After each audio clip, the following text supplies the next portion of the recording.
A mercenary who refuses to die on command is looked down on as nothing more than third-rate trash. Under a dark, suffocating sky, a ruined battlefield stretches endlessly, with bodies collapsed across the dirt while black crows will above them. And that very willingness to be thrown into death is exactly why mercenaries can demand such a high price. On the battlefield, a knight wrapped in heavy armor lifts his sword high, its blade blazing with fierce light, because men like him are ready to give their lives for their lord. The shining blade drives straight through a man's body, snuffing out his life in a single heartbeat. Even if it means enduring an employer's nonsense day after day, that is the kind of duty they are paid for. A stream of golden liquor spills out in a hard, wasteful pour, splashing down as if even the drink itself is being offered to the dead. Well, what else can a man do? He gives a small, weary gesture, the kind that says he has long since given up arguing with fate. The man tips his flask and lets every last drop spill onto the ground beneath him, as though making a quiet toast to the brutal life of a mercenary. High atop the fortress wall, a lone man sits against the wind, staring out over a land scorched by fire and war. This is Jack, captain of the Fong Mercenary Corps. With a crooked, cynical look in his eyes, Jack thinks to himself that nobles are painfully easy to predict. The wind tugs through his hair as his thoughts continue to turn colder. Whenever they need your strength, they talk big, promising land, rewards, and favors so grand it almost sounds like they plan to raise you into the nobility. But once the work is done, every last one of them changes their story with perfect timing, suddenly inventing all kinds of excuses dressed up as clever reasoning. A bitter smile pulls at Jack's lips as he stands on the wall, the burning battlefield roaring behind him. Looking straight at the man before him, he says this time the words have gone beyond anything he expected. Jack lets out a smile full of disbelief, his red eyes flashing with defiance and mockery. In a sarcastic voice, he tells the man he must have heard him wrong. As the view widens, Jack stands on the castle wall beneath a purple-stained twilight sky, facing an armored commander. Before him is the army's commander-in-chief, a red-haired man carrying himself with the weight of authority. Jack challenges the order he has just been given, but the commander's face remains cold and unshaken. In an icy voice, the man confirms that Jack heard perfectly well. He has just been told to die. Stunned by how bluntly the words are spoken, Jack asks whether the commander has forgotten exactly who he is. But the commander answers without hesitation, saying he remembers very well.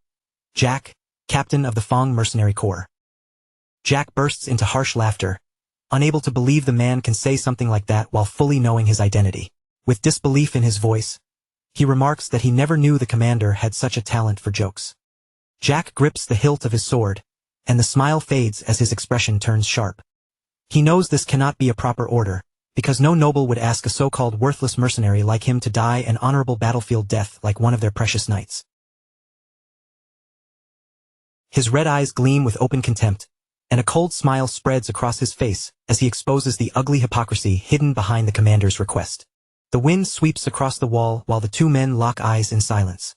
The pressure between mercenary and noble hangs heavy in the air, until the commander finally lowers his gaze for a moment, as if reconsidering how to speak. The commander admits that perhaps his words were too direct. Jack only stares back with obvious suspicion, not believing for a second that this sudden change in tone is anything as innocent as a misunderstanding. Placing one hand over his chest, the commander shifts into a solemn posture and says that he merely wishes to entrust Jack with one final mission. Jack listens without letting anything show on his face, though deep down he can already smell what is coming. Betrayal. And sure enough, the commander begins laying out the situation. The commander says that, as Jack already knows, their repeated defeats have pushed them to the edge of collapse. From the wall, Jack looks out over the city as flames continue to swallow it. The scene itself is a grim reminder of just how desperate the war has become, and how close the enemy now stands. Out on the battlefield, fully armored soldiers gather beneath a purple banner, preparing to decide the fate of everything. The commander continues, revealing that the blades of traitors, men who once protected this land, are now pointed directly at the throat of the Crawford family. As the reality sinks in that there is no easy retreat left, his words trail away. Against the ruined castle walls, the family banner hangs torn and battered by war. Jack answers with a smug smile, spreading his arms as if welcoming the sheer madness of the situation. Given the circumstances, he says, he understands exactly where this is going. With a toothy, malicious grin, Jack tells the commander he understands perfectly. But inside, his true thoughts are already moving in another direction. This is clearly the moment for him to get out of this place. In Jack's mind, The commander is a man of unmatched talent throughout the empire, so if even someone like him has been driven into a corner, that says enough. Still, for a noble, he was at least a sensible one, which makes this ending feel almost regrettable. Even so, Jack still cannot quite grasp what kind of final mission the commander means to give him in the middle of all this. Maybe he wants him to scout an escape route, and if that is all, Jack can treat it as one last job before collecting the rest of his pay. At last, the commander reveals the plan in full. The mission, he says, is simple. When the traitors launch their full-scale assault tomorrow, Jack is to stay beside him and stop their attack. Even if they can only delay the enemy for a brief moment, they must hold the line until their lord can escape safely. The commander turns his gaze toward the burning city, then hardens his resolve even further. No, if even that much proves impossible, then Jack is to stand with him until the commander himself dies. As payment, the commander presents a massive red gemstone, its surface glowing like solidified blood. He says he will settle the remaining payment with this when Jack withdraws, though the weight behind his words carries a darker meaning. The commander tosses the gemstone, and Jack catches it cleanly in his hand. The moment it lands in his palm, his mind begins calculating its value with mercenary precision. A gemstone this large should be enough to cover the Fang Mercenary Corps' operating expenses for 3 full years. Yet as the red stone falls between them, almost like a symbol of the blood soon to be spilled, the commander's expression darkens and he calmly asks what this means. That is when Jack's anger finally erupts. He snaps back that he should be the one asking that question, shouting whether the commander truly thought he was a fool just because he was always smiling. Jack snarls that the commander is ordering them to become nothing more than meat shields. From behind, Jack and his mercenaries look like a small force standing before an overwhelming fate, and his face twists with fury as he says that even if they help, they can only hold out for a short time. He accuses the commander of throwing them away just to buy his master a little more time to run. Fine, Jack says, suppose some miracle happens and they actually manage to hold the enemy off, what comes after that? The grim image of soldiers' bodies impaled on stakes answers more clearly than words, showing just how cruel the enemy is. Jack turns back toward the commander on the wall and asks whether he truly believes those bastards will simply let them leave alive. Jack's silhouette stands sharply against the sunset sky as his voice fills with accusation. He starts to say what the commander really is, but the commander cuts through the tension with cold, brutal logic. The commander states plainly that Jack and his men are mercenaries, not knights, and the enemy knows that too.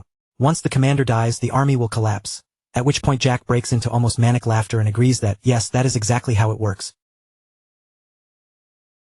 With a savage grin, Jack shouts that this is simply the nature of their line of work. Then his expression sharpens into something cunning, and he says the commander should already understand one important thing. The commander has overlooked a crucial detail. To those demons, the Fang Mercenary Corps is not just a band of hired blades, but a sworn enemy to be butchered the moment they are found. The scene shifts away from the fortress wall and into a dark forest littered with corpses, revealing that an ambush has already taken place in the shadows.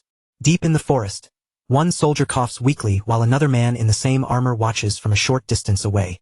The second soldier steps closer with a raised hand, as if offering help or friendly support, but the gesture is only bait for a deadly trap. The man approaching him is not a fellow soldier at all, but one of Jack's mercenaries wearing stolen armor and hiding his true identity. In one swift, silent movement, the disguised mercenary slams the unsuspecting knight against a tree and drives a knife deep into his back. The knight's eyes go wide with shock and pain as the darkness of the night seems to swallow everything around him. That single death becomes the wordless signal that releases hell throughout the forest. Jack's ambush has finally begun, and from that moment on, the massacre spreads fast, as the unsuspecting knights are cut down one after another by mercenaries wearing the armor of the dead. One knight watches his comrades collapse around him, and horror finally dawns in his eyes. He gasps that it is a trap, just as Jack's voice cuts through the darkness from behind his helmet, his red eyes glowing fiercely beneath the visor. Panic rips through the ranks as the soldiers realize the men beside them are not allies at all. Someone screams that they are the Fang mercenaries, but the warning barely leaves his mouth before his voice is silenced forever, while a furious commander roars from atop his horse. The mounted commander snarls at them, calling them bastards for daring to disguise themselves as their fallen soldiers. He spits that they know absolutely nothing about honor. But before his condemnation can fully leave his mouth, Jack's side answers with brutal contempt, as if honor is nothing more than a word fit for dogs. In the very next instant, A sword cuts through the air with a sharp whistle and slices cleanly through the commander's neck.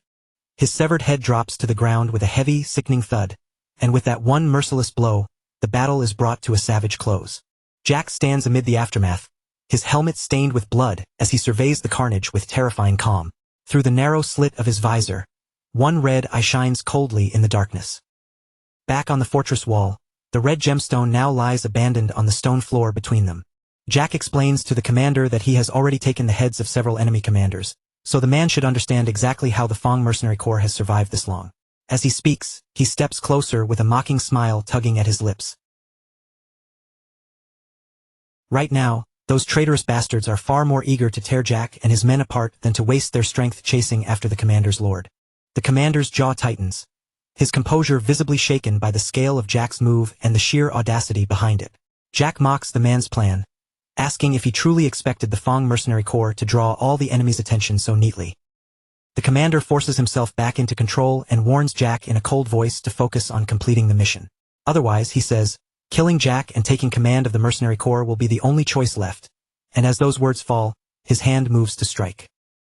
With one swift, violent motion, the commander attacks, sending Jack flying across the wall before smashing him hard into the battlements. Jack hits the ground wounded, his body aching against the stone, yet his eyes burn with disappointment and rage. He says he truly believed the commander was at least a little different from other nobles, only to realize he is the worst kind of scum after all.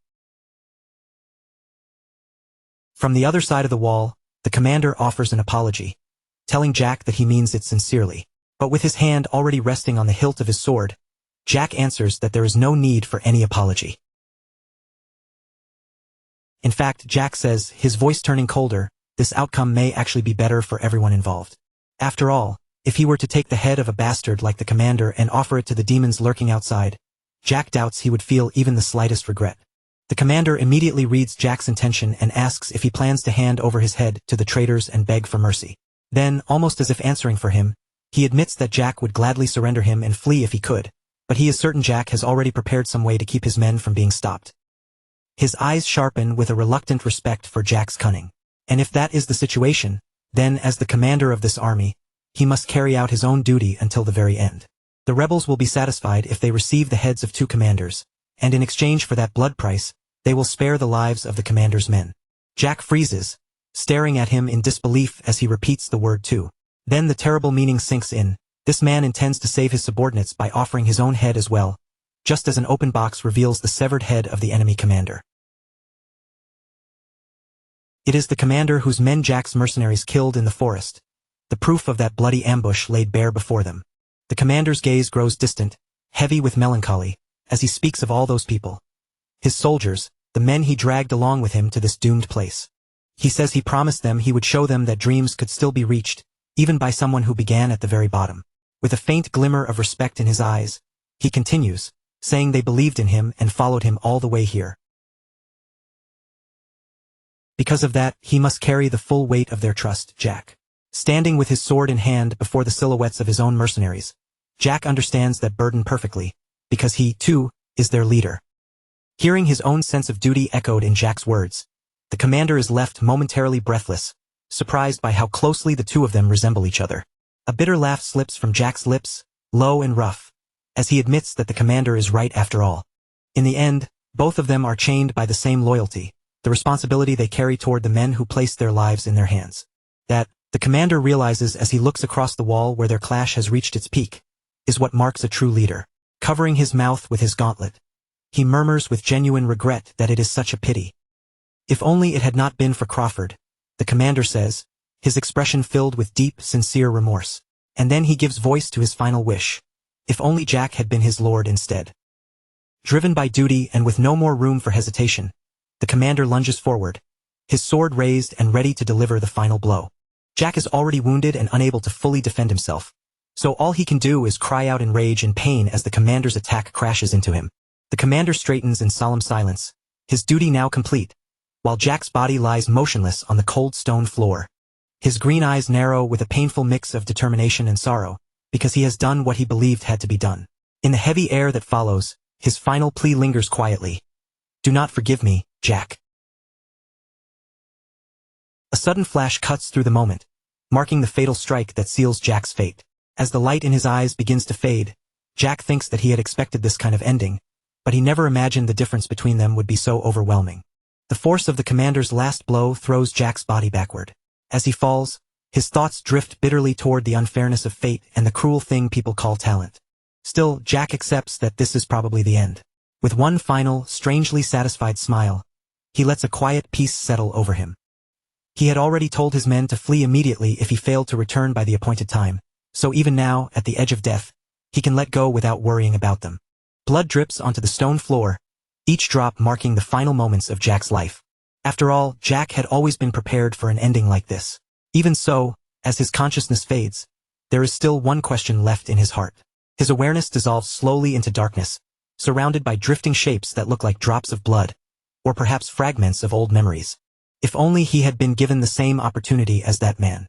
From somewhere inside the darkness, a distant, pleading voice calls out to him, begging its master to wake. Jack's eyes begin to open, and in the next instant, blinding light floods everything. A voice keeps urging him to wake up. A young man lies in a luxurious bed while a servant leans over him in panic, and Jack, now inside the body of a blonde youth, looks around the unfamiliar room in complete confusion. In a weak, unsteady voice, he asks the person leaning over him who they are. Then he lifts one pale, delicate hand into view, the wrist trimmed with lace, and realizes with growing unease that this hand is not one he recognizes as his own. Suddenly, the desperate young servant slaps him across the face, begging him again to wake up. The servant shouts with anguish written all over his face, and Jack's eyes snap open from the impact. A sharp sting spreads across his cheek as he reels in confusion, wondering what just happened. What in the world is going on? His thoughts spin in complete confusion as the sting spreads across his cheek. He had just woken up, and out of nowhere, someone had slapped him hard enough to snap him back to his senses. What kind of bastard does that? The old fury of a mercenary immediately rises inside him, sharp and violent, ready to explode. But before he can act on that anger, the sound of the servant's sobbing breaks through it, and the orange-haired young man desperately begs him to recover. Then the servant cries out the name that changes everything. Young Master Lucian. Jack jolts upright in the bed, his battle-hardened mind completely lost inside the lavish bedroom and the unfamiliar identity suddenly forced onto him, while his golden eyes widen in disbelief. This is not his body. This is not his name. The world he knew has been overturned in an instant, and inside that luxurious bed, Lucian awakens with his thoughts tangled in total disorientation. Beside him, the young servant looks as though he has been crying for a long time, his face still wet with tears. Meanwhile, no matter where Lucian looks, one single thought keeps repeating inside his mind. Panic creeps over his face as he stares down at his hands, finally understanding that something is terribly wrong. His thoughts rush back to the hands he had lived with as a mercenary. Those hands should have been rough, scarred, covered in calluses and blisters from years of gripping blades and surviving battle. So where did they go? Slowly, he looks again at the hands he has now. They are not merely clean. They are delicate, smooth and soft, the kind of refined hands that belong to a sheltered young noble, not to a man who spent his life crawling through war. Still completely confused, he pushes himself out of bed, only for the red-haired servant to cling to the sheets and sob uncontrollably. Lucian cannot make sense of any of it, and the only question in his mind is who this guy even is. Just moments ago, that same servant had practically attacked him, and now he is crying like his whole world has collapsed. The shock and confusion pile up all at once, and Lucian sinks back onto the bed, overwhelmed by the absurd situation. The moment the servant sees him move, the young man breaks down in tears of relief, shouting that the young master is alive. He says he truly believed Lucian had died, and the fear had nearly stopped his own heart. Then his personal attendant drops to his knees beside the bed, murmuring that if anything had happened to Lucian, it would not have been only his own problem, but a terrible tragedy for the entire house. Lucian listens in stunned disbelief. He has absolutely no idea what kind of nonsense the servant is talking about. Young master, personal attendant, house. None of those words belong anywhere near the life he remembers living. But more than all the confusion, there is one fact he is completely certain of. He died on that battlefield. That final blow was not something any human being could have survived. He raises a hand to his neck and feels smooth, unbroken skin, even though by all rights his head should no longer be attached. A tense silence settles over the room as Lucian tries to process the impossible reality standing before him. With Hans still kneeling beside him and staring up with a serious, frightened expression, Lucian begins putting the pieces together. Every clue points toward one unbelievable conclusion. Right now, he has taken over the body of a complete stranger. He rises from the bed with a new sense of purpose, and as the meaning of this second chance sinks in, a mischievous smile slowly curves across his face. And this is not just any ordinary body he has woken up in. When he looks into the ornate mirror, he discovers an astonishingly handsome face staring back at him. He studies himself carefully from head to toe, while Hans watches from a distance, too nervous to interrupt. Still bewildered, Lucian reaches out and touches the mirror, as if confirming that the elegant reflection truly belongs to him now. At a single glance, anyone could tell this graceful body belongs to a noble. And not merely some minor noble either, but someone born into a family so wealthy it almost feels offensive. Taking in the expensive furniture, the refined room, and the overwhelming luxury surrounding him, Lucian turns his gaze toward Hans. First, he needs to understand exactly what situation he has landed in. Clearing his throat, he addresses the servant and tells Hans that there is something he needs to ask. Hans flinches at being spoken to so directly, but his eagerness wins out immediately, and he assures Lucian that he may ask him anything at all. Lucian goes straight to the most important question first and asks what year it is. Hans looks surprised by such a strange question, but assumes the medicine must still be clouding his young master's mind. So with a nervous smile, he answers that it is the year 846 of the imperial calendar. The answer strikes Lucian like a blow. He can barely process the words, and in a low whisper, he repeats the question in disbelief. As the truth slowly sinks in, the realization hits him with terrifying force. The year 846 is 15 full years before the day he died. He understands then that this is not only a reincarnation into someone else's body. Somehow, he has also been thrown back through time. Lucian lets out a heavy sigh and runs a hand through his blonde hair. He has no idea how any of this happened, but one thing is clear. Panicking over every impossible detail will not solve a single problem. So he forces himself to stay calm and think with a clear head. His eyes sharpen with determination as he focuses on the first thing he needs to do. Pull information out of his personal attendant. In a cold, threatening voice he says Hans's name. Then Lucian tells him it seems he has chosen to die today. The poor servant freezes in terror, completely unable to understand his master's sudden shift, while Lucian grabs him and begins acting like an offended noble. He demands to know how a mere servant could dare lay a hand on the unconscious body of his own master, and without permission no less. Lucian presses harder, pouring intimidation into every word as he asks whether the rules of this place have somehow changed. If they have not, then Hans had better answer his next question, and Lucian's piercing gaze nearly freezes the servant's soul. Then Lucian asks the key question behind the entire act. Who am I? Hans's eyes go wide with pure panic and confusion, and, terrified by the question itself, he bows deeply before him. Hans cries out for forgiveness, saying he made a grave mistake because he had been far too shaken and lost control in the moment. Through frantic sobs, Hans finally reveals his master's identity. He says Lucian is young Master Lucian Waldeck, the third son of the esteemed House Waldeck, and the moment those words reach him, Lucian freezes. The name Waldeck echoes through his mind, and with it comes a flood of memories from the life he lived before. In his thoughts, a banner bearing the golden lion emblem of Waldeck rises clearly before him. Impossible. The Waldeck family. The image of an unbelievably opulent mansion follows next, shining in his memory. It is the very same House Waldeck he once knew as a mercenary. The emblem of House Waldeck burns vividly in his mind, belonging to one of the most powerful noble families in the entire empire. He remembers their prestige clearly. A noble house that has long stood beside the emperor as one of the empire's great pillars, so distinguished and influential that its power could even rival the imperial family itself.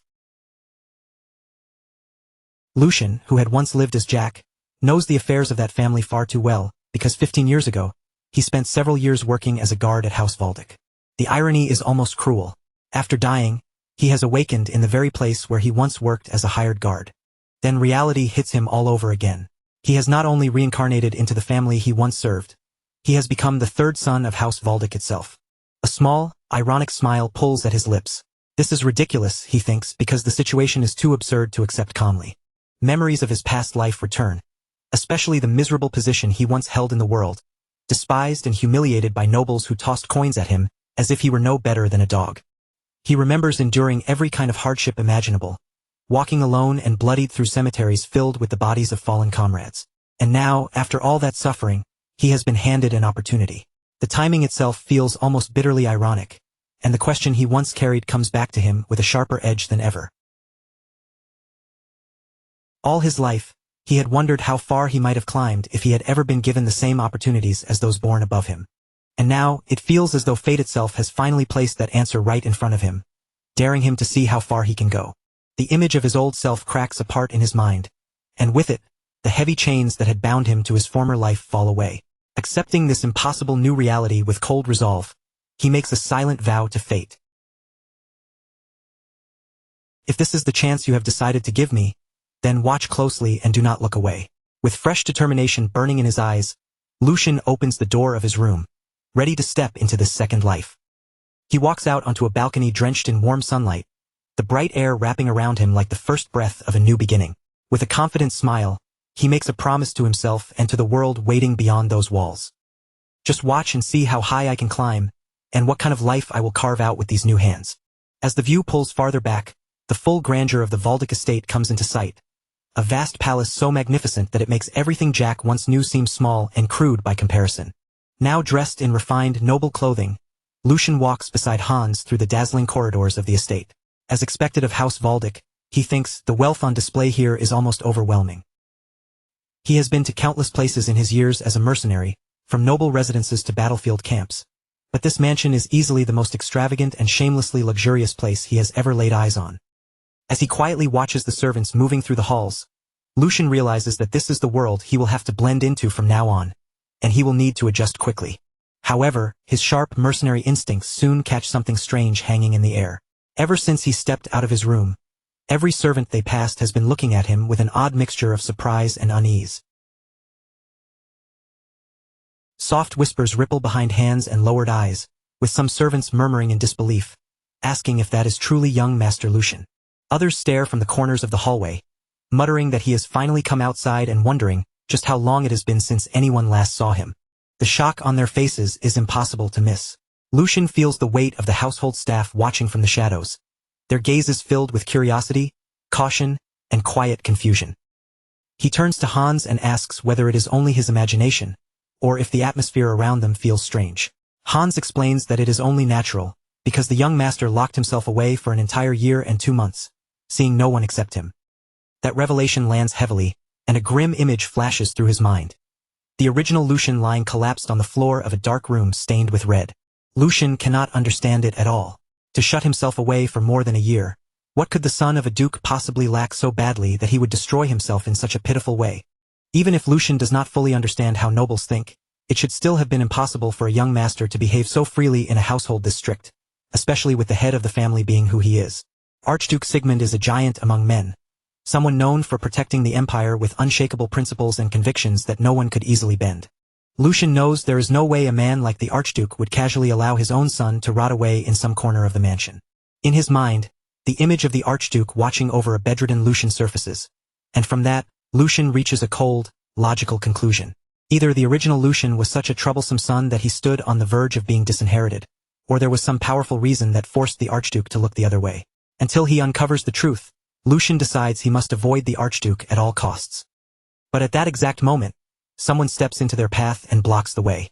An older man approaches with calm composure, saying that it seems the reports of Lucian's complete recovery were true after all.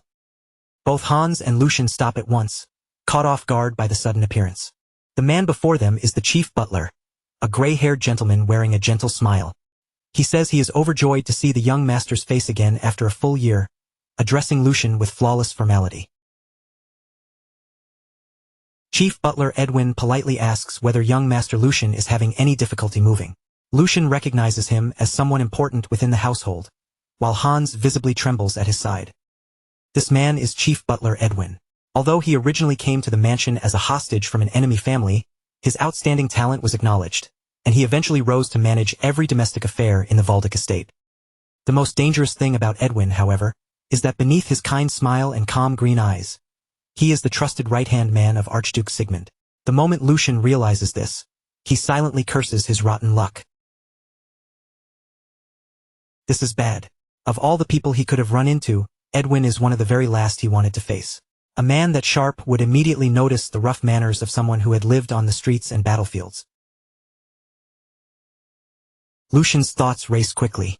His only advantage is that the chief butler likely has not seen the original Lucian for an entire year, meaning Edwin has no recent behavior to compare him against. In that case, his mercenary cunning gives him a way forward. He will have to imitate the most noble person he can remember from all his years of watching the upper class. Drawing on years of observation, Lucian puts on a perfectly practiced smile and addresses the butler with smooth politeness, thanking him for his concern. He calls him Chief Butler Edwin with an elegant tone, settling into the role as he lifts his posture. Then, with a charming expression, he says that he has improved greatly thanks to everyone's care. Playing the part of a grateful young noble almost flawlessly, he explains his sudden appearance by saying that since he has been shut away for so long, he came out to assess the state of the family. Then, with a light and graceful turn of conversation, he adds that running into Edwin must be a sign the gods are smiling on him. Cleverly shifting the focus away from himself, he asks whether the family has been well. Edwin watches him in silence for a brief moment, as though carefully measuring every word and gesture. Then he answers with a courteous smile, saying, "Yes, young master, House Valdick remains as strong as ever, and it is a relief to see that both Lucian and Hans are well." Inside, Lucian laughs in relief. Thinking about it now, how could there possibly be a problem in this household with someone like Edwin overseeing everything? From Edwin's reaction, Lucian decides the butler does not seem suspicious. Believing he has safely passed the first test, he prepares to withdraw, saying it seems he was worried for nothing and that he will now take his leave in peace. He adds that since this is his first time outside in a long while, he is already feeling exhausted. But before he can escape, Edwin's calm voice stops him cold, asking forgiveness for speaking bluntly while requesting that he delay his return. Lucian feels his blood run cold. His escape route has been cut off before he can take it. With a serious expression, Edwin delivers the very news Lucian did not want to hear. "Archduke Sigmund wishes to see you immediately, young master." Lucian slowly turns back, panic flickering in his eyes. The one person he had just decided to avoid at all costs is now calling for him directly. The next moment, the scene shifts to a vast, imposing office where Lucian stands alone before his father's enormous desk. Sitting beyond that desk in a chair that looks almost like a throne is Archduke Sigmund, an overwhelming man whose mask conceals part of his face. A heavy silence fills the room before the Archduke finally calls out to his son, "Young master." Lucian stands stiff and motionless before the most powerful man he has ever faced, unable to relax even a single muscle. This man is his new father, and when the Archduke speaks, his voice seems to echo through the entire office. He says he will ask one question, Lucian Valdick. Lucian's expression tightens with fear, cold sweat forming beneath his father's piercing gaze as the Archduke leans forward. The Archduke's visible eye gleams with a menacing light, and then he asks the one question Lucian least expected and feared most. "How are you still alive?" Lucian asks his father what he means by that, unable to understand the hostility being aimed at him so directly. Archduke Sigmund answers coldly, saying he had intended to overlook Lucian's actions until now. But the Duke's patience has clearly run out. He accuses Lucian of using his mother's death as an excuse to neglect his duties and behave like a spoiled child, and as those harsh words fall, the portrait of Lucian's deceased mother comes into view, making the accusation feel even heavier. Archduke Sigmund clenches his fist tightly, the anger in his posture growing heavier as he continues speaking, declaring that Lucian has finally crossed a line that cannot be ignored. He accuses Lucian of staging a protest by shutting himself away for more than a year, and his fury reaches its peak when he says Lucian treated his own life as if it were something cheap and meaningless. Then he brings up the attempt to harm himself, speaking of it like an undeniable accusation. Lucian is left completely bewildered, because Jack has no memory at all of what the original owner of this body actually did. He silently wonders what his father is even talking about. Then, all at once, a broken fragment flashes through Jack's mind. Not one of his own memories, but something that must have belonged to the real Lucian, showing the young man collapsed in bed while someone panics beside him. In that fractured vision, Hans is there, crying so hard he can barely breathe, and Jack finally begins to understand the chaos that surrounded his awakening. This was what really happened, an incident he had never known about until now. Back in the present, Lucian tries to steady the situation and addresses his father, suggesting that there must have been some kind of misunderstanding. But before he can explain any further, Archduke Sigmund cuts him off. His patience has clearly reached its limit, and the authority pressing down from him feels absolute. Archduke Sigmund demands that Lucian confess his true intentions and reveal the thoughts he has been hiding. He keeps pressing harder, asking whether Lucian's real purpose had been to use his weak body to create a scandal inside the family. Then the Duke lays out the full accusation. Lucian swallowed sleeping pills in order to cause an uproar. The words hit Jack hard, and he realizes that the original owner of this body tried to fake a suicide attempt just to draw attention. At that exact moment, the truth finally strikes Jack with brutal clarity. He remembers why the name Lucian had never once sounded familiar to him in his previous life, and at last, the missing piece falls into place. His memory rewinds 15 years, back to the days when Jack worked as a guard at the Waldeck estate. During that time, he had heard about the family's third son, Lucian Waldeck. Lucian Waldeck. The memory that surfaces with that name is devastating. Jack remembers that the original Lucian Waldeck was supposed to have died, which is exactly why he had no real memories of meeting him. That boy should have been dead. And as the head of the family, Grand Duke Sigmund Waldeck stands before him now, connecting the man in the present to everything Jack once knew from the past. Jack recalls the complicated structure of the Waldeck household. The Grand Duke had 4 children, each born from a different mother, creating a family dynamic filled with tension from the very beginning. During his 10 years serving as a guard, Jack had crossed paths with the other young lords and their mothers several times. Yet when he thinks back carefully, he realizes he never once came face to face with Lucian or Lucian's mother.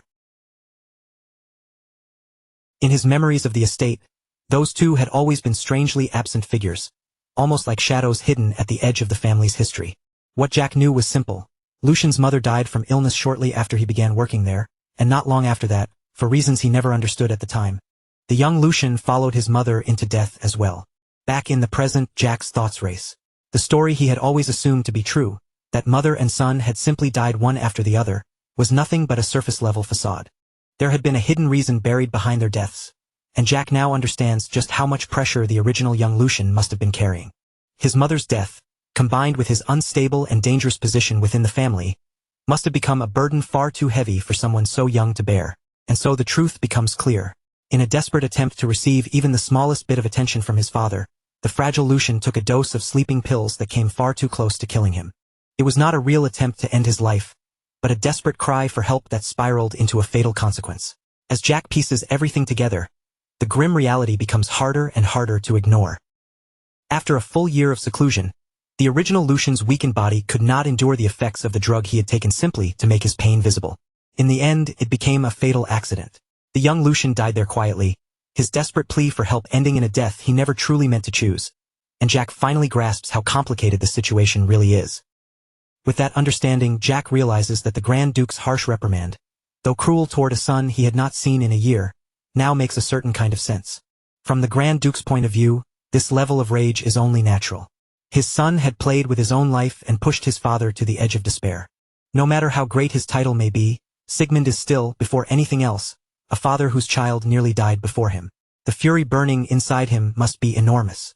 Even so, Jack hardens his resolve. This is not the time to sympathize with someone else's feelings, because his own survival is hanging over a cliff. He recalls the Duke's final demand and recognizes it for what it is: an ultimatum. One careless answer could destroy everything he has just gained. The pressure feels crushing, as if the stone floor beneath his feet has begun to crack and crumble away. His golden future, this second chance at life, is dangling by a single thread, and the danger surrounding him is far greater than he first imagined. If his answer fails to satisfy the Grand Duke, his fate could become miserable in an instant. He imagines being sent away as a priest to some remote monastery, buried far from power and opportunity. Or worse, he could be forced to renounce the secular world forever, or dragged off to a harsh northern territory where suffering would become his daily life. There, he would spend the rest of his days fighting freezing cold and savage beasts. Jack rejects those futures with every fiber of his being, because this new life was too hard-earned to throw away. Even after having his head cut off in his previous life, he somehow managed to reach this moment. With a defiant smile hidden beneath his composure, he asks himself whether he will really let the tragedy of the original Lucian and another family's affairs ruin this precious future. Once his decision is made, Lucian faces his father directly and begins by saying that he will speak exactly as he was asked to. First, he apologizes for staining the name of Waldeck with his foolishness and for causing his father such great worry. Bowing his head with one hand over his heart, he offers a sincere apology, wearing the face of a remorseful and respectful son. Meanwhile, Edwin the head butler watches everything in silence, visibly surprised by the sudden change in the young master's attitude. Lucian continues, declaring that the fault belongs to him alone and that he will make no excuses, accepting whatever punishment his father decides to give. But right after that, he shifts his approach. He argues that saying such things now cannot change what has already happened, and because of that, this is the moment when they should look toward what comes next. Boldly, he asks his father whether it would not be right to rejoice from the heart that the son he believed he might lose is still alive. The Grand Duke seems caught off guard by the sudden turn, quietly repeating Lucian's idea that what has already happened. Lucian says the past cannot be reversed. Then he steps forward with confidence, insisting that instead of binding a life saved from the brink of death to yesterday's mistakes, they should move on. He brings his heels together with a new sense of determination, ready to declare the purpose of this life. In a clear, steady voice, he proclaims that he intends to live diligently for the future waiting ahead of him. Then, with a sly smile carefully hidden beneath respectful words, he makes his bold request. He asks Sigmund not as the Grand Duke, but as a father, to offer him just one word of encouragement. Sigmund listens in silence, his expression hard and unreadable as he measures every word coming from Lucian's mouth. Lucian then presents his final and most manipulative argument, claiming that a father's duty is to willingly embrace a child who has sincerely repented, appealing directly to the bond between parent and child rather than rank or authority. He finishes by framing his audacious request not as disrespect, but as a sacred duty joining father and son beneath the laws of heaven. Edwin, standing nearby, is left completely stunned by what he is witnessing. Incredible, Edwin thinks, unable to process the transformation before his eyes. He had sensed that something about Lucian's aura had changed, but this goes far beyond his expectations, especially when the Lucian he remembers was always a child trembling under fear and anxiety. The man standing before the Grand Duke now carried himself with a confidence so sharp and steady that he almost seemed like a completely different person. Edwin could only stare in disbelief, wondering if this was truly the same young Master Lucian he had always known. The change was so extreme, so sudden, that for a moment he even doubted what his own eyes were seeing. A heavy silence settled over the room as the Grand Duke absorbed every word his son had just spoken. The air between them grew tight, almost suffocating, as if one wrong breath could shatter the moment. Lucian stood still and waited, his heart pounding hard inside his chest, his eyes fixed on his father's face as he searched for the slightest clue about what the Grand Duke would do next. At last, the Grand Duke broke the silence. His voice carried a faint edge of anger as he began. "How dare you?" His tone rose as though he were about to deliver a stern lecture on what it meant to be a father. But in the very next moment, the severity on his face cracked. A faint smile tugged at the corner of his lips, and the Grand Duke leaned back with a low chuckle, his anger giving way to amusement. "I've lived long enough to think I had seen everything," he remarked, sounding far more entertained than furious at his son's reckless boldness. Inside, Lucian finally released the breath he had been holding. His gamble had landed perfectly, and he could barely keep the relief and joy from showing on his face. The pressure that had been crushing him only moments ago finally began to fade, and a bead of sweat slid down his forehead as the reality of his success washed over him. It worked, Lucian thought, his pulse still racing from the risk he had taken. He knew better than anyone that a clumsy apology or tearful excuse would never have moved a man like his father. The only way forward had been to face him head-on, with teeth bared instead of his head lowered. This was the wall called the Grand Duke that Jack remembered from his previous life. He was a man who respected the spirit of a wild dog that knew how to bite, far more than he respected weakness wrapped in obedience. Compared to a rat tiptoeing across eggshells, trembling at every step, bold defiance had a far better chance of reaching the Grand Duke's true nature. Lucian's move had not been reckless at all, it had been carefully aimed. The Grand Duke gave a dry comment, his gaze still locked on Lucian. "It seems returning from the dead has taught you how to be rather shameless." In that single remark, he acknowledged both Lucian's audacity and the weight of the condition he had barely survived. "Very well," the Grand Duke said at last, conceding the point. "Since you brought up diligence yourself, I will ask you this first." His eyes narrowed directly on him. "Lucian Valdic, what do you intend to do from now on?" After winning the first clash of wills, Lucian answered without hesitation. First, he would repair this broken body of his. At that moment, a vivid flash from his past life surged through his mind. He saw the image of the man he used to be, his former self standing at the peak of strength, a powerful mercenary hardened by countless battles. He remembered the solid weight of a sword in his hand, the blade gleaming with dangerous power as if it were an extension of his own body. That was the version of himself he wanted to reclaim. The vision of his old battle-scarred self burned clearly in his mind, fierce, steady, and forged through endless combat. That powerful image stood in brutal contrast to the fragile body he had now, and the gap between them only sharpened his determination. Returning to the present, Lucian declared his next goal. I intend to properly learn the sword. The Grand Duke's expression shifted at once, surprise flickering across his face. The sword? He asked, his voice carrying clear skepticism. Lucian confirmed it, calmly admitting that before anything else, he would have to deal with the problem of his paper-thin, doll-like body. Then, as if it were the simplest thing in the world, he added that if he ate properly and slept diligently, it would somehow work out.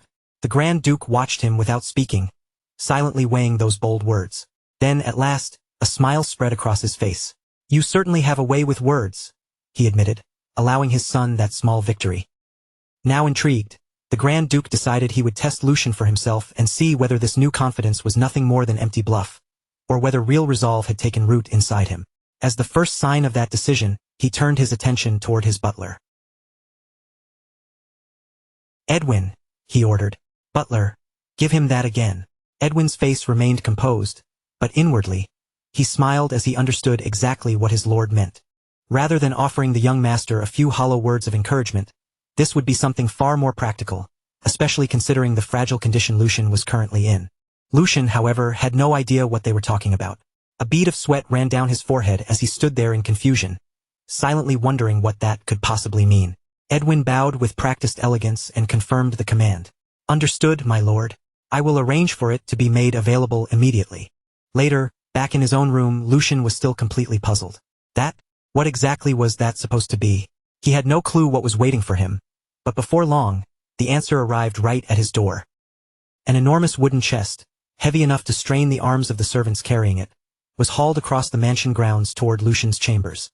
The chest was so massive and weighty that the servants struggled with every step as they brought it inside. But the moment it was opened, the contents flashed brilliantly, revealing a dazzling treasure beyond anything Lucian had expected. Inside, the chest was packed to the brim with gold coins, glittering jewels, and precious necklaces that spilled together in a breathtaking display of wealth. Lucian and his personal servant Hans stood frozen in place, staring at the unbelievable fortune before them. Ah, this is ridiculous, Lucian blurted out, overwhelmed by the sheer scale of what he was seeing. As he looked out from his window over the vast city stretching below, Lucian finally understood the truth. This was his monthly allowance, an absurdly enormous amount that displayed the terrifying scale of a high noble's wealth. He reached into the chest and scooped up a handful of gold coins. He stared at the coins in his palm, still stunned that such a fortune was meant to last only a single month. With resources like this, there were countless possibilities, and a mischievous smile slowly spread across his face. With this much money, the ambitious plan he had been holding in his mind might actually become possible. This was no longer just a desperate idea, it was worth attempting. At last, his true objective came into focus. With this wealth, he could gather the ingredients needed to completely rebuild his weak body. A fierce determination burned inside him as he thought, I can make that elixir. The knowledge he carried from his past life began to connect with the resources now placed in his hands. By combining what he remembered from before with the power and wealth of his new life, Lucian could begin forging a much stronger future. Elsewhere, the scene opened inside a magnificent greenhouse, brightly lit and filled with flowers blooming in brilliant colors. The Grand Duke, an imposing man with blonde hair and a commanding beard, walked through the greenhouse with his usual air of authority. Behind him followed Edwin, his loyal veteran butler, keeping pace with quiet precision. As they moved along the path, Edwin quietly reflected that this greenhouse had once been a place deeply cherished by the late Grand Duchess while she was still alive. He continued thinking that the Grand Duke had not stepped into this place for a very long time, which meant his visit now could not be meaningless. There had to be a reason behind it. To Edwin, that reason was clear: the young Master Lucian's recent and remarkable change. Even if Lucian had briefly fallen out of his father's favor, Edwin knew the Grand Duke would never abandon him so easily, especially when Lucian was the son of the Grand Duchess he had loved so dearly. The Grand Duke kept walking through the greenhouse corridor with firm, decisive steps, but his thoughts were far less gentle than Edwin's. He remembered Lucian's past behavior and judged it as truly pathetic. The image of the old Lucian remained stuck in his mind, difficult to erase. He remembered a boy who was always glancing around nervously, as though frightened by something unseen, and who would whine like a wild dog if someone so much as raised their voice at him. Edwin looked toward him and addressed him with careful respect. "My lord." Even as those harsh thoughts occupied the Grand Duke's mind, he reflected that Lucian's attitude had always been very different from his mother's. In his eyes, the boy had resembled her only in appearance. Edwin's expression shifted with surprise as the Grand Duke's thoughts began to turn in an unexpected direction.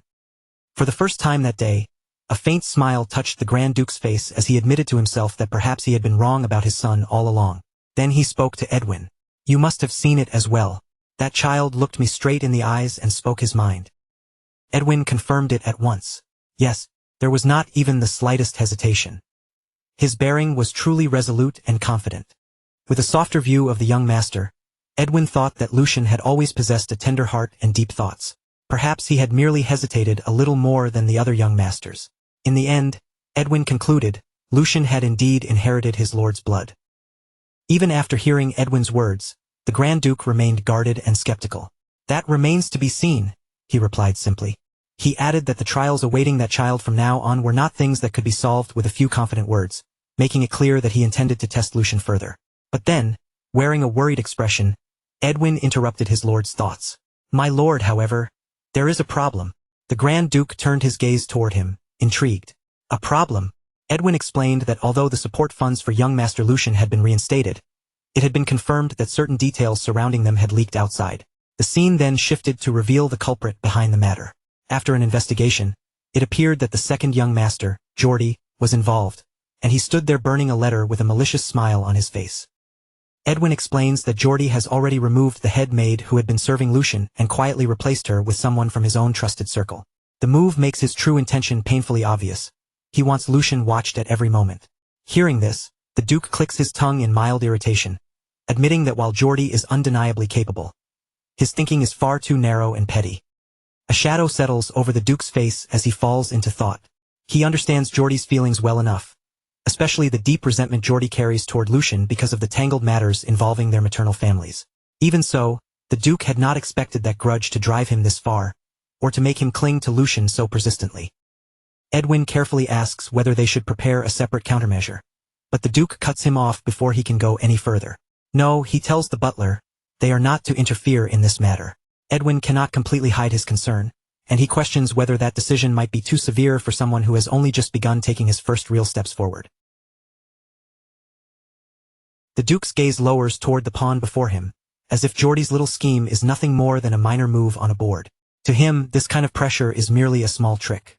He coldly states that even this is part of the price Lucian must pay for failing to come to his senses sooner. In the Duke's mind, the past year of Lucian's wasted time cannot simply be ignored, and this situation may serve as the perfect trial for his newly awakened resolve. With a calculating look in his eyes, he decides that the problem may actually be useful.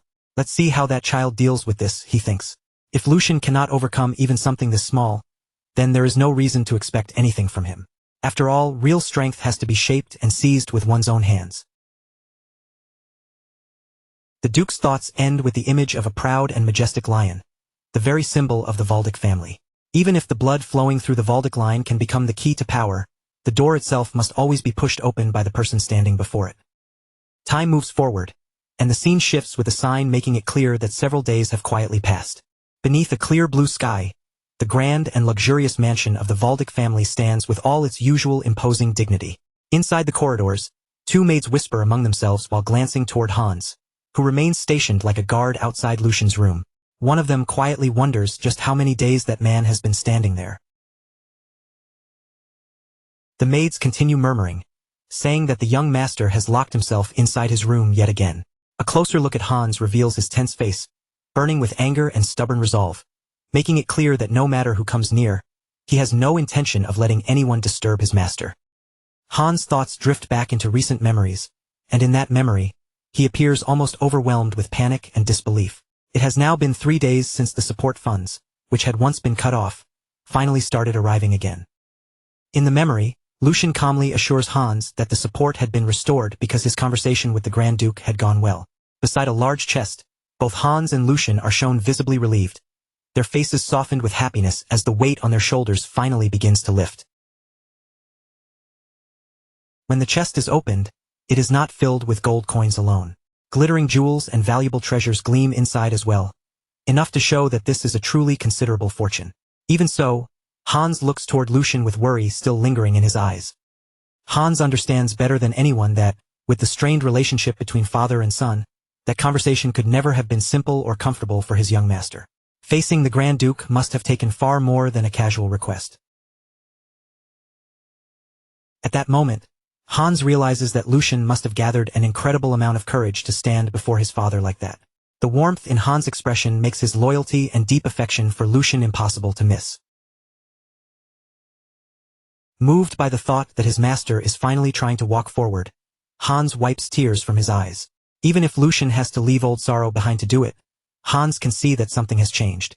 Meanwhile, Lucian holds the gold coins with an almost indifferent calm. Behind him, Hans remains visibly emotional, still shaken by the transformation in his master. But Lucian's own expression begins to sharpen, and a stronger, colder intensity settles into his gaze.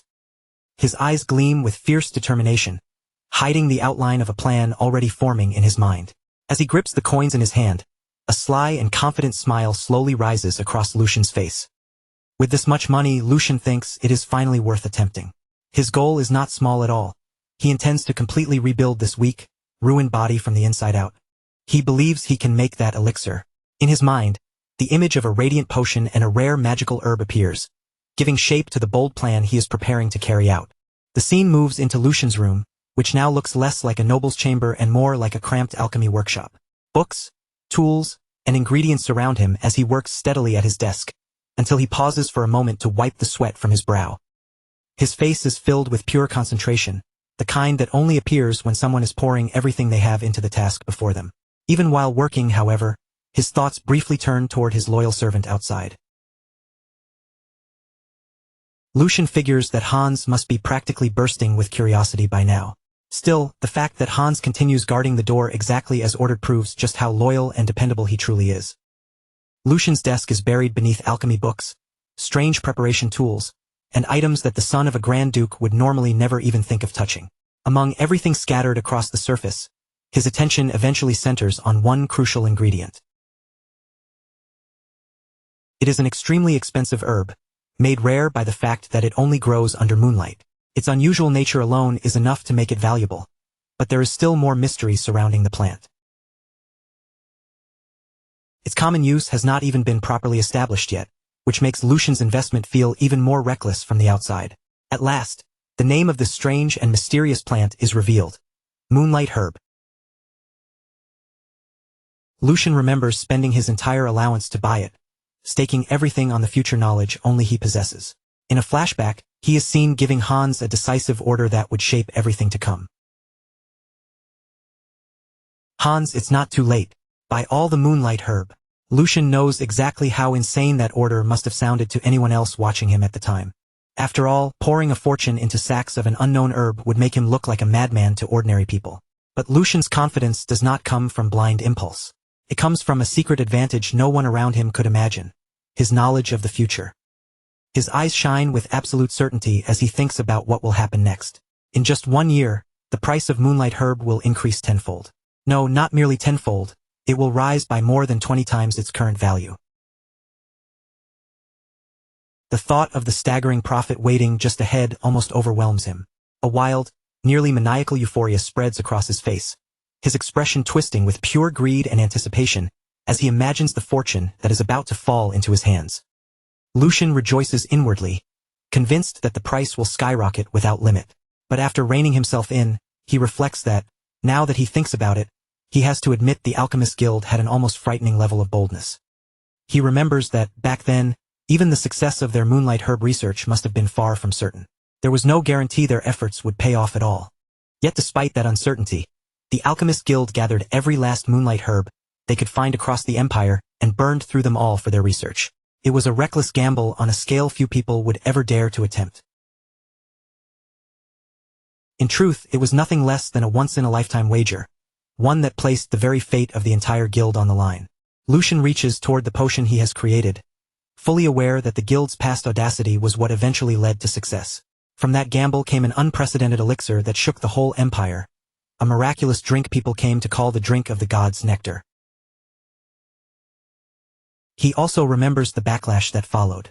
Because the guild dared to attach the word God to what was, in the end, still a drug, they nearly faced accusations of blasphemy. And yet, once the effects of nectar became known, the same people who had condemned them quickly rushed to praise it instead. The previous accusations vanished as if everyone had agreed to forget they had ever existed. Lucian smiles with smug satisfaction, because he knows the entire story behind that miracle and understands exactly what kind of power he is about to use. Nectar had shattered a fundamental belief that had stood firm for more than 1,000 years. For ages, everyone believed that a martial artist's realm was decided at birth. That limit was treated like an absolute law no one could challenge.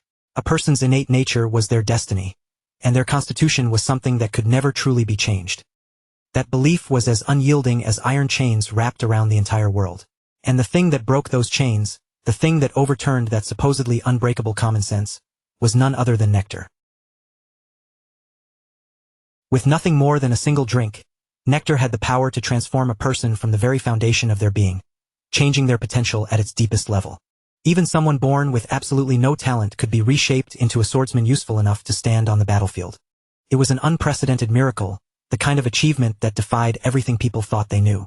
Lucian lowers his gaze to the potion he has made with his own hands. The liquid inside glows a bright red. Lucian admits to himself that what he created is nowhere near as powerful as the original nectar. At best, it is only a kind of mass-produced substitute, a weaker version made by piecing together the clues he remembered. Even so, Lucian rolls up his sleeves with firm resolve. For a body as broken and weak as this one, there is nothing better available right now. With a faint, ironic smile, he speaks as if addressing the former owner of the body itself, telling the noble young master to consider himself lucky. Then Lucian recalls how the story of nectar eventually ended. Later, when a chaotic era spread across the empire, the Alchemist Guild became the first target, because the recipe for nectar had shaken the balance of power so violently that its very existence became too dangerous. Because of that, the recipe disappeared from the world entirely. However, a secret gleam rises in Lucian's eyes, because he knows something that others do not. Through the clues he managed to gather, he somehow succeeded in creating something similar. Memories of his past life surface, painful experiments, brutal side effects, and test subjects who died far more often than they survived. But Lucian pushes those dark memories aside and decides that he has thought about it enough. Without hesitating any longer, Lucian lifts the elixir to his lips and drinks it all in a single gulp. The moment the liquid enters his body, a surge of blue energy erupts inside him, spreading through him like a violent wave. From here on, everything truly begins. The potion finally awakens inside Lucian, and the power hidden within that liquid starts to burst open through his body. Thin strands of energy begin curling through him like living threads, winding deeper into his flesh and veins. This is the first step, turning the raw power of nature into strength that belongs entirely to him. The vital force now stirring awake inside his body has a name: mana. Its real power depends on how smoothly it moves through the body, spreading outward, circulating through every pathway, and then being drawn back in again. The quality and output of the strength a person can use changes drastically depending on how well that circulation works. Right now, Lucian has used nectar's power to forcibly widen the blocked pathways inside this body, forcing energy to flow through his astral form. But then, something unexpected happens. Lucian's eyes snap open in confusion, because the resistance and pain that should come when someone accepts mana for the first time are nowhere to be found. Instead, the mana spreads through him smoothly, without the slightest obstruction, as though it has finally returned to the place where it was always meant to belong. Currents of energy surge freely through his body, flowing with a force and clarity far beyond anything he expected. Lucian can only stare in disbelief, completely shaken by what he is feeling. Even his eye changes in that instant, the sharp glimmer inside it revealing just how deeply stunned he is by this impossible discovery. Normally, even a newborn baby's body carries impurities that interfere with mana circulation, yet as Lucian realizes what is happening, an unbelievable truth begins taking shape in his mind. In a striking vision, he finds himself submerged beneath the water, staring upward with wide, disbelieving eyes. Don't tell me this guy. The realization crashes over him like a massive wave. Above him, a colossal celestial whale glides through the water with overwhelming majesty, symbolizing the terrifying scale of the potential he has just uncovered. This body belongs to the type of person the world would call a true genius. Morning sunlight spills warmly over the city, washing the streets in gold and quietly announcing the start of a new day. Meanwhile, inside the mansion, someone stands near a window, waiting with nerves stretched tight and anxiety written all over his face. It is Hans, Lucian's personal servant, pacing back and forth as worry for his master eats away at him. Then, all at once, a sound comes from the door, making him freeze in surprise. His heart seems to jump into his throat, caught between desperate hope and the fear that something might have gone terribly wrong. The door finally opens, and Lucian steps out with an unsettling calmness, as if nothing unusual has happened at all. He looks at Hans and casually asks whether anything happened while he was waiting. Hans, already on the verge of tears, rushes toward him the moment he sees him. "Young master!" he cries, his voice shaking as relief and frustration hit him all at once. He demands to know whether Lucian has any idea how long he was locked inside that room. Through his sobs, Hans continues pouring out everything he had been holding back. Lucian had not answered no matter how many times Hans called for him, and on top of that, he had strictly ordered Hans not to enter under any circumstances. That left Hans terrified, convinced that something awful might have happened on the other side of the door. He wipes at his tears as he speaks, his face caught between anger, fear, and overwhelming relief now that Lucian is finally standing in front of him again. Lucian reaches out and places a hand on his servant's shoulder. That small gesture is enough to make Hans' emotions collapse completely, and he finally admits just how worried he truly was. But Lucian's face shows not even a trace of guilt. Instead, a sly and calculating smile slowly curves across his lips, and in a close-up, his eye sharpens with a strange, almost feline pupil. Something about the young master has undeniably changed, and the difference is far too strong to ignore. Hans takes a hesitant step back, unsettled by the strange aura coming from his lord. "Young master?" he asks carefully, watching Lucian with growing unease as a troubling thought begins to form in his mind. It is definitely the young master standing there before him, and yet, for some reason, Hans cannot shake the disturbing feeling that the person in front of him is no longer quite the same. Inside that body, the mercenary now wearing Lucian's face smiles to himself. That sharp instinct of Hans is almost frightening. Because Hans had served Lucian more closely than anyone else, he was bound to notice the change before others did. His intuition as a loyal servant has not betrayed him at all. Lucian places a hand against his chest, calmly assessing the condition of this new vessel. The physical body itself will need time, food, and proper nourishment before any major change becomes visible. But the real transformation is happening inside. Deep within him, a mana heart glows with a turquoise light, pulsing steadily as newly awakened power gathers and circulates through his body. A smug smile settles on Lucian's face as he realizes how quickly his inner foundation is changing. All of this is possible because of the innate constitution Lucian was born with, a potential the original young master never even knew he possessed. Lucian becomes certain of it in that moment. Conviction burns bright in his golden eyes. This body's potential is on the same level as the legendary figures who once changed the world. In his mind, a massive chessboard stretches out before him, and he is standing at the center as the player who controls the next move. If he handles things properly, he believes he could easily surpass the peak he reached as a mercenary within a single year. That thought brings a dark, satisfied chuckle to his lips. With his plans already taking shape, Lucian turns toward the bewildered servant standing nearby. "Hans." Now that he thinks about it, Lucian says this opportunity exists because of Hans. Confusion spreads across Hans' face, because he has no idea what his master is talking about. Before he can even answer, Lucian grabs him firmly. After all, Lucian declares, rewards and punishments must always be made clear. His intense gaze locks onto Hans, and with that one look, he begins setting the stage for an order that could change Hans' entire life. "Listen carefully, Hans. I'm only going to say this once." Lucian's expression grows almost wild, his eyes gleaming with a manic confidence that makes every word feel dangerous. He gives Hans his command. Gather everything he owns, sell even his underwear if that is what it takes, and bet it all on Lucian. Then, with absolute certainty, Lucian promises to guarantee him a smooth path all the way to the top. He says it with explosive laughter, his confidence overflowing so fiercely that it almost feels impossible to argue with him. Then Lucian throws his arms wide in a dramatic flourish and shouts that they should rise to the heavens together, leaving Hans completely frozen in disbelief. Deep inside, the mercenary cannot help but revel in the absurdity of it all. He even finds himself feeling jealous of Hans.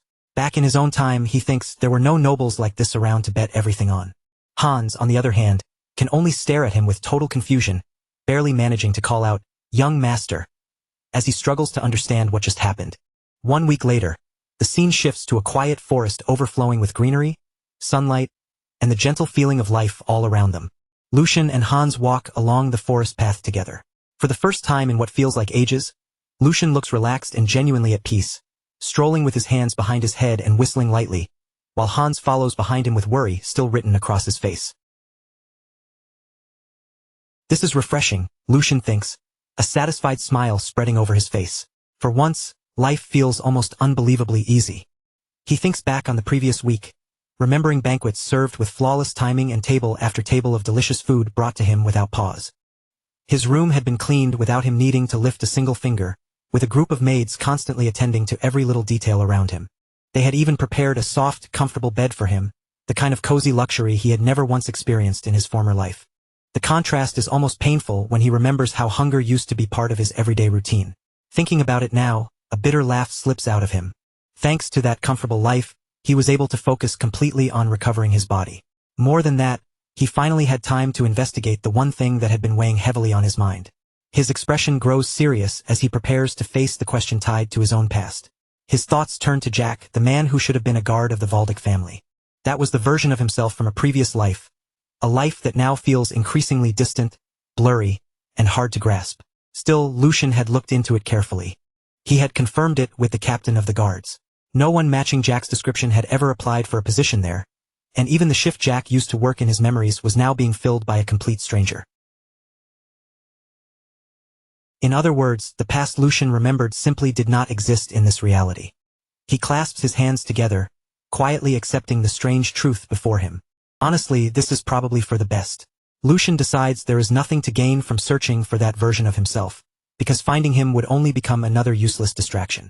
And right now, he does not have the time or energy to waste on something like that. More importantly, he admits to himself that he does not have the confidence to face his past self anyway. A bead of sweat forms as the thought crosses his mind, and he knows without a doubt that he would probably die from sheer embarrassment. Back in the present, Lucian suddenly comes to a stop.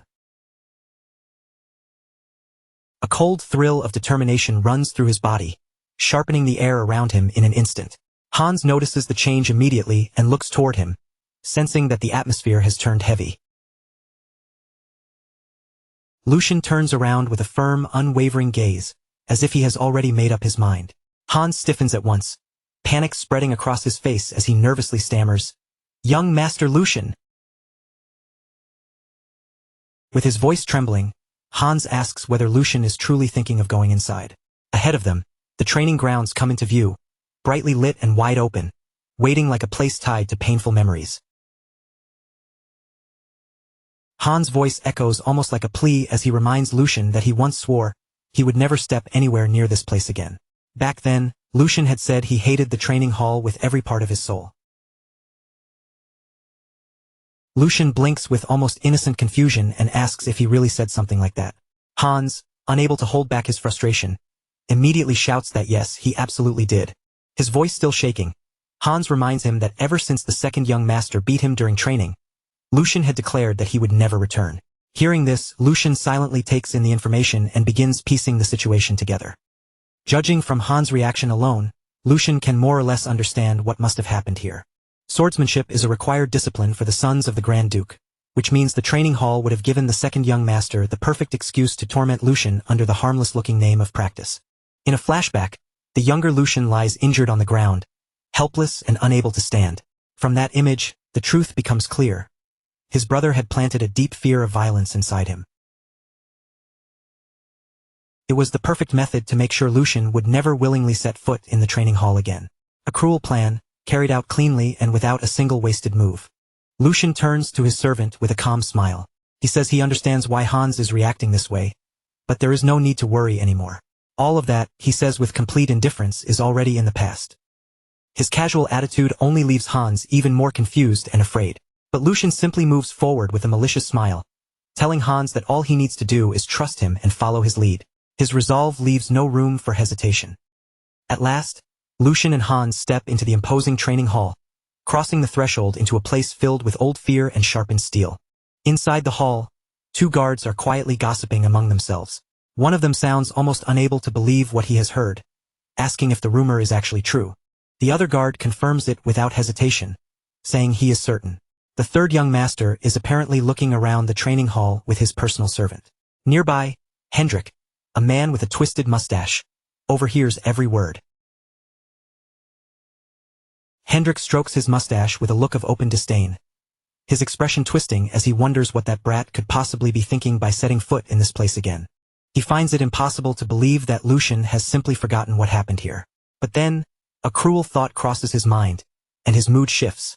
No, he decides this might actually work out perfectly. With that, Hendrik gives an order to his subordinate. He tells the man to go and inform him right away. Then, with a sinister smile creeping across his face, Hendrik adds that by the time that person arrives, he will make sure Lucian is thoroughly cooked. His intention is obvious. He plans to make Lucian's time here as miserable as possible. Meanwhile, Lucian is far too absorbed in admiring the training hall to notice the scheme forming around him. He had expected something impressive, but the place exceeds his expectations by a wide margin. There is not only a generous supply of spare weapons that can be used without fear of breaking them, but also an enormous open space where even the most intense movements would not feel restricted. For the mercenary now living inside Lucian, it feels almost unreal that a single person could own a facility of this scale and quality. A faintly melancholic thought passes through him. If he and his old comrades had been able to train in a place like this, maybe more of his men would have survived. Then the sound of approaching footsteps cuts into his thoughts. Hendrik steps forward with a mocking smile already spread across his face, greeting him with an exaggerated, "Well, well." He continues with oily sarcasm, saying he really was not seeing things after all. To think the third young master himself had come here, it is such a shocking surprise that he honestly could not believe his own eyes. Hendrik's words drip with venom as he says he still vividly remembers how Lucian turned tail and ran without even looking back after his lesson with Nordjordi a year ago.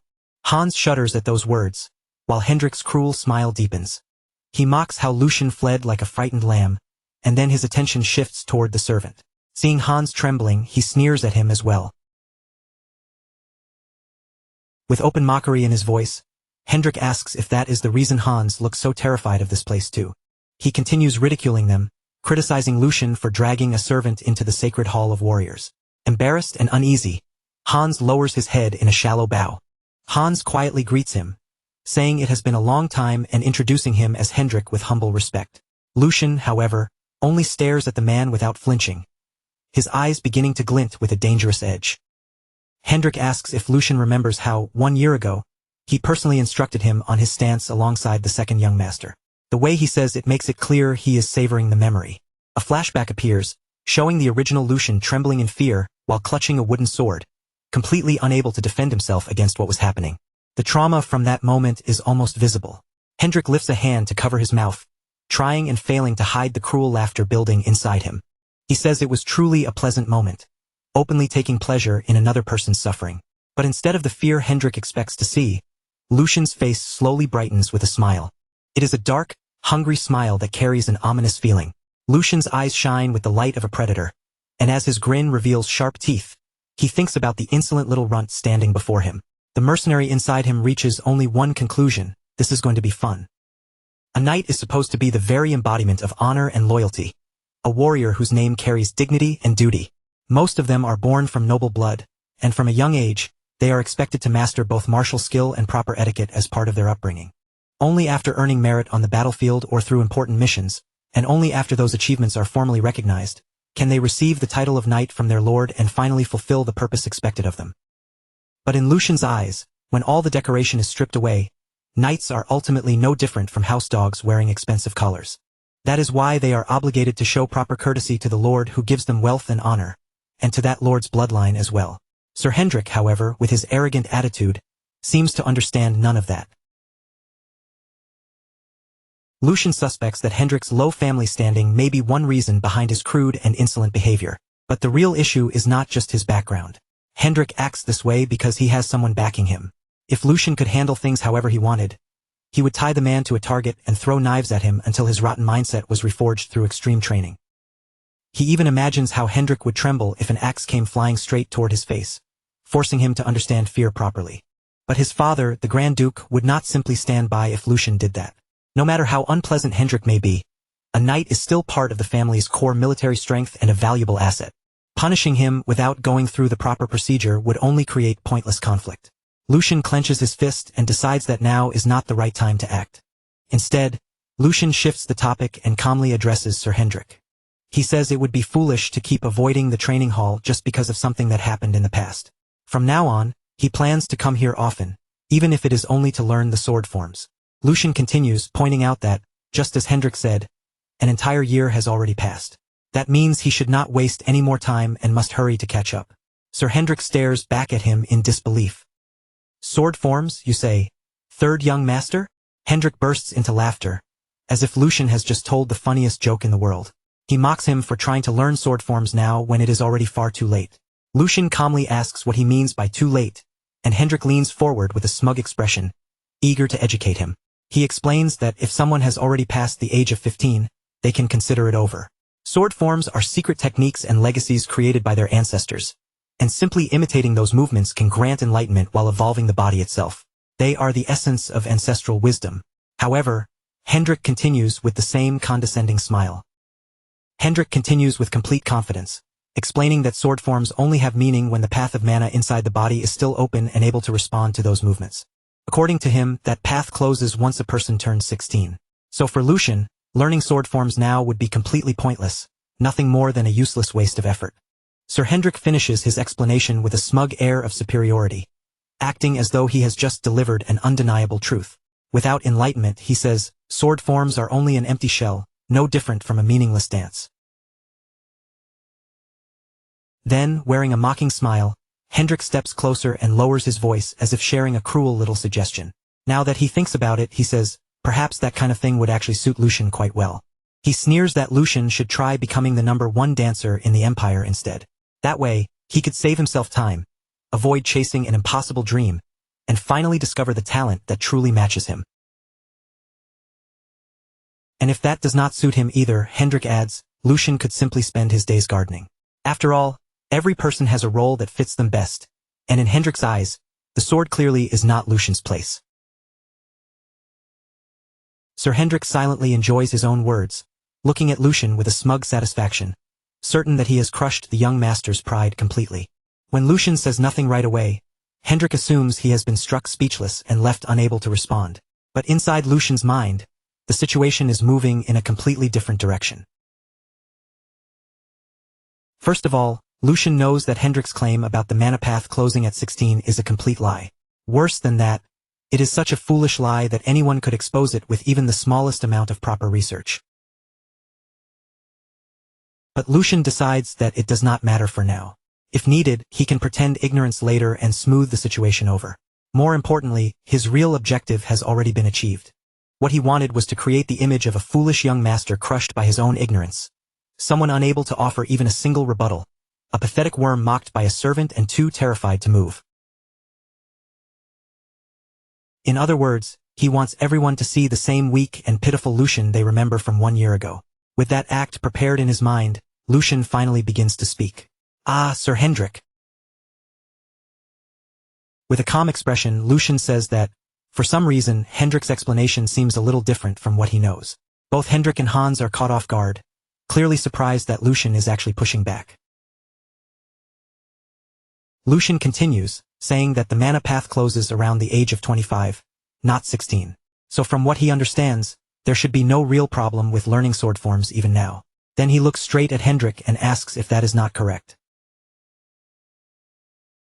Startled, Hendrik blurts out in disbelief, asking whether Lucian is truly certain about what he is saying at this very moment. Lucian keeps pressing him, calmly suggesting that Hendrik may be mistaken, then asks whether Brother Geordie also shares that same opinion. Now cornered, Sir Hendrik insists that of course Geordie thinks the same way, because it is such obvious common sense. In his mind, Hendrik feels like victory is already his, convinced that Lucian still cannot properly refute him. Lucian immediately lets his act collapse into dramatic despair. Yes, that's right, he says, as if the truth has finally struck him. Even my brother said that. Then, without warning, he grabs Hans firmly by both shoulders and cries out his name. With exaggerated horror, Lucian declares that the Valdic family may truly be doomed. Lucian shouts at the terrified servant, asking if Hans thinks so too, insisting that he must feel the same way. Hans, completely confused and frightened, can only wonder why the young master is dragging him into this mess. Still pulling Hans into the chaos, Lucian clutches his own head as though overcome with despair. He laments that someone could be confused about common sense that even a stray dog should know at his age. He demands to know how such a thing could possibly make sense, then pushes his performance even further. How many talented people, he asks, must have been robbed of opportunity because of such wrong and careless knowledge? Lucian cries out that tears are clouding his vision, horrified to think that his brother might possess a skull so hollow. His theatrical fury erupts so suddenly that both Hans and Sir Hendrik flinch on the spot. "Don't stop me," Lucian roars, throwing himself deeper into the act. If what this knight said is true, then this is not just a small mistake. It is a disgrace to the family and a clear crisis for Waldeck itself. Then, with a malicious smile that briefly exposes his real intentions, Lucian leans toward Sir Hendrik. "Surely," he says, "Hendrik is not trying to deceive him, the son of his own lord." In an instant, the atmosphere turns chaotic. Now completely trapped by Lucian's words, Sir Hendrik begins to panic. Cold sweat pours down his face as the confidence he had moments ago disappears without a trace. He asks what Lucian means by that, his voice rising as he demands whether Lucian is implying that he, a knight, tried to deceive the young master. When Hendrik realizes that simple denial is not enough, he desperately tries to pull his own words back. He asks Lucian to forget what he just said, claiming that he merely misspoke because he could not believe the situation in front of him. Lucian answers with a twisted smile, saying there is no way a knight of the Waldeck family would ever do something so petty. Right, Sir Hendrik? Hendrik is already sweating and stumbling over his own composure.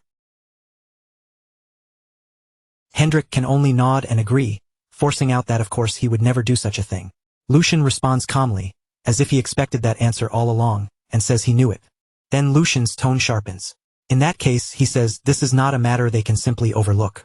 Inside, his true purpose is clear. He intends to teach Sir Hendrik exactly what happens when a man carelessly moves his tongue in the wrong direction. Hendrik, still failing to understand how dangerous the situation has become, asks what Lucian means. Lucian explains that if Hendrik had only meant to humiliate him personally, he might have let the matter pass. Continuing the performance, Lucian admits that the reason Hendrik and the others look down on him is due to his own past shortcomings. He had forgotten his duty and wasted time in vain, and he speaks with a false humility that makes his words sound almost reasonable. Lucian then exclaims that, under those circumstances, how could he possibly reprimand anyone for criticizing him? But the moment those words leave his mouth, his tone changes completely. However, he says that is a separate matter. If a knight of the family and his brother, the pillar of the Grand Duchy, are obstructing the recruitment of talented people with incorrect knowledge, then that is something he cannot simply ignore. Lucian argues that such misinformation could create cracks in the military strength of the Waldeck Knights. Strictly speaking, it could even become a serious danger to the safety of the people living in the territory. As someone who bears the Waldeck name, he says, it is only natural for him to be outraged. While maintaining the act on the outside, Lucian thinks to himself that he has finally reached the heart of the matter. He turns his gaze back toward Sir Hendrik, who now stands frozen in place, fear tightening every part of his expression. By now, Sir Hendrik clearly understands just how serious this has become. Lucian lightly presses a hand against his chest and gives him a quiet warning. He tells Hendrik that he had better prepare himself. With a threatening look in his eyes, Lucian delivers the final strike. He declares that he intends to report the entire matter to his father and formally request an internal investigation. The words hit Hendrik like a blade, and panic seizes him immediately. Hendrik's thoughts spiral in disbelief. Wait, he thinks this was the same boy who used to tremble just from hearing his name. So why is he suddenly turning this into such a massive problem? No, Hendrik tells himself, this brat was always like that.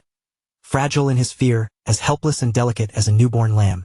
But now, the Lucian standing before him no longer looks like a lamb at all. In Hendrik's eyes, he seems more like a massive, threatening beast emerging from the shadows of a dark forest. At that moment, a gloved hand calmly adjusts a ring set with a red gemstone, and a new voice cuts through the tension hanging over the training hall.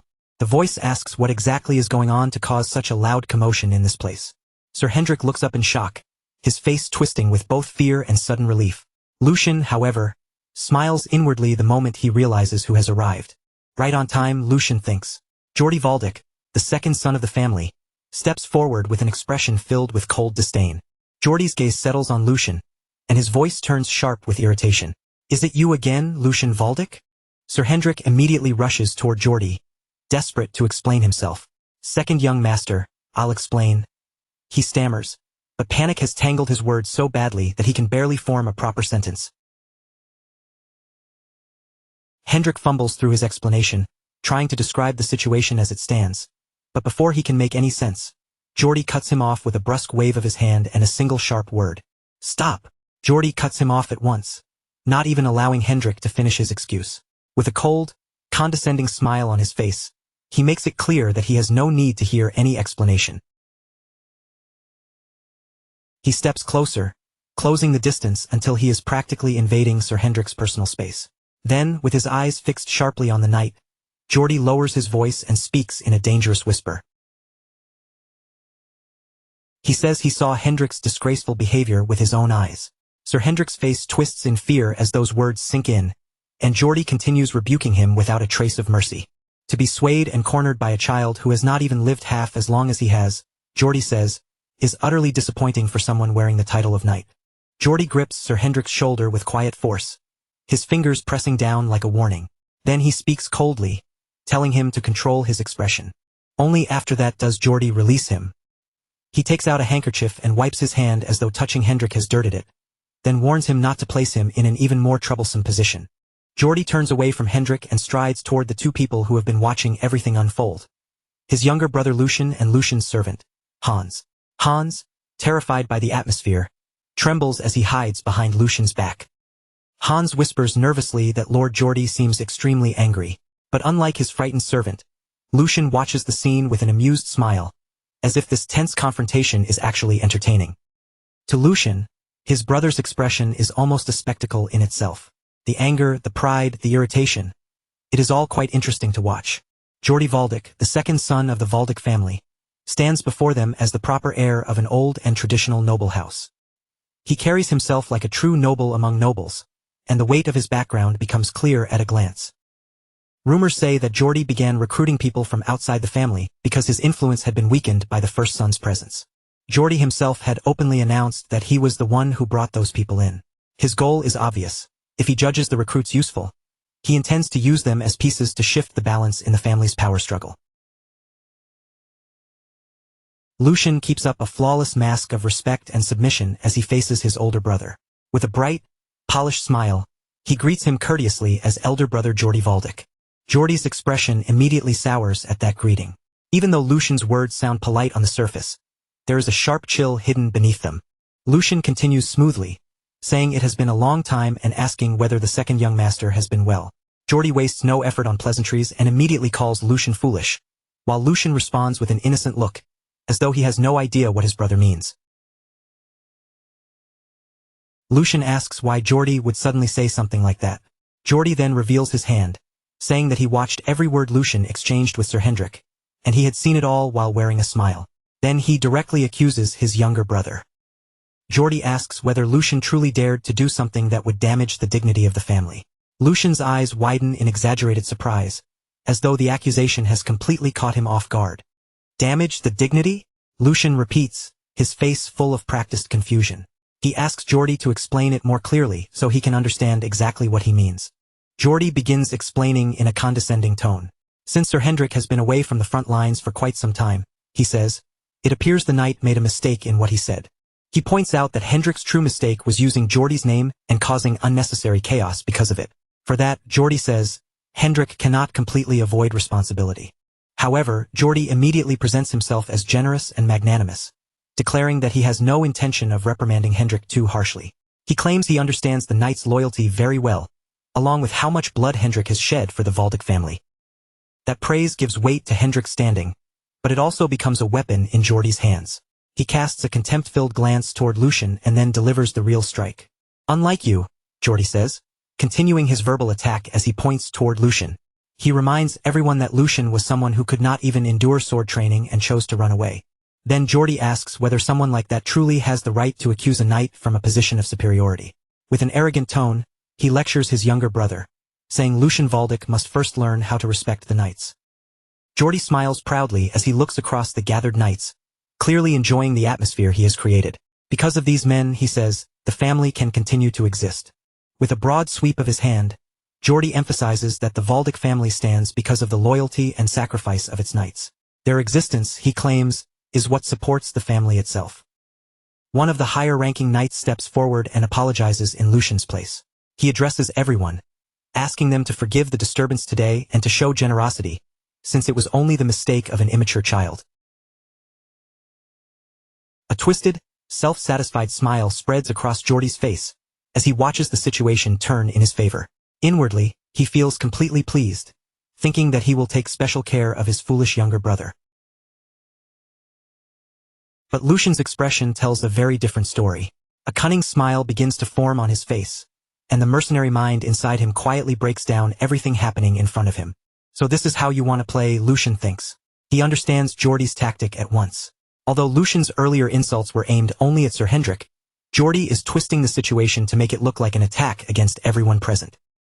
Lucian continues unraveling Geordie's plan in his mind, seeing how his brother is trying to turn all the knights in the hall into witnesses against him.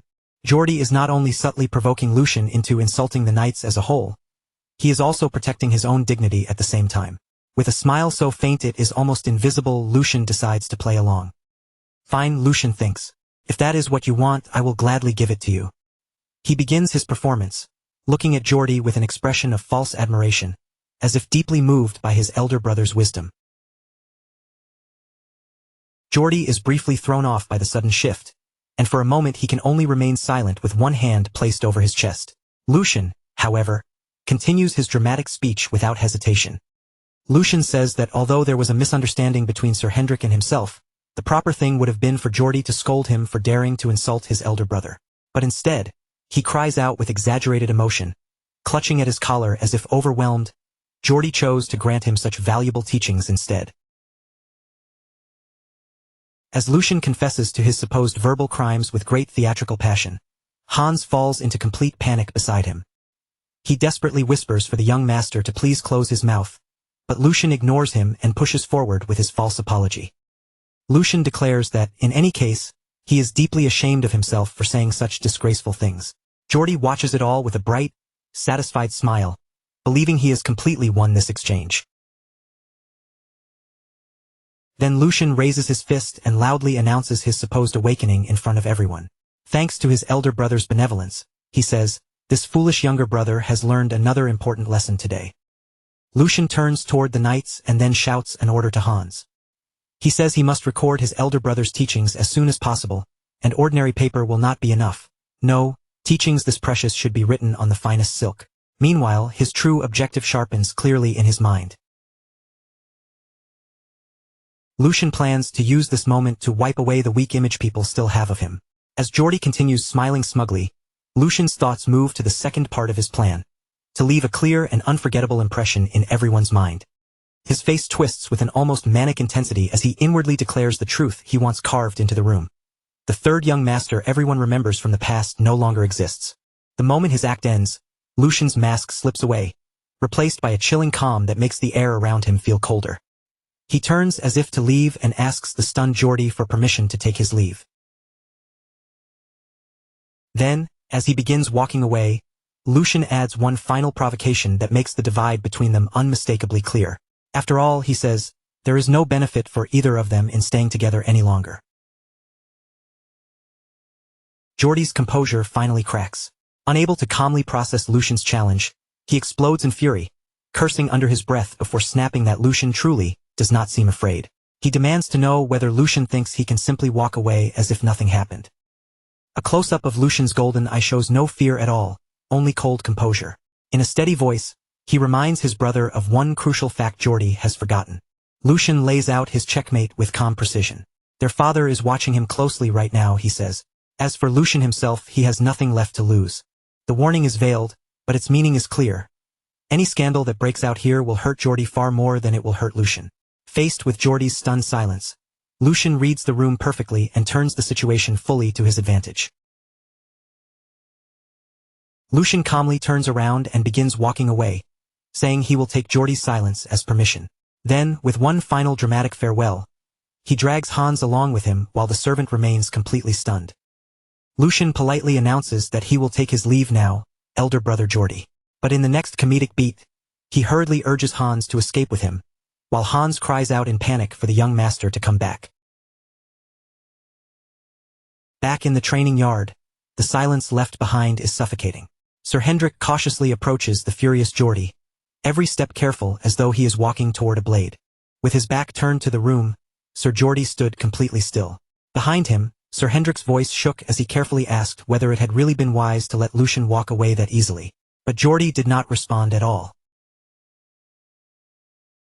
That silence pressed down harder than any furious shout could have. As the view closed in on Jordy's face, the anger he had been holding back finally showed itself.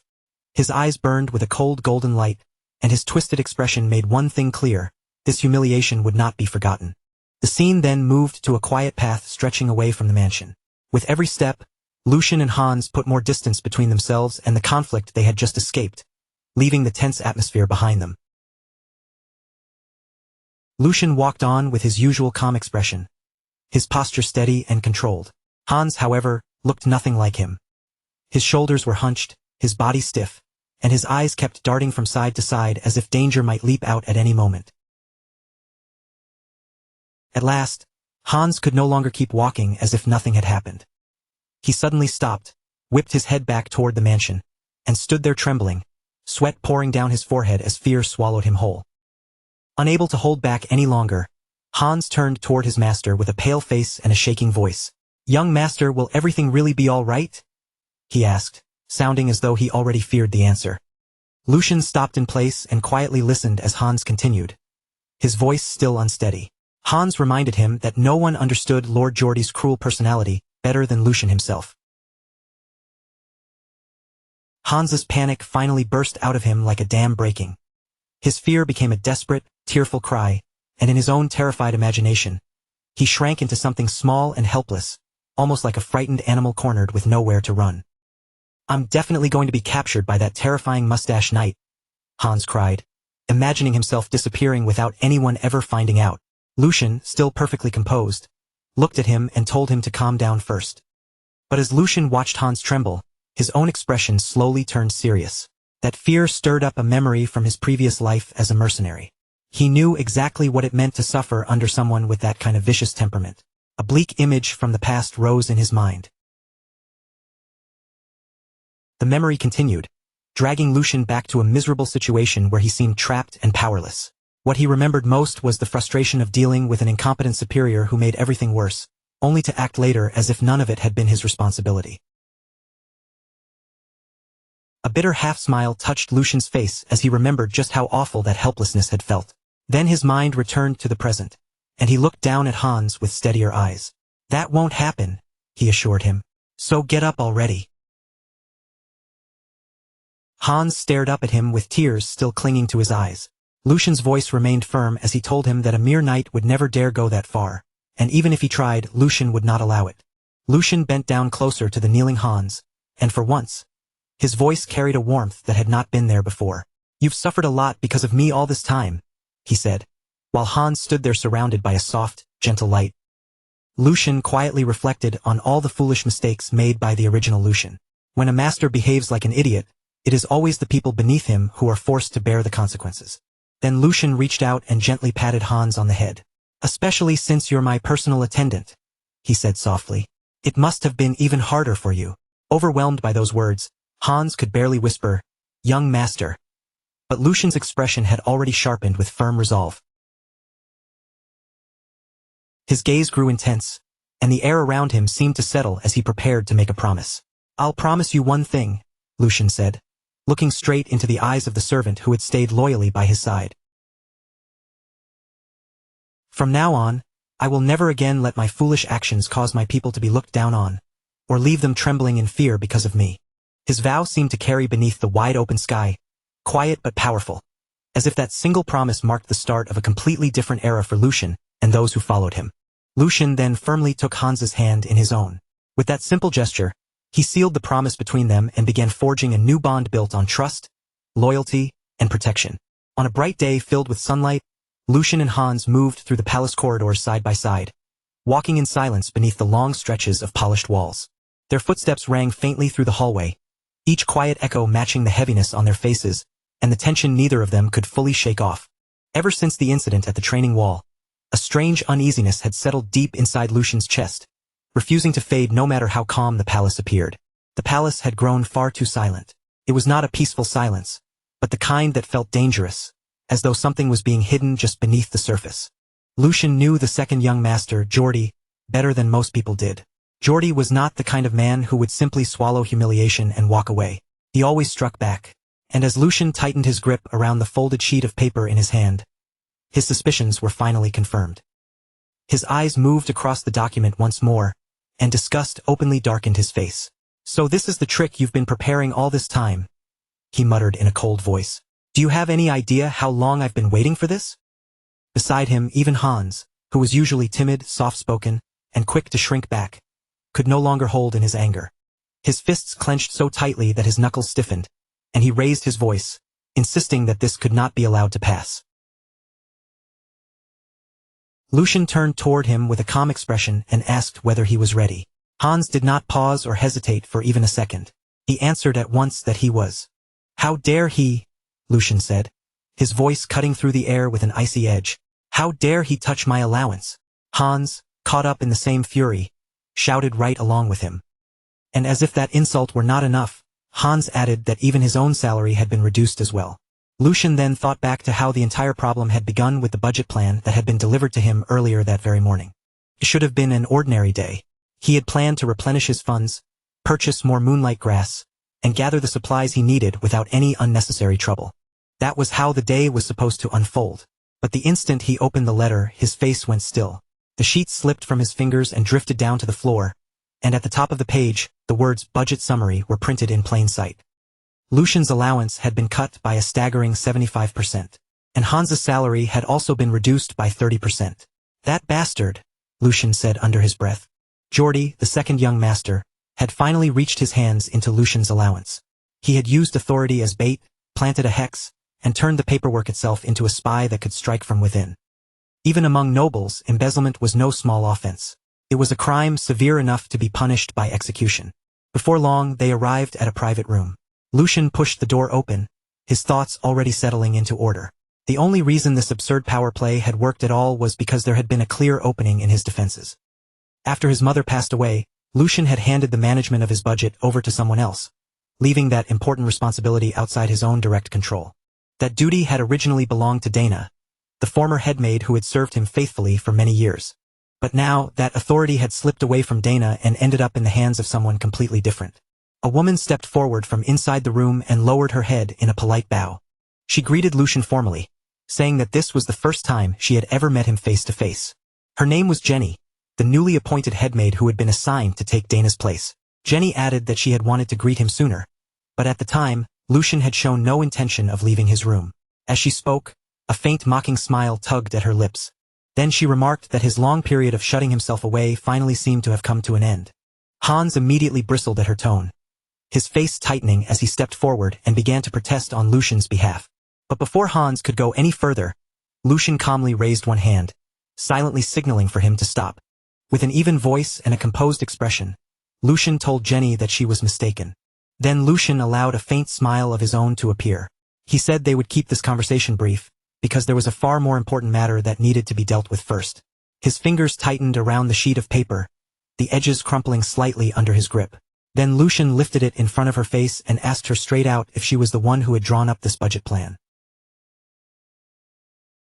For a brief moment, Jenny's eyes widened, as if the question had caught her completely off guard. But that surprise quickly melted into a smile, and before long, a soft laugh slipped from her lips. She said she honestly couldn't understand why Lucian had gone out of his way to call her in over something as insignificant as a simple budget matter. Then, without trying to hide it, Jenny admitted that yes, she was the one who had prepared the document. She explained that since Lucian had handed full authority over to the former headmaid, that authority had naturally passed down to her afterward. From her point of view, she had done nothing more than carry out the responsibilities that came with the position. With her smile still perfectly calm, Jenny added that this kind of work was something Lucian should have been handling himself from the very beginning. Lucian's face tightened ever so slightly, his expression growing colder.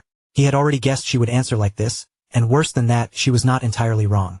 Part of this mess had been created by his own negligence. After accepting that much, Lucian gave a small nod and said he understood. Even so, there was still one thing about the situation that felt deeply wrong to him. Keeping his voice calm, Lucian pointed out that most of the money his father had assigned to the household had been meant to increase the servants' wages, specifically to make up for the neglect they had suffered in the past. The moment those words left his mouth, the maids standing nearby began to tremble. Their nervous eyes flickered back and forth, unable to decide whether to look at Lucian or at Jenny. Then Lucian asked her one very simple question, his tone steady and impossible to ignore. If that was true, he said, then why had Han's salary been reduced instead of raised? As the question settled in the air, Lucian's gaze grew sharper. Wasn't that a little too obvious? Jenny's lips curved into another smile, as if she had been waiting for a chance to answer. Pretending to be surprised, she claimed that it must have been some sort of mistake. After all, running an entire household came with so many tasks that no one could possibly keep track of every tiny detail perfectly. Then she turned slightly toward the surrounding staff and asked whether they could all testify to just how overworked she had been. Almost immediately, the servants around her began nodding one after another, each of them quickly falling in line with her words. In awkward, hesitant voices, they backed her up, even shifting the blame onto themselves as they insisted it must have been a simple oversight. Lucian stayed silent, watching every one of them with a calm, unreadable stare. Then his voice cut through the room. Enough. The word was quiet, but it carried a weight that made everyone understand he was no longer entertaining excuses. In an instant, the entire room went still, and not a single servant dared to make another sound. Lucian stepped forward and said that while the body might appear to belong to one master, its hands and feet were clearly moving according to someone else's orders. He walked toward the door as if he was about to leave, but then he stopped. Slowly, he turned back and fixed his eyes directly on Jenny. He told her he would ask one final question, and warned her to choose her answer carefully. As he spoke, his eyes narrowed with a cold, dangerous focus. Did she know who the master she was truly supposed to serve was? At that question, the smile on Jenny's face finally disappeared. Her answer came out sharp, cold, and without hesitation. If Lucian wanted that answer, she said, then he would have to ask Lord Geordie himself. The scene changed to a dark alleyway, narrow and damp, stretching forward under the gloom like a passage leading into something dangerous. Lucian walked ahead through the alley, his thoughts steady and controlled. Yet there was a ruthless edge beneath that calm surface. Rotting flesh had to be cut away if the rest of the body was going to survive, even if the knife caused pain. With every step, his heartbeat grew heavier, and at the end of the alley, a rowdy bar came into view. Loud voices spilled out from inside, crashing into the street along with the smell of alcohol and sweat. Lucian and Hans entered together, both hidden beneath cloaks and disguises, while Hans looked around with a deep frown. Hans muttered that he thought Lucian had said they were going fishing to clear his head. This place, with all its noise and filth, did not exactly match that peaceful image. Lucian gave him no response.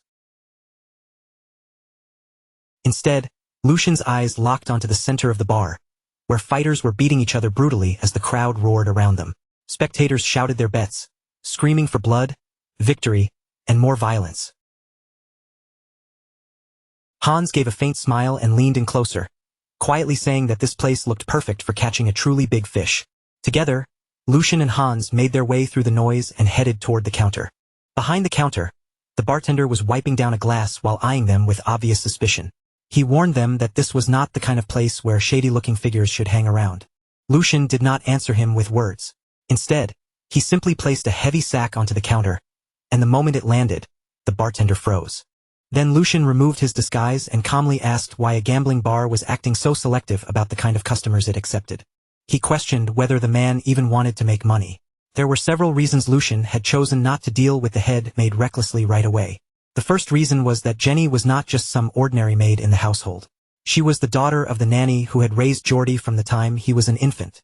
If Lucian acted against her carelessly, it would only make the situation worse and bring unnecessary backlash down on him. The second reason, and the more important one, was that the entire situation had begun because of Lucian's own mistakes after reincarnating and taking over this body. Back then, he simply had not known how to handle household matters like these. Without fully understanding what could happen afterward, he had handed over authority too easily. He had assumed that such an unreasonable situation could never actually happen, but reality had proved that assumption completely wrong. Now Lucian understood that this problem had already gone far beyond simple common sense. It needed to be handled properly, and this time he had no intention of showing mercy. More importantly, there was no possible way the Archduke was unaware of what had been happening behind the scenes. In other words, cleaning up this mess was not only necessary, it was also part of a test. And if that was the case, Lucian would make sure the Archduke saw exactly what he could do. While those thoughts moved through his mind, the same staff member from earlier guided him deeper into the bar once again and respectfully seated him at a comfortable table. Cards were scattered across the tabletop, leaving clear traces of the countless gambling rounds that had already taken place there. Lucian reached out and picked up the deck, his face remaining calm and unreadable. Since he had already come all the way here, he figured he might as well earn some money while he was at it. Before long, the man sitting across from Lucian was trembling so badly it was impossible to miss. A large crowd had gathered around the table, staring in stunned disbelief as they wondered how many rounds Lucian had already won in a row. His opponent was supposed to be an experienced gambler, someone who knew this world inside and out, yet now he looked completely broken. Finally, with his voice shaking, the man lowered his head and said he quit. Lucian casually rolled a coin across his fingers, letting it flash between them as the defeated man hurried away from the table like he could not leave fast enough. Lucian spoke in a light, almost playful tone, saying this was only the beginning and that things were finally about to become interesting. Why leave so soon when the fun had barely started? But the man's face turned pale on the spot, and he immediately refused, insisting it would be much better for him to leave right now. Standing beside Lucian, Hans had gone completely stiff, both hands clutching his head as if he could barely process what he had just witnessed. Since when had the young master learned to gamble with such terrifying skill? Lucian, looking as if the entire game had already bored him, leaned back lazily in his chair and casually propped one leg up on the table. Then, with a calm voice that carried through the room, he announced the next round and asked if there was really no one else brave enough to sit down and play. He had originally come here to spread certain rumors and stir the waters, but so far, the whole thing felt far too dull and easy. Lowering his eyes, Lucian thought that after taking so much money from them, it should be time for the real target to finally appear. Almost as if answering that thought, the door opened.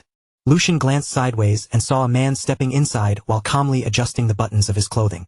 The man wore a polite, well-practiced smile, but the instant he entered, the entire atmosphere inside the bar seemed to shift around him. With a smooth voice, the man greeted him, saying he had failed to recognize such an important guest earlier. He asked forgiveness for offering his greeting so late, then stopped directly in front of Lucian and introduced himself with controlled courtesy. He said his name was Hugo, and that he was the manager of this establishment. With a simple snap of Hugo's fingers, a butler appeared at his side almost instantly, as if he had been waiting for the signal all along.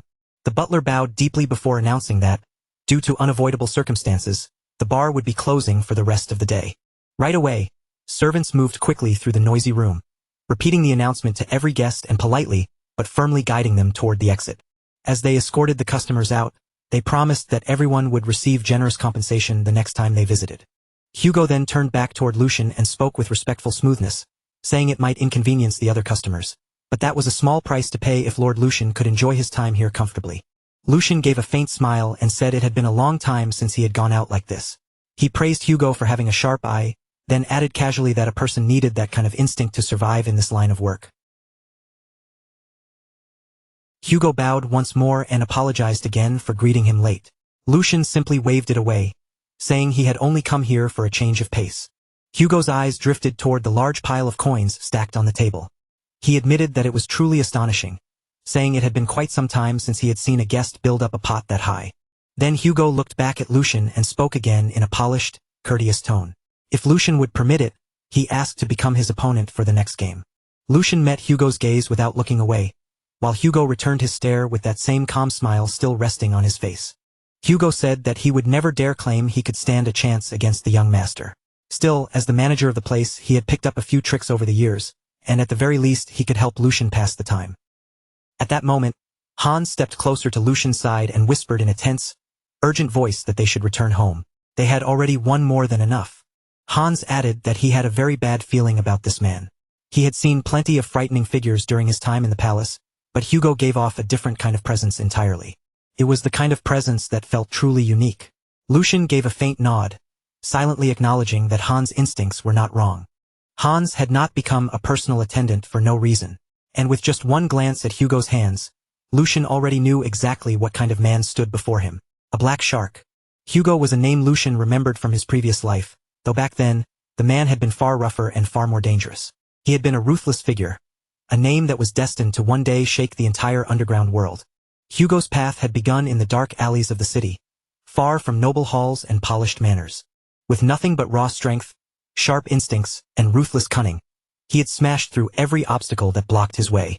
From there, he expanded into gambling, smuggling, and even contract killings, until he eventually became known as the King of the Night, ruling 5 territories from the shadows. Later, when the empire fell into instability, Hugo exploited the chaos, declared himself a baron, and reappeared as one of the warlords fighting for power. But right now, Lucian knew Hugo was still only at the beginning of that path. Even so, that only made him more dangerous, and Lucian's smile deepened faintly. Because today, Lucian had come here for one reason: to catch that shark before it grew too large. As the cards were laid out across the table, Lucian suggested they keep the rules simple and easy to follow. Hugo agreed without hesitation and removed any upper limit on the bets, saying he could not possibly allow the young master to grow bored after coming all this way. His words were perfectly polite, and Lucian's expression brightened as soon as he heard them. Lucian smiled and said that finally, someone understood him. Behind him, however, Hans only grew more anxious with every passing second. Hugo kept his polite smile in place, but deep down, he had already dismissed Lucian as nothing more than a spoiled noble brat leaning on his family name. What Hugo did not realize was that the words exchanged at that table would soon become the very foundation of his own downfall. As the dealer began preparing the cards, Hugo thought the timing could not have been better. Even though his plan involving the gambler's losses had not gone exactly as intended, he subtly tapped the table with his finger. The dealer noticed the signal at once. Hugo believed that a person like Lucian would only sink deeper into the game the more he lost. He intended to devour Lucian down to the bone. But across the table, Lucian was smiling brightly, looking as cheerful and carefree as if nothing suspicious were happening at all. Hugo, sensing something strange, asked if there was a problem. Lucian answered casually that it was nothing, but before they started, there was one question he wanted to ask. Hugo assured him with a courteous smile that he would answer honestly. Lucian leaned back in his chair, a faint smile resting on his lips. Lucian said that although this was their first meeting, he had to admit he had already taken quite a liking to Hugo. After all, a leader could be judged by the people working under him. To manage an operation of this size, even if it existed outside the law, was not something just anyone could accomplish. And if Hugo had truly crossed a line he should never have touched, then someone would have removed him from the board long ago. Hugo's smile stayed courteous on the surface, but his shoulders stiffened for just a moment. Choosing his words carefully, he said he understood his place and always made sure never to offend those above him. Lucian let out a soft chuckle and told him not to be so tense. Even though he came from House Weldon, that did not mean his family was so rigid that they could not understand certain things. He lowered his eyes to the cards in his hand for a moment, studying them as if this were just casual conversation. Then, in a calm voice, he asked when Hugo planned to begin large-scale production. Hugo froze at once. His polite mask cracked for a split second as he asked what Lucian was talking about. Lucian only leaned back in his chair, a faint smile resting on his face. Lucian told him not to pretend ignorance, because the signs were already there. As he spoke Hugo's name, his gaze sharpened, and the next words carried a chilling weight. Illegal drugs. The moment Lucian let those words fall into the room, the air around the table turned heavy, as if the whole bar had suddenly become harder to breathe in. Even the servants standing nearby began to sweat, their faces tightening as nervous glances passed between them. Hans stiffened at Lucian's side as well, his eyes widening with unease as he realized just how dangerous this conversation had become. Hugo went completely still, his body turning rigid as though an invisible blade had stopped him in place. Trying desperately to keep his composure, he forced another smile and cautiously asked what Lucian meant. Pretending not to understand, Hugo claimed he knew nothing about it and insisted he had never heard of anything involving illegal drugs. Lucian did not answer right away. Instead, he calmly placed more coins onto the table, each deliberate movement making the silence feel even more unsettling. In a soft voice, Lucian told him there was no need to keep pretending. He had already heard enough clearly, so asking again was nothing more than a useless feint. A nearly invisible smile tugged at the corner of Lucian's mouth as he began revealing the truth Hugo had tried to keep buried. Hugo had been commissioned by the Marquis Logren family to shake the stability of Valdic territory by spreading illegal drugs through it. The accusation hung in the room like a blade over his neck. Lucian's eyes turned cold, and with one lazy but decisive wave of his hand, he said that for a marquis family to give such cheap, reckless orders showed a complete lack of respect. Lucian continued that there was a line no one should ever cross, and Hugo had already stepped over it. Then he looked straight at him and asked if he agreed. Hugo could not answer. Sweat slid down his face, and his breathing grew rough and uneven, while Lucian's calm eyes stayed fixed on him without the slightest hint of mercy. Lucian admitted that, in a certain sense, there was something almost impressive about Hugo's behavior. That level of audacity was not ordinary. Smuggling illegal drugs into another city, especially into Valdic territory, required a frightening amount of nerve. But the so-called praise was as sharp as a knife, and Lucian warned him that the moment something went wrong and Hugo was caught, everyone connected to Valdic would tear him apart. Not one of them would hesitate, and not a single person would show him mercy. The pressure in the room grew thicker with every word, while Lucian quietly observed the panic beginning to churn inside Hugo's mind. For Hugo, failure at this point meant only one thing: death. His plan had been exposed before it had even truly begun, and the opponent standing across from him was the Valdic family, one of the most dangerous forces he could possibly provoke. Under normal circumstances, this operation should have stayed hidden for another 2 full years. By the time reports about the drug distribution finally reached the Grand Duke, Hugo would have already escaped the city. But Lucian's experience from his previous life allowed him to recognize the danger long before the situation could spiral out of control. At last, Hugo managed to force out a shaky response, claiming that this was all just a misunderstanding. Lucian's lips curved faintly as he slowly repeated those words, as though tasting how ridiculous they sounded. What, exactly, was being misunderstood? Trembling, Hugo insisted that he was only a small-time shop owner barely managing to survive. He swore that dealing in drugs made no sense for someone like him, and that a person jealous of his business must have spread a false rumor. He claimed that if Lucian gave him a chance, he would personally track down the source of that rumor. But Lucian cut him off coldly, repeating the phrase with a hint of amusement. A false rumor? Just like the flour mill Hugo ran was supposedly an ordinary business, and the underground passage beneath it was supposedly nothing more than a secret escape route leading out of the castle. Lucian leaned back slightly, his eyes never leaving Hugo, and told him this would be the last question he asked. What stage was the operation in right now?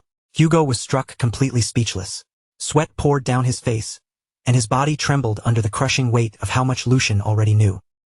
The silence dragged on, thick with dread, while Lucian's calm, unshakable stare left Hugo no space to hide behind another lie. Finally, Hugo sank back into his chair, his body shaking as if all the strength had drained from him. For one brief moment, his thoughts became painfully clear. Lucian knew everything. He knew about the fake shop and he knew about the hidden passage beneath it. At this point, excuses had become completely meaningless. Then a dangerous thought flickered through Hugo's mind. Should he kill him? The instant that murderous intent shifted in the air, the servants around them sensed it and began moving one by one. Their hands crept toward their weapons, slow but ready. After all, a noble who had come without guards could still be cut down in the middle of a conversation. But before Hugo could make a move, Lucian's voice sliced through the tension, cold and razor-sharp. He told him to think carefully before doing something foolish. The chip Hugo was placing on this gamble was his own life. Behind Lucian, Hans trembled, the fear on his face impossible to hide. Hugo's clenched fist slowly loosened. Lucian's warning forced him to remember just how much effort it had taken to climb to his current position. What kind of stupid thought had that been? Hugo scolded himself inwardly, realizing that attacking the successor of the Valdic family would be no different from begging to be killed. His mind raced through every possible consequence if he were caught. The punishment waiting for him would be far worse than a quick and clean death. Slowly, Hugo closed his eyes and let out a long breath. In the end, he chose to survive. Lowering his head, Hugo begged Lucian to spare him. He knew there had to be a reason Lucian had come in person instead of simply ordering his execution. Otherwise, Hugo's head would already be rolling across the floor. Realizing that, desperation completely overtook him. With his voice trembling, Hugo said that if Lucian told him to become a dog, then he would become one without hesitation. If Lucian ordered him to bark, he would bark exactly as commanded. And if Lucian ordered him to crawl, then he would crawl on the ground.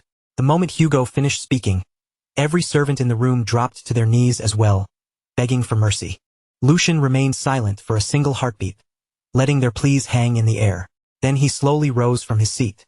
Keeping a dog like this around did not seem like such a bad idea. What Lucian needed now were hands and feet he could actually use and trust. As that possibility appeared, relief surged through Hugo's entire body. Hugo thanked Lucian again and again, swearing that from this moment on, he would obey any order without the slightest hesitation. Lucian stepped closer to him, but then suddenly came to a stop, as if a new thought had crossed his mind. He said thoughtfully that simply keeping Hugo as a hunting dog sounded rather boring. After all, Hugo was not the kind of man who would stay satisfied with that role forever. Lucian placed one hand on Hugo's shoulder, the gesture calm but heavy with meaning. Then he asked a question so unexpected that it cut straight through the tense air. Did Hugo want to try becoming a knight? Hugo's eyes widened at once, as if those words had struck something buried deep inside him. For a brief moment, the entire room fell into complete silence. Every gaze in the room turned toward Hugo, but he barely seemed to notice them. Becoming a knight had once been the dream he carried more seriously than anything else. It was something he had chased with almost desperate obsession, pushing himself forward again and again, only for the cruelty of reality to crush that dream beneath its weight. No matter how much skill he gained, no matter how strong he became, it had never been enough to change his place in the world. In the end, he had always been forced to risk his life for someone else's benefit, fighting and bleeding for a master who stood above him. To the nobles, he was nothing more than a disposable tool, and his low birth had always felt like an unbreakable wall blocking the path ahead. Could someone like him truly become a knight? The question echoed inside Hugo's mind, shaking him harder than any threat had. Hugo pressed his forehead down against the floor, his posture filled with desperation. In a strained voice, he said that if such a chance truly existed, he would even sell his soul for it. He begged Lucian to tell him it was possible. Without the slightest hesitation, Lucian answered that he swore it on the honor of the Valdic family. If Hugo held on to integrity and honor, and if he never disgraced himself in the future, then his status would never be allowed to stand in his way. Lucian leaned closer, his voice low but carrying absolute command. Then he asked one last question. Did Hugo want to live as a human being, instead of as someone else's tool? Hope filled Hugo's chest, something warm and unfamiliar that he had not allowed himself to feel in years. A few days later, inside the palace, the servants gathered together, their faces tense and curious as they waited to see what Lucian intended to do. Lucian appeared at the front of the room, drawing every eye toward him the moment he arrived. He sat casually with one leg resting on the table, looking completely at ease, while Hans and Hugo stood behind him like silent guards. Lucian shifted his gaze toward Hugo and, in a calm but commanding voice, told him to introduce himself. Hugo stiffened slightly, then clasped his hands behind his back as he prepared to step forward. He moved out in front of the servants and introduced himself in a controlled, even tone. His name was Hugo, and from today onward he would be assisting the Lord. As he spoke, a sharp, restrained smile appeared on his face, like a hunter quietly measuring the room. He added that he looked forward to working with everyone. Some time later, still inside the palace, Lucian sat calmly at the center of the room as all attention gathered around him. The servants formed a loose semicircle in front of him, and Lucian lightly clapped his hands, the small sound cutting through their uneasy murmurs. Now that the introductions were over, Lucian said in an even voice, they should bring the head maid in.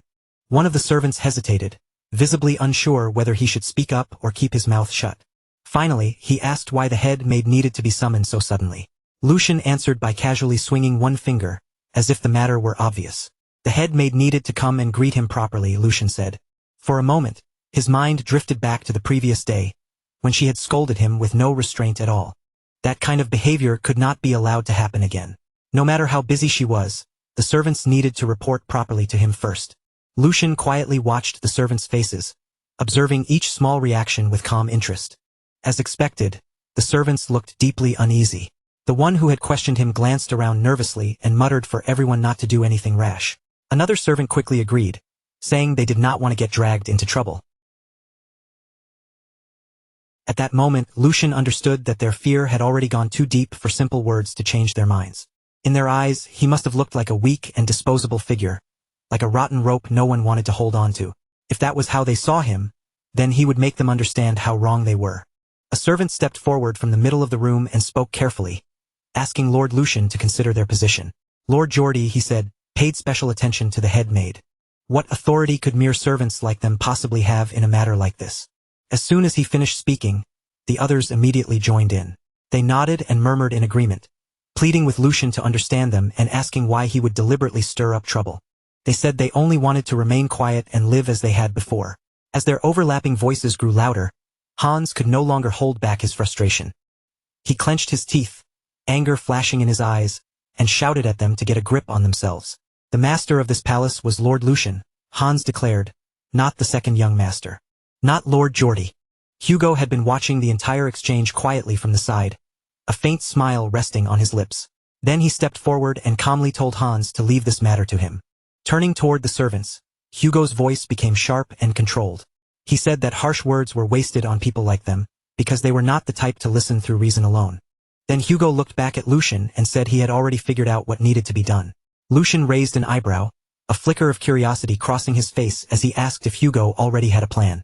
Hugo's expression turned cold. Dealing with people who did not understand their place was simple, he said. Loyalty could be drilled into them, though the process might be a little rough. Then Hugo asked for Lucian's permission. The servants' faces went pale as the meaning of his words settled over them, while Lucian listened in silence before allowing a faint smile to appear. Lucian thought that Hugo really was quick to understand the situation, and that was exactly why he had brought him in. Luck had also been on their side, since Hugo had been caught early while the drug operation was still in its 9th stage. If the plan had advanced any further, even Lucian might not have been able to stop it in time. Placing a hand on Hugo's shoulder, Lucian gave him permission, because this was precisely the result he had wanted. With a faint, satisfied smile, Lucian watched Hugo prepare to act. A darker smile then curved at the edge of his lips as he told Hugo not to worry. Lucian told him to give them a proper show. Hugo answered calmly, his tone steady and obedient, saying he would follow Lucian's command. A chill ran down the servants' backs. Frozen in place, they watched as Hugo walked toward the servant standing in the middle of the room. Only when Hugo stood directly in front of him did the servant fully realize the weight of his presence. Facing him up close felt like being a tiny ant staring up at a towering wall. The servant forced himself to calm down, gritting his teeth as he tried to hold his ground. After all, Hugo was only an outsider, nothing more than a newly recruited subordinate. The servant finally forced himself to speak, his voice tense as he warned Hugo not to step forward without understanding the situation he was walking into. If Hugo wanted to survive, the servant said, then he had better choose the correct side before it was too late. Hugo's cold gaze settled on him, heavy enough to make the air feel sharp. In a soft voice, he asked if the servant had any idea just how cruel the people protecting him truly were. The servant scoffed, trying desperately to cover the fear rising in his chest. He sneered that Hugo surely could not be foolish enough to risk his life over a few coins and a newly gained position. Hugo's fist slowly tightened at his side. In a low murmur, he said those were truly pathetic last words. The servant frowned in confusion and barely managed to ask what he meant before Hugo moved. The punch struck with terrifying precision, landing so cleanly and brutally that no one even had time to react. The servant was sent flying across the hall, his body crashing hard against the floor with a sickening thud. His face swelled almost instantly, twisting out of shape, and his consciousness slipped away as the entire hall fell into shocked silence. Hans stood frozen in place, the blood draining from his face as he stared at what had just happened. The remaining servants instinctively recoiled, shrinking back as Hugo calmly walked past the collapsed body like it was nothing more than an obstacle on the floor. At last, one servant shouted out, his voice shaking with both fear and anger. He said this had gone too far, and that violence like this could never be accepted. Even if the young master had brought Hugo here, the servant insisted, that did not give him the right to behave this way. Hugo slowly turned toward him, his heavy gaze filled with cold irritation, and told them to listen carefully. In a low, lethal voice, Hugo said he had more than enough authority to act. His specialty was educating mad dogs who had forgotten their place. The servants backed away without realizing it, their bodies shrinking under the pressure of his presence. Moments later, heavy footsteps began echoing through the hall. Before anyone could fully react, the large doors at the far end of the room were thrown open with sudden force. Two servants dragged someone inside between them. It was the head maid, and she struggled violently against their grip, shouting for them to let her go. She snapped at them, demanding whether they truly thought they could get away with treating her like this. One of the servants sharply told her to shut her mouth and follow quietly, adding that if she still failed to understand the situation, then she really was a fool. Fury flashed in her eyes as she turned toward him. But the instant she looked into the hall, every word she had been about to say died in her throat. Servants were kneeling on both sides of the room, bruised, trembling, and completely subdued. Near the window, Lucian stood with his back to everyone, calmly gazing outside as if nothing unusual had happened at all. One servant hurried forward and reported that, as instructed, they had brought the head maid before him. Lucian slowly turned around, his expression composed, with only the faintest trace of a smile touching his lips. He said she had finally arrived, his tone light and almost casual. He had merely asked the servants to bring her over, though it seemed they had become a little too enthusiastic while doing so. The head maid's shock quickly twisted into fury, and her eyes burned as she glared straight at him. She demanded to know what the meaning of all this was. Did Lucian really think he could get away with such behavior? She forcefully pulled one arm free and raised it threateningly, declaring that Lord Geordie would never allow this. Lucian's voice stayed cold and controlled as he gave a single command for her to stand. The head maid straightened her posture, forcing herself to look composed, then sharply told him that if he stopped now, she would make sure today's incident ended right here. Lucian smiled, completely unmoved, and calmly asked who had ever said anything about ending this. Then he reached toward the table and picked up a whip. He gripped it firmly in both hands, and the leather gave a faint creak as he lifted it into view.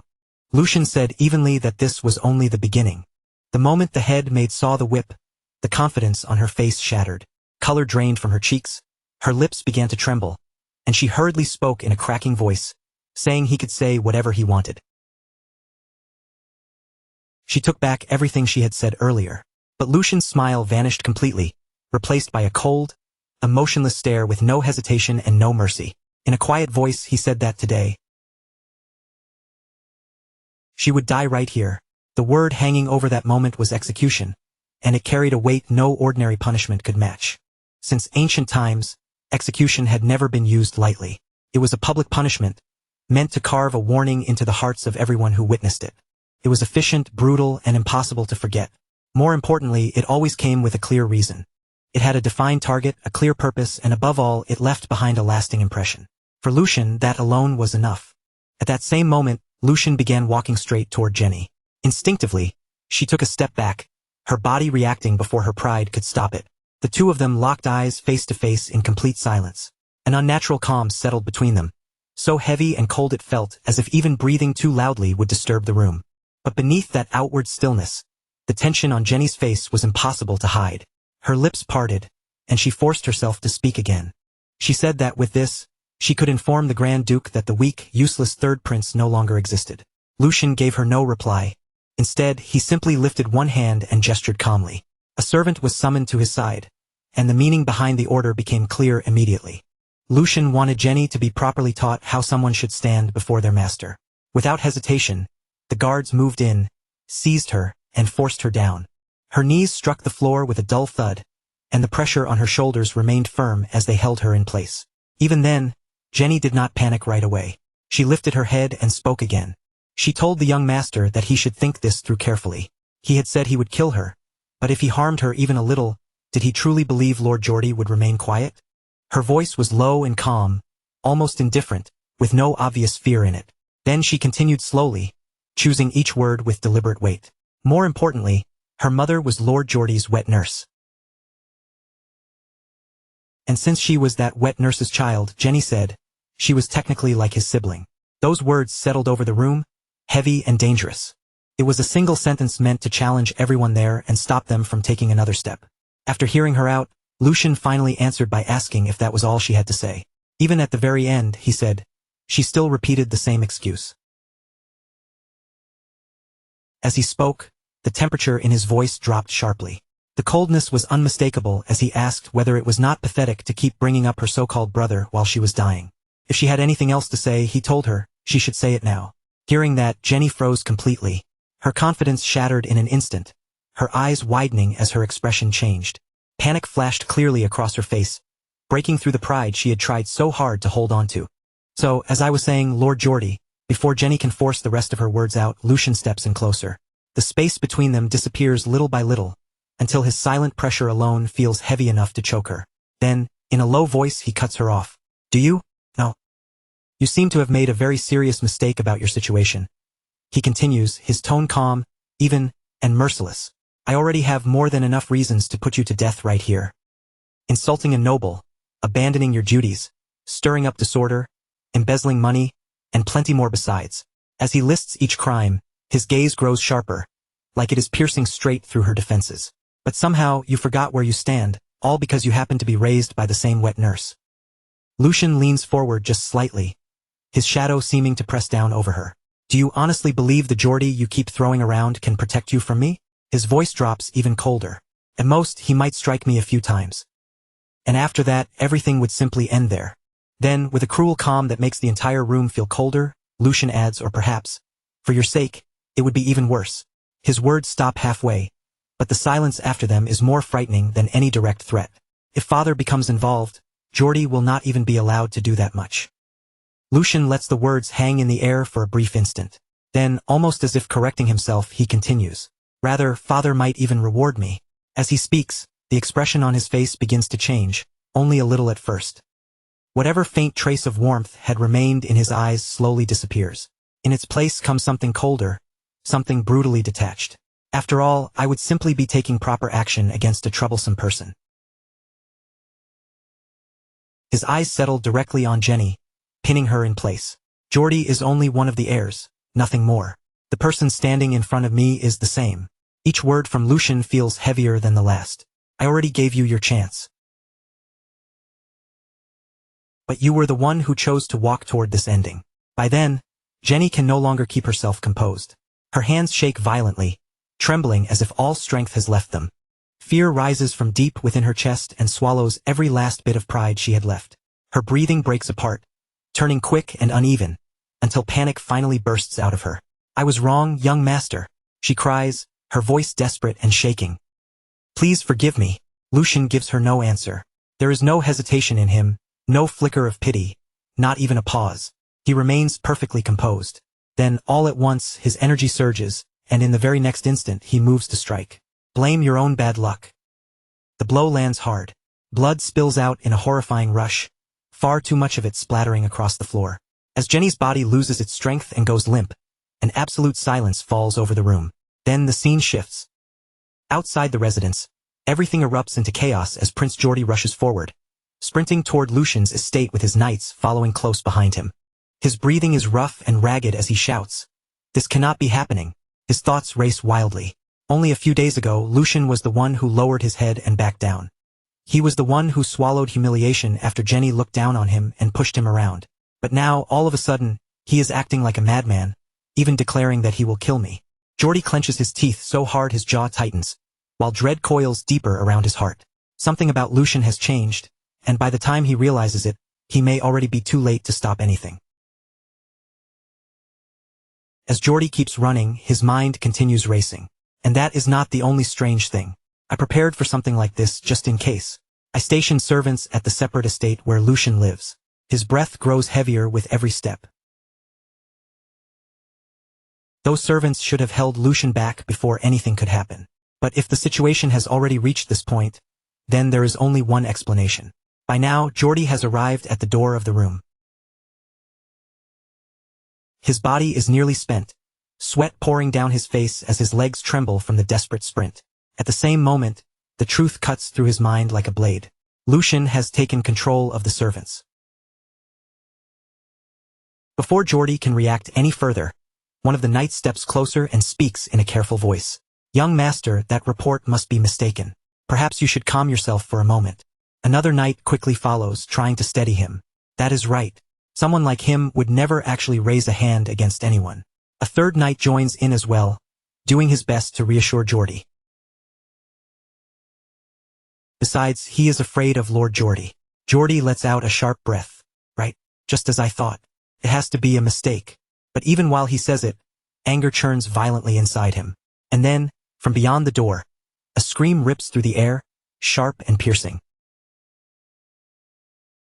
It is filled with unmistakable agony, echoing clearly from inside the room. Geordie's expression freezes on the spot. In that single instant, he understands exactly what has happened to Jenny. The scene shifts again. Inside the room, blood drips slowly down to the floor, one heavy drop after another. There stands the hunter, the very same one from before. His body is soaked in blood, with dark trails running down him and gathering beneath his feet. At the same time, Hugo has Jenny locked in his grip, restraining her with crushing strength. She struggles weakly against him, but it is completely useless. Even after witnessing all of this, Lucian shows no reaction whatsoever. His expression does not shift, and his breathing stays steady. To him, the bloody scene unfolding right before his eyes changes nothing. He simply stands there, calm, cold, and unmoving, like an executioner who has already delivered the sentence. And in that moment, one thing becomes painfully clear. Whatever fear Lucian once carried has vanished completely. What remains now is control, absolute and unshaken. Seeing the situation unfold before him, Jordy finally snaps. Rage explodes out of him as he shouts, "What the hell are you doing?" Lucian only turns his head slightly, his face still calm and unreadable. He almost looks bored as he replies in a cool voice, "What brings my esteemed brother here? Sorry, but I am rather busy right now. Please come back later." Then his voice hardens, losing even the faintest trace of courtesy. "Today, I will tear out the root of this rebellion." Without hesitation, he gives another order. "Hugo, put her back on her feet." Hugo answers immediately, "Yes, master." At the same time, Jordy whips his head toward his knights, his voice shaking with fury. "Save Jenny right now." The two knights respond at once and rush forward, charging straight toward Lucian to free her. But before they can take another step, Lucian speaks again, his voice icy and merciless. "If anyone comes within 3 feet of us, cut her throat." Those words slice through the room like a drawn blade.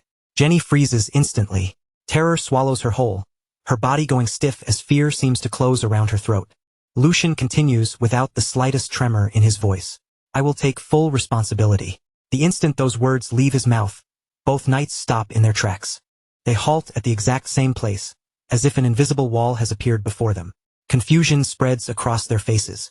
They cannot decide whether to move forward or remain still, because no matter how urgent the situation is, they cannot disobey their master's command. On the other side, Hugo speaks in a low, dark voice, cold enough to send a chill through everyone in the room. "There will be no way for her to survive. Leave it to me." As he says this, the knife is already pressed firmly against Jenny's throat. With just one wrong movement, everything will be over. Jenny, already beaten badly and barely holding herself together, becomes even more terrified. Fear completely overtakes her. Her body trembles as she turns her head back, just a little, tears streaming down her face. In a weak, broken voice, she cries out, "Lord Jordy." The sight of her like that ignites Jordy's fury even further. His voice bursts out, overflowing with rage he can no longer control. "How dare you do this? Your head will not be the only one taken. Your entire family will be executed and hung from the city walls." Hugo does not flinch in the slightest. He answers calmly, his voice steady and empty of emotion. "That will never happen." Those words strike Jordy like a physical blow. His eyes widen in disbelief. "What did you just say?" Hugo responds without even a moment of hesitation. "My master is Lord Lucian. Any order that does not come from my master means nothing to me." He continues, his resolve completely unshakable. "No matter what happens from this point forward, if it is my master's order, then carrying it out is my duty." As Hugo speaks, his expression stays firm and immovable, like iron that will not bend. Seeing that unwavering loyalty, Jordy's hands begin to shake violently. Rage surges through him so fiercely that it nearly steals away his reason. Grinding his teeth, he roars, "Lucian, what did Jenny ever do to deserve being treated like this?" Lucian answers in a cold voice, still holding his hunter in his hand. "She insulted her superior, disobeyed orders, and interfered with financial matters." His tone remains completely flat. "I simply gave her the punishment she had earned." Then Lucian's glare sharpens on Jordy, anger burning deep in his eyes. "Do you still not understand the difference between duty and personal emotion?" Those words only pour more fuel onto Jordy's fury. His chest rises and falls heavily, his whole body shaking with rage. Yet even with all that anger, he can do absolutely nothing, and that helplessness burns more painfully than any wound. At that moment, the situation within House Valdic becomes clearer. The current line of succession places the young master, Tristan Valdic, in the first position, standing between the two brothers. Because of that, a deeply rooted rivalry between the two opposing sides has already formed, splitting the household into a tense, two-sided power struggle. In other words, until Ur finally makes his decisive move, the balance of power inside House Valdic will remain unstable. For now, the most important task in front of him is obvious. He must strengthen his own faction and secure it even more firmly. However, the reputation he has built has just suffered a devastating blow. Lucian had humiliated him in front of everyone, and the sting of it cut even deeper because it came from a younger brother Jordy had once dismissed as harmless. On top of that, he had already lost his loyal knight, Ser Hunter Picaria. Jordy's jaw tightened hard, the muscles in his face twitching as he forced down his rage. And now, if he failed to protect Jenny, someone who served him as closely as his own hands and feet, the damage would be far worse. His authority would begin to crack, and this moment would almost certainly become the turning point where his position started to shake.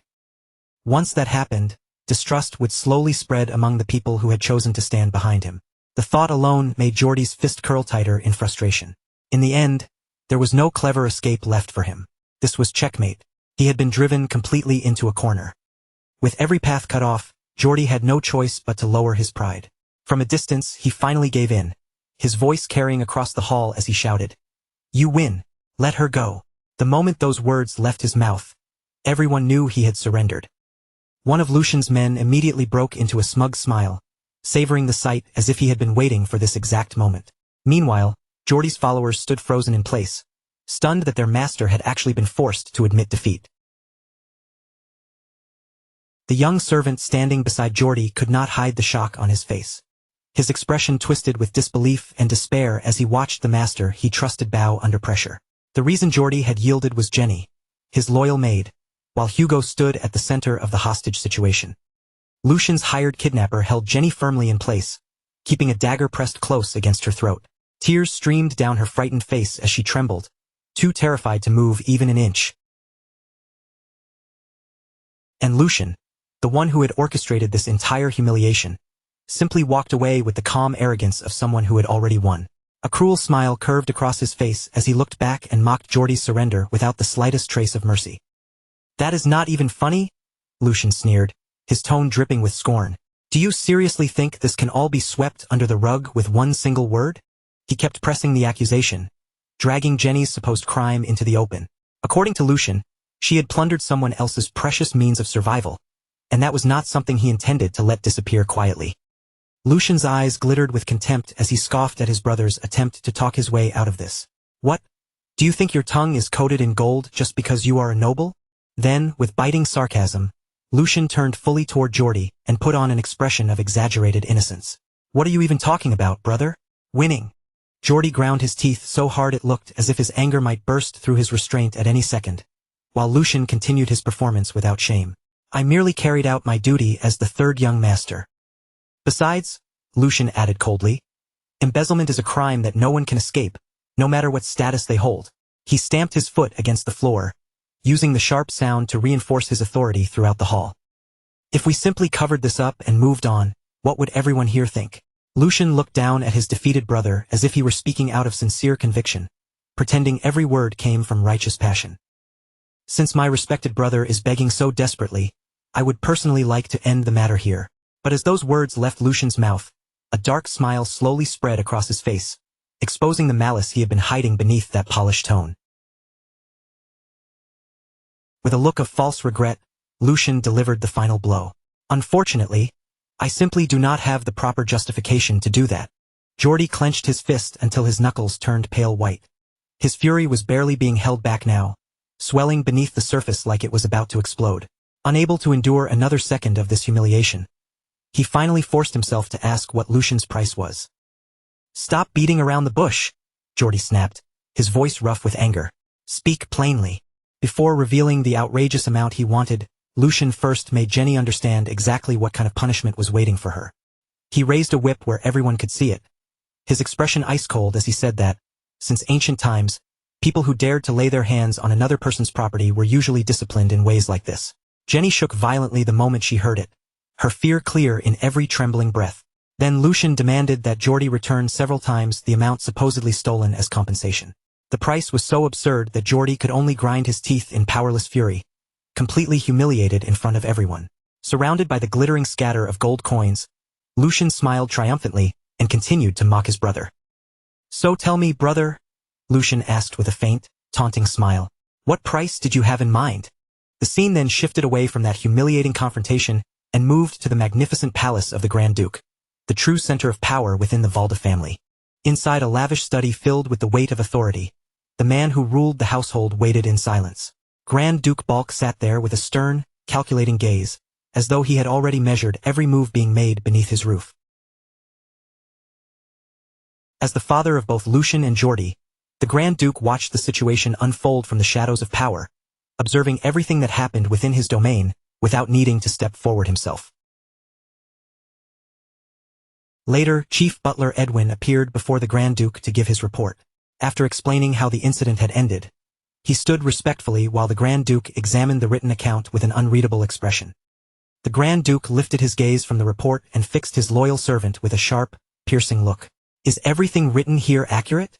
Chief Butler Edwin bowed with proper respect and confirmed the truth of the matter. "I have personally verified it." He then began explaining the humiliating result forced onto the second son, making it clear that Master Geordie had paid young Master Lucian. The amount was 10 times the value involved in the dispute, handed over as compensation. Edwin also continued with another important detail, reporting on how quickly Lucian had acted after the incident. "Young Master Lucian has also brought in an outsider known as Hugo," Edwin explained, "and used him to swiftly remove the spies that had been planted inside his annex." The Grand Duke listened quietly as the report neared its conclusion. Because of Lucian's actions, his annex was now guarded more heavily than any other area in the estate. The Grand Duke slowly turned his gaze toward the window, and for a moment, Lucian's reflection seemed to overlap with his own in the glass. He silently reflected on the bold moves made by his youngest son. His expression became thoughtful, as if he were weighing not only Lucian's actions, but also the sudden shift taking place in the family's balance of power. After hearing the entire report from beginning to end, the Grand Duke made his decision. Without hesitation, he ordered that his son be brought before him. "Bring him in." The doors opened, and Lucian stepped into what felt like the lion's den. With measured composure, he entered the study and presented himself before his father. The Grand Duke turned to face him, his expression cold and controlled, wearing the full weight of authority and scrutiny like a mask. Lucian stood in the vast study, surrounded by the heavy silence between father and son. The tension in the room was thick enough to feel against the skin, and Lucian could immediately sense that something had changed. "What is this?" Lucian wondered to himself. His father's gaze felt different from before, sharper and far more focused than the distant look he had been used to. For the first time, his father was not looking at him like an afterthought. He was looking at Lucian as someone who had entered the game. Then the Grand Duke spoke first, his voice carrying the weight of command. "You have caused quite a stir recently, Lucian." Lucian did not flinch. Instead, he answered calmly, "It was nothing extraordinary. I simply disciplined servants who failed to recognize their own master." The Grand Duke placed one hand on his desk, and his gaze hardened. "However, as a result, you disgraced your brother." Then he pressed Lucian directly, throwing the challenge in front of him without softening a single word. "He will not forget this for a very long time," the Grand Duke warned. "Are you prepared to bear the consequences?" From across the room, Lucian's answer came back as cold and firm as steel. His confidence did not waver at all. "No, there is nothing for me to bear." Lucian defended his actions with chilling logic and complete certainty. To him, this had simply been a matter of putting the hierarchy back in its proper place. Standing tall, with a faint, defiant smile, he framed his ambition as nothing more than duty. "If I avoided such an obvious responsibility just because I feared retaliation," Lucian said, "then how could I ever dare to claim the name of Valda?" The Grand Duke listened in silence as his youngest son spoke with unexpected boldness. "I merely made the choice that would not bring shame upon our name." At that, a faint smile appeared on the Duke's face, though whether it came from amusement or genuine approval was difficult to tell. Then the Grand Duke revealed the true rules of the succession struggle, laying out the battlefield that would decide their futures, while the family crest stood as a silent symbol of their bloodline.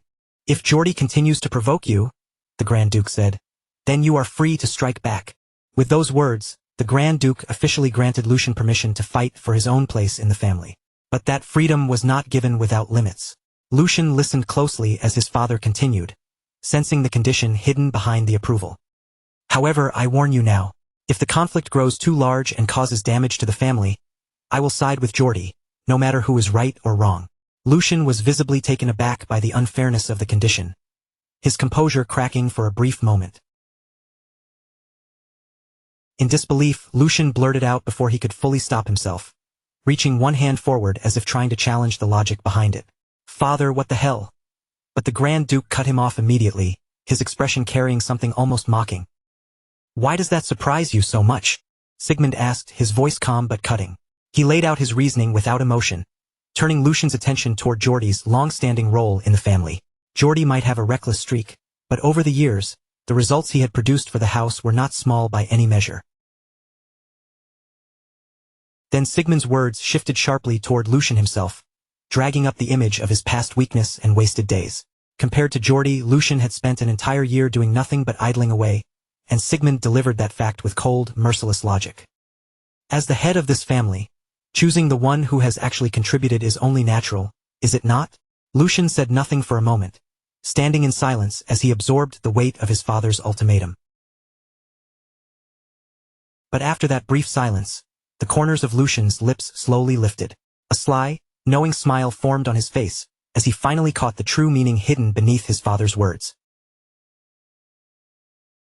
In Lucian's mind, that order no longer sounded like a restriction, sounded more like a challenge.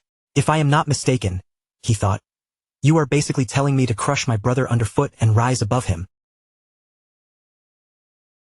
As if confirming Lucian's interpretation, Sigmund continued in a steady voice. "Build your strength and become useful to the family." With that, his advice came to an end. "Then you will understand the answer to your question." The meaning could not have been clearer. Lucian had to prove his own worth.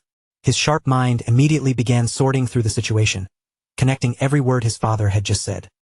"He is deliberately raising the sense of danger to force me forward," Lucian realized. And if Sigmund was speaking this decisively, then there had to be an even deeper implication behind the warning. It meant the structure of the succession would soon be decided. As that conclusion settled in, a smile filled with complete confidence slowly spread across Lucian's face. At that moment, Lucian understood his father's game with perfect clarity. That was why Sigmund wanted him to move quickly and seize the opportunity before it slipped out of reach. Lucian almost found it amusing, seeing how his father pushed him forward through pressure and manipulation. With an ironic smile, he wondered whether all fathers were usually this troublesome. Then, reaching into his jacket, he pulled out a document and thought that if his father cared so deeply about his son's future, he would have to live up to those expectations. Drawing Sigmund's attention once more, Lucian spoke. "By the way, father." Sigmund's eyes shifted, clearly not expecting him to have anything else prepared. Lucian boldly placed the document on the desk before him and asked, "What if I have already prepared my move?" Then Lucian's smile sharpened with triumph as he added, "And it is a very big one." Without the slightest warning, Sigmund snatched the paper straight from his son's hand. The instant his fingers closed around the document, he crushed it into a tight ball, then tore it apart with ruthless force. The scraps scattered down to the floor like falling snow, but the air inside the study only grew heavier. A crushing authority began pouring from Sigmund's body as he demanded to know whether the contents of that report were truly accurate. If this was nothing more than an overexcited, foolish attempt by Lucian to act like he was serving the public good, then Sigmund ordered him to admit it immediately. Sigmund's voice remained controlled, yet each word carried the weight of absolute command, the kind that made deception feel impossible. Lucian did not shrink back. He met his father's gaze directly and answered in an even voice that there was not a single lie in the report. Under the guidance of the writer, Lauren, the investigation had already moved far beyond its beginning stages. Several insiders involved in the drug distribution had been secured, and the testimony and evidence they provided were strong enough to be verified right away. At that instant, an immense blue aura erupted from Sigmund's body, surging through the room like a violent wave. The pressure slammed outward so suddenly that Lucian's instincts reacted before his thoughts could even catch up. His body stiffened in place, every muscle tightening as though an invisible mountain had dropped onto his shoulders. Sigmund's expression darkened, and his gaze sharpened into something terrifyingly close to a death glare. The name Bernhard surfaced in Sigmund's mind, the shameless son of a marquis. Rage boiled up inside him as he thought about the audacity of allowing such filth to corrupt and defile the lands of Valdic. The pressure in the room grew even stronger. Sweat began running down Lucian's face, and each breath became harder to pull into his lungs. Every inhale felt heavier than the last, as if the air itself had turned solid around him. But Lucian recognized the sensation almost immediately. This was not simply anger. His father was testing him. It was the same invisible weight carried by those who protected the empire, the overwhelming force wielded by the sword of the walled family and the terrifying presence of its master. Lucian understood that if this continued much longer, his body might not be able to remain standing. Even so, he forced his pounding heart to calm and asked for permission to make one final point. Sigmund paused for a moment, studying him in silence, then gave a short nod that allowed him to continue. Lucian explained that even if the truth were reported directly to His Majesty, Marquis Logren would simply cut away every loose end and slip out of responsibility. Every illegal act had been carried out through the upper layers of the organization, leaving behind no direct evidence that could clearly be traced back to him.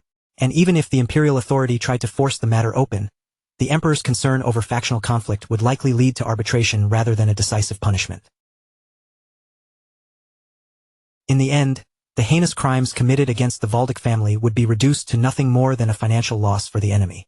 Lucian spoke calmly, saying that losing money alone was nowhere near enough. A crime of that scale demanded a much greater price. After those words, silence settled heavily over the room. Sigmund watched his son closely, genuinely surprised by the sharpness of Lucian's judgment.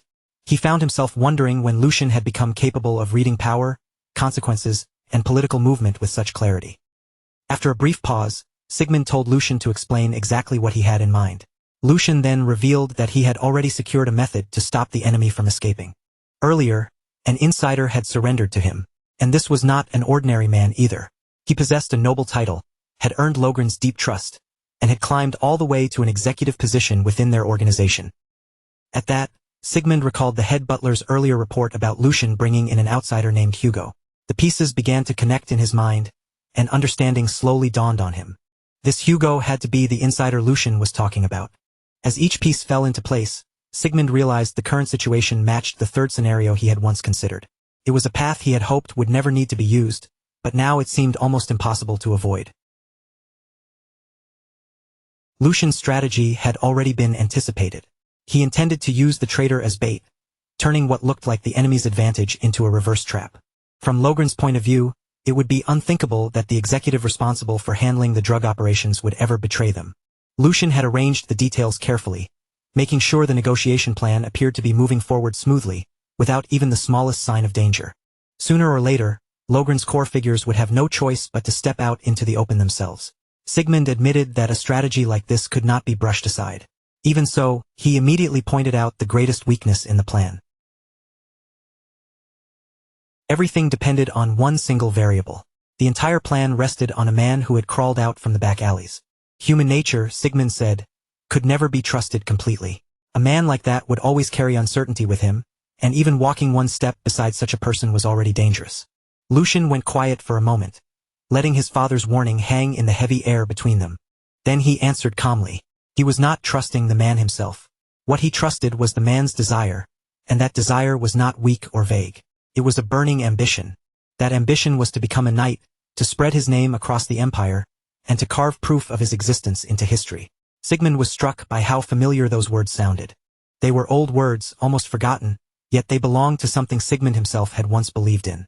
Lucian explained that such a dream was exactly the kind of thing a man could cling to with obsession. He had chosen to believe in that dream, just as he had once done in his previous life. To Sigmund, the reasoning sounded sentimental, but there was also a sincerity in it that could not be dismissed.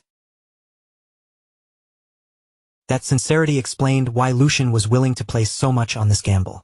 Sigmund then asked what Lucian intended to do if everything collapsed and the plan failed. Lucian answered without a moment of hesitation. He had no intention of running from responsibility. If anything went wrong, the mistake would be his alone to carry. He was prepared to pay the price himself, even if that meant putting his own title on the line. After hearing that, Sigmund finally gave his decision. Once Lucian's body had fully recovered, he was to report to the training ground. Lucian accepted the order immediately, without protest or delay. Then Sigmund revealed what would come next. Sigmund would personally teach Lucian the lion's heart sword, the very swordsmanship that symbolized the blood and pride of their house. With that single decision, Lucian was no longer treated as an overlooked third son. He had been formally recognized as one of the candidates who could one day become the next head of the household. Night fell quietly over the estate, wrapping the grand residence in a deep, still silence. Inside his chamber, Sigmund stood alone near the window, reading in the pale moonlight. The silver glow spilled across the floorboards and reached into the corners of the room, leaving everything around him cold and dim. The head butler entered with soft, careful steps and lowered himself into a deep bow, his face heavy with shame. He lamented that such disgraceful acts had taken place in Melheim, the very heart of the Valdic family, right under their watch. But Sigmund stopped him before he could blame himself any further. He took the responsibility onto his own shoulders, admitting that he had ordered the butler to focus entirely on matters at the border, and because of that, the family's internal defenses had grown weaker. The fact that the third son had uncovered the truth before anyone else was, in Sigmund's eyes, nothing more than a stroke of luck. Bernhard's scheme had been built with great care, designed specifically to slip past their eyes without being noticed. The head butler added that Bernhard's real goal had never been profit or expanding his territory. What he truly wanted was to stain his master's honor. Sigmund gave a quiet agreement, already seeing the shape of Bernhard's intentions. He believed Bernhard planned to use this entire incident later as leverage against him, turning the family's disgrace itself into a weapon he could hold over Sigmund's head. Sigmund also understood that Bernhard ultimately meant to use this scandal as a bargaining chip when dealing with his majesty. The Marquis, blinded by his fear for his own safety, had completely lost sight of the true state of the empire. Then Sigmund shifted the conversation toward Hugo, the man who was now standing beside his third son. The head butler explained that, on the surface, Hugo was known as a gangster who operated a gambling house. But in truth, Hugo was the leader of a newly formed organization that had already shaken the underworld. He was not the kind of man who would easily bow his head and serve someone else. In fact, the head butler had personally gone to meet him, and Hugo had informally accepted his place as Lucian's subordinate. Even as he reported this, the butler could not hide his admiration for the young master's astonishing growth. Growth, Sigmund repeated under his breath, as if weighing the word itself.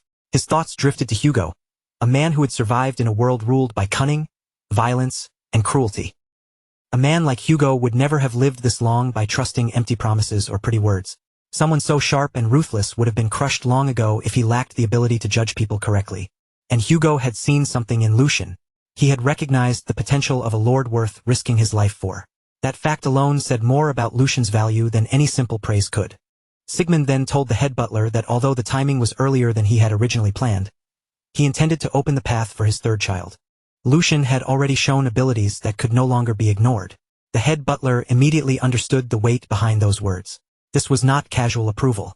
It was a declaration that would reshape the future of the household. Sigmund then added that, starting the very next day, he would begin passing down the family's vision to Lucian. The head butler smiled quietly, showing his approval, and said that it was a proper and decisive choice. Then he asked whether Sigmund had already chosen a swordsman to instruct the young master. Sigmund answered without hesitation. Lord Issen was to be summoned. The head butler's body stiffened the moment he heard that name, shock flashing across his face. Sigmund remarked that it would be a shame to let such a fine horn break simply because of old age. This opportunity, he believed, would become a meaningful chapter in Lord Issen's life as well. When Hans heard the news that Lucian had officially become a successor candidate, he completely lost control of himself. Laughter burst from his mouth, but at the same time, tears streamed down his face. The two emotions mixed together in a chaotic mess, as if his heart had no idea how it was supposed to react. Overwhelmed by the revelation, Hans kept shaking his head and repeating again and again that what he had just heard could not possibly be a joke. Every time he spoke, he stressed the same point, almost as if he were trying to convince himself more than anyone else that Lucian had truly become an official successor candidate. At last, his strength gave out. His hands slipped from his knees, and he collapsed onto the floor, sitting there while openly crying without even trying to hide it. Lucian, clearly irritated by such an exaggerated reaction, tried to stop him with a firm voice. He said that he had already confirmed it several times and demanded to know just how many more times Hans needed to hear it before he finally believed him. When it became obvious that Hans was only spiraling even further, Lucian turned toward Hugo and told him to handle the kid. Hugo stepped forward at once, lifted Hans up with effortless strength, and asked him to calm himself. His voice remained respectful but steady as he explained that, considering the young master's abilities, this outcome was only natural. Then Hugo looked toward the path Lucian would walk from this moment onward and added that it would not be fitting for a senior who served as his right-hand man to be shaken so deeply by this news. Those words struck Hans like a sudden blow. Hans froze completely as the meaning sank in. He had just been acknowledged as Lucian's right-hand man. The shock lingered on his face for a moment before a clear smile slowly began to spread across it. Pride rose inside him so visibly that he could not fully hide it. Still, he tried to brush it off with exaggerated calm, giving a casual shrug as if it were nothing worth making a fuss over.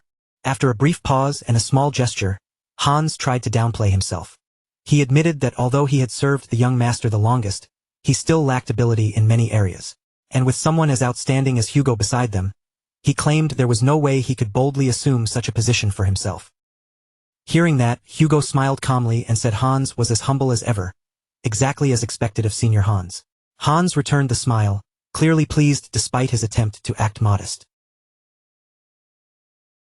Then Hans teased Hugo right back, asking why he kept saying things like that and jokingly calling him the left-hand man Jr.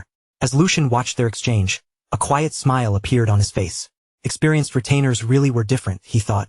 Their composure, their mutual understanding, and the effortless balance between them stood apart from anything else. After that brief reflection, Lucian crossed his arms and addressed Hans more seriously. He said that what Hugo had mentioned earlier was not wrong. Before the matter was officially announced throughout the house, it was only natural to inform the two of them first, and the reasoning behind that decision was sound. As he spoke, Lucian glanced toward Hans, who still looked visibly thrilled. Even though Hans tried to keep himself composed, he could not fully conceal the excitement shining on his face. Watching him closely, Lucian's thoughts became more measured. Hans was timid by nature, and his physical frailty could easily become a weakness if left as it was. Even so, Lucian also understood that Hans genuinely cared for him. More importantly, Hans had the grit to remain firmly by his side even when the situation was harsh and unfavorable. That kind of loyalty was something Lucian could evaluate with certainty. Lucian continued assessing him in silence. If Hans gained more experience, matured properly, and learned how to manage internal affairs, he could eventually become a rearguard more dependable than anyone else. Then Lucian's gaze naturally shifted toward Hugo, and when it came to him, there was no hesitation at all. Hugo's abilities left no room for doubt. All that remained was to open the proper path for Hugo and help him become a knight. Only then could his talents be drawn out to their fullest, allowing him to stand beside Lucian in the future as a powerful sword under his command. With that realization, Lucian strengthened his resolve once more. From this point forward, it was time to focus on quality over quantity. One by one, he only needed to build his people properly. Once that thought settled in his mind, the scene shifted to the following morning inside the peaceful castle. Warm sunlight poured through the quiet halls, slipping past the tall windows and stretching deep into the interior like soft golden ribbons. Lucian stood alone in that gentle light, his eyes closed and his breathing calm, while his thoughts slowly drifted somewhere far away. Before he even realized it, his mind had returned to the memories of his previous life. They were memories from a time when he had searched every corner of the continent, chasing after one single goal with everything he had.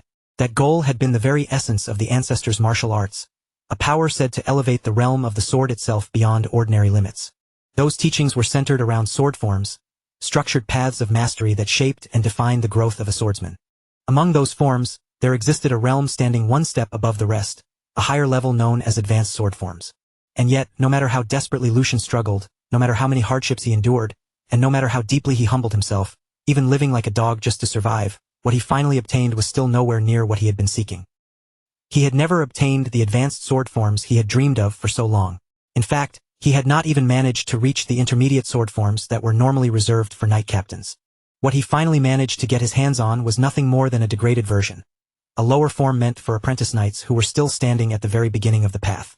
But in truth, for someone like him, a mere mercenary without noble blood, even learning any sword form at all should have been impossible from the start. Being granted even the smallest chance to touch a sword form was already something close to a miracle. And yet, even with that miracle in his hands, reality had still treated him with merciless cruelty. People weaker than him continued to move ahead, learning higher-ranking sword forms for no reason other than the status they were born with. One after another, they surpassed him, and on the battlefield, they crushed him with techniques he could not copy, could not understand, and could not properly defend against. Every time that gap kept him from protecting the members of his squad, his hunger for true sword forms carved itself deeper into his heart. That longing never faded. It only sharpened, growing more painful with each failure until it became a constant torment he could never escape. As those old memories rose back to the surface, Lucian unconsciously clenched his fist. His knuckles tightened, as if his hand were trying to grasp the very thing he had once been forced to watch from a distance. But now, fate had placed a completely different opportunity right in front of him. This time, someone like him had been granted access to something far beyond what he had chased in his previous life. It was something that only a successor candidate of House Valdic, along with their closest aides, could ever hope to touch. An ancient sword form, a legacy so profound that it stood far above even advanced sword forms. The Lion's Heart Sword. Even the name alone carried a heavy, overwhelming weight. Just thinking about the scale of that swordsmanship filled Lucian with awe, and a quiet tension began to build throughout his entire body. The training had not even begun yet, and the time set for the lesson was still some distance away. Even so, his excitement was already rising so fiercely that he could barely contain it. Lucian let out a quiet, self-aware smile when he realized he had been pacing around since dawn without even noticing it. He was too restless to stay still, his anticipation pushing him to move before the lesson had even started. Recognizing that, Lucian decided he needed to steady his mind first. Slowly, he lowered himself to the ground, crossed his legs, and allowed a gentle smile to settle on his face. As he began circulating his energy, his thoughts turned inward. In his previous life, he had learned swordsmanship without anything that could truly be called a proper system. There had been no teacher guiding him, no solid foundation beneath his feet. Only stolen techniques and scattered fragments of knowledge, gathered wherever he could survive long enough to seize them. Because of that, he had never once had someone he could genuinely call his master. That realization did not leave him bitter. Instead, Lucian's smile deepened just a little. Living a second life truly was something extraordinary. But without Lucian realizing it, he was not alone there. From far away, hidden quietly within the shadows, a figure was watching every movement he made. That gaze remained calm and unwavering, fixed on Lucian with silent focus as time passed around them. The one watching him was Sir Eisen himself. A faint smile slowly appeared on Eisen's face. He continued observing the young master as Lucian sat there in composed silence. In Eisen's eyes, there was quiet approval, and in his mind, one thought began to surface. A considerable amount of potential was already taking shape within Lucian. Quite some time had passed, yet the young man had not wavered even once. His posture remained steady, his breathing stayed even, and not the slightest trace of hesitation or instability could be seen in him. As Sir Eisen kept watching, certain details began to stand out more clearly. There were subtle signs in Lucian's composure and control that were impossible to overlook. They were qualities worth paying close attention to. Eisen found himself thinking that guiding this young master would not only be meaningful, but might also provide a brief source of amusement for him. When Sigmund had made the request earlier, Eisen had listened calmly and acknowledged that if the Duke himself was asking for this, then Lucian's talent could not be ordinary. But Sigmund's thoughts had gone even further than that, making it clear that this matter was not simply about talent alone. What had truly surprised Sigmund was Lucian's mindset. It was something entirely unexpected, something that could not be measured by skill, bloodline, or natural ability. Sigmund believed Eisen would understand the weight of those words the moment he saw Lucian with his own eyes. And now, standing there in the present, that belief was beginning to prove true. The great sword saint, Eisen Breitner, watched Lucian closely from where he stood. From a distance, he continued to observe in silence, his sharp gaze never leaving the young man for even a moment. Then, little by little, a proud smile formed on his face. That expression was not simply a recognition of Lucian's talent. It was also an acknowledgement of his unwavering resolve and extraordinary inner strength, qualities that could never be forged through ordinary training alone. A sword saint was an existence born only when one pushed their circulation to the absolute limit, refining both body and mana to the farthest possible edge. It was not merely an impressive title. It was the summit reached by those who had mastered every known sword form and carved their names into the very peak of the blade's path. Across the Empire's long and blood-soaked history, figures like that were spoken of with reverence, almost like gods standing among ordinary swordsmen. And now, that very being was standing before Lucian. For a brief moment, Lucian forgot how to breathe. He remained rooted where he stood, eyes slightly widened and lips parted as that immense presence settled over him. The pressure was unlike anything he had ever felt before. It was not violent or suffocating like the aura of a veteran forged on countless battlefields. Instead, it was calm, vast, and seemingly endless, like standing alone beneath a boundless night sky. It was overwhelming, yet strangely tranquil. A living legend stood within arm's reach, and that man offered Lucian a gentle smile filled with quiet dignity. Placing one hand over his chest, he gave a respectful bow. It has been some time, third young master. The last time we met was several years ago, during His Grace's birthday celebration. From today onward, I will be the one instructing you. My name is Eisen Breitner. Lucian's expression tightened slightly. So this was him. That morning, Hans had mentioned that his instructor would be a knight who had served the Valdic family since the previous generation, but he had left out the most important detail. This man was the Sword Saint himself. Lucian immediately mirrored the gesture, placing his own hand over his chest before bowing deeply. It is an honor to receive instruction from the Sword Saint. I look forward to your guidance. Eisen lightly waved one hand, a faint smile tugging at the corner of his lips. That title is nothing more than an undeserved name given to an old man. Besides, you are a successor candidate. You should not lower your head so easily. Lucian straightened at once, his posture composed and firm. I will not lower the dignity of my family. But that does not mean I should neglect proper respect.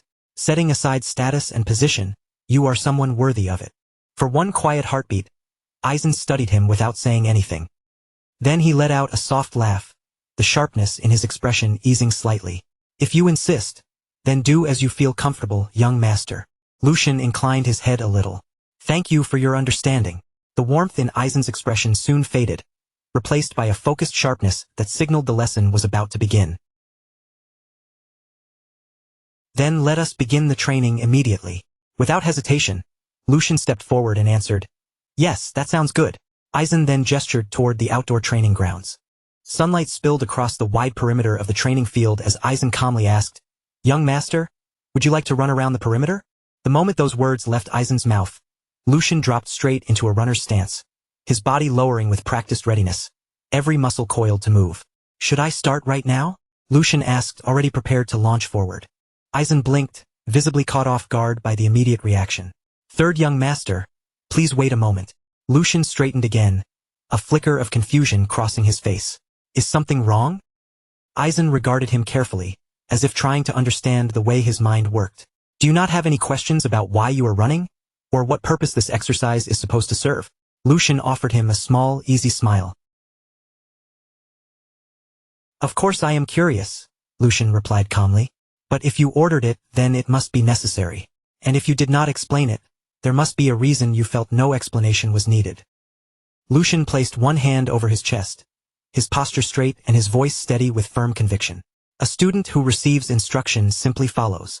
The master's words are enough for me. As Lucian said that, Eisen's gaze sharpened slightly. This reaction, this clarity shining in his eyes, was completely different from what he had seen in the other young masters. There was no hesitation in Lucian, no wounded pride over being given such a simple task, and no demand for an explanation. What Eisen saw in him was only a pure and straightforward longing for the sword itself. A faint smile slowly curved across Eisen's lips as understanding finally dawned on him. So this was what the Duke had meant. Very well, young master. Then let us begin. The instant Eisen finished speaking, Lucian shot forward like a bolt of lightning across the training ground. Excitement surged through Lucian's entire body as he ran, the wind whipping past his ears with every step. From above, Eisen watched him closely, not missing even the smallest movement. With his arms folded behind his back, Eisen continued to observe in silence. Lucian's speed did not drop at all. If anything, it only grew faster with every lap he completed. His strides became lighter and smoother, each step flowing into the next with surprising ease. It almost looked as if the ground itself were pushing him forward. Even so, Lucian's thoughts remained sharp, calm, and deliberate beneath that rushing motion. There was another reason he had obeyed without asking a single question. This run was not just simple training. It was an evaluation, a test to measure whether he had the qualifications to become a disciple, just like the tests he had once given during his previous life as a mercenary captain. Back then, he had used this very same method many times. Give a rookie a task that seemed ordinary, even meaningless, and then watch how they reacted. Their mindset, patience, and resolve would all reveal themselves naturally through that one simple order. Lucian had already shown his attitude. Now there was only one thing left for him to prove, his tenacity. He would keep running until his body finally gave out. And just like that, an hour passed. Lucian's brows drew together slightly as he continued moving. Something felt strange. He had been running without stopping for all that time, and yet fatigue still refused to come. Instead of exhaustion weighing him down, a strange lightness spread through his body. Every breath came easily, and every step felt almost weightless, as if his body had forgotten what strain was supposed to feel like. His speed rose even further, until faint afterimages began trailing behind him like flickering shadows left in the air. It made no sense at all. He had done nothing special to rebuild his body except consume mass-produced nectar, and recently, his only real activity had been light walks. By all normal logic, he should have been drenched in sweat by now. From above, Aizen's expression gradually began to change. The run had originally been meant only to check Lucian's general condition. Aizen had expected very little from him in terms of raw physical ability, yet not a single drop of sweat could be seen on Lucian's skin. His breathing remained steady, as calm as the surface of a still lake. Aizen had seen trained knights struggle to maintain mana output at this intensity, and yet Lucian showed no sign of strain. A flicker of concern passed through Aizen's eyes. Could it be? Without wasting another moment, Aizen descended to the training ground and called out firmly, "Stop! End the run here." Lucian halted immediately and turned back toward him, clear confusion showing on his face. "Huh? Did something happen?" Aizen stared at him, his gaze sharp and piercing. "Third young master, I have one question for you. The method you used earlier this morning to calm your body and mind, that was circulation, not meditation, correct?" Lucian nodded without hiding it. "If you are referring to what I did in the indoor training hall, then yes, it was circulation. There is nothing better for clearing one's thoughts." The moment Lucian answered so casually, Aizen froze. A thin sheen of sweat formed along Aizen's brow. His suspicion had been correct after all. He stepped closer, keeping his voice firm but controlled. "Forgive me, but I must examine your physical condition. Even if something feels strange, do not move." Aizen placed a hand on Lucian's shoulder and carefully guided his mana into the young master's body. Slowly and meticulously, he began tracing the internal flow. With the precision of a master craftsman inspecting a priceless blade, Aizen followed the pathways of Lucian's circulation one by one. Several moments passed in heavy silence. Then Aizen's eyes widened with disbelief, as though he feared the truth his own examination had just confirmed. Lucian had already reached the very end of circulation, the absolute limit that most martial artists spent their entire lives chasing. But the discovery did not stop there. Aizen's thoughts halted for a moment. What exactly was this? What lay within Lucian was not merely the perfected state Aizen himself had once attained. It stretched even beyond that. The sensation was so vast that it almost overwhelmed him. It felt like standing before an endless ocean with no horizon in sight, or beneath a roaring waterfall powerful enough to swallow the world whole. The flow inside this child was not simply complete. It was still expanding, pushing outward into a realm Aizen himself had never touched. Lucian was not walking a known road. He was opening an entirely new path. Sir Aizen took the third young master's hands and examined them in silence, his fingers pressing lightly along the veins, as he sensed the smooth and powerful flow moving beneath the skin. His sharp eyes narrowed as he processed what he was feeling. Then, in a low voice, he asked when this had first begun. The sudden question caught Lucian off guard. He had expected training and instruction, not a look of doubt from his master. Before Lucian could answer, Aizen asked again, this time more directly. "When exactly did you reach the end of circulation?" Lucian's expression went blank. The end of circulation? He did not understand what Aizen meant by that, so he asked him to explain more clearly. Aizen responded calmly, telling Lucian that he had just examined the condition of his body. The purity of Lucian's mana was like fresh snow spread across a winter field, clean and untouched by the slightest impurity. The internal structure of his body allowed mana to move with perfect efficiency, like a water wheel turning without even the smallest resistance. This was not ordinary talent. It was a level only a handful of martial artists could reach after devoting their entire lives to cultivation. Lucian kept his expression steady, but his thoughts began moving rapidly. From the very beginning, he had always sensed that something about his circulation was unusual. It had felt too smooth to be natural. Still, hearing that truth confirmed by a sword saint made his heart tighten. His condition was far closer to perfection than he had ever imagined.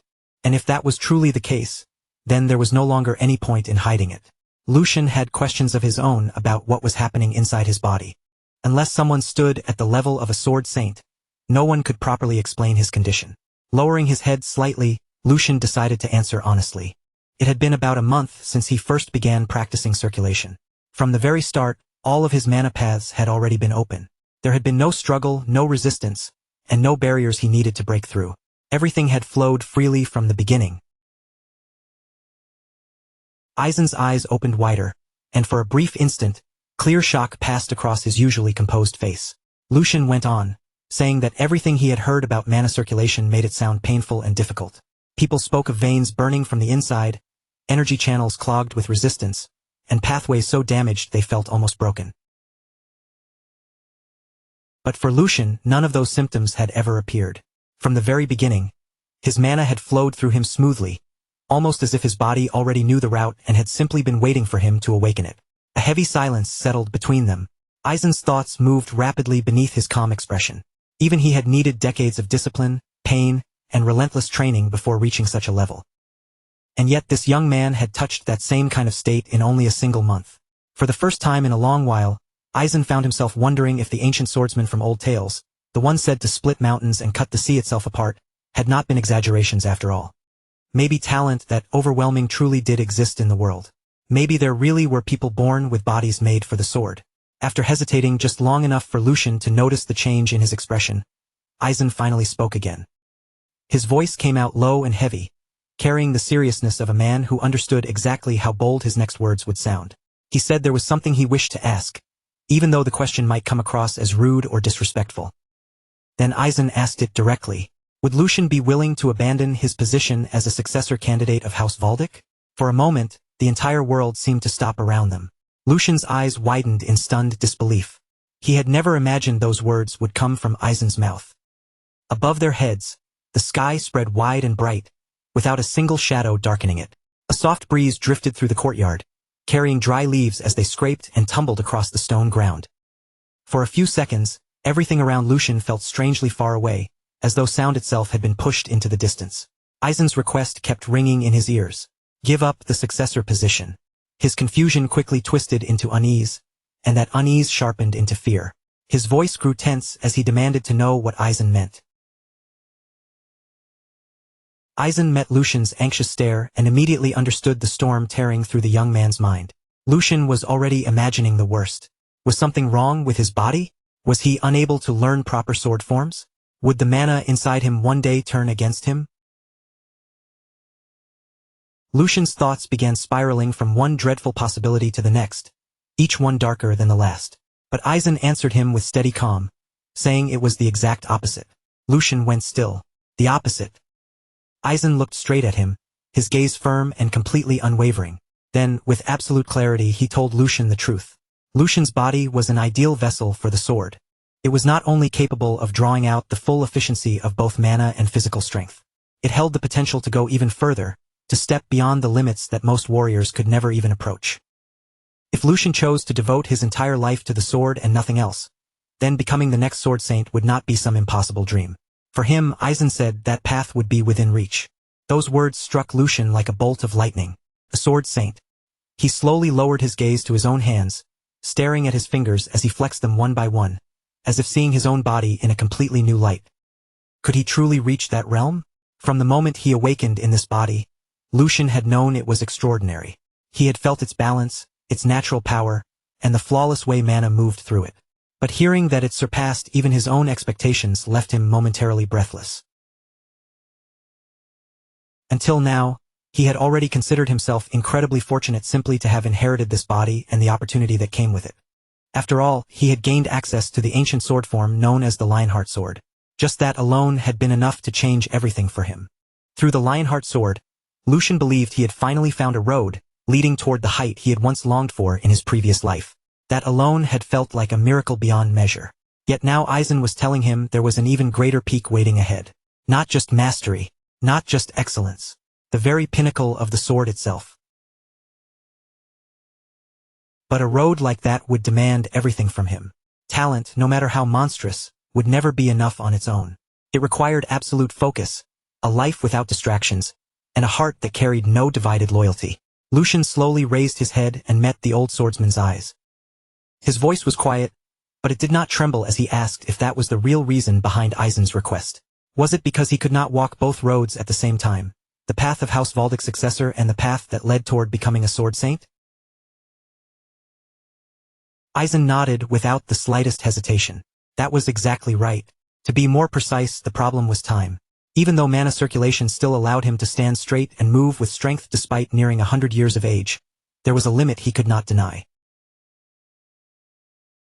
Aizen could not ignore the slow decay already taking hold of his aging body. His sword was still sharp, and his power had not yet faded into weakness. But time was merciless. If he wanted to pass down everything he had mastered before death caught up to him, then the years he had left were already far too few. Even if the third son abandoned every other duty and focused only on the sword, the training schedule would still be painfully tight.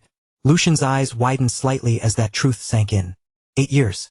If his memory was correct, that was all the time the Sword Saint had left before death finally claimed him. The realization settled heavily in Lucian's chest. Aizen was not exaggerating. There truly was almost no time left. In an ideal world, Lucian knew what he should do. He should accept the offer without hesitation and give himself completely to the blade. It was the kind of chance he had longed for across 2 lifetimes.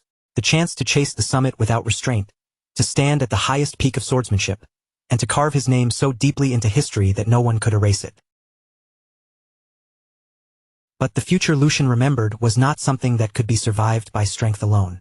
The coming years would plunge the world into chaos. Nations would collide, alliances would crack apart, and power would shift like sand beneath a violent storm. The ones who endured would not simply be the strongest fighters.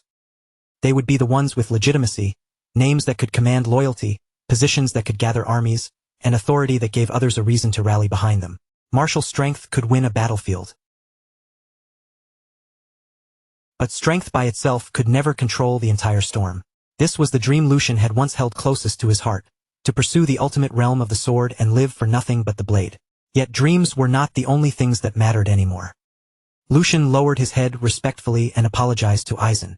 He said he wished to remain a Valdic until the very end.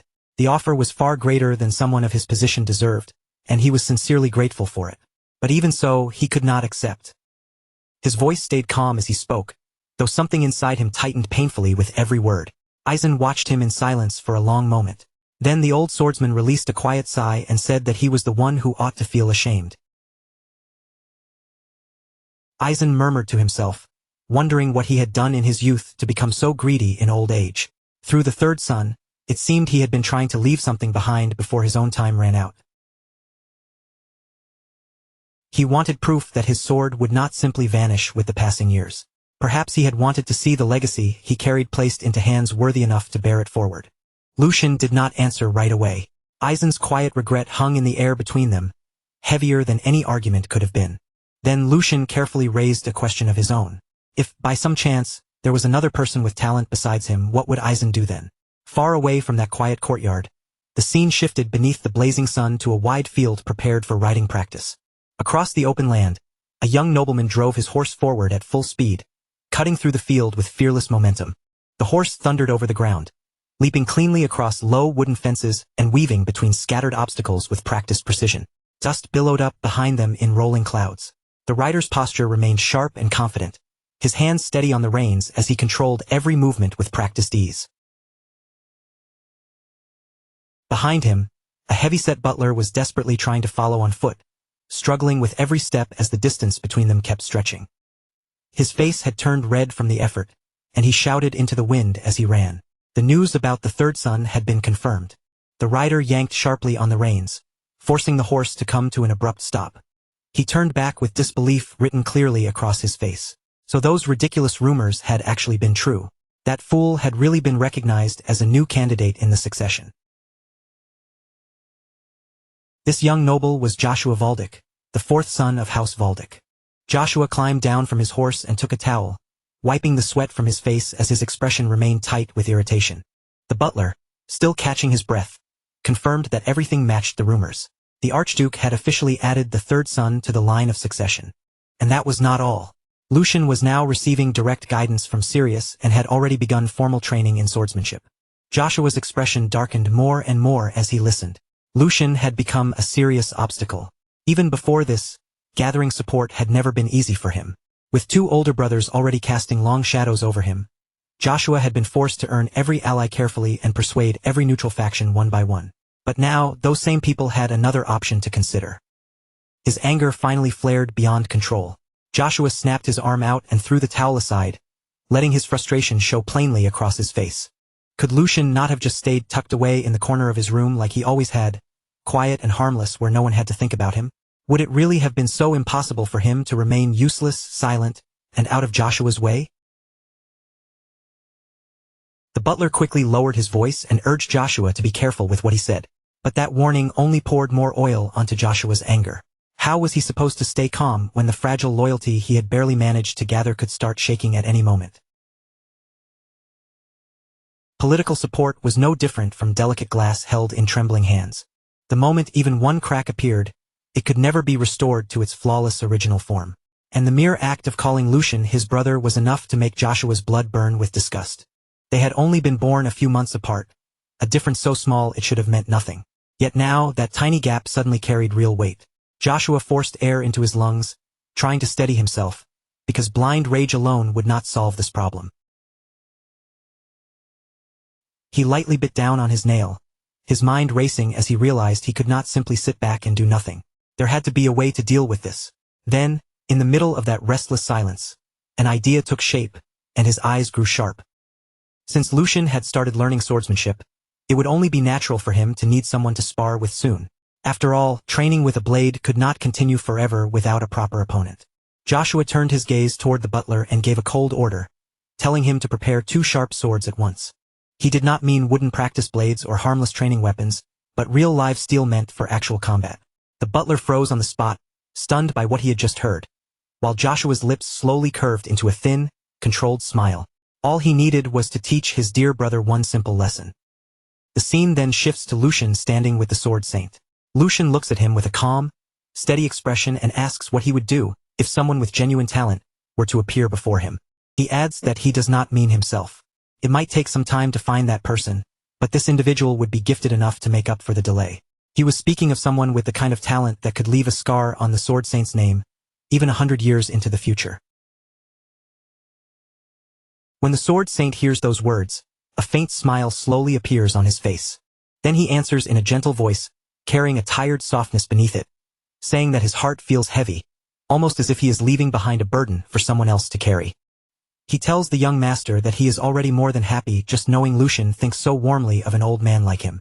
So he asks Lucian not to trouble himself with such matters any further, and with quiet sincerity, thanks him for his kind words.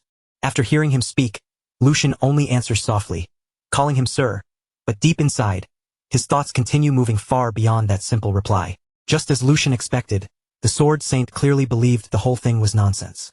Even a famous swordsman would not be enough to catch his attention so easily.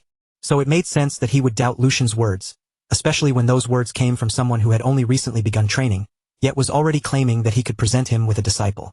Even so, Lucian believed the sword saint could still look forward to it.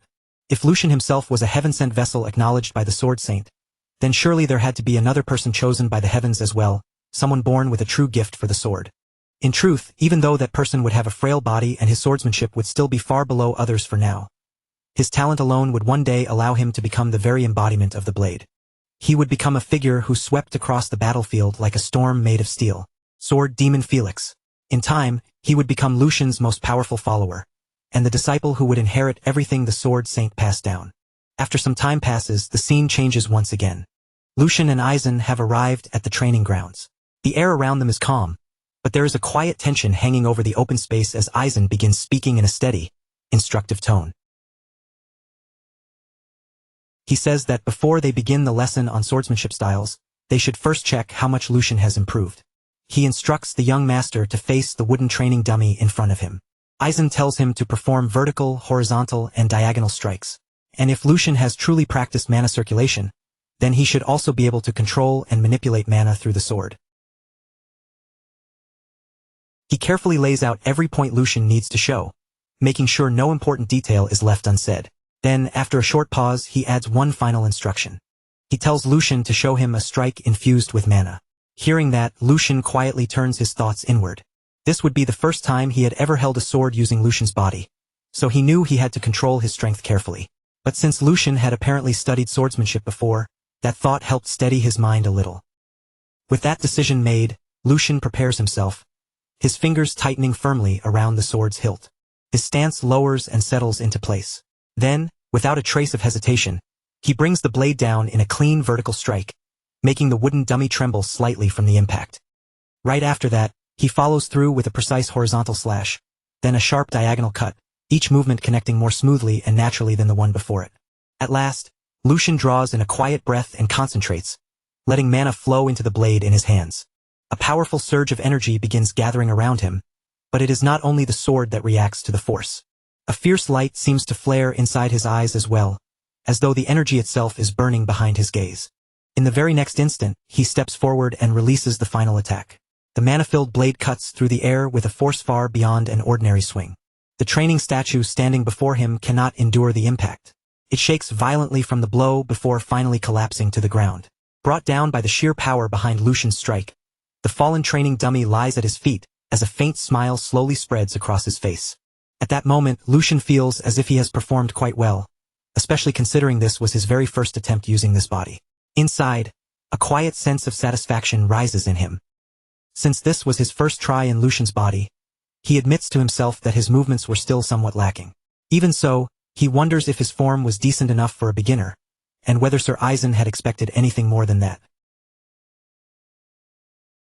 A small flicker of doubt begins slipping into his mind, though he still believes his performance was fairly good. A short distance away, Eisen watches him closely, his gaze calm and unreadable, as if he is measuring something much deeper than simple technique. After a brief silence, Eisen finally speaks. He says he had suspected Lucian possessed ability, but once again, the young master has surprised him, if only for a fleeting second. Lucian feels a spark of pride rise in his chest at those words, but it is extinguished almost immediately by what comes next. Eisen states plainly that, to put it simply, the performance was pathetic, and the blunt judgment lands harder than any sword strike. Lucian's eyes widen in complete shock, his earlier confidence breaking apart in an instant. Unable to hide his disbelief, he asks what Eisen means by that. Eisen meets his gaze without hesitation, his expression unchanged, and tells him that he did not mishear. The Sword Saint continues in the same steady voice, mercilessly honest. He says he does not know the reason, but terrible habits are clouding every swing Lucian makes. By ignoring the fundamentals, his sword resembles that of a mercenary desperately struggling just to survive. He explains that Lucian is focusing only on power and speed, while there is no proper balance between his body and his mana. Because of that imbalance, even a sharp sword becomes dull in his hands, and openings appear in every movement he makes. Then Eisen goes even further, asking how long Lucian thinks it took him to coat the blade in mana during that final blow. Lucian listens carefully, each word pressing down on him with increasing weight. After a short pause, Lucian gives an honest answer. He says that since he was channeling mana into the sword, it seemed to take around 1 or 2 seconds. Upon hearing this, Eisen repeats those words back to him in a low, pointed tone. Eisen quietly repeats the 1 to 2 seconds Lucian had mentioned so casually, letting the weight of those words hang in the air. Lucian blinks in confusion, unable to immediately understand why such a short delay could matter so much. Before Lucian can fully process what he means, Eisen suddenly lifts his wooden sword and points it straight toward him. The movement is sharp, deliberate, and controlled, as if he wants Lucian to feel just how dangerous even 1 or 2 careless seconds can truly become. Eisen's wooden blade remains fixed steadily at Lucian's throat, close enough to make the warning impossible to ignore. Then he finishes in a calm voice, telling him that this amount of time is more than enough for an enemy to kill him. His voice is not loud, and there is no anger in his expression. But that calmness only makes the truth sink in even deeper. Eisen tells him that this lesson must begin with understanding the weight of that burden. An enemy would never let such an opening pass by. As Lucian feels the wooden sword's tip resting lightly against his neck, the realization finally hits him. He had not even sensed when Eisen moved, and that cold fact echoes sharply through his mind. He had not noticed anything until the blade was already touching his neck. The thought makes him feel foolish, and a deeper chill follows right after. He could have died without even realizing his head had fallen, and yet somehow, he is still thinking with frightening calm. Fragments of old memories begin to rise in his mind, pieces of battles, brushes with death, and moments where survival had balanced on the thinnest edge. Between staying alive and being defeated, the difference could be nothing more than a single heartbeat, or 1 careless second. Slowly, Lucian lowers his gaze in acknowledgement before looking up again with a much more serious expression. He firmly says that he will keep Aizen's words in mind, and that before anything else, he will correct both his bad habits and his mindset. In front of him, Aizen watches quietly, measuring not only Lucian's skill, but the resolve now forming behind his eyes. After hearing Lucian's determination, Aizen speaks once more, his voice firm and unwavering. He tells the young master that even a naturally talented body cannot accomplish everything, and that physical strength alone will never be enough to defeat an experienced mana user. He continues by explaining that if the body cannot properly support the mana, then all that energy will simply be wasted and create openings. And on a battlefield, those openings are nothing less than an invitation for death. Every word carries the heaviness of experience as Aizen explains how to draw out the sword's true power. As he speaks, mana begins rising from his blade, not wildly or explosively, but with a smooth current-like flow beneath perfect control. The air around him tightens as the energy gathers, and he states that internal strength and external strength may be different, but they must move together as one single flow. Aizen says true greatness is born from harmony. The moment those words leave his mouth, he steps forward and releases a mana-charged strike toward the training dummy. At first glance, the attack looks almost ordinary, clean and simple, without a single unnecessary motion. For a brief moment, it even seems as if nothing has happened at all, and the dummy remains standing there completely untouched. Then, without the slightest warning, the entire dummy collapses into fine dust. The particles scatter through the air as if the target had never truly been solid in the first place. Aizen calmly lowers his sword and turns his steady gaze back to Lucian. He tells the young master that this is the path of the sword he must walk from now on. A few days later, the training continues in a new scene. Inside the training hall, the swordsmen have locked themselves in for another grueling round of practice. The session is intense from the very beginning, and the atmosphere feels heavy, filled with the sharp, repeated echoes of blades clashing against one another.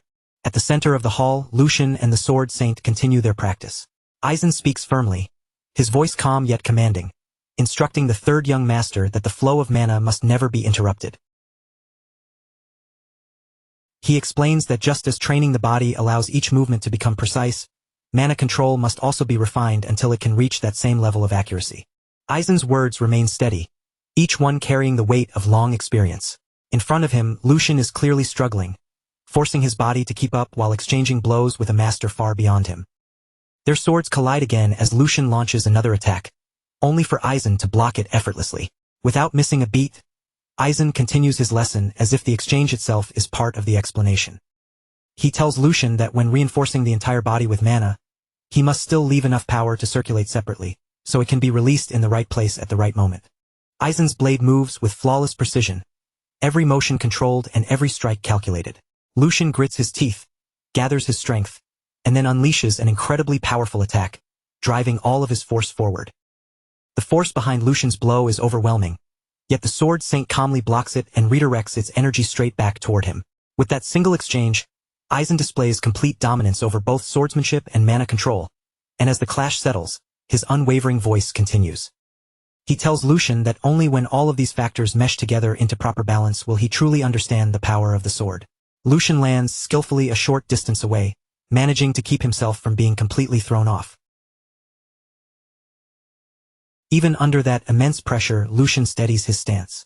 Sweat runs down his face, his breathing rough, but he raises his sword again and prepares himself for the next exchange. Across the hall from him, the Sword Saint stands in silence. His blade now radiates an immense and terrifying energy, far stronger than before, and even the air around him seems to tremble beneath it.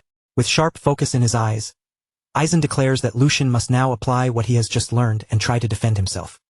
Then he adds that this time, they will introduce a slightly more advanced step. With those words, master and disciple face each other once again, and the tension between them rises as the next stage of training is about to begin. Immediately after that, the Sword Saint suddenly moves from his position with unbelievable speed. His body shifts so quickly that his movement becomes almost impossible to follow with the naked eye. In the blink of an eye, Aizen appears directly in front of Lucian. In a firm and composed voice, he tells him to consider the enemy's speed and movements, then respond with the appropriate amount of force. At the same time, a powerful aura surges out from Aizen's body, making the air around him feel heavy and sharp. He raises his sword in one smooth motion, and in the very next instant, releases an extremely powerful and terrifying attack. As Lucian sees that monstrous wave of energy rushing toward him, his mind begins racing. Even in that critical moment, he remembers the core of Sir Aizen's teachings.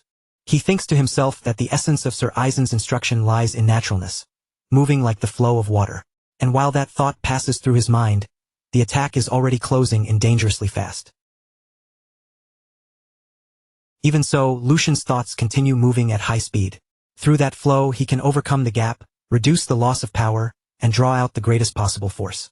He tells himself not to be overwhelmed and to look straight at the attack. With that realization, Lucian gathers every bit of strength inside him, and mana bursts from his body, surging violently as he concentrates it into his blade.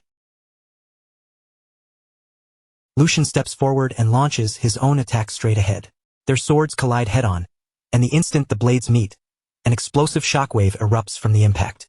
The force released from that clash is immense and destructive, shaking the entire training hall as if the room itself might come apart. On the other side of the clash, the Sword Saint watches Lucian with calm eyes. From his expression alone, it looks as though he has not used even the slightest bit of true strength. Lucian, however, is the complete opposite. His whole body is visibly strained as he struggles just to block the overwhelming power pressing down on him. After holding the clash for a brief moment, the Sword Saint finally pulls his blade back and lowers it. His voice returns to its usual composed tone. He says they can end today's training there, and tells Lucian to engrave the sensation he felt today deep into his body. The Sword Saint looks at Lucian one last time and calmly says that doing just that will be enough to make him a first-rate swordsman. Hearing those words, Lucian cannot help but smile. His body is exhausted, his breathing is heavy, and his arms are still trembling from the intensity of their clash. Even while he struggles to steady himself, there is clear satisfaction in his eyes, the kind that only comes after pushing himself past his limits. Lucian then lowers his head respectfully and thanks Aizen for the lesson. With that, the day's training officially comes to an end. The servants quickly begin clearing the training hall, which has suffered heavy damage from the violent shockwaves and powerful collisions, with broken tiles, cracked walls, and scattered debris spread everywhere. One servant looks around at the ruined hall in disbelief and mutters, wondering just what kind of training Lucian had gone through. Another servant glances worriedly in Lucian's direction and quietly asks whether the young master will be all right. The scene then shifts to Lucian, who is sitting alone off to the side, quietly trying to recover from the brutal training. Lucian's condition is clearly awful. His clothes are soaked through with sweat, his muscles throb with pain, and every breath leaving his chest feels heavy and strained. Even so, there is a strange calm resting on his face, as if his mind has already accepted this exhaustion. Somehow, he thinks to himself he managed to survive today's training as well. It almost feels absurd, but Aizen's harsh methods are clearly meant to tear away the bad habits he carried over from his past life.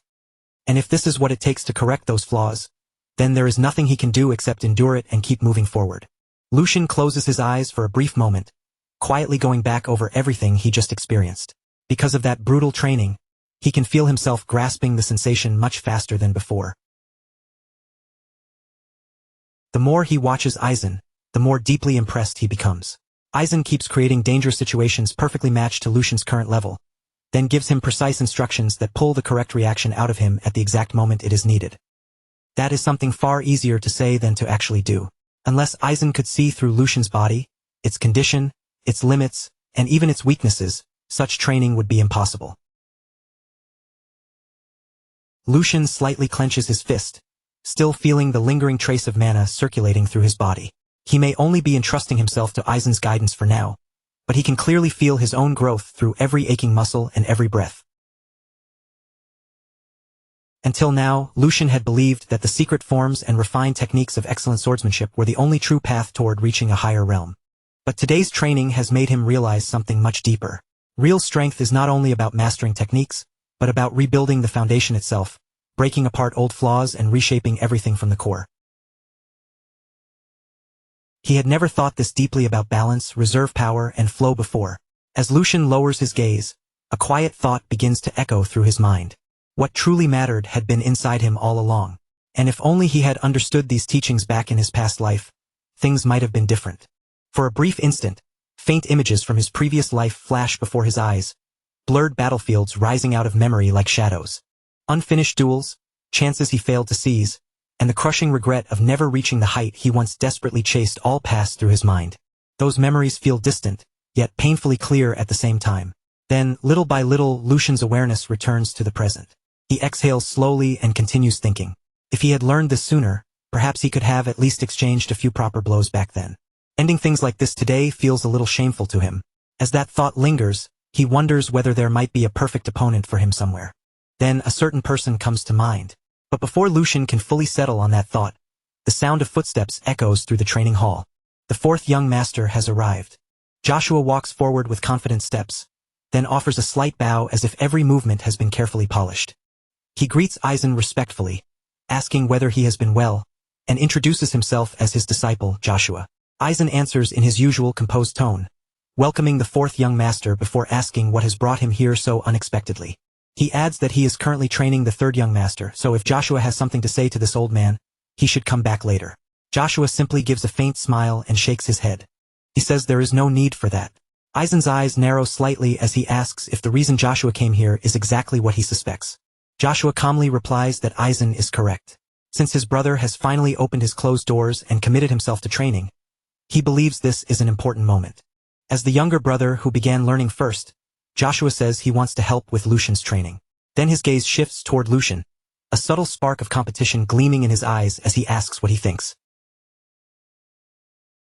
Brother Lucian, the perfect opponent, has just walked in on his own. The air inside the training hall changes at once. What had been quiet exhaustion only moments ago now turns into sharp tension, and Lucian slowly raises his head. The entire training ground falls into a heavy, suffocating silence as knights, guards, and attendants stand frozen in place, their eyes fixed on the unfolding situation while they wait for Aizen's response. The atmosphere has become far too serious for an ordinary training session. It feels as though something far more important is about to happen. Slowly, Aizen turns toward the fourth young master, his expression tightening as he demands an explanation. Confusion is clear in his voice as he questions why the third young master has suddenly been dragged into this. Joshua lowers his gaze with perfect courtesy, presenting the image of a respectful younger disciple. His voice remains calm and composed as he explains that certain training methods require sparring. He says sparring is useful for improving the practical use of mana. Then, when he lifts his head again, a bright and seemingly innocent smile appears on his face as he offers himself as Lucian's opponent. Turning toward Lucian, Joshua speaks with carefully measured humility, saying that recent circumstances have left him with very few chances to interact with his brothers. He claims that moments like this are precious opportunities for them to grow closer while improving their skills. Placing one hand over his chest, he admits that his approach may seem rude, but insists that it comes from sincerity, and respectfully asks for permission. Lucian remains silent while Joshua speaks. His head tilts slightly downward, making it seem as though he is listening without any visible reaction. But deep inside, a faint smile begins to form. To Lucian, the children of this household are remarkably talented when it comes to twisting their words into something that serves their own purpose. Joshua's explanation sounds noble on the surface, but the intention hidden beneath it is painfully easy to see. Lucian's gaze drifts toward Joshua's side, where a real sword has been carefully wrapped in cloth. His thoughts sharpen in an instant. Bringing a real blade against someone who has barely trained for a week leaves almost no room for doubt. Joshua's goal is clear. He wants to crush his weak older brother in front of everyone and use that victory to strengthen his own position within the family. Lucian slowly raises his eyes and meets Joshua's smiling face. The challenge has been dressed up as an offer of help, which makes refusing it difficult without creating consequences. So Lucian carefully weighs the situation. If Aizen acknowledges this spar, then the match will carry real meaning. And if Lucian backs down now, Aizen, who has already been pressuring him to withdraw from the succession, would be placed in an awkward position. After a brief pause, Lucian steps forward. That one simple movement immediately draws every pair of eyes in the hall toward him. With a calm expression, Lucian asks Aizen to accept Joshua's proposal. Aizen's eyes widen slightly in surprise. He clearly did not expect the third young master to agree so easily. Lucian makes a light gesture as he explains his reasoning. He says that his younger brother's enthusiasm for training is admirable, but such disrespectful behavior cannot simply be overlooked. As he speaks, his gaze shifts directly toward Joshua. If that is the case, Lucian says, then he will personally teach his immature younger brother a lesson. At those words, Joshua's expression stiffens. Lucian's calm statement strikes straight at Joshua's pride. Anger flares inside him, but he forces it down, keeping his face from openly twisting. Lucian continues in the same steady voice, telling Joshua that this will be the last time such childish behavior is tolerated. If he causes further trouble, it will only place Aizen in a difficult position. As the exchange continues, Aizen watches the brothers carefully. He understands Joshua's intentions completely, yet the third young master has chosen to walk straight into the trap rather than avoid it. After thinking for a moment, Aizen grants permission, but only under strict conditions. The spar will happen once, and if it becomes dangerous, he will stop it immediately. Both brothers place their hands over their chests and agree to Aizen's terms. Lucian then turns toward Joshua with a calm smile and suggests that they have a proper sparring match. As he finishes speaking, Lucian casually pats Joshua on the shoulder. That simple gesture irritates Joshua at once, and although he forces out a laugh in response, the annoyance on his face is impossible to completely hide. A little later, Lucian, Joshua, and Aizen stand together at the center of the training ground. Aizen steps forward between the two brothers and announces the rules in a clear, steady voice. He makes it clear that this is not a fight meant to injure one another, but a sparring match intended to test how far each of them has progressed. Then Aizen turns his attention to Lucian and reminds him that this will be his very first spar. Because of that, Lucian should focus on learning from the exchange rather than obsessing over victory. After that, Aizen shifts his gaze to Joshua, reminding him that as the one with more experience in swordsmanship, he carries the responsibility to act with proper dignity. Finally, Aizen addresses both brothers at once, instructing them to conduct themselves in a way that upholds the honor of House Veldic. The signal will begin once both of them draw their swords.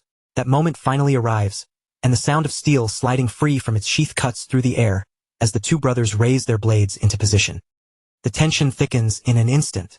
Joshua fixes his eyes on Lucian, frustration simmering beneath his stare, while the name Lucian Veldic echoes in his mind with growing irritation. He cannot understand when his older brother started acting like a proper elder. Every word Lucian says seems to remind Joshua that he is the younger one, and that constant reminder scrapes painfully against his pride. To Joshua, the difference between them is nothing more than a slightly earlier birth. And yet Lucian keeps behaving as if that small gap places him far above him. Joshua tightens his grip around the sword until his knuckles begin turning pale. Fine then. If Lucian wants to act superior, this spar will settle everything. By the time it ends, Joshua intends to strip away every bit of that confidence, and his anger burns so fiercely that even his reflection on the blade looks distorted. In Joshua's mind, today will prove who truly stands above the other. Across from him, Lucian quietly studies Joshua's expression, and even when facing actual enemies, he has rarely seen emotion so raw and uncontrolled. Lucian adjusts his grip, feeling the cold, familiar weight of the sword settling into his hand. It has already been 2 months since he last held a sword properly like this. For a brief moment, memories from his previous life rise to the surface, memories of ruthless battles where survival and victory mattered far more than honor. A faint smile touches his lips, but today is different. Today, he is not standing here as the man he used to be. He is standing here as the third young master of House Veldic. His gaze briefly moves toward Aizen. If he uses techniques from his past life, the Sword Saint will undoubtedly notice, so Lucian quietly reminds himself to stay cautious. Joshua may be arrogant, but in the end, he is still a child, and more than that, he is now Lucian's younger brother. So Lucian decides he will restrain himself within reason. That decision falls apart the moment Joshua suddenly lets out a mocking laugh. Joshua glances around the training ground and taunts Lucian, asking where all his earlier confidence has gone now that real swords are involved. He goes on to say that accidents can happen in actual sparring, but only when both sides are evenly matched. If Lucian is afraid, Joshua suggests they can switch to wooden swords instead. Lucian watches him in silence. Then, without saying a single word, he discards the thought of holding back for the sake of a disobedient younger brother. A proper beating may be the only kind of lesson Joshua will actually understand. Joshua's irritation deepens as Lucian's calm tone once again reminds him of his place as the youngest. His eyes widen with anger, and without waiting any longer, he steps forward and lowers himself into a combat stance. In the next instant, Joshua bursts forward, charging straight toward Lucian with fury blazing in his eyes. Lucian raises his sword and forms a defensive cross in front of himself. His mind stays completely calm as he begins analyzing Joshua's movement. Joshua has clearly received proper training. His fundamentals are solid, and that alone means he cannot be carelessly underestimated. At the same time, Lucian realizes that most of his own mana has already been drained away by his earlier practice with Aizen. Even so, Joshua's lack of real battle experience is painfully obvious. The fact that he fell for such a simple provocation proves it. Lucian shifts his stance, sliding his rear leg back into position. Mana quietly gathers around it as he applies Aizen's teachings, concentrating his power with precise control while Joshua continues rushing in. Then, in a single explosive instant, blue mana bursts from Lucian's back leg. His body shoots forward with terrifying speed. He vanishes from where he had been standing, leaving streaks of blue light behind him as he closes the distance in the blink of an eye. That sudden burst of speed shocks everyone watching the match. Aizen's eyes widen in surprise, and even the guards around the training ground freeze in disbelief. Joshua barely has time to react before Lucian appears directly in front of him. Lucian raises his sword high over his head. In that brief moment, he decides to seize complete control of the fight, and his blade comes crashing down in a powerful vertical strike. Joshua instinctively looks upward, barely managing to respond as the attack descends toward him. Lucian's voice cuts coldly through the air, warning Joshua to grit his teeth and block it, unless he wants his jaw shattered by the impact. In the very next instant, steel collides with deafening force. The entire training ground rings with the thunderous clash of their first strike. News of the duel soon spreads through the family estate like wildfire, slipping through corridors, echoing across marble halls, and finding its way into every whispered conversation. Inside the mansion, a group of servants gathers in a quiet corner, their voices lowered but buzzing with excitement. One servant leans closer and asks if the others have heard what happened, while another blinks in confusion and asks what he means. The first servant glances around cautiously before revealing the rumor that young Master Lucian had completely overwhelmed young Master Joshua, and the words hang in the air between them. Not far away, several maids continue with their duties, though their attention is clearly nowhere near their work. They whisper and giggle among themselves, unable to hide their amusement, as one maid covers her mouth and laughs softly. She says that the fourth young master entered the duel overflowing with confidence, only to leave looking utterly miserable. Another maid adds that when she first heard the story, she nearly cried from laughing so hard. With every retelling, the tale grows more dramatic. Each person adds a little more force to it, making the story louder, sharper, and more exaggerated as it passes from mouth to mouth. And at the center of all those spreading rumors is Yuko, moving through the estate with perfect timing. Wherever he goes, he shares the story with enthusiasm, bringing every detail to life as if he witnessed it all himself. At one point, Angus approaches him and remarks that the timing could not have been better. He has already heard whispers that even the Sword Saint acknowledged Lucian's talent. Yuko then leans in closer, as though he is about to reveal a forbidden truth, and says that since the story has already spread this far, he might as well tell them what really happened. But he warns them that it is strictly confidential, which naturally only makes the rumor spread even faster. Before long, Angus begins retelling the story with even greater excitement, describing how Lucian utterly crushed Joshua and casually took his sword as if it were nothing, leaving everyone present frozen in complete shock. Meanwhile, far away from all the noise and chatter, Lucian stands quietly by the window inside his room. A faint hum slips from his lips as he gazes outside, his expression calm and almost indifferent.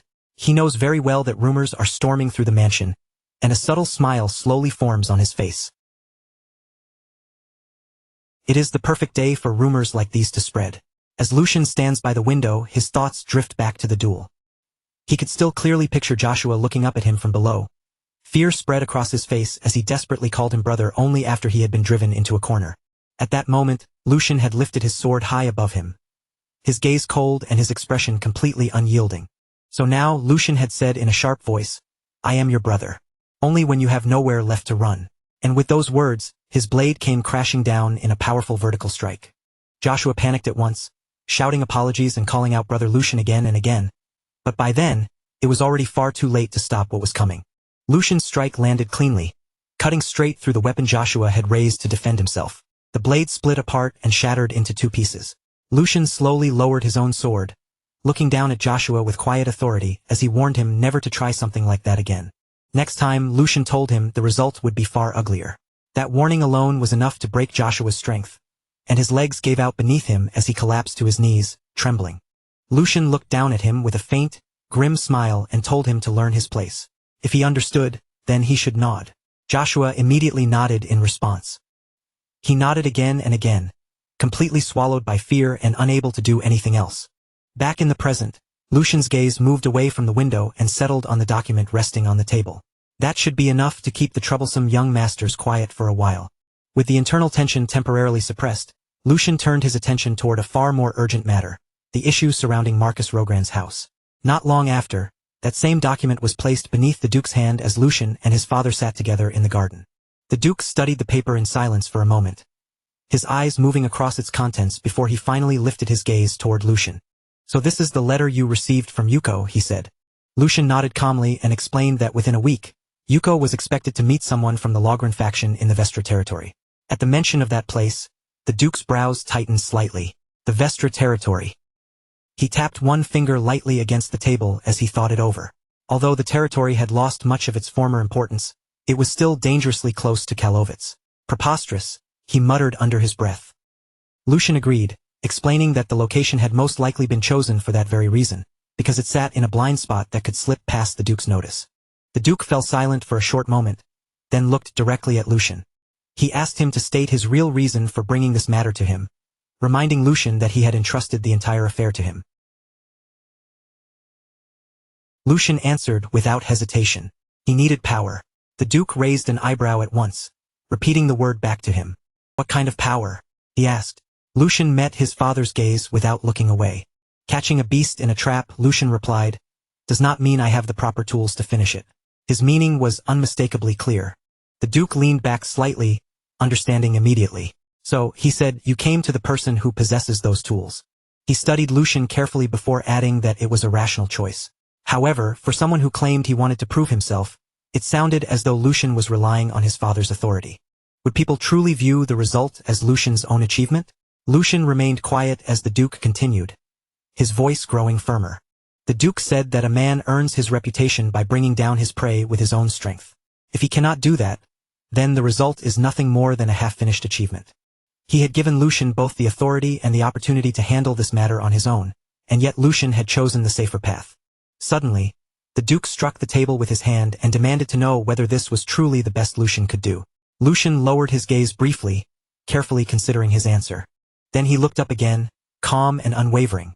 "If that path guaranteed success," he said, "then he would take it without hesitation." His voice did not shake in the slightest. The royal road his father spoke of was only open to those with overwhelming power. Everyone else had no choice but to walk through the shadows beneath it. Calling reckless bravery courage was nothing more than arrogance. Even if it succeeded, it would still be reckless, and if it failed, everything would be lost. Lucian paused for a moment, then added thoughtfully that, to him, the essence of a hunt was not the act of killing itself. What truly mattered was what the hunter was trying to protect. As he spoke, Lucian reached out and gently plucked a nearby flower, holding it between his fingers. If he could remove the threat completely, why should it matter if others called the achievement half-baked? That said, Lucian added, he had no intention of pretending to be some kind of saint either. If the person meant to receive the credit could one day no longer even draw their bow, then the one destined to inherit that credit would already be decided.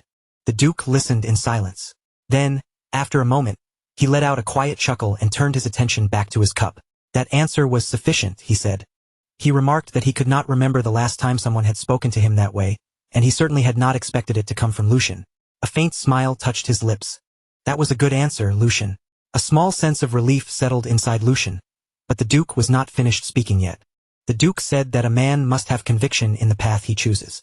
If he falters just because of a single word, then he will never accomplish anything. Lucian asked whether this had been a test, and the Duke confirmed it without hesitation. He wanted to see whether Lucian would waver under pressure and authority. Hesitating was understandable when someone did not know the answer, he said. But no one would follow a person who could not protect his own convictions. Such a person was unfit to lead and unworthy of being called a man. Lucian reflected quietly, realizing that he had suspected as much from the beginning. There were no shortcuts when dealing with his father. Even so, this conversation had gone well enough. When Lucian tried to ask about support for the operation, the Duke cut him off before he could continue. "It is father," the Duke corrected calmly. Then he went on, saying that he would give Lucian the tools he needed, but a large force would draw too much attention. The Rogrand faction would move quietly. They would act with a small elite group, and Lucian would have to do the same. Lucian nodded in agreement and requested a few skilled knights from within the family. The Duke looked at him for a moment before answering that he would lend him the Black Lions. The Duke leaned forward slightly, his voice carrying a heavy weight. If Lucian wanted to understand the true burden of the one who sat in that seat, then he should go and experience it for himself. 1 week later, Vestra stood as nothing more than a hollow remnant of what it had once been. The city had long since lost its purpose, its streets resting empty beneath a heavy silence while its buildings slowly crumbled after years of neglect, even though it remained dangerously close to Kalovitz. There was no real worth left in this place anymore. No resources to exploit, no living presence to protect, nothing that could still justify keeping it alive. Vestra had once been prepared as a reserve city, but after being left behind by time, only the occasional passing vanguard ever bothered to set foot there. Now, calling it a city almost felt wrong. It was closer to a graveyard made of stone and silence. The air hung too still, so quiet it became unsettling, as if the emptiness itself had been shaped for secrets that were never meant to be seen. Lucian and Hugo moved through the abandoned streets, their steps giving off faint echoes against the cracked stone road. As they walked, Lucian's eyes swept calmly from building to building, quickly catching the most obvious detail of all. There wasn't a single person anywhere in sight. Something about that silence felt wrong. Even for a forgotten place like this, it was far too quiet. Hugo seemed to notice the unease in Lucian's gaze, and without waiting to be questioned, he explained that Vestra had lost its strategic value long ago. That was precisely the reason this place had been selected. No one paid attention to it. No one would interfere here. For setting a trap, there could hardly be a better location.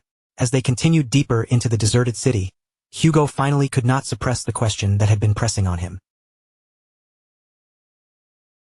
He glanced toward Lucian, his voice edged with sharp curiosity, and demanded to know how Lucian had managed to see through the plan with such terrifying precision. Lucian stopped briefly, then let out a low, amused laugh, as if the answer was hardly worth making a fuss over. He remarked that even Hans had known nothing about it, which meant Hugo's attempts to keep everything hidden had been completely useless in front of him. But Lucian did not continue from there. Instead, he let the matter drop with an almost careless ease, brushing the question aside as though it had no importance right now. He said he would explain it later. For the moment, there were more urgent matters waiting in front of them. Before anything else, they needed to focus on the prey that was about to enter their net.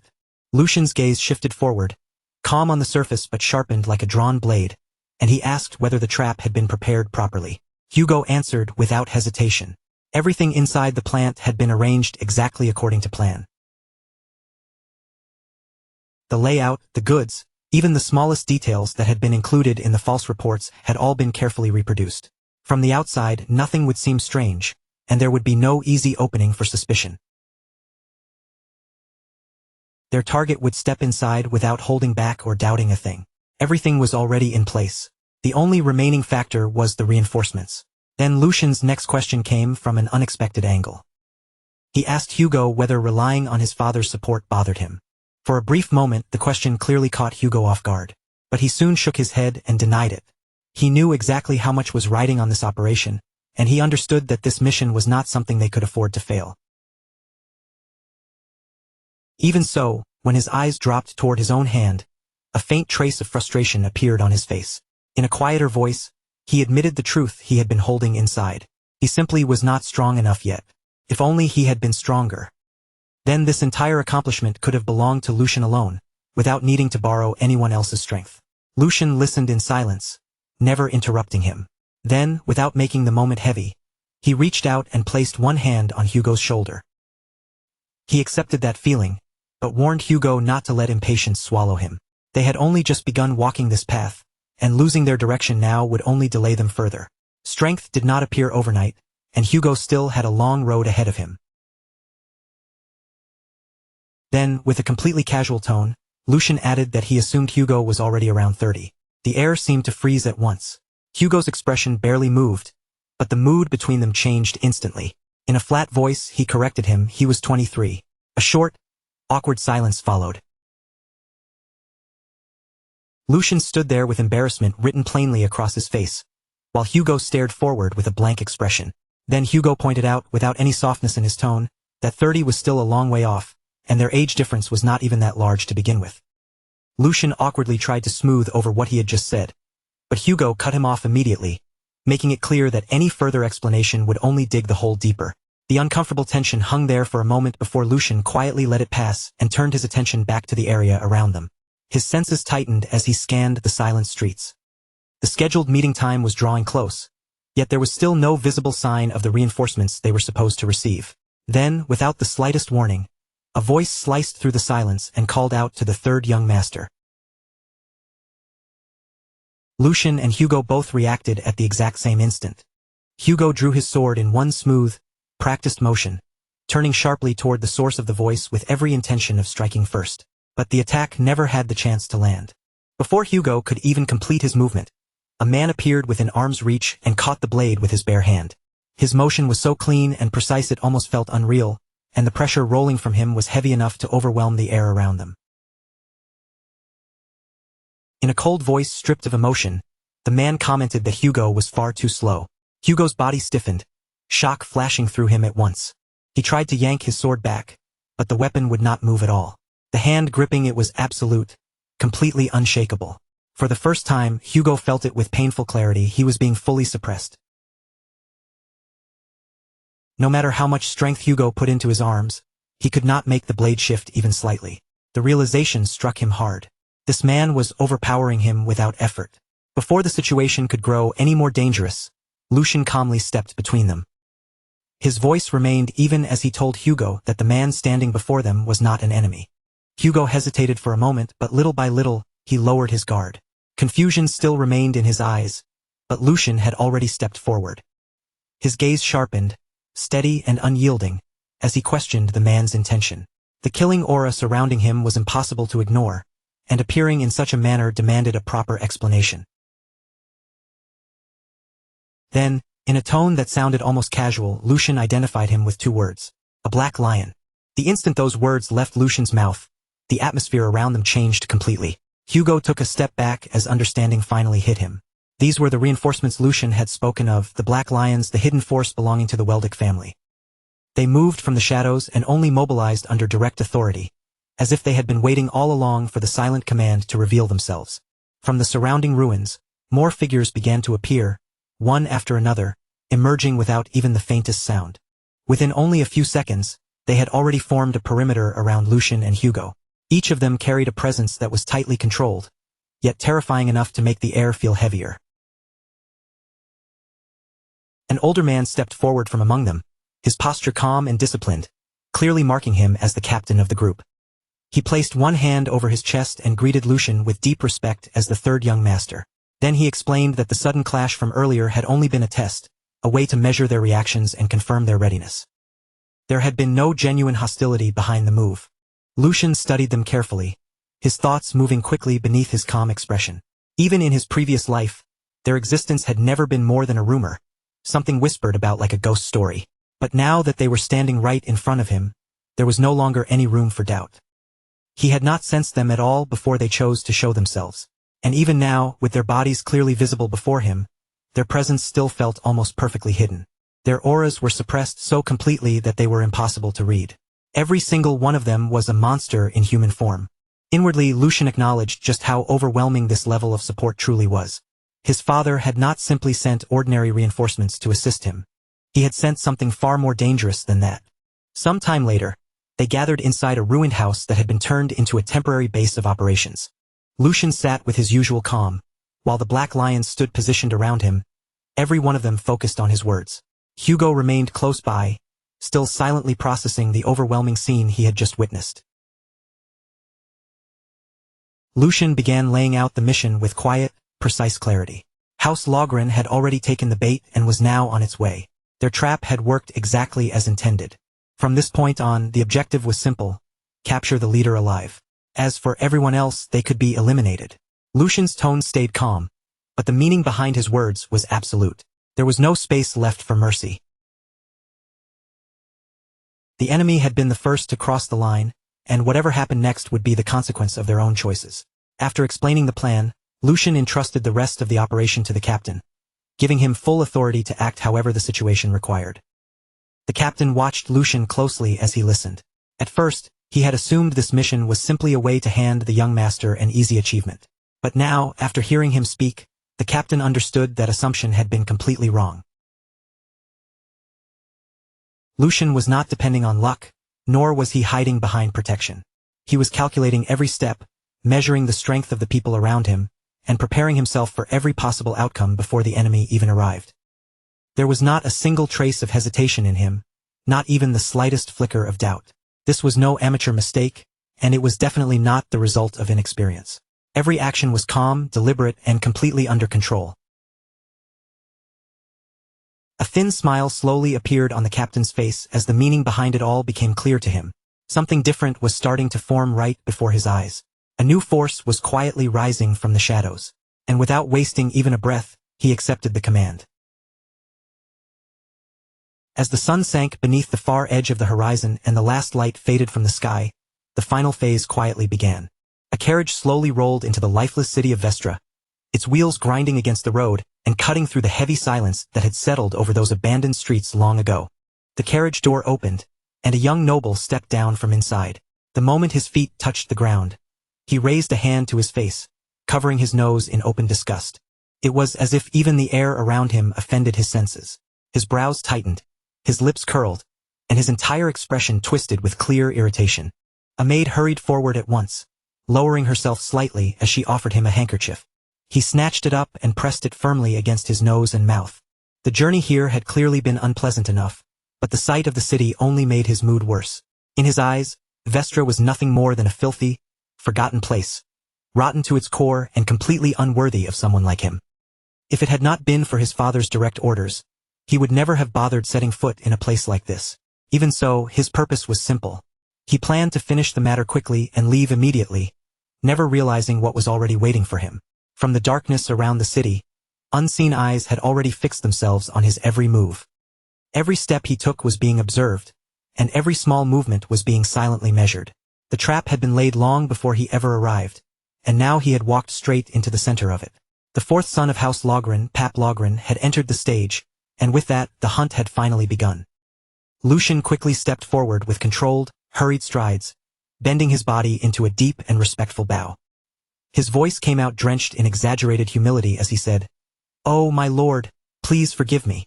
I have committed a grave discourtesy by failing to recognize such a noble presence the moment you arrived." His tone carried just enough urgency and fear to make the act convincing, carefully shaped to match the pitiful image he wanted them to see. But before he could approach any closer, one of the knights moved sharply. The man raised his sword and aimed the blade straight at Lucian's chest, his voice cold and steady. "Take one more step, and I'll cut you down. State your identity, now." Lucian instantly flinched, his shoulders tightening as his whole body seemed to shrink beneath the threat. His voice shook as he answered, the words spilling out in a frightened stumble. "Please forgive me, Sir Knight. I was only sent here under Boss Hugo's orders. I am just a guide, nothing more than a lowly wretch. I would never dare cause trouble here." A brief silence followed, hanging heavily in the air, before the young master finally spoke. Philip Logren's voice came out thick with disgust. "Put your sword away. It is beneath you to even speak with something like this." The knight hesitated for only a moment before lowering his blade and obeying. Lucian dropped his head even deeper, acting as though he had been overwhelmed with relief. "Thank you for your mercy, my lord," Lucian said softly. Then, without wasting another second, he turned and began guiding the group forward, just as he had intended from the very beginning. Yet behind that trembling, fearful mask, his mind remained sharp, calm, and completely different from the role he was playing. So this was a much bigger catch than expected. That arrogant tone, that complete lack of caution even after stepping into hostile territory, there was no mistaking it. He had to be one of the Marquis's sons. A person like that would never even imagine that danger could be waiting for him in a place like this. As Lucian walked ahead, he quietly studied the group without drawing attention to himself. There were fewer guards than he had expected. Roughly a dozen of them. And they were not just ordinary escorts either. At the very least, they had the bearing of apprentice knights. Trained, certainly, but not enough to become a real problem if everything unfolded the right way. Lucian's gaze shifted ever so slightly. He took in every detail without turning his head too obviously or letting his disguise slip. That man standing beside the brat was the only one who needed real attention. His aura was different from the rest. And then there were the maids. He had actually brought maids with him into a situation like this. Lucian could hardly believe it. Just how careless could someone be? "Why have you stopped?" Philip's irritated voice suddenly cut through Lucian's thoughts like a sharp blade. Lucian immediately started walking again, dipping his head slightly as he answered in a nervous tone. Forgive me, my lord. This is my first time standing so close to someone of your stature. I must have grown nervous without even realizing it. Philip clicked his tongue, his face twisting with annoyance. Pathetic. Lucian kept his head lowered, but for one brief moment, he stole a glance behind him. His eyes flickered toward one of the maids, and the instant he saw her face, something in his thoughts wavered. That face. Why did it feel so familiar? No, that could not be right. It had to be nothing more than a resemblance. Nothing beyond that. Lucian quickly forced the thought aside and continued moving forward, pushing the unnecessary distraction out of his mind. Before long, they arrived at the main location. The moment they stepped inside, Philip's expression twisted once again in disgust. This place is even worse on the inside. The smell alone is unbearable. That commoner Hugo. Did he misuse the funds from my house? The outside was clearly nothing but a display. A calm voice answered him without the slightest hesitation. What matters is what lies inside. Is it not? Philip's gaze snapped toward the person who had spoken. And you are. The man stepped forward slightly, then bowed with measured politeness. Hugo, the one responsible for this place. I offer you my greetings. The item required careful handling, so our preparations took a little longer than expected. Philip looked him over carefully, suspicion clear in his narrowed eyes. Since you are standing here in front of me, I assume you have not done anything foolish. Hugo gave a quiet chuckle, completely calm under that hostile stare. Would I truly throw away the Logren family's leash over something as petty as profit? After all the reports I sent, the fact that you came here in person proves just how curious you were. As he spoke, Hugo's smile deepened slightly. There was a sharpness hidden beneath his polite words, an edge that did not quite match his respectful tone. Curious about the item that could rot Rockelheim from the very core. For a short moment, silence filled the room, heavy enough to make the air feel tense. Then Hugo slowly gestured forward. Please, allow me to show it to you. Standing off to the side, Lucian watched quietly, and a faint trace of approval passed through his thoughts. Hugo really had been the right person to entrust with this. To lie that smoothly, without even the smallest pause or crack in his expression. It was impressive. Meanwhile, Philip's patience was already wearing thin. His face hardened as irritation began turning into anger. What an insolent dog. If this turns out to be a disappointment, you will regret wasting my time. Then he turned sharply, his cold gaze landing directly on Lucian. You, go and bring it. Lucian bowed immediately. Yes, my lord. Without the slightest delay, Lucian stepped toward Hugo and lowered his head. Boss, please bring out the item we prepared. Hugo handed it over in silence. For one brief second, their eyes met, and a silent understanding passed between them. Everything was moving exactly according to plan. Lucian turned back toward the group, holding the object securely in both hands. His posture stayed humble, and his face remained obedient. I have it right here. And then, with one smooth and perfectly timed motion, everything was set into motion. Lucian's words had barely begun to settle in the room when something about him suddenly changed. It was subtle, almost too small to point out, yet impossible to ignore. His body was still bent with humility, and his voice still carried that same submissive edge, but underneath it all, something else had surfaced. There was arrogance hidden there now, a quiet and unshakable confidence that had no place in the face of a frightened guide. The shift was enough to make everyone present tense up. The knights stiffened by instinct, their hands tightening around their weapons, while even Philip felt a strange, creeping dread coil deep inside his chest. And before anyone could fully understand what was happening, Lucian moved. I'll make sure it's delivered. In the very next instant, he hurled the object straight toward them, and the entire room erupted into chaos at once. You bastard! What do you think you're doing? Philip's voice broke into a furious shout, panic mixing with his rage. Have you lost your mind? Do you even know what that is? But the moment had already crossed the point of no return. As the object flew through the air, something struck it midway with flawless timing. The strike was so fast, so clean, and so precise that it was almost impossible to see with the naked eye. The item shattered instantly. From inside it, an overwhelming burst of light exploded outward, flooding the entire space in one violent surge and swallowing everything within reach. The guards reacted on pure instinct, throwing themselves forward to form a protective wall around Philip. Young master, stay behind us. The light did not fade. Instead, it swelled even brighter, growing harsher and more intense with every passing second, until simply facing it became unbearable. Even with their eyes squeezed shut, The brilliance stabbed straight through their eyelids. It swallowed every outline, every shadow, every sense of distance and direction. In just a few seconds, sight itself became completely useless. I can't see. What's happening? Frantic voices burst out from all sides, crashing over one another as confusion quickly turned into panic. But no one could understand what was unfolding around them. The room had become a blinding maze of noise, fear, and helpless movement. In the middle of that chaos, Philip crouched lower, desperately trying to steady himself and figure out where he was.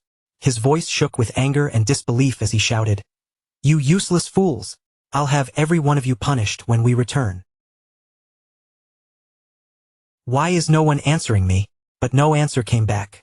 There was only the suffocating glare pressing in from every side, and beneath it, the slow, horrifying realization that something had gone terribly wrong. Then, cutting through the panic, a voice suddenly called out, "Young master!" Philip immediately shouted back, his desperation breaking through his pride. "Yes, I'm here. Hurry up and protect me." He forced his eyes open despite the burning pain, but the fading glare still overwhelmed his vision. Only vague shapes began to appear, blurred and twisted, like shadows struggling to form in front of him. Right before him, he could barely make out a figure, indistinct and ghost-like through the haze. The voice reached him more clearly than the image, strained and urgent as it shouted something at him. It was telling him to run, to get away as fast as he could. At that same moment, another voice tore through the confusion, filled with shock and fury. "He betrayed us." Before Philip could even understand those words, a man collapsed right in front of him. The heavy thud of his body hitting the ground sent a jolt of terror through Philip's entire frame. His breath caught in his throat, and his thoughts spun wildly, but there was no time for him to collect himself or react. All around him, one guard after another began to fall. In the blinding aftermath of the light, no one could properly follow the movement, but death was moving through that chaos, swift, silent, and merciless. The members of the Black Lion group struck with ruthless precision, cutting down the disoriented knights before they could even raise their weapons in defense. Philip's mind raced, and broken pieces of understanding started forcing their way through the fear. A flash magic stone. A tool that released a blinding burst of light the instant it was struck or shattered. It was rare, expensive, and difficult to use properly, but in the right hands it was perfect for stealing an enemy's sight in a single instant. Even so, wiping out all of the Marquis's guards in such a tiny window of time should have been impossible. But before Philip could finish that thought, it was abruptly cut off. A man stepped out from the chaos, his presence calm and controlled, completely untouched by the panic around him. His voice was steady, carrying a quiet authority.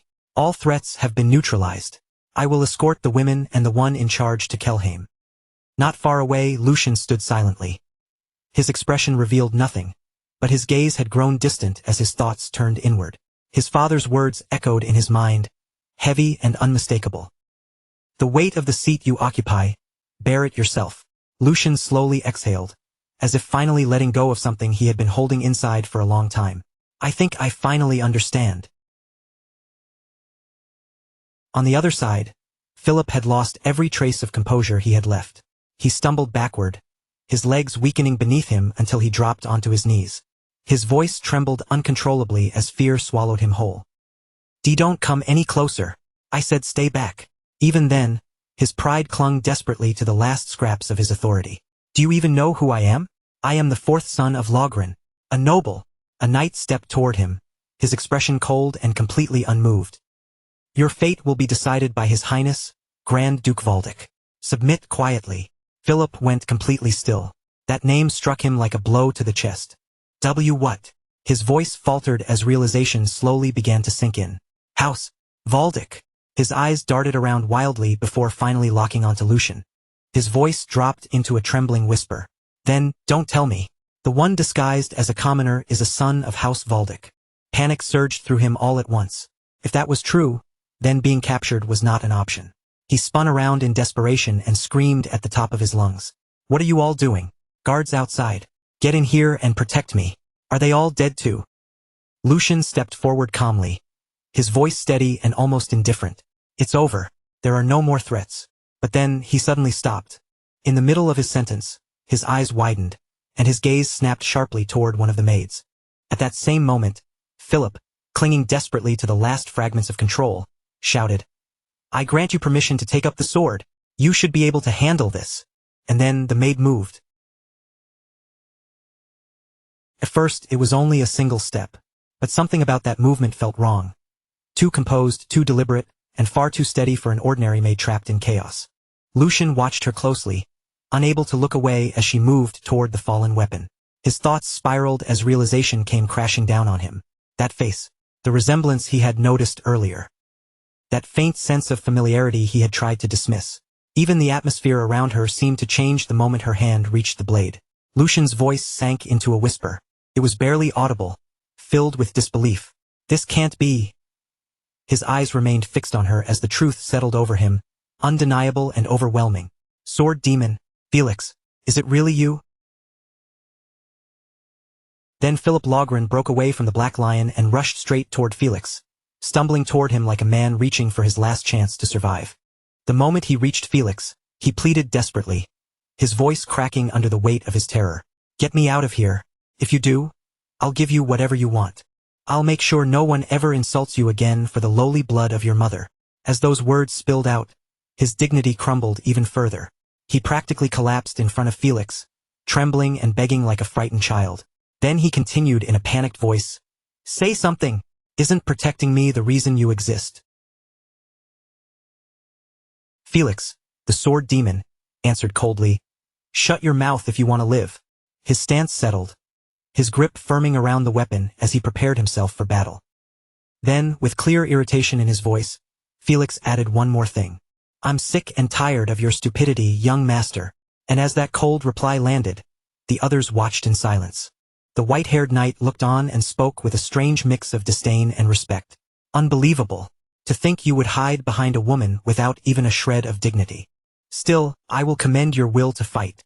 However, do not throw your life away. Do not mistake foolish bravado for courage. This mercy is something I offer to a child and a woman." Then his gaze shifted forward, and all of his attention settled fully on Felix.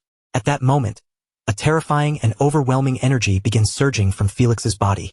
Sensing the pressure rising in the air, the knight muttered, "So that is your choice. Very well." In the next instant, the white-haired knight shot forward with incredible speed, closing the distance between them almost immediately. Their swords collided with a sharp, ringing clash that cut through the room like metal screaming against metal. The knight's blade flashed dangerously close, stopping just short of Felix's eyes as the force of the strike pressed in. Yet Felix did not flinch. Even with the blade flashing so close to his face, there was no fear in his eyes, only a chilling calm that refused to break. With precise footwork and perfect control over his balance, Felix shifted his body at just the right angle, letting the force of the attack slide past him instead of meeting it head-on. He deflected the strike cleanly, guiding the knight's blade away with a smooth motion that made the dangerous attack look almost effortless. A faint smile touched Felix's lips as he pushed the knight's strike aside, his expression calm and composed, as though this entire exchange had already played out in his mind. Then, in that same flowing motion, Felix launched a sudden counterattack straight toward the white-haired knight. The change was so quick and seamless that even the knight was caught off guard. For the first time, surprise showed clearly on the knight's face. But there was no time to dwell on it, because in the very next instant, the battle erupted again. A streak of blood flickered through the air as the clash grew fiercer, the sharp exchange of blades turning more dangerous with every breath. Then the sword demon descended from above with a crushing strike. Yet somehow Felix remained completely unharmed, moving through the danger without losing control. Lucian watched the exchange in stunned silence, his thoughts racing as he followed each movement. Felix's reaction speed was so sharp it almost looked like he could see the future, and his movements were strange, free, and impossible to predict. There was no mistaking it. The longer Lucian watched, the more certain he became. Then his eyes landed on Felix's sword stance, and in that instant, something buried deep in his memory suddenly stirred awake. Fragments from the past rose to the surface, one after another, and the truth finally settled over him. This was the sword demon, Felix. Even back then, Lucian remembered it clearly. Felix had carried a kind of grace and bearing that never truly fit the harsh, bloody world of mercenaries. Brief flashes of those earlier days crossed Lucian's mind, each one reinforcing the same thought. Felix had always been different from everyone around him. With that slender frame and delicate features that made him impossible to ignore, Felix had always stood out. And then the moment snapped back to the present. The young master, terrified and desperate, pushed forward again, trying to hide behind Felix for protection. Meanwhile, Lucian pieced the truth together in his mind. Now he understood. The illegitimate child, Felicia, had left her family behind and lived under the name Felix, disguised as a man. The focus returned to the white-haired knight as he steadied himself after their fierce exchange. His expression had turned serious as he admitted. If my defense had been even a moment slower, my head would already be rolling on the ground. I still have a long way to go. To think I underestimated her without even noticing the fangs she had hidden. His tone changed as he spoke, his pride giving way to a colder and sharper resolve. Then his voice rose with intensity. I will swallow my pride and treat you as a true enemy. At that moment, an overwhelming and terrifying surge of energy began pouring out from the white-haired knight, making his presence heavier with every passing second. Across from him, Felix continued to face him head-on, but his body trembled under the immense pressure pressing down on him. Deep inside, Felix accepted the brutal truth. This was a master several levels above him, an opponent he could not overcome with his current strength. He could not even depend on luck anymore. And to make things worse, there was another swordsman of the same caliber waiting upstairs. His gaze instinctively shifted upward toward the leader, and the weight of the situation became even clearer. Above even those two, there was someone who surpassed them. There was no real chance of surviving this. For one brief moment, that truth felt absolute and impossible to escape. And yet, instead of fear, a quiet resolve settled within Felix. If this was the final strike he would be allowed to make, then he would pour everything into it and leave not a single regret behind. With that thought burning inside him, Felix steadied his stance, tightened his grip on the sword, and prepared himself for one final attack. Watching from above, the leader's voice cut through the tense air with open admiration. Amazing! She is not wavering, even in this situation. Beside him, another voice agreed without hesitation, adding, furthermore, she is taking Nixon's killing intent head-on. Even they began to ready themselves, fully aware that the next exchange below would decide how everything unfolded from here. Below them, both fighters moved at blinding speed, charging straight toward each other with unstoppable force. Their movements became so fast that the eye could barely follow them, turning their figures into flashing shadows across the battlefield. In the next instant, their swords crashed together, and a violent surge of energy burst outward, rippling through everything around them. Every eye in the area locked onto the two of them, unable to look away as the clash grew more intense. When their blades met fully, the sheer force of the collision caused the energy between them to spike even higher, shaking the air itself. And just as the battle reached its most dangerous point, Lucian suddenly shouted with all the strength in his lungs, his voice echoing across the battlefield. Stop! Both of you stop! The moment Lucian's voice rang out, both Felix and the white-haired knight froze for an instant.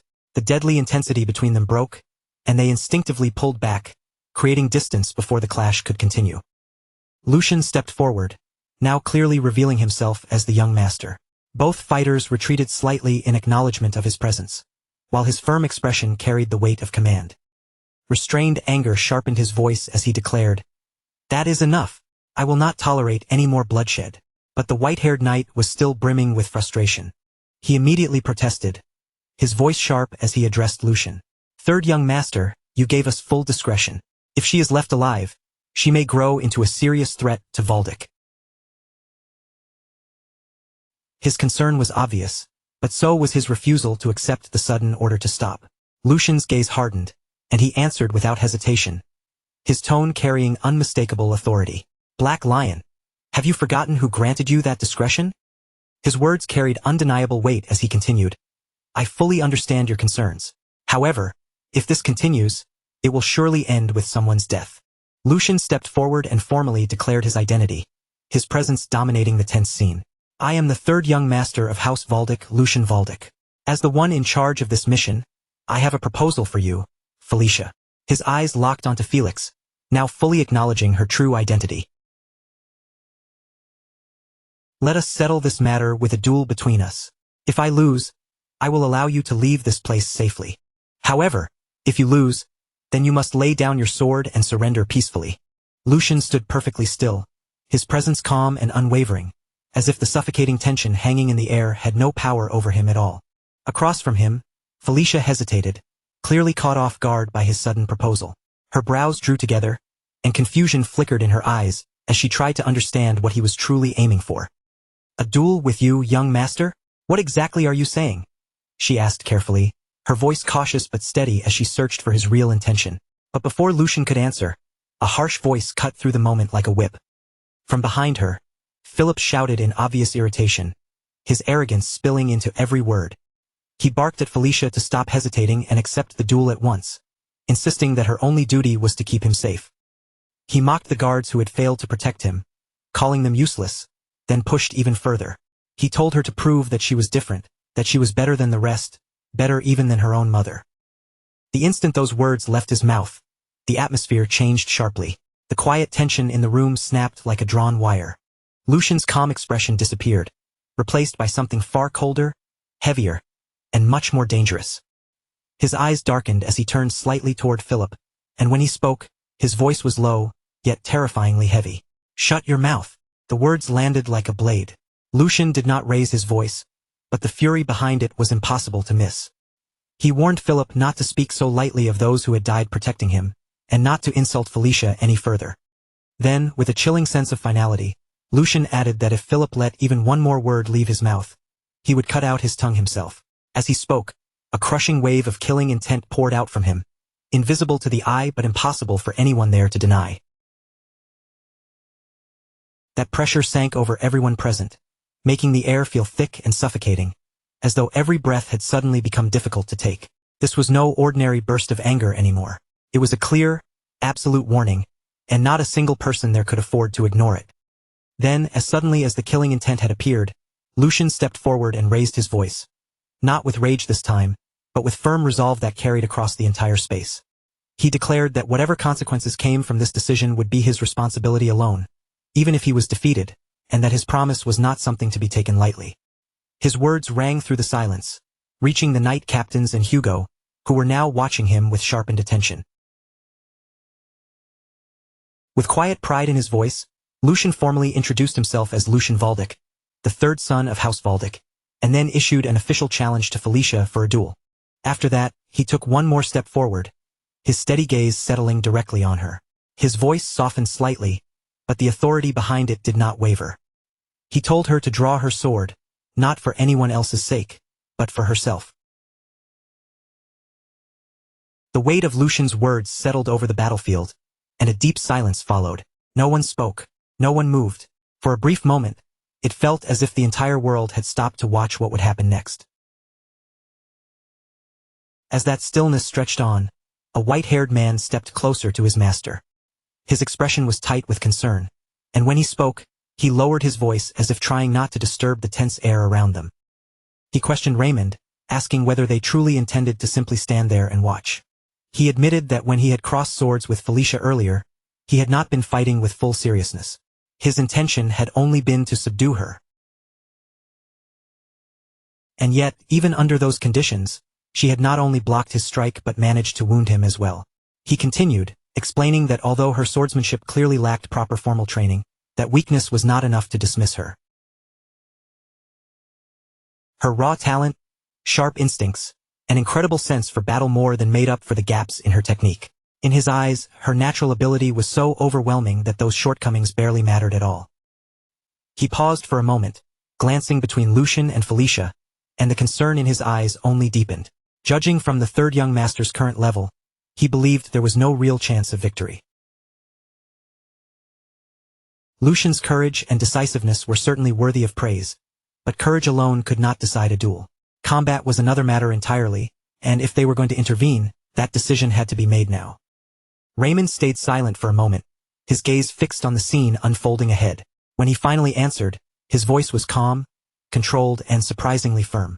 He agreed with the man's judgment, but even so, he chose to keep watching. Just this once, Raymond said, they would observe how events unfolded with their own eyes. The white-haired man frowned, clearly unable to understand what Raymond was trying to say. What did that even mean? Raymond's eyes shifted slightly, thoughtful but certain. He explained that when Lucian had borrowed his sword earlier, Lucian had already spoken about the exact things the white-haired man had only just realized. During that brief clash with Felicia, Lucian had already noticed her extraordinary talent and her terrifyingly sharp instincts. That meant he was not acting out of ignorance. He understood exactly what kind of opponent was standing in front of him. And because of that, Raymond concluded they would wait. They would watch this through without interfering.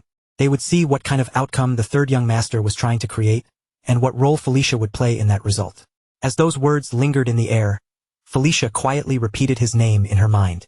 Lucian Valdic. To Felicia, he felt completely different from every noble she had ever met before. He had disguised himself as nothing more than a servant in order to observe Logren's forces, and now he was willingly stepping forward to fight a duel that, by all common sense, seemed completely unnecessary. Nothing about him made sense to her. The more she tried to understand his intentions, the more impossible they became to grasp. Still, no matter how strange he was, one conclusion remained firm in her mind. Lucian was not someone who could defeat her. Even so, Felicia straightened her posture and spoke with quiet respect. She thanked him for giving someone like her such an opportunity, and promised that if she managed to subdue him, she would accept her shame and disappear without leaving a trace. She would vanish as though she had never existed at all. But Lucian did not hesitate for even a second. His reply came immediately, his voice cold but steady. If he was the one who subdued her instead, then she would come with him to Helheim. His gaze remained fixed on her as he spoke, never wavering. It was as if, in his mind, everything had already been decided. He added that it seemed she had already made her own resolve as well, and with those words, the silence around them deepened once more. This time, that silence carried the unmistakable weight of a clash about to begin. The air between Lucian and Felicia grew sharp as they stood face to face. Their eyes locked on one another. Their bodies remained perfectly still, but both of them looked ready to explode into motion at any moment. This was no longer a conversation. It had become a battle waiting to happen. Inside her mind, Felicia made her final decision. She did not want to leave any unnecessary wounds on him. She would neutralize him with a single strike. Her eyes sharpened, and a cold glint flashed through them as her focus reached its peak. In the very next instant, Felicia moved. Her figure blurred forward with incredible speed, closing the distance between them in the span of a single heartbeat. Her blade sliced through the air, aiming a precise and decisive attack straight toward Lucian. But Lucian reacted just as quickly. With perfect timing, he lifted his sword and met her strike head-on, blocking the attack before it could reach him. A flicker of surprise crossed Felicia's eyes. He blocked her attack. The thought echoed sharply in her mind, but she did not allow herself to freeze. The moment Lucian tried to counterattack, Felicia immediately leapt backward, creating distance between them in one smooth and fluid motion. Her landing was light and controlled, her stance already prepared for the next exchange. Not once did her eyes leave Lucian. The duel had only just begun, but the intensity between them had already reached a level where neither side could afford to underestimate the other. As the clash continued, a sharp and unsettling thought echoed through Felicia's mind. His breathing and reaction speed should not have been able to keep up with her movements at all. So how had he blocked her sword? That question stayed with her, refusing to disappear as doubt slowly crept into her thoughts. But before she could find an answer, her eyes widened slightly. In the very next moment, Lucian was already right in front of her, closing the distance with terrifying precision. His sword came down without hesitation. Caught off guard, Felicia barely managed to raise her blade in time, struggling to block the incoming strike. The impact jolted through both of her arms, forcing her to tighten her grip and steady her stance. From that moment onward, the duel escalated at a frightening pace. Their swords crashed together again and again in a relentless exchange, each clash ringing sharply through the air. Every impact felt as if sparks might burst from the blades. Yet despite her skill, Felicia found herself being forced back, one step at a time. Every swing of Lucian's sword carried pressure, driving her into a defensive position she had never expected to take. In the middle of that storm of clashing steel, Lucian's voice cut through with calm clarity, as if he already controlled the flow of the duel. He told her that the reason she was being pushed back was because she had exhausted herself by overusing her mana during the clash with the Black Lions. And even if she was holding some strength in reserve just in case, the gap between them in that moment was still painfully clear. Before Felicia could fully process what he meant, Lucian launched a powerful and lethal strike. The force behind the attack was overwhelming, far beyond what she had expected from him. Felicia gritted her teeth and struggled to hold her ground, her body straining under the pressure as she blocked the blow. Then, as if that were not enough, Lucian spoke again, his tone steady and almost chilling in its certainty. He told her that he knew her better than she knew herself, her habits, her weaknesses, and even the flow of her sword's path. His words carried a weight that went far beyond simple confidence.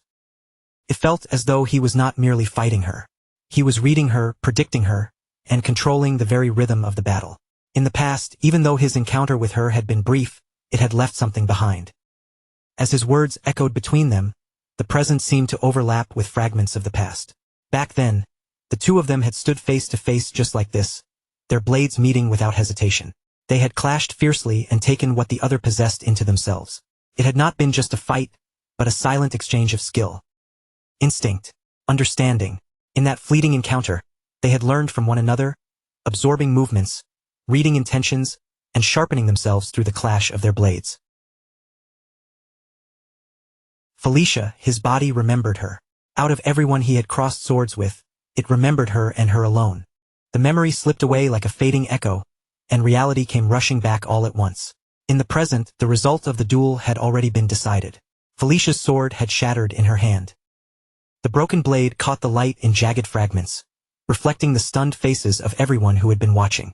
A heavy silence spread across the battlefield, so complete that even breathing felt loud.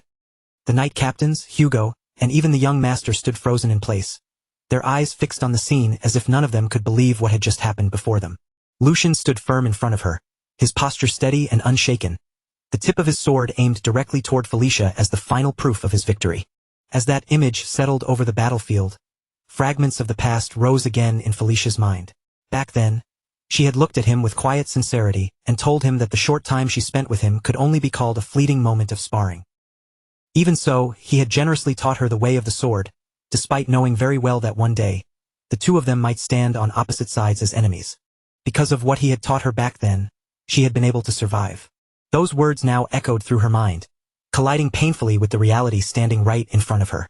Felicia remained completely still, too stunned to even move. She had never imagined she would lose.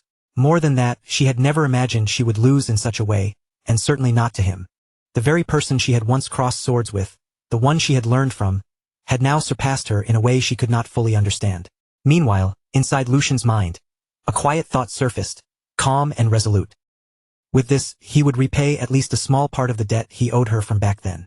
There was no arrogance on his face, no trace of mockery, only a quiet sense of closure, as if this duel had been waiting for them for a long time.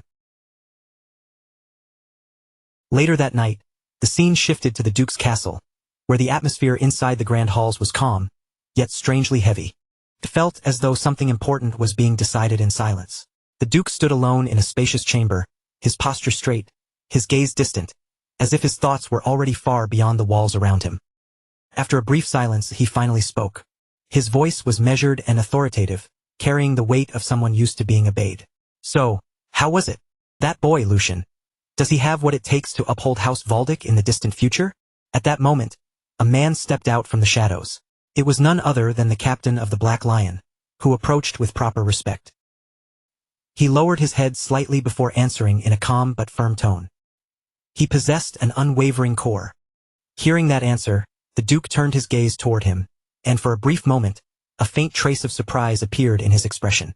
"I thought it would already be a relief if he simply managed not to be swept up by your pace.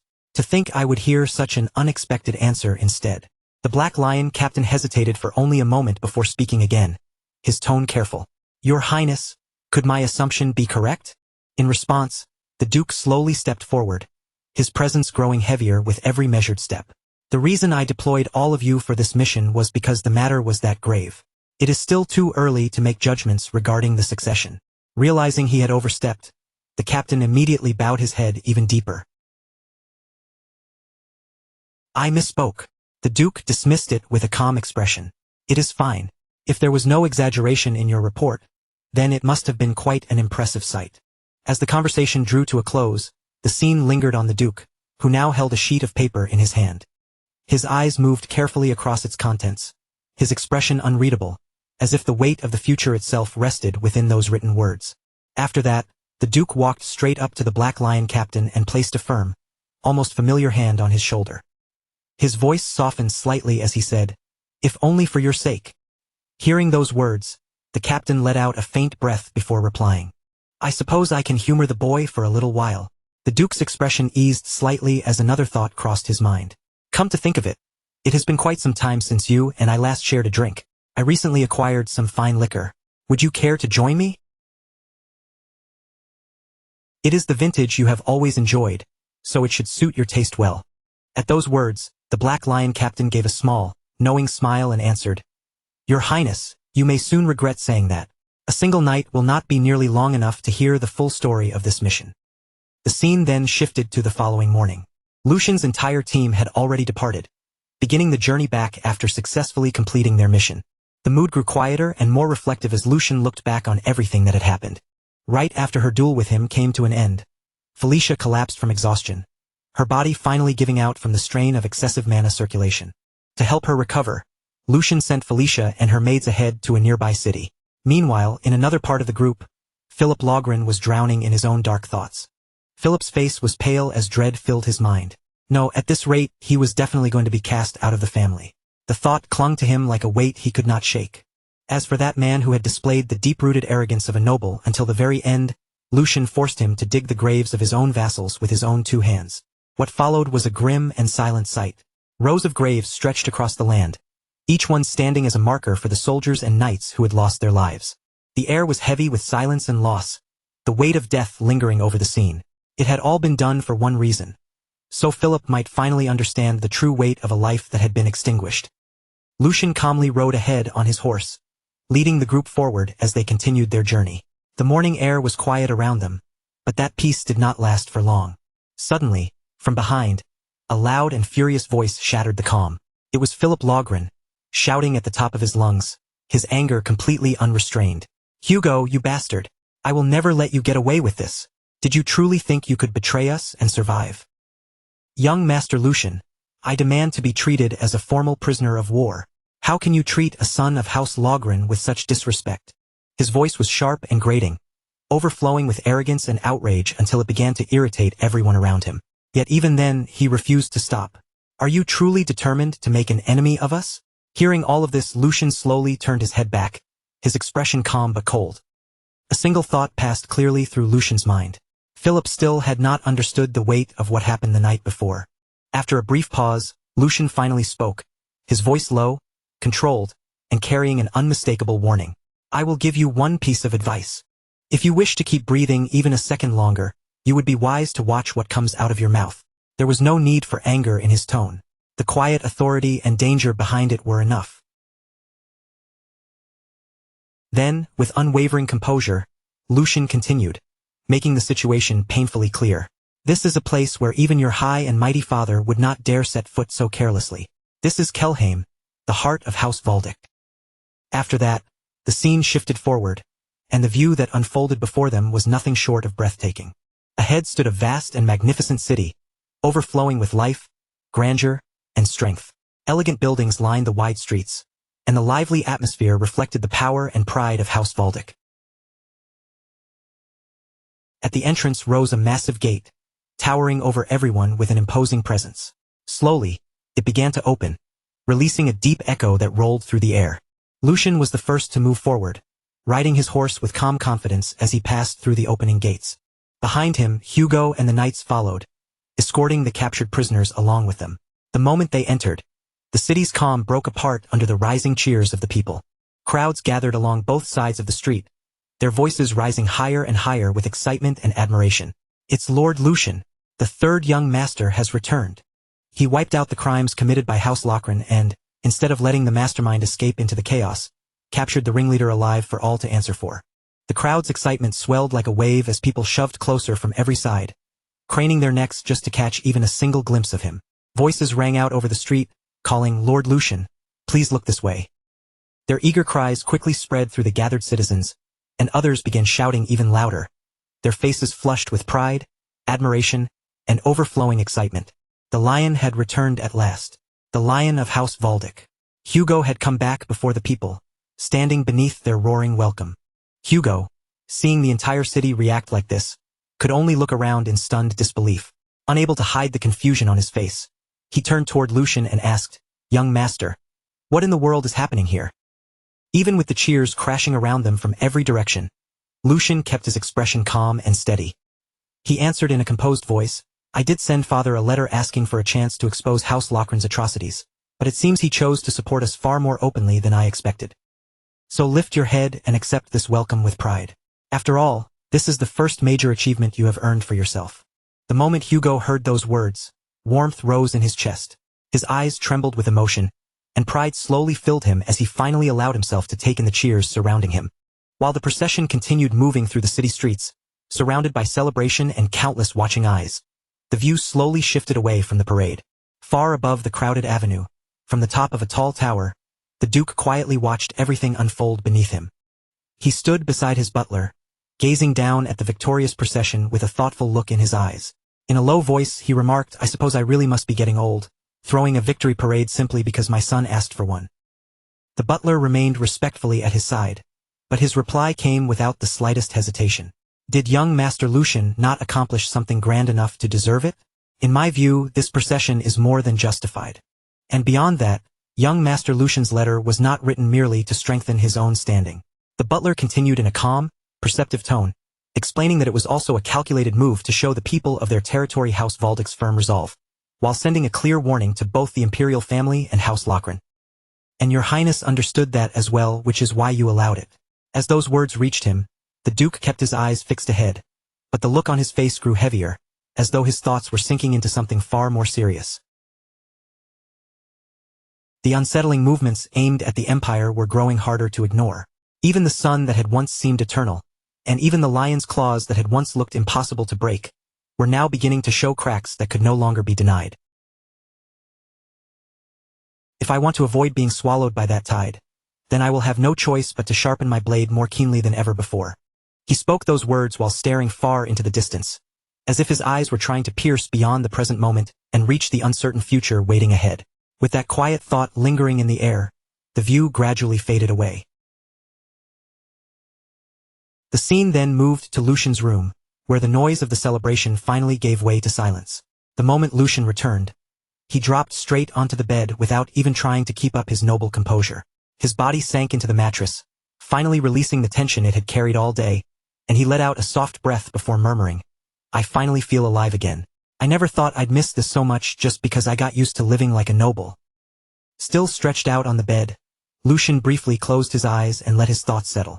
Since the Grand Duke made time for a separate report this evening, that means I have a little while to myself until then. More importantly, this mission brought back far more than I expected. As he lay there, Lucian began sorting through everything that had happened, starting with the fact that Felicia had been secured much faster than planned. Then there was the victory parade, which had washed away the negative rumors and impressions around him in a single stroke. On top of that, it had given Hugo a powerful reason to keep moving forward. And beyond all of that, he had even managed to establish a connection with the Black Lions, a force that could become extremely valuable from this point on. One by one, the scattered pieces that had seemed separate at first were beginning to fit together in his mind. Together, they were forming a single stepping stone, small but solid enough to help him move just a little closer to the seat of power that had once felt hopelessly far away. As that thought passed through his mind, Lucian briefly remembered the life he used to live, back when he was nothing more than a mercenary fighting from one battlefield to the next. A faint, almost amused smile tugged at his face as he muttered under his breath, "If those guys could see me right now, they would be absolutely horrified." After a short pause, Lucian suddenly pushed himself up from the bed. The lazy look in his eyes disappeared, replaced by the same sharp focus as before. "That's enough organizing my thoughts. Now then, should I start preparing for my next move?" His mind immediately began turning again, already moving beyond the success of the mission and toward what he needed to gain next. With a faintly calculating tone, he wondered aloud what would come after this, then murmured to himself, "I suppose the first thing to figure out is what I can wring out of the Grand Duke. Comey comes first." After that, the scene changed once more, bringing us into an elegant dining room where Lucian and the Grand Duke were seated together for dinner. The room was refined and quiet, every detail polished with noble elegance, yet the calm atmosphere carried an unmistakable weight. Sitting across from Lucian, the Grand Duke spoke in a composed, authoritative voice and praised him for the outcome of his mission. He said that Lucian had been blessed with remarkable luck on his very first assignment. After carefully cross-checking the information, they had confirmed that the child Lucian captured alive was indeed the offspring of the Marquis family, making that child the clearest and most decisive evidence they could have obtained. Recognizing the success of the mission, the Grand Duke gave him a firm commendation. "Good work, Lucian." Lucian lowered himself with practiced humility and replied that his father honored him too greatly, because this success had only been possible thanks to the sharp sword the Grand Duke had lent him, the Black Lion. But soon, Lucian's thoughts shifted from praise to a more serious concern. He raised his eyes and asked what would happen now regarding Philip Lochran. After all, Lucian pointed out, Once the Marquis witnessed his own child die in such a manner, it was hard to believe he would simply remain quiet and do nothing. The Grand Duke, however, did not appear shaken in the slightest. He simply answered in a calm, unreadable tone that they would have to wait and see. He described Bernhard Lohengrin as a snake-like man, the sort of person who would calmly place even his own child on one side of the scale and the interests of his family on the other. In the Grand Duke's view, as long as one child remained to inherit the family line, the Marquis would not be foolish enough to act recklessly out of grief or rage. He then brushed aside Lucian's concern, telling him there was no need to trouble himself over what came next. As far as the Grand Duke was concerned, Lucian had already done more than enough. Then, shifting the conversation, the Grand Duke looked at Lucian and asked what reward he wanted for completing the mission so successfully. He noted that Lucian had gone out of his way to send a letter, which meant he must have wanted something more specific than a simple celebratory procession. Hearing that, Lucian gave a faint, slightly awkward smile and admitted that being asked so directly made him feel somewhat embarrassed. Still, since the matter had already been brought up, he decided to make his request humbly.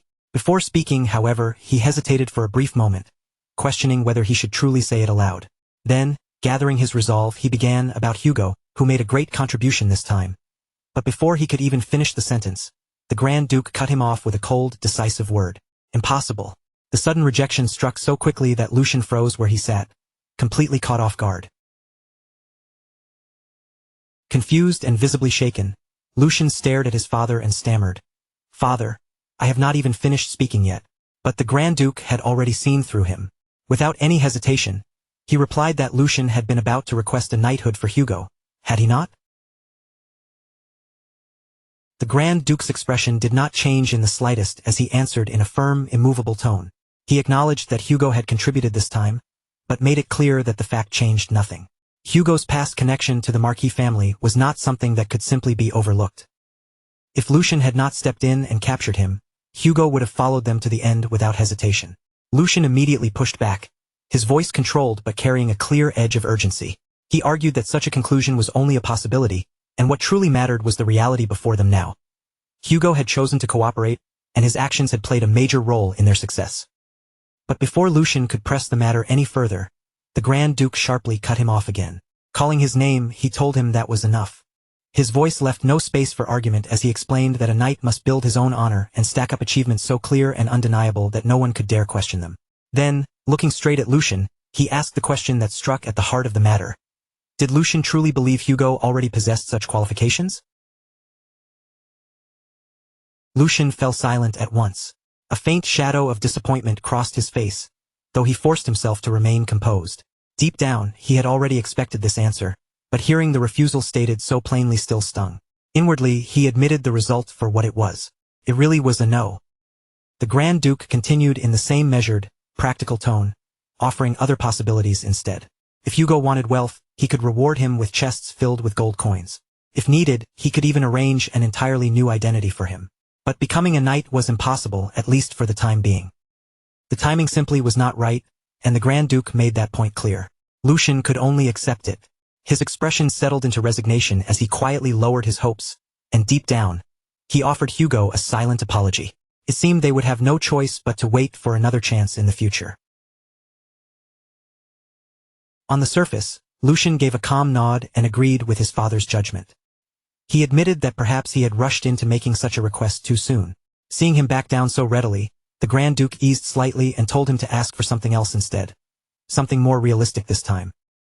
Lucian stayed quiet for a brief moment, as if carefully choosing his next words. Then he raised his head again and said that, in that case, there was one very small favor he wished to ask. Then, with a smile that was just a little too free and a little too mischievous to ignore, Lucian made his request. He asked the Grand Duke to allow Felicia to meet the Sword Saint. The instant those words came out, even the Grand Duke could not hide his reaction. His steady composure cracked for the first time, his eyes sharpening in genuine surprise as he questioned what Lucian had just said. Before that sudden tension could fully settle over the room, the scene shifted away in an instant. The story moved to a completely different place, a guarded prisoner camp with a far colder and heavier atmosphere. Outside, Stan stood watch like a silent sentry, while inside the facility, Felicia sat alone, surrounded by an uneasy stillness. Felicia quietly looked around the room, taking in every detail of her surroundings. The more she observed, the clearer it became to her that this was not some ordinary prison cell. From the structure, the treatment, and the atmosphere, it seemed more like a special holding facility prepared for nobles. But that only confused Felicia even more, because the way she was being treated made no sense to her. After all, she was supposed to be nothing more than a maid. Yet she had been placed in a facility like this, given proper meals, and even provided with medical care for her condition. No matter how much she thought about it, Felicia could not understand their real purpose. Why would they go this far for someone like her? What could they possibly be hoping to gain? But after sitting with those thoughts for a while, the hardness in her face slowly faded. Perhaps, she told herself, this outcome was not entirely bad. As the quiet room settled around her, Felicia's eyelids gradually lowered, her expression softening as she slipped deeper into her own thoughts. In that silence, her mind drifted back over everything she had endured. With a feeling that carried both exhaustion and faint relief, she admitted to herself that, at the very least, she had finally managed to escape that hellish place. Sitting alone in the stillness, Felicia continued to think, her thoughts growing softer and more fragile, almost like she was whispering one last wish to herself. She thought that it would be nice if, before dying, she could hold a sword just one final time. And if she were allowed to be a little more selfish, even for just a moment, there was one more desire buried deep within her heart. As that longing rose inside her, the scene slipped into a vivid memory. The fierce sparring match she once shared with Lucian, where every movement had burned itself into her mind. The ringing clash of blades, the swift footwork, the sharp pressure between them, and the tension of every exchange returned to her as clearly as if it were happening right before her eyes again. Watching that memory unfold within her mind, Felicia quietly admitted the truth to herself. If she could ask for anything, she wanted to cross swords with him one more time. But almost as soon as the thought appeared, she rejected it herself, calling it absurd, as if such a wish could never be granted. And right then, a voice from outside suddenly cut through the silence. The voice stated that, according to the physician's assessment, her mana control was still unstable. Then the speaker became clear it was Lucian. In a calm, even tone, he continued, adding that she was also suffering from severe malnutrition and accumulated fatigue. His voice remained steady but direct as he asked whether her body felt any better now, and whether she was strong enough to hold a sword again. At those words, Felicia visibly froze in surprise. The question struck her so suddenly that she could barely process it. Still startled, she immediately asked what he meant by that.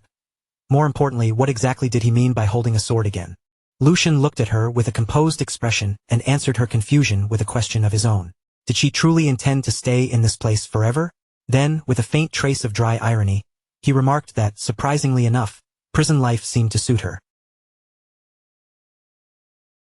He stepped closer and gestured toward the bed nearby, making it clear that this was not the reason he had gone through all the trouble of bringing her here.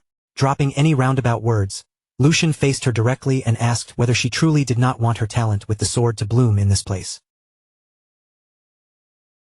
He stated firmly that he had no intention of letting her remain as some ordinary sword fighter. What he had in mind for her was far greater than that, and at last, he revealed his plan. Lucian intended to recommend Felicia as a disciple of the Sword Saint. The moment those words reached her ears, Felicia was left completely stunned, as if the entire room had gone silent around her. Her disbelief appeared immediately on her face. She stared at him sharply and demanded to know whether he was mocking her. To Felicia, the idea itself was not merely unexpected. It sounded ridiculous, almost impossibly absurd. She pointed out that even becoming a sword fighter was already unbelievable for someone like her, a mere maid and a woman. But to go even further and speak of becoming the Sword Saint's disciple, such a thing, in her eyes, crossed far beyond the limits of reason. At last, her frustration spilled out through a firm voice that nearly trembled. She declared that her status might be low, but she was not such a fool that she failed to understand where she stood. Seeing her react with such force, Lucian fell silent for a moment and reflected inwardly. He realized he might have moved too fast. He had been hasty, and Felicia's refusal was only natural given everything she had lived through. After all, even though she carried the blood of the Marquis, she had been born as an illegitimate child, and a woman on top of that. Because of that, she had never even been allowed to hold a sword, much less receive proper training in how to wield one. Instead of being given a chance, she had faced envy, jealousy, and endless persecution from her own siblings. Those harsh circumstances were what eventually shaped the existence known as the Sword Demon, Felix, the one who abandoned House Logren. Returning his thoughts to the present, Lucian spoke to her again, this time in a calmer voice. He told Felicia that he understood why she could not trust him, and that she could take as much time as she needed before making any decision. Felicia looked at him with confusion still clouding her face and asked what he meant by that. Lucian answered without hesitation, explaining that he was leaving the choice entirely in her hands. He even told her that, if she wished, she could leave as soon as today. But before ending the conversation, he gave her one final message. She should never give up on the sword. Lucian told her that the moment she held a sword in her hand was when she became her truest self. Those words did not fade quickly. They stayed with Felicia, pressing quietly against her heart. Felicia, shaken more than she wanted to show, repeated those words softly to herself. Was she truly her real self when she held a sword? The thought felt almost impossible, especially when even her own blood relatives had stripped that right away from her. Then, raising her voice just a little, Felicia turned back to Lucian and asked something far more personal. Did she really have the right to do that? Was it truly all right for her to devote herself only to the sword, without being chained down by anything else? Lucian met her uncertainty without the slightest hesitation, his gaze steady and certain.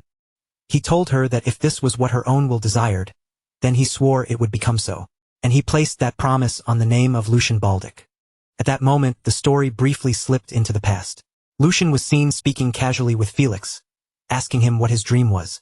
While many people spoke of living comfortably or proudly showing off their success to others, Lucian seemed to sense that Felix was different. Lucian remarked that Felix did not seem like the kind of person who desired such ordinary rewards. He even suggested a few possibilities, asking whether Felix wanted to become a knight captain or perhaps earn a noble title. But Felix's answer was something else entirely. He admitted that he had never deeply considered it before, but if there was one thing he truly wanted, it was simple, to devote himself completely to the sword, free from every restraint. For him, that alone would be enough. After that memory faded, the scene moved to the training grounds, where Lucian walked forward together with Felicia and Hugo. As they advanced across the grounds, Lucian looked ahead and noticed the Grand Duke standing there with his butler at his side, as if the two had already been waiting for their arrival. Slightly surprised by his father's presence, Lucian spoke up and asked what had brought him here. The Grand Duke answered calmly, saying he had come for the preparations involving the Sword Saint. He then asked if Lucian truly thought he would miss such an important occasion. Just by standing there, the Grand Duke filled the area with a heavy sense of pressure. When his gaze turned toward the other two, Hugo and Felicia immediately lowered their heads in respectful greeting. Together, they offered their formal respects and greeted him as His Excellency, the Archduke. The Grand Duke's gaze settled on Hugo for a moment, studying him in silence before he spoke again. His voice remained calm and controlled, but every word carried a firm weight. So this was Hugo. He had heard that Hugo performed well during the recent incident, but even so, those achievements were still being buried beneath the shadow of the mistakes he had made in the past. Hugo accepted those words without trying to defend himself. He lowered his head even deeper and answered with proper respect, admitting that his failure could not be denied, and that it truly had been his mistake. The Grand Duke then continued, saying that even while knowing all of that, Hugo's master had still insisted on making him a knight. At that point, Lucian tried to step in, as if he wanted to stop the conversation before it went any further. But the Grand Duke did not give him the chance. His words continued without the slightest pause. The Grand Duke revealed that Lucian had even gone so far as to give up his own reward just to make that request happen. Hearing this, Hugo was visibly shaken. Deep inside, his thoughts trembled as he realized that the young master had truly done all of that for him, and that Lucian seriously meant to keep the promise he had made. Emotion stirred in his chest, but on the outside, Hugo forced himself to remain composed. Then the Grand Duke delivered his judgment in a decisive voice. He told Hugo that the answer might disappoint him, but the request had been rejected. The reason was simple. In the Grand Duke's eyes, Hugo was not yet prepared to carry such a burden. His words were not spoken with cruelty. They were simply absolute. The Grand Duke told Hugo to focus on building more achievements, so that one day, he himself could stand as the one to guarantee Hugo's honor. The training ground fell into silence, the weight of that decision pressing down on everyone present. Then he added that he would be eagerly waiting for that day. At those words, Hugo raised his head and declared in a loud, unwavering voice that he would definitely meet the Grand Duke's expectations. His resolve echoed across the grounds, and only then did the Grand Duke turn his attention toward Felicia. The Grand Duke called Felicia's name. She was still bowing respectfully before him, her body held stiff from the tension in the air. A little nervous, she answered at once, acknowledging him with proper respect. But the Grand Duke's gaze did not soften as he continued, his voice sharp enough to probe straight into her. He told her that since she had been born and raised in that place, she should understand better than anyone what Lucian was putting on the line for her sake. The fight for succession was not over yet. If Felicia failed to prove her own value, then the world would not blame her first. Instead, people would mock Lucian as a pathetic man who had been blinded by lust. The Grand Duke's words cut into the air, and then he pressed her even harder, demanding an answer. Did she truly believe she was worth that much? Felicia was just about to answer. Her lips parted slightly as she tried to gather the courage to respond. But before even a single word could leave her mouth, Lucian stepped in first. He said he would answer in their place, and then looked straight at his father as he replied with firm certainty. Of course. Was there even anything more to ask? His voice did not waver. There was conviction in every syllable, and he showed no hesitation at all. Felicia's worth, he declared, was more than enough. Even if everyone doubted his choice and called him a fool, he would not take those words back. Even if Felicia herself still felt uncertain about it, that doubt would end today. Lucian kept his eyes fixed forward as he continued, because from this moment on, everyone would finally see the truth for themselves. Felicia was a diamond in the rough, someone held back only because of her low status and because she had been born a woman. Then Lucian turned slightly toward her, his tone growing more direct, almost as if he were pushing her to step forward herself. He asked what she was waiting for and urged her to hurry up and say that she was certain.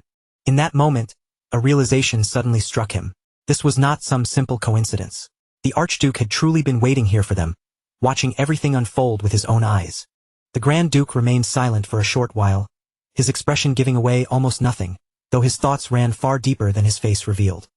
He had come to see for himself the vassal his son had chosen, hoping that Lucian's first attempt to spread his wings would be given even the slightest wind to lift him higher.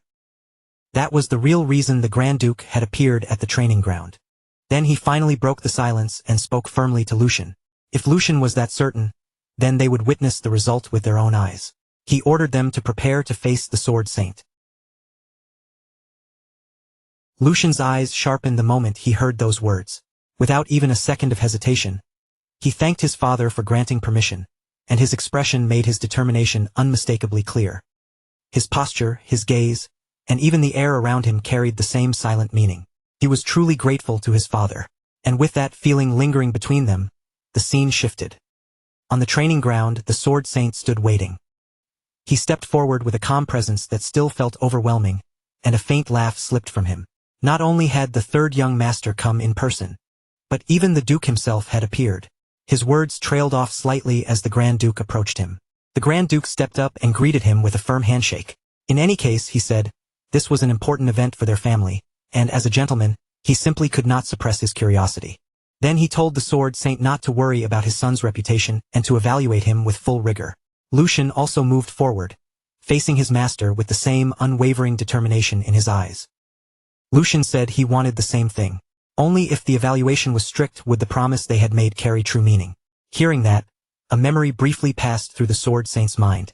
He remembered Lucian once telling him that he would bring a perfect student, someone worthy of receiving his teachings.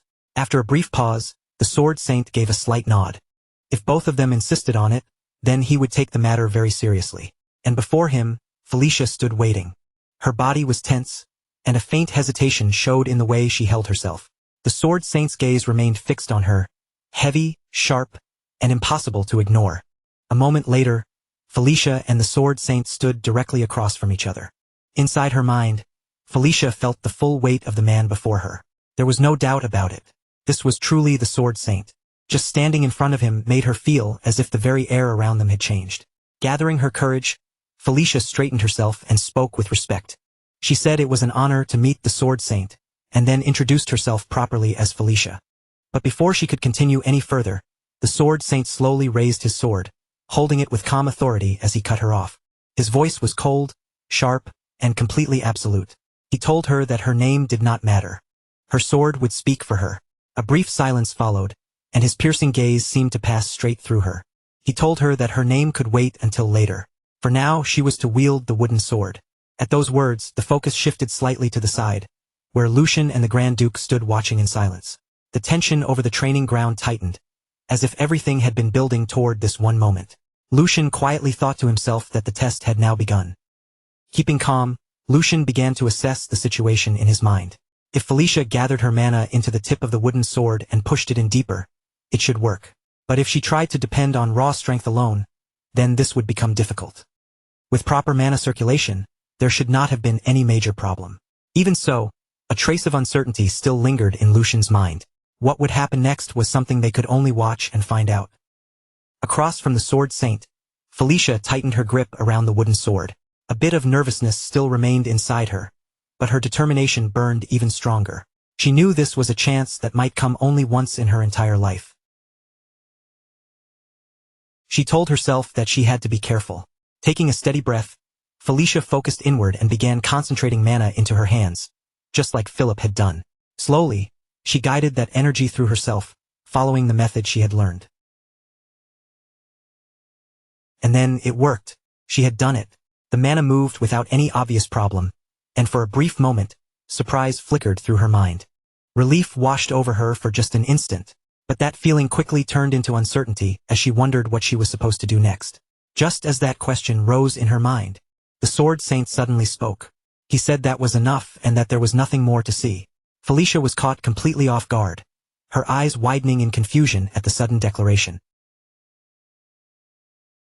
She stammered in shock, asking what he meant. She had done exactly as he ordered and had drawn the sword. But before she could explain any further, the Sword Saint stepped forward and firmly took hold of her hand. His grip was steady and unshakable. He told her the reason was obvious, his voice calm yet absolute, as though the answer should have been clear from the very beginning. The Sword Saint tightened his hold slightly as he looked at her, his expression growing even more serious. Her circulation showed that she had ignored her internal condition because she feared pain, and her mana management had completely disregarded the actual state of her own body. His voice grew sharper, and each word landed with heavy force. This, he said, was the typical result of arrogance, the kind often seen in people who relied on talent alone. The Sword Saint paused for a brief moment, his eyes never leaving Felicia. Then he continued in the same steady voice, acknowledging that she stood before the Black Lions with the body of a woman, and for that alone, there was no denying that she possessed genuine talent. But talent was not the only thing he judged. His tone grew even colder as he told her that flaws rooted in a person's character were far harder to correct than any lack of skill. Then, with his gaze still fixed on her, he asked whether that explanation was enough. He told her to go back and properly understand the words of the master who had taught her. The first lesson she needed to learn was how to listen. Then he turned slightly away, as if the matter had already been settled, and said he had nothing more to tell her. But just as he was about to end it there, Felicia's voice suddenly cut through the air. She admitted that she had never even had the chance to learn under a teacher. Her words stopped him in place, and there was no arrogance in her tone. Only honesty, embarrassment, and a quiet shame she could not hide. She lowered her voice and confessed that she was ashamed to say it, but she did not understand anything he had just told her. Terms like circulation and mana management meant nothing to her, because no one had ever properly explained them. Felicia's gaze dropped slightly, and her fingers tightened around the sword in her hand. She said she had only copied what she had seen with her own eyes. She called herself foolish, then asked him to show her properly. For the first time, the Sword Saint's composed expression wavered. He turned back toward her, his eyes narrowing as he asked what she had just said. Was she really claiming that she had done all of that by herself, simply by watching someone else? Without any guidance at all? His brow furrowed deeply, and he rejected the idea at once, saying that such a thing should be impossible. He asked again, almost in disbelief, whether she had not just used mana circulation to draw that sword. Felicia hesitated under his pressure, clearly intimidated, but she still answered honestly. She said she had merely copied what her brother had shown her during their sparring match, because she could feel the weight and speed of his sword changing. The Sword Saint's eyes narrowed a little more, disbelief and confusion beginning to mix together. Felicia kept trying to explain in her own awkward way, saying that whenever that blue energy in her brother's body pulsed strongly, she could sense the change happening. But to the Sword Saint, her explanation sounded completely absurd. Inwardly, he thought she was speaking nonsense, unable to make sense of what he was hearing. An hermana was not something a person could simply see whenever they wished. And at that moment, his gaze slowly shifted toward Lucian. His thoughts remained unsettled as he stared at Lucian. Even he could not perceive an hermana without making physical contact. So how could this girl have manifested something so close to a sixth sense purely through her own will? His eyes narrowed as a question formed in his mind. He turned to the third young master and asked who exactly this girl was. Lucian met his master's gaze calmly, his expression steady and confident. Had he not already said it? He had promised to bring someone with extraordinary potential. To Lucian, Felicia was a true masterpiece of fencing talent. There was not the slightest hesitation in his belief, only a quiet certainty that seemed impossible to shake. And with that unspoken confidence hanging between them, the moment finally arrived. The match between them began. Felicia was the first to move, launching herself forward with startling speed. She circled rapidly around the Sword Saint, her eyes darting across his stance as she searched desperately for even the smallest opening. Every step she took was sharp, quick, and relentless. Her movements were driven by urgency and fierce determination. But the Sword Saint remained perfectly still in the center of it all, calm and unmoving, as if her speed and pressure meant nothing to him. Then, at last, Felicia saw a brief gap. She did not waste even a heartbeat.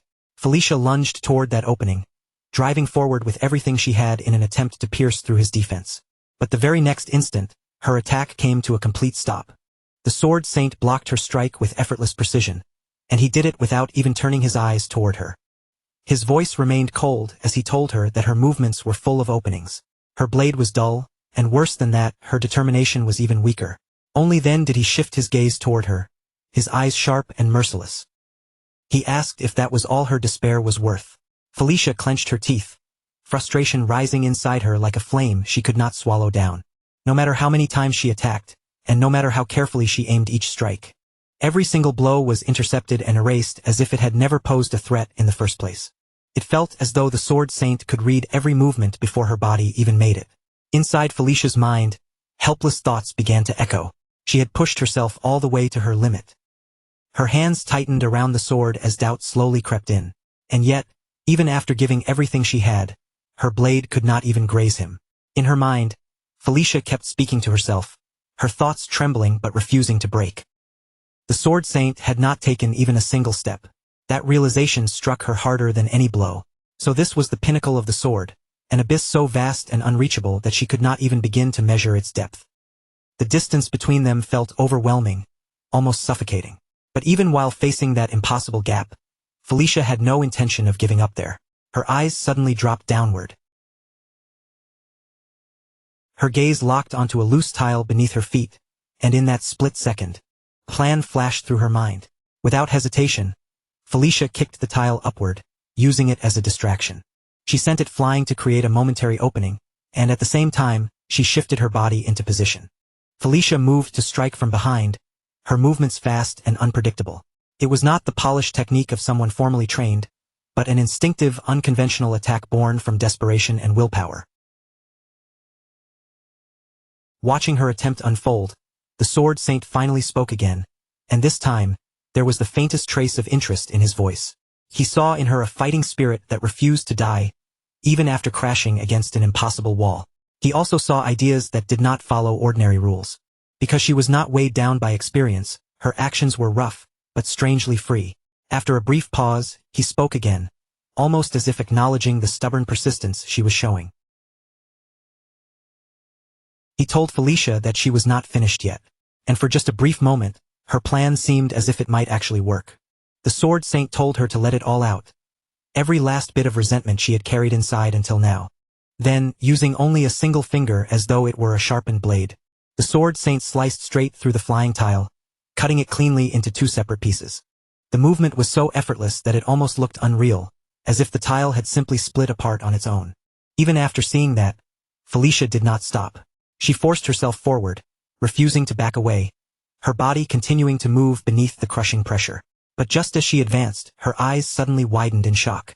Before her, an immense surge of power began to take form, gathering into the figure of a massive lion, vast, terrifying, and overwhelming.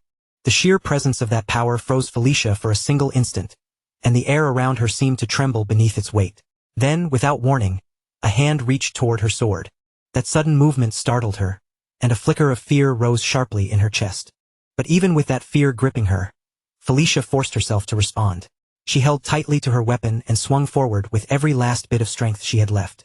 At the same time, the Sword Saint stood before her, his entire body radiating an overwhelming force that seemed impossible to oppose. A faint smile appeared on his face as that power surged outward, spreading in every direction like a storm suddenly unleashed across the training ground. And then, as abruptly as it had begun, everything fell silent. The energy faded away, the air grew still, and the entire training ground returned to calm, almost as if nothing had happened at all. But the weight of that brief clash remained heavily suspended in the atmosphere. From above, Lucian and the Grand Duke watched the entire exchange in silence, their eyes fixed on the scene below. After a moment, the Grand Duke finally opened his mouth and spoke. The Grand Duke's voice came out calm, but there was a heavy meaning beneath it. Looking at the scene below, he asked Lucian if he knew what truly made a swordsman someone worth trusting. But he did not wait for Lucian to answer. A trustworthy swordsman was someone who had carved the price of endless training deep into their very soul. It was someone whose fundamentals had been sharpened through boring, repeated practice, and whose experience had been forged on battlefields where one wrong move meant death. It was a cruel and unforgiving road, but that harsh road was also the foundation of what made a true swordsman. Lucian listened in silence, his face steady, though his thoughts moved quietly beneath the surface. He understood exactly what his father meant. That was why, until now, he had only ever kept people like that close to his side. But then the Grand Duke continued, and his tone shifted slightly. Even so, in this world, there were rare people who could leap over that enormous mountain of effort. With a single bound, they could cross what others spent their entire lives climbing.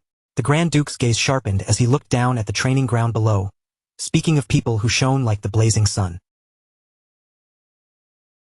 Their talent was so overwhelming that the world had no choice but to recognize them, like a rising tide powerful enough to swallow everything in its path. After a brief pause, his eyes remained fixed below. That girl was exactly one of those people. The view returned to the ground, where Felicia stood frozen in place, her sword still firmly caught in the Sword Saint's grasp. No matter how much strength and will she had poured into that strike, the Sword Saint held it with effortless ease, as if her blade had no weight at all. From above, the Grand Duke's voice carried down, calm but filled with certainty. He told Lucian that he had made the right decision. Lucian kept his eyes on the scene below as he answered, his voice steady with conviction. If his father had not trusted Felicia, and if he had not given her this chance, then that light would have been extinguished. There was a quiet confidence in Lucian's words. Talent was not truly rare in this world. More often, it simply remained buried in the dark, because no one ever gave it the opportunity to shine. Meanwhile, on the ground below, not even the smallest scratch could be seen on the Sword Saint's hand, despite the force of Felicia's attack. Yet the Sword Saint's thoughts were no longer dismissive. He looked at Felicia's unwavering eyes and understood something clearly. This girl had been born for the sword. No matter what trials she had endured, that truth had not been broken. His eyes narrowed slightly as his realization deepened even further. More importantly, she could actually see it. She could see beyond the limits of ordinary sense, toward the endless path of the sword stretching into infinity. Standing calmly before her, the Sword Saint slowly loosened his grip. Then he looked at Felicia with an expression completely different from before. He asked her to tell him her name once again. This time, his voice was no longer cold, carried weight, and within that weight was clear acknowledgement. He told her that today, she had proven her courage through her sword. From this moment forward, no one would be allowed to doubt her name, so she should say it again with pride. Felicia stood frozen for a short moment, overwhelmed by the sudden change in his attitude. Then, with her voice lowered slightly but her resolve still intact, she answered that she would say it once more to the Sword Saint. Her name was Felicia. After a small pause, she continued in a quieter voice. She had no surname from her mother's side, and House Logren, the family of her father, had refused to grant her theirs. Felicia was the only name she had. The Sword Saint listened without interrupting, then gave a small nod, as if the pieces had finally settled into place. He understood now, so that was how it was. He looked at her with a faint hint of approval and told her that she had held her ground very well. Then, in a firm and unmistakable voice, he declared her name to be Felicia Brittner. From that day onward, that would be her name. Felicia's eyes widened slightly as he continued, declaring that he would take her as his adopted daughter. He would teach her everything, not only swordsmanship, but even the etiquette required of a noble. His voice remained steady, and there was no uncertainty in it. The training would be exhausting, and not a single moment of it would be easy. Then he asked her if she was truly prepared for that. Felicia did not hesitate for even a second. She dropped to her knees before him, and the sword saint gently placed one hand on her shoulder. His voice lowered, carrying a rare sincerity that had not been there before. He told Felicia that he was a stubborn old man. He had judged her character too quickly and spoken too lightly. After a brief pause, he admitted that there would surely be days when his pride and rigid beliefs clashed against her free spirit. Then he looked straight at her and asked if, when that happened, she would convince him with her sword. A faint smile touched his face as he said that he, too, would try to accept her sincerity through the blade. Their paths until now had been different, but their hearts both beat for the sword. His hand tightened slightly on her shoulder, as if sealing the bond between them from that moment forward. He told her that they would walk this path together. His voice carried the weight of an ending and the promise of a new beginning as he called her by her new name, Felicia Brittner. After that, the night fell over the land, and rumors began moving through the darkness. As always, whispers spread fastest from the places closest to the truth. In a dark, secluded area, a man urgently handed a letter to another person. His face was tense as he ordered him to deliver it to the family elders. The future of House Toledo depended on that letter, so it had to reach them as quickly as possible. Hearing the seriousness in his lord's voice, the man receiving the letter looked confused and could not help but ask what exactly he meant by that. The other man answered slowly, his voice heavy with concern. He had heard that the Sword Saint had finally taken on a disciple. The Sword Saint had always stayed neutral in every succession dispute, but there was no guarantee that his disciple's will would remain neutral as well. If the child backed by the Sword Saint chose to support one side, then it would only be a matter of time before the balance within House Baltic was completely overturned. He paused for a moment, and when he spoke again, his voice had turned colder. If the ship they had boarded, the one named Geordie, could no longer carry House Toledo to greater heights, then it would be wiser to abandon it before it sank entirely. Instead, they should move toward the one who had recently earned merit and managed to bring the Sword Saint's disciple onto his side. That person was Lucian Baldic. The moment Lucian's name was spoken, the scene shifted once again. This time, the view moved into a room inside the Baldic mansion. Inside the luxurious chamber, the Grand Duke sat calmly while his butler stood respectfully nearby and delivered a report. In a composed tone, the butler explained that everything had unfolded just as his grace predicted. Not only had the elders continued sending letters filled with concern, but even the maternal relatives of the young masters had begun sending letters of their own. The head butler continued his report, his voice carrying a trace of worry. He had already taken measures on his side, but those people were not the type to simply stand still and watch.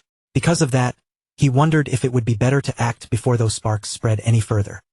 Even after hearing those concerns, the Grand Duke remained perfectly calm.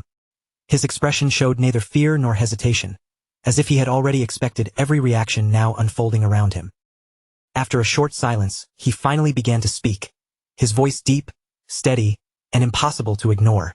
He said that if those people truly intended to make their own children the head of the family, then they were exactly the sort who would do anything for that goal, without even realizing that their own actions were slowly destroying the very children they wished to elevate. The atmosphere inside the room grew heavier as the Grand Duke continued. He ordered the head butler to summon every child within the domain for a family dinner. If there were complaints, then all they had to do was offer everyone a fair opportunity. Was that not right? A cold, imposing aura spread from him as he spoke. A true man, he declared, had to know how to open doors with his own strength. And if someone carried the name of Baldic, then he had to speak with his own blood. They would see who truly possessed the lion's fangs. Right after those words, the scene shifted once more into the quiet night inside the Grand Duke's mansion. At the same time, Lucian was walking forward beside a servant, moving through the grand halls of the estate with his usual calm steps. As he continued ahead, the eyes of countless servants immediately turned toward him. Their faces were filled with shock and disbelief, as if they still could not fully process the sudden changes taking place around the young master. Then, almost all at once, the servants lowered their heads respectfully and greeted him in unison, offering their formal greetings to young Master Lucian. Lucian looked calmly toward them without showing even the slightest arrogance. In a composed and gentle voice, he told them they had all been working hard, and that they should not mind him, just continue with their duties. As Lucian looked across the servants gathered around him, he quietly began to reflect on the change. It was not only the annex where he lived that felt different now. Even here, in the main house where his father resided, the servants' attitudes had shifted far more than he had ever expected. A faint smile slowly touched Lucian's face as he finally understood what that change meant. His position within the family had risen much higher than he himself had imagined, and the way everyone looked at him now made that impossible to deny. At the same time, another thought quietly crossed his mind. He had believed that becoming a direct disciple himself would already be considered an enormous success, enough to change how others viewed him. But the treatment he was receiving now went far beyond even that achievement. This was not simple respect anymore. It was a clear sign that his influence had begun to spread through the entire mansion. And now that Felicia had met the Sword Saint, Lucian could not even begin to imagine what kind of monster she would eventually become in the future once her talent truly started to bloom. After walking through the long halls for a while, Lucian finally arrived before a large door, its heavy frame standing quietly in front of him. He stopped there for a brief moment and neatly adjusted his tie, preparing himself with a calm expression. Then he thought to himself that it was probably time for him to begin handling his own role as well. Without hesitating any longer, Lucian reached forward and pushed the door open. The instant the door opened, the tense atmosphere inside the room came clearly into view. Seated within were the fourth young master and the second young master, Jordy. Both of their faces were dark and unpleasant, making the pressure in the room obvious at a glance. Looking directly toward Jordy, Lucian calmly thought to himself that their expressions said everything. Just as he expected, every one of them had a long face. Even so, Lucian showed no trace of unease. He walked forward calmly toward his seat, keeping his posture relaxed and his expression composed the entire time. Once he sat down, Lucian glanced around at everyone gathered there, and spoke with a polite smile, saying it was wonderful to see them all gathered together again after such a long time. He added that it was truly a shame brothers found it so difficult to even see each other's faces these days. Then his gaze shifted toward Jordy as he asked if his brother did not agree. Jordy responded to Lucian at once, his expression cold and rigid. Staring straight at him, he spoke in a sharp warning tone, saying that Lucian seemed quite triumphant because of everything that had happened recently. He asked whether Lucian truly believed that good fortune would keep following him forever. Nothing had really changed, Jordy warned, so Lucian would be wise to watch how he behaved. But instead of being intimidated, Lucian suddenly began to clap lightly, as though Jordy's warning had genuinely moved him. A faint smile appeared on Lucian's face as he replied that, as expected, the only person truly looking out for him was his brother. He even asked how Jordy had known he had been feeling a little too excited lately. His tone sounded polite and harmless on the surface, but every word carried a thin blade of mockery underneath. Lucian calmly continued, saying that he completely understood brother Jordy. Even if Jordy's words sounded harsh, Lucian knew everything he did was ultimately for his sake. As Lucian kept speaking without giving Jordy any opening to interrupt, the air inside the room slowly turned colder.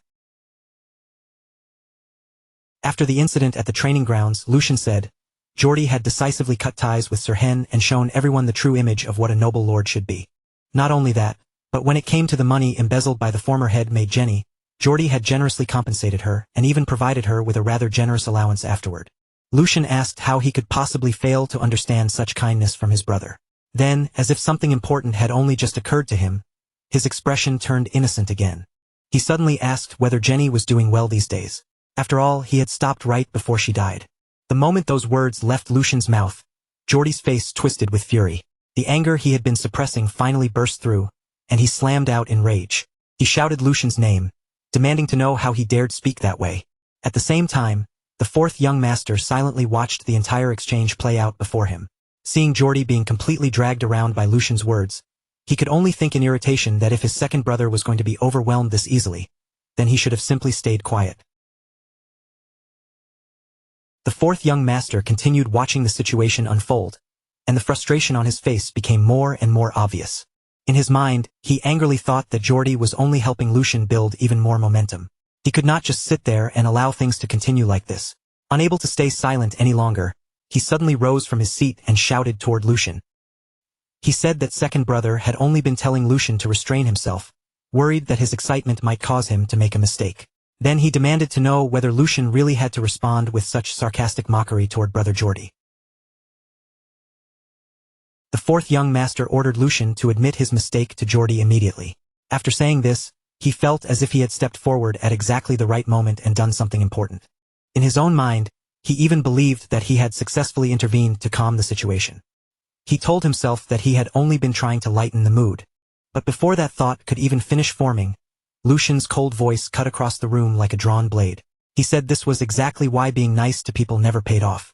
The instant those words landed, the fourth young master's entire body stiffened.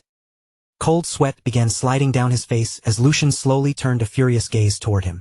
In a dangerously calm tone, Lucian said he knew they should have had a much deeper physical conversation that day. Just looking at him now proved he still had not come to his senses. The pressure inside the room became overwhelming as Lucian continued. He asked whether the fourth young master truly could not read the atmosphere at all. Just because Lucian had let things slide because he was the youngest, did he think that meant he could do whatever he wanted? Lucian asked if he really wanted to be shown what true terror looked like. The moment the fourth young master heard those words, all of his earlier confidence vanished. Fear spread clearly across his face as he instinctively shrank back and nervously muttered for his brother. And at that exact moment, the door to the room suddenly opened. Before anyone could react, a heavy voice echoed through the room. It said that all of them seemed to possess an excessive amount of vigor that they were unable to properly control. The Grand Duke slowly entered the room, and an overwhelming presence seemed to follow with every step he took. The moment he appeared, all three young masters immediately straightened themselves and bowed respectfully, greeting him as their father. The Grand Duke calmly swept his gaze across the entire room before speaking again. He remarked that seeing them raise their voices even during a rare family dinner proved that they had plenty of vigor. And yes, that kind of vigor was certainly necessary. Then, without the slightest change in his expression, he continued, saying that he had already been planning to send all of them to the battlefield anyway. The instant those words were spoken, all three young masters froze in shock. None of them had expected such a statement to come from the Grand Duke's mouth, and for a moment, their faces were completely overtaken by disbelief. A short while later, everyone was seated around the grand dinner table, and the atmosphere was thick with tension.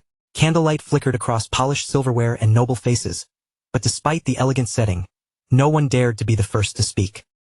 At the head of the table, the Grand Duke calmly looked over the young masters before finally breaking the silence. He asked if they were all aware of the Empire Liberation Alliance, and the moment that name left his mouth, the mood in the room grew even heavier. The Grand Duke continued in a cold, steady voice, explaining that they were remnants of former vassal states. They were rebels who had gathered together with the goal of freeing themselves from the Empire's rule.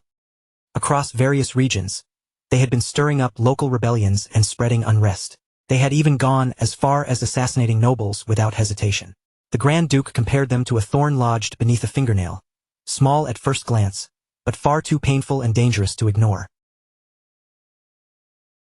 Everyone at the table listened in complete silence as the Grand Duke went on. A few months earlier, traces of their activity had been discovered in the border region of Bornholm. Because of that, he had dispatched the firstborn, Tristan, to crush the rebellious movement before it could spread any further. Since then, there had been numerous clashes, both large and small, though none of them had been serious enough to completely destabilize the region. As the Grand Duke spoke, the expressions of the three young masters gradually stiffened. Among them, the second and fourth young masters looked especially troubled, as if they had already sensed that the situation was far more serious than it first appeared. Even after hearing all of that, the Grand Duke's face did not so much as twitch.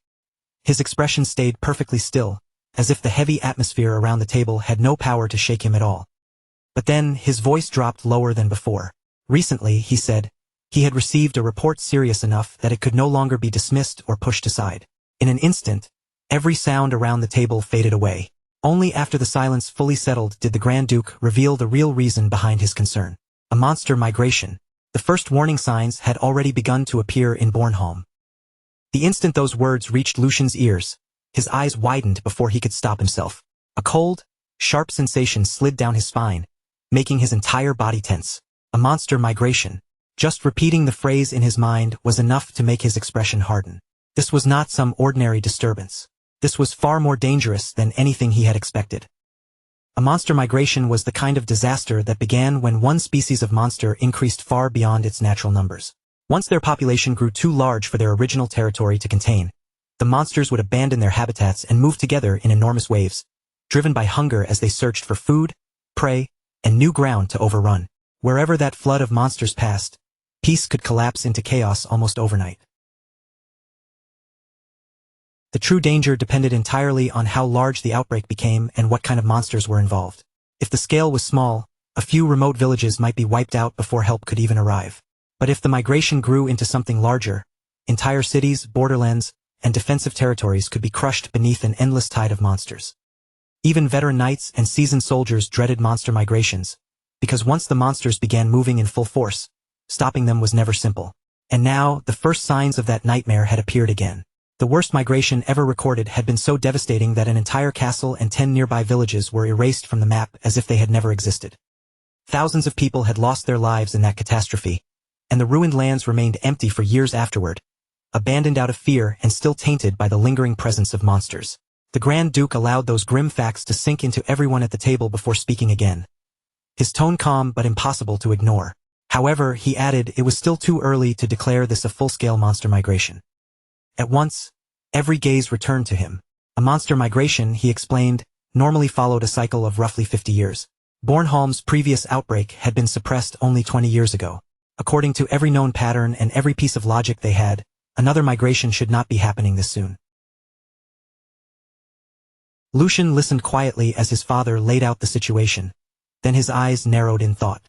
Even so, he said with care, if there was even the slightest chance that an unexpected variable had appeared, then eldest brother must already be carrying a tremendous burden, especially while he was also dealing with the rebels at the same time.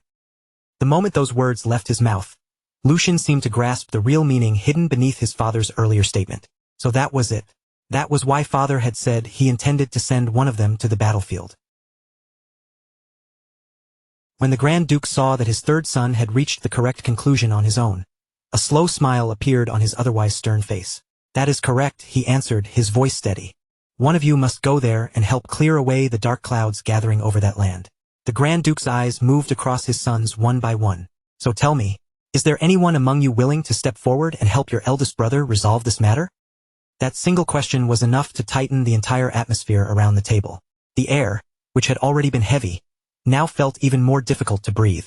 Geordie, the second young master, visibly stiffened the moment the word volunteering entered the discussion. His brows drew together, and his expression turned uncomfortable as countless thoughts rushed through his head. A volunteer? The word sounded generous on the surface, but to him it was hardly a real choice at all. He understood exactly what kind of situation this was. None of them would actually be able to take command away from eldest brother, not when Tristan already controlled the battlefield. At most, they would be sent there as supporting figures, useful enough to stand beside him but powerless in any meaningful way. And even if they managed to accomplish something impressive, the achievement would almost certainly be placed under Tristan's name in the end. After sorting through those thoughts, Geordie finally lifted his head and spoke in front of the Grand Duke. Father, he began respectfully, is it truly necessary for one of us to step forward in person? None of us have gained proper battlefield experience yet. Rather than involving ourselves directly in such a dangerous and uncertain situation, Geordie continued, I believe it would be far more efficient to send our knights to support eldest brother instead. Then, as if seeking agreement, he turned his gaze toward the youngest sibling seated nearby. Don't you think so as well, youngest? Under the sudden pressure, the fourth young master hesitated, his posture growing noticeably tense. After a brief pause, he answered cautiously, yes, father. If I could truly be of help, I would of course want to step forward myself. But I also believe second brother's suggestion is the more reasonable choice. Before the conversation could continue in that direction, however, Lucian suddenly cut in. That will probably be impossible. Lucian's voice remained calm as he began explaining the reason. If we move additional troops from here at this point, the lords surrounding Bornholm will be the first ones to react. And if we are careless, they may start suspecting that we are using the rebel problem as an excuse to hide some other intention. The moment Lucian said that, the fourth young master's face twisted into a frown of clear dissatisfaction. He clearly did not like the implication behind Lucian's words. Other intentions? He repeated sharply, his voice rising with disbelief. Are you saying they would actually think that? That House Valdic is using the rebels as a convenient excuse to invade their territories? Irritation colored every word he spoke. How could they dare look at House Valdic and entertain such absurd suspicions? Even if they complained about something so ridiculous, would a simple warning from us not be enough to silence them? We have no reason to tread carefully around people like that. Lucian, however, did not lose his composure. Of course, he replied evenly. What you are saying is not entirely wrong. However, we still have to consider every possible outcome. As he spoke, his gaze grew slightly sharper. What if His Majesty the Emperor himself were to hold that same suspicion, even for just a moment? And beyond that, what if the Marquis's faction used this opening to twist the situation for their own advantage? Those words landed heavily over the table, and the atmosphere immediately grew darker. The Grand Duke gave a slow nod, showing that he agreed. Lucian is correct, he stated in a firm voice. Even though our house maintains a strong relationship with the imperial family, any large-scale movement of troops is bound to make the surrounding powers uneasy. And if the noble faction decides to turn this situation into a political weapon against us, His Majesty would undoubtedly be placed in a very difficult position. The Grand Duke then folded his hands together, his sharp eyes sweeping across each of his sons in turn. Now then, what do you suggest we do? His deep voice echoed through the dining hall, quiet yet heavy enough to command the room. Under the current circumstances, an official military deployment is impossible. At the same time, however, we still need forces capable of responding immediately if something unexpected happens. As he said this, the Grand Duke's expression hardened ever so slightly. We need a method that can stabilize the region without stirring unnecessary anxiety or provoking tension among the surrounding territories. Silence followed his words. The three young masters all sank into thought, each trying to find an answer worthy of the problem before them. Tell me your thoughts, the Grand Duke demanded. While the others were still searching for an answer, Lucian had already reached his conclusion in silence. In his mind, there was only one solution that fit. The forces they needed had to meet several conditions at once. They had to be people with actual combat experience, not sheltered soldiers who only looked impressive on paper. They also had to be the kind of people willing to move regardless of politics or personal loyalties, as long as the payment and conditions were acceptable. More importantly, they had to be locals who belonged to the region itself. They needed an armed force that could act without causing unnecessary suspicion, controversy, or political backlash. And once Lucian considered all of those requirements together, only one group matched them perfectly. We must make use of Bornholm's mercenaries. As Lucian said this, his eyes narrowed slightly, and he continued organizing the rest of his thoughts. Even if the goal was only to gather those unruly groups under one banner, the blood of House Valdic would still be needed to make it happen. I volunteer for that position, Father. Lucian's voice rang clearly through the dining hall, and unlike the others, there was not even the faintest trace of hesitation on his face. If anything, he almost looked energized by the opportunity placed before him. The Grand Duke watched his third son in silence for a moment. 1 week later, the scene shifted to a large ship cutting through the cold sea on its way toward Bornholm. The wind roared over the deck, waves slammed against the hull, and Lucian stood quietly beside Hugo as the long voyage continued. Even aboard the ship, with the cold spray of the sea in the air, Lucian remained lost in thought. The only thing that could make mercenaries move was money. That much he understood perfectly. But money alone was never enough to truly bind people like them. Coins could attract mercenaries, but they could not guarantee loyalty. A faint smirk tugged at Lucian's lips as memories from this life and his previous ones rose in his mind. Mercenaries were the type to change their words whenever the situation demanded it, tossing away yesterday's contract as casually as if it had been nothing more than a joke told today. That was the kind of creature known as a mercenary, and Lucian understood that breed far better than most nobles ever could. After all, he himself had once lived as a mercenary. Even knowing that, he still found their way of thinking strangely impressive. To mercenaries, survival always came before pride, loyalty, or reputation. If a situation turned hopeless, abandoning even the employer who had hired them was not treated as shameful. Among mercenaries, that kind of cold decision was often seen as the proper instinct of someone who knew how to stay alive. Lucian's gaze drifted out toward the distant horizon. Of course, troublesome personalities were nothing new to him. Managing a mercenary group itself was not the true problem waiting in Bornholm. Then his eyes narrowed a little. There was only one real reason Father had sent him all the way out here. And as soon as that thought crossed his mind, the image of one particular man surfaced clearly. The first young master, Tristan Valdic. The moment Lucian thought of his eldest brother, his expression tightened with open annoyance. That bastard had absolutely no flexibility whatsoever. Painful memories from his previous life began resurfacing one after another. From the exact design of the guards' uniforms to the precise timing of every break, Tristan was the kind of person who enforced every rule with unbending strictness. Even the smallest violation was enough to bring immediate disciplinary punishment. Dealing with him back then had been exhausting to a level Lucian still remembered far too clearly. Lucian released a quiet sigh. Considering Tristan's personality, there was no chance he would willingly sit down and negotiate with mercenaries who were trying to squeeze profit out of the Empire's crisis. But at the same time, Lucian understood the mercenary side just as well. Their choices, their greed, and their timing all made perfect sense to him. And there was no way those mercenary groups would ignore an opportunity like this once they noticed how the situation was moving. A dangerous battlefield, political instability, the threat of monsters, and desperate nobles willing to pay enormous sums for armed support. Everything about Bornholm was exactly the kind of storm mercenaries would flock toward. To mercenaries, it was the perfect battlefield to squeeze profit from. And the more Lucian thought about it, the more amused he became. In the end, this entire crisis was nothing more than a grand banquet laid out specifically for him.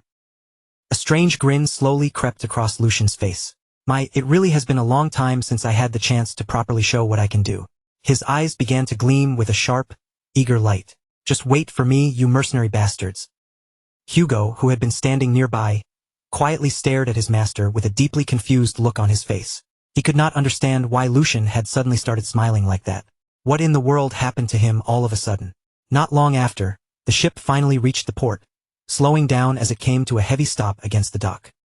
As Lucian stepped down from the vessel and onto the port, a familiar figure was already waiting there to greet him with proper respect. Sir Raymond, thanks to you, the journey here was extremely comfortable. Lucian recognized the man at once. Standing before him was none other than the captain of the Black Lions. Lucian gave him a small nod before speaking. I heard you personally volunteered to accompany this mission as well. At that, the captain smiled with quiet confidence.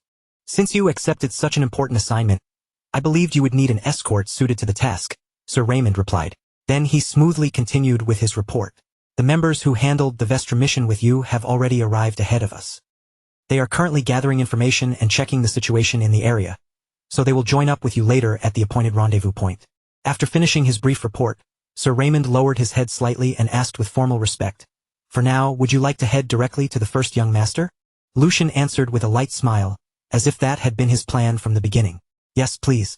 But before they could take even a few proper steps forward, loud shouting suddenly erupted from the nearby streets, cutting through the port's busy noise. It's the bastards from the Empire Liberation Alliance. Don't let them escape. Catch them no matter what. A group of men was sprinting desperately through the streets, while armed soldiers chased after them from behind with fierce urgency. Panic spread through the area in an instant. Civilians gasped and hurriedly threw themselves out of the way, clearing the street as the chase rushed past them. Among the fleeing rebels, one man looked toward his leader with desperation written across his face. Squad leader, at this rate they'll catch us soon. I'll stay behind and buy time, so please escape while you still can. But the squad leader rejected him immediately, without even slowing his pace. Don't say something so foolish. How long do you think you can last against House Valdic soldiers by yourself? Just then, both men suddenly looked ahead. In the distance stood a young boy with an unmistakably noble appearance, accompanied by only 2 escorts. One of the fleeing men stared at him and muttered darkly, "There's a kid up ahead who looks like a noble. We'll deal with his escorts and take that brat hostage to buy ourselves some time." As he made the decision, his hand moved straight toward the sword hanging at his waist. "I won't make a single mistake." With that low declaration, the rebel swiftly drew his blade, lowering his stance as he prepared to charge forward. But at that exact moment, Lucian was already standing directly in front of him. So close it felt as if he had appeared out of thin air. To do what? The rebel's eyes shot wide open in shock. Lucian looked at him with a calm smile, his voice almost playful as he spoke again. "Why don't you let me join in on the fun as well?" At the same time, a terrifying wave of power burst out from Lucian's body, pouring over the street like invisible weight.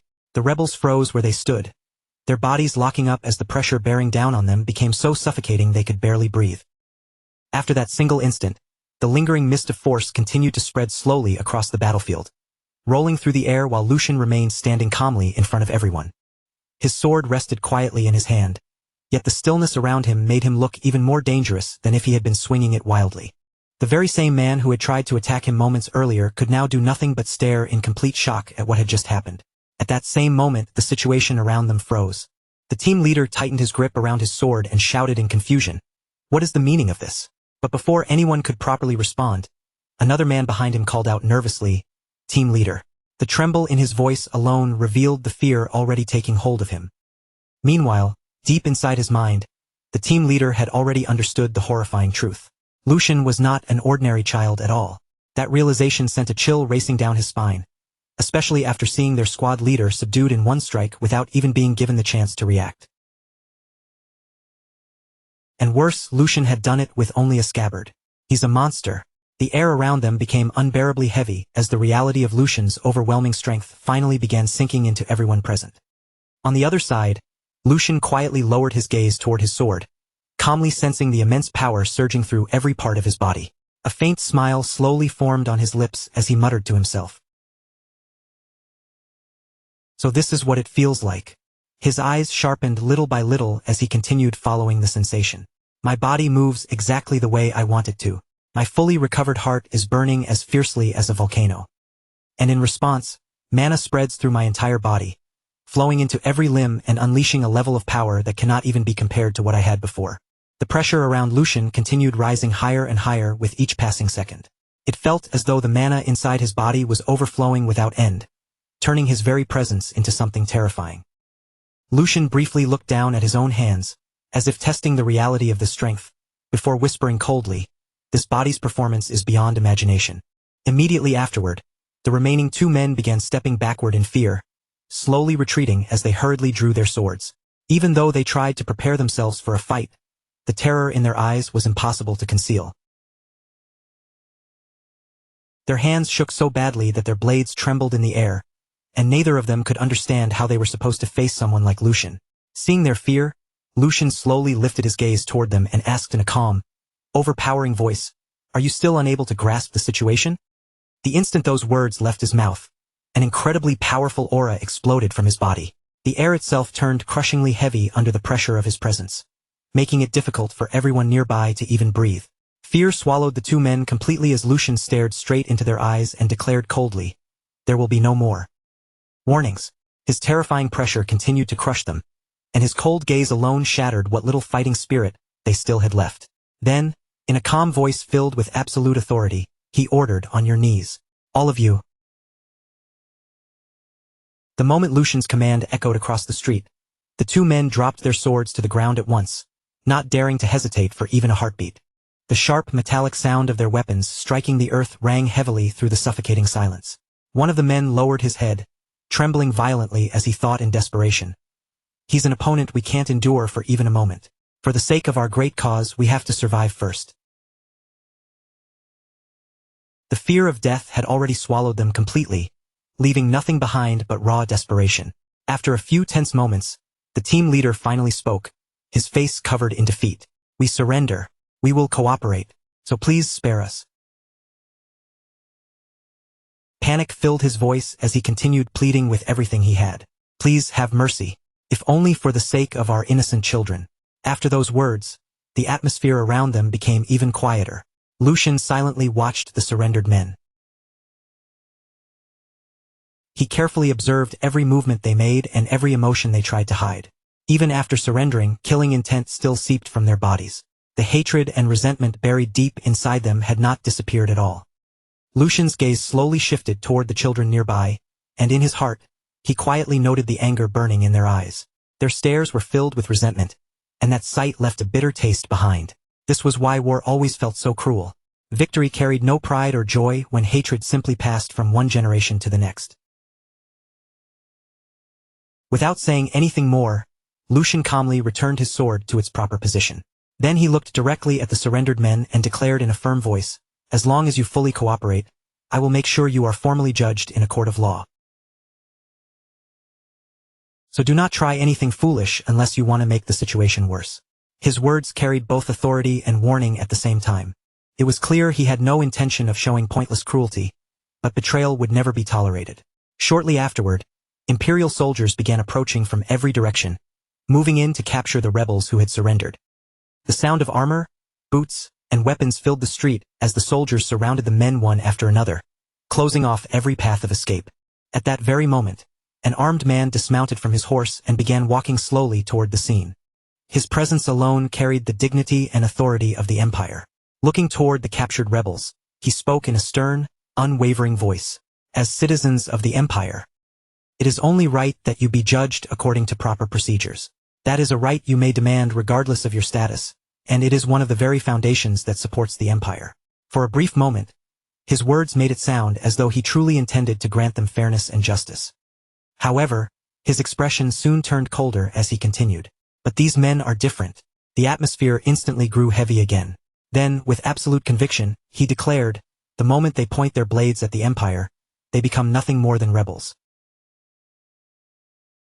There is only one verdict: execution for all of them. The man who had just delivered that ruthless judgment was finally revealed to be none other than Tristan Valdic, the first young master of House Valdic. The instant Tristan's merciless judgment rang across the battlefield, the rebel captain who had surrendered only moments earlier was swallowed by pure rage. His body stiffened, and the last trace of fear in his eyes was replaced by burning hatred. His face twisted violently as he suddenly spun around, revealing a hidden knife he had kept concealed until that very moment. The blade flashed in his hand, exposing the fact that his surrender had never been truly sincere. With fury blazing in his eyes, he lunged forward while screaming at the top of his lungs. By what authority do you bastards dare to judge us? Wasn't it your empire that exploited us and trampled us down from the very beginning? All the resentment, pain, and humiliation he had buried for years erupted from his voice in a single breath. But even as that hatred crashed toward him, Tristan Valdic stood completely still, calm and unmoved. Not a single word from the rebel seemed to reach Tristan's heart. His cold expression did not change in the slightest, as if the man's fate had already been decided long before he ever raised that knife. Then, in the very next instant, Tristan finally moved. His strike was so fast and precise that the eye could barely follow it. A brutal slash tore through the air, and the next moment, blood scattered across the battlefield in a violent spray. For one brief second, everything fell deathly silent. Then the rebel leader's body crashed heavily onto the ground. Deep wounds marked him from head to toe, making it painfully clear that Tristan had killed him instantly before he could offer even the slightest resistance. When the remaining two rebels saw their squad leader fall in such a brutal way, horror completely overtook them. Their faces went pale, and they cried out in desperation, "Squad leader!" But before either of them could rush forward, the surrounding soldiers acted at once, forcefully slamming their heads down against the ground and pinning them in place. A suffocating silence spread over the area, thick with terror and the smell of blood. After that, Tristan slowly walked toward his younger brother, Lucian, his steps calm and measured. Stopping in front of him, he spoke in a cold voice. "Lucian, make sure you engrave this clearly into your mind. This is the standard we must uphold, and this is our principle." His words carried the rigid ideology of the Empire itself, leaving no room for hesitation and no mercy for anyone branded as an enemy. But Lucian did not look pleased at all. His expression tightened with discomfort and dissatisfaction, as if he could not fully accept the harsh principle Tristan was trying to force into him. Not long after that, the scene shifted to the massive stronghold standing at the heart of the region, the imposing Bornholm fortress. Inside the fortress walls, the atmosphere was tense, uneasy, and heavy enough to press down on everyone inside. Soldiers moved constantly through the grounds, hurrying from one post to another, while the citizens nearby looked worn down and anxious. Their exhausted faces made it clear that fear had already spread throughout the territory. In the middle of that tense atmosphere, Lucian stood quietly by himself, sinking deep into thought. His expression had grown serious as question after question rose in his mind. Thinking back to what had happened earlier, he silently repeated one name: Tristan Valdic. Memories from his previous life began surfacing one by one. He had been stubborn in Lucian's previous life as well, but Lucian had never seen him act with such extreme violence before. The Tristan he remembered was strict, inflexible, and uncompromising, but the brutality he had shown today felt far beyond anything Lucian had known. As those thoughts continued to pile up, Lucian's expression darkened even more. Come to think of it, he had no memories of Bornholm from his past life. Even though he had been on active duty during this very period, that realization immediately stirred a deep unease inside him. There was no way he would not have known if an incident of this scale had happened back then. So why did he remember nothing about it? The more Lucian thought about it, the more suspicious everything felt, as though an important piece of history had been completely cut out from his memories. While carefully observing the fortress and everything happening around it, Lucian calmly began analyzing the situation. The atmosphere here was clearly terrible. With the Empire Liberation Alliance running rampant and the citizens of the territory drowning in anxiety, the situation looked far more serious than the report had made it seem. His sharp eyes continued scanning the surrounding area, taking in the thin guard posts and the restless movements of the soldiers. Then he quietly added that this was more than a simple shortage of manpower. Wasn't the security perimeter practically empty? For a fortress facing a crisis of this level, the defenses looked dangerously exposed. The lack of soldiers protecting key areas made the entire fortress feel vulnerable, as if it was barely holding itself together. Hearing Lucian's observation, Tristan answered in a calm but serious tone. You're right. He did not try to deny how bad the situation had become. Most of our main forces are currently locked in a standoff with the rebel main force. The Empire had already committed much of its strength elsewhere, leaving Bornholm painfully weakened. Tristan continued, saying that the troops remaining here were barely enough to maintain public order. The soldiers left behind were under enormous pressure, and keeping the territory stable was becoming more difficult with every passing day. Then Tristan revealed the other major problem weighing on them. That is why we hired mercenaries to fill the gap. But as he said this, his expression turned colder. They are ignoring the contracts they first agreed to and demanding renegotiation. The crisis had clearly given those mercenaries a chance to act greedy and opportunistic. Tristan narrowed his eyes slightly before finishing in a cold voice. They intend to take the Empire's peril hostage so they can line their own pockets.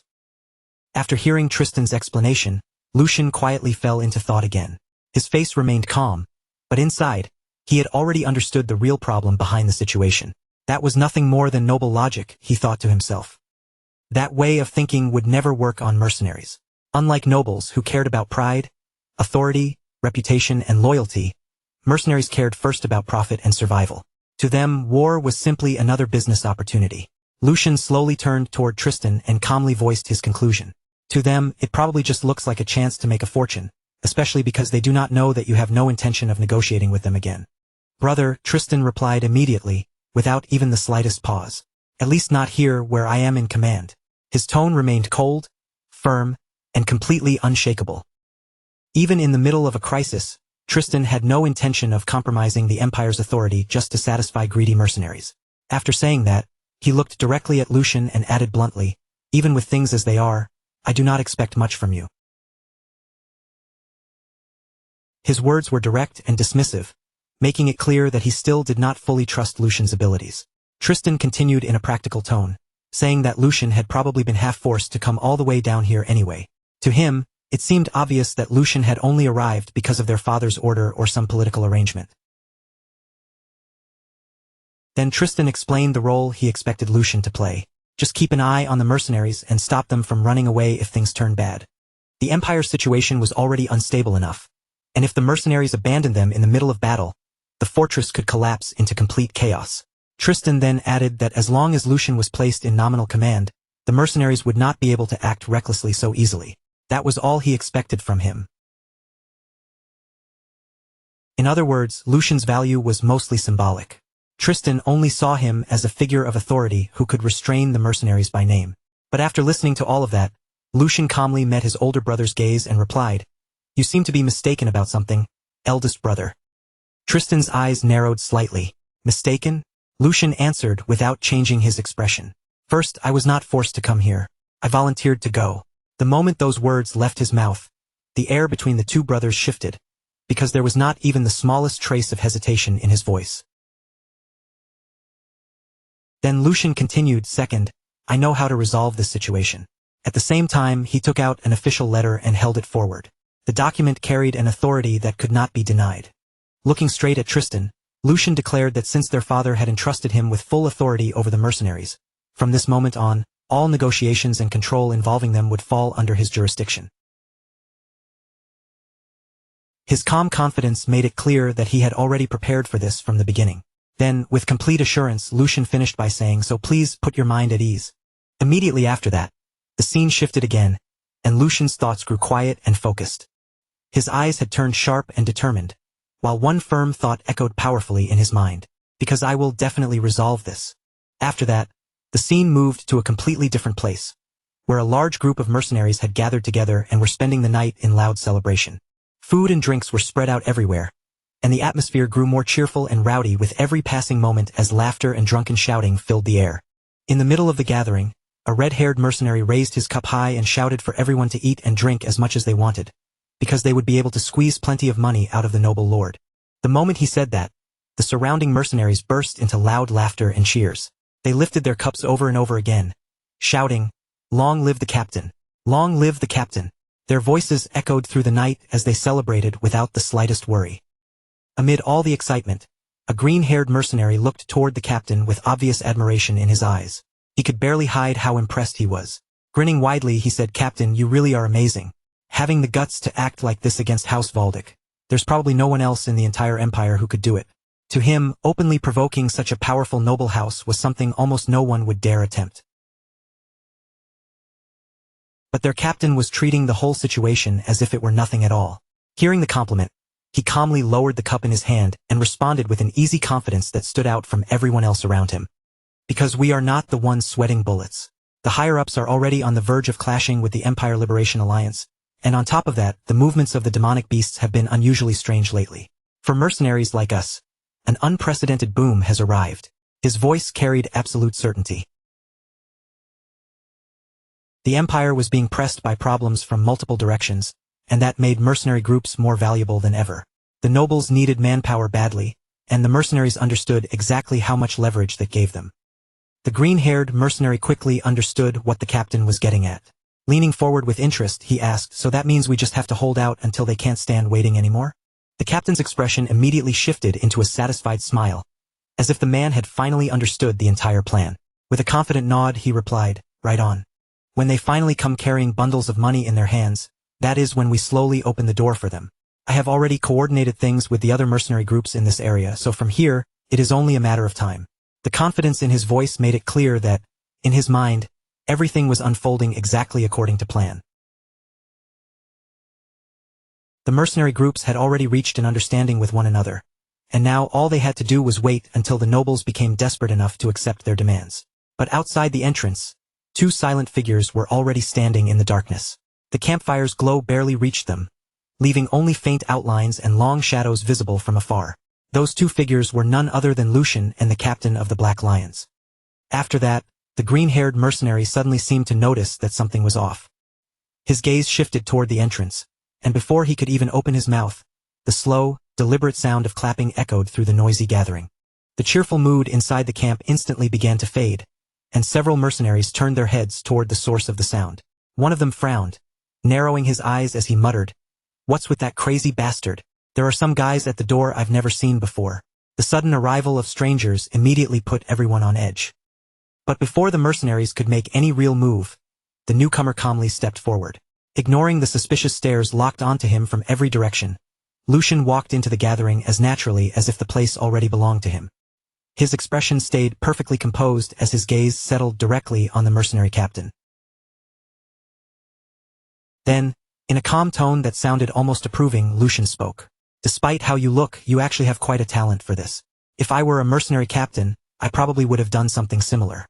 Anyone leading a group should know how to grab an opportunity the moment it appears. However, that only applies before a contract has been finalized." As he said this, Lucian came to a stop directly in front of the captain, standing there without the slightest hint of fear. His words sounded like praise at first, but every mercenary present could feel the sharp edge hidden underneath. Lucian did not look away from the captain for even a moment. Then he continued in the same steady voice. "Once you have taken the money, you should at least pretend to work. Red Blade Sven." The moment that name left Lucian's mouth, the captain's expression changed instantly, and the relaxed look that had been sitting on his face vanished. For just a brief moment, his face went still before something far more serious replaced his earlier amusement. Around him, the air seemed to tighten. The other mercenaries immediately tightened their grips around their weapons. Swords, axes, and spears were quietly readied one after another as they prepared themselves for the possibility of a fight breaking out at any second.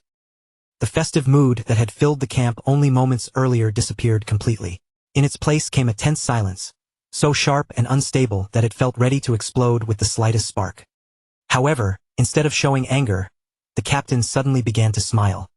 His grin spread wider and wider, as though Lucian's arrival had turned the situation into something amusing.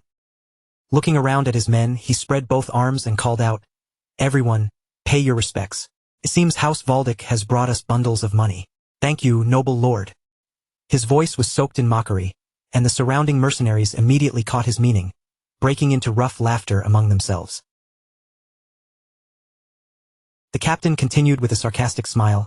Thanks to you, we'll be eating well tonight. If only there were more noble lords like you, life would be wonderful. Throughout his mocking remarks, Lucian remained perfectly calm. He did not interrupt, and he did not show even the smallest reaction to the ridicule being thrown at him. Instead, he simply stood there and listened, carefully watching the captain and the mercenaries gathered around him. Lucian's composed attitude only made the atmosphere feel heavier, as if he were calmly waiting for the perfect moment to act. Meanwhile, the captain kept that mocking smile on his face, behaving as though he were welcoming an honored guest rather than facing someone he had tried to cheat. Then the captain casually spoke again. It is going to be a long talk, so why don't you wet your whistle first? His tone sounded friendly on the surface, but everyone there could sense the hostility buried underneath. The lively drinking party had already turned into a direct confrontation. The captain kept his smile firmly in place and continued the conversation as if he were being completely reasonable. He spread his hands slightly, acting like an innocent man caught up in some unfortunate confusion. If there is a misunderstanding, should we not clear it up? I have been waiting so anxiously for your arrival. His words were polite on the surface, but the mocking tone behind them was impossible to miss. It was obvious he had no intention of treating Lucian seriously. Lucian, however, showed no sign of being provoked. His expression remained calm and steady as he answered in a clear voice. A misunderstanding between House Valdic and you? There is only a contract between us, so there should be no reason for such complications, especially when you have already taken half of the advance payment. His response was direct and left no room for excuses.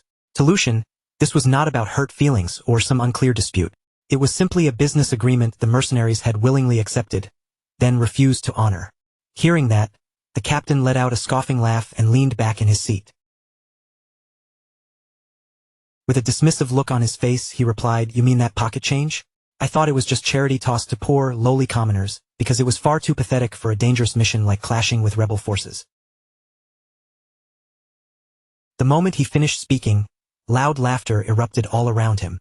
His subordinates immediately joined in, treating the advance payment like nothing more than a joke. The captain kept mocking the amount and added, "Shouldn't it at least be enough to cover our meals?" At that remark, the mercenaries laughed even harder. Then the captain turned toward his trusted subordinate with a grin and asked, "Isn't that right, Vice Captain?" Without missing a beat, the green-haired mercenary eagerly played along. Nodding dramatically, he answered, "That's right, Captain Sven. With that little money, I can't even afford to feed my elderly mother back home." His exaggerated response triggered another wave of laughter from the gathered mercenaries. To them, this entire negotiation had become entertainment. Once the laughter finally eased, Captain Sven spoke again. His tone became slightly more measured, but the greed hiding beneath his words was still painfully obvious. However, as citizens of the Empire, we cannot just ignore this matter completely either. Wouldn't it be best for everyone if things became mutually beneficial? Let's take it easy, young master. His real intention was now perfectly clear. He had no interest in honoring the original agreement. Instead, he was trying to exploit the desperate situation around the ongoing conflict and pressure House Valdic into paying even more money. Lucian silently watched the captain and the mercenaries around him for a brief moment. Their arrogance, their confidence, and the way they openly mocked the contract made their desire obvious. Then, without showing even the slightest anger, Lucian calmly reached into his belongings and pulled out a heavy bag filled with money. The sight of the bag immediately drew every eye in the camp. Holding it in his hand, Lucian looked straight at Captain Sven and said, "If that is the case, then there is no need to talk in circles. Problems that can be solved with money are the easiest ones to handle." As soon as he finished speaking, Lucian casually loosened his fingers and let a coin slip from his hand. Clink! The sharp metallic sound echoed clearly through the gathering as it struck the ground. Instantly, Captain Sven and every one of his subordinates turned their attention toward it. Their eyes locked onto the coin, and the mocking smiles that had covered their faces only moments ago slowly began to fade. The camp that had been filled with laughter and ridicule suddenly grew strangely quiet. Lucian calmly looked at them and said, "Captain, is this not a Wilhelm the Great Birth commemorative coin?" A single one of these should be worth well over hundreds of gold coins. Can you really be satisfied with only that much? His voice stayed calm and composed, as though he were discussing something perfectly ordinary. Yet the effect was immediate. The mercenaries stared at the coin in disbelief. Before anyone could answer, Lucian casually dropped another one onto the ground. Then another. One by one, the priceless coins fell, each sharp clink striking the silence like a hammer against the mercenaries' hearts. As the coins scattered across the ground, Lucian continued speaking in that same calm tone. You should make sure your lives are properly compensated. On the surface, his words sounded perfectly reasonable. But paired with the sight of those valuable coins, they carried a temptation that was almost impossible to resist. Captain Sven watched the scene unfold, and his thoughts shifted almost immediately. The confidence and arrogance he had been displaying began to crumble beneath the weight of pure greed. Inwardly, he could not help thinking that this young noble was a complete pushover. With that much money, they could live more comfortably than the lord of a small castle. The sheer amount of wealth being tossed so casually onto the ground was far beyond anything Sven had expected. Almost at once, Sven's attitude flipped completely. The hostility disappeared from his face, replaced by an exaggerated look of respect. Rising from his seat, he spoke in a tone entirely different from before. I have committed a grave discourtesy by speaking so arrogantly to such a generous and broad-minded young master.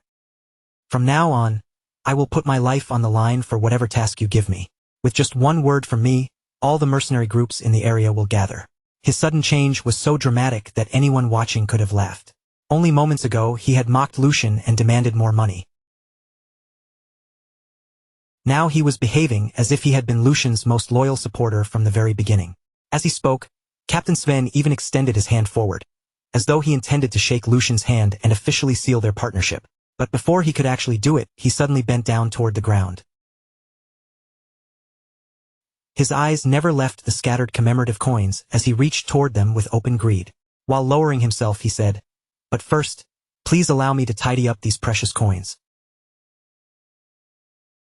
Captain Sven had only just managed to pick up one of the platinum coins when Lucian's calm voice suddenly rang through the gathering.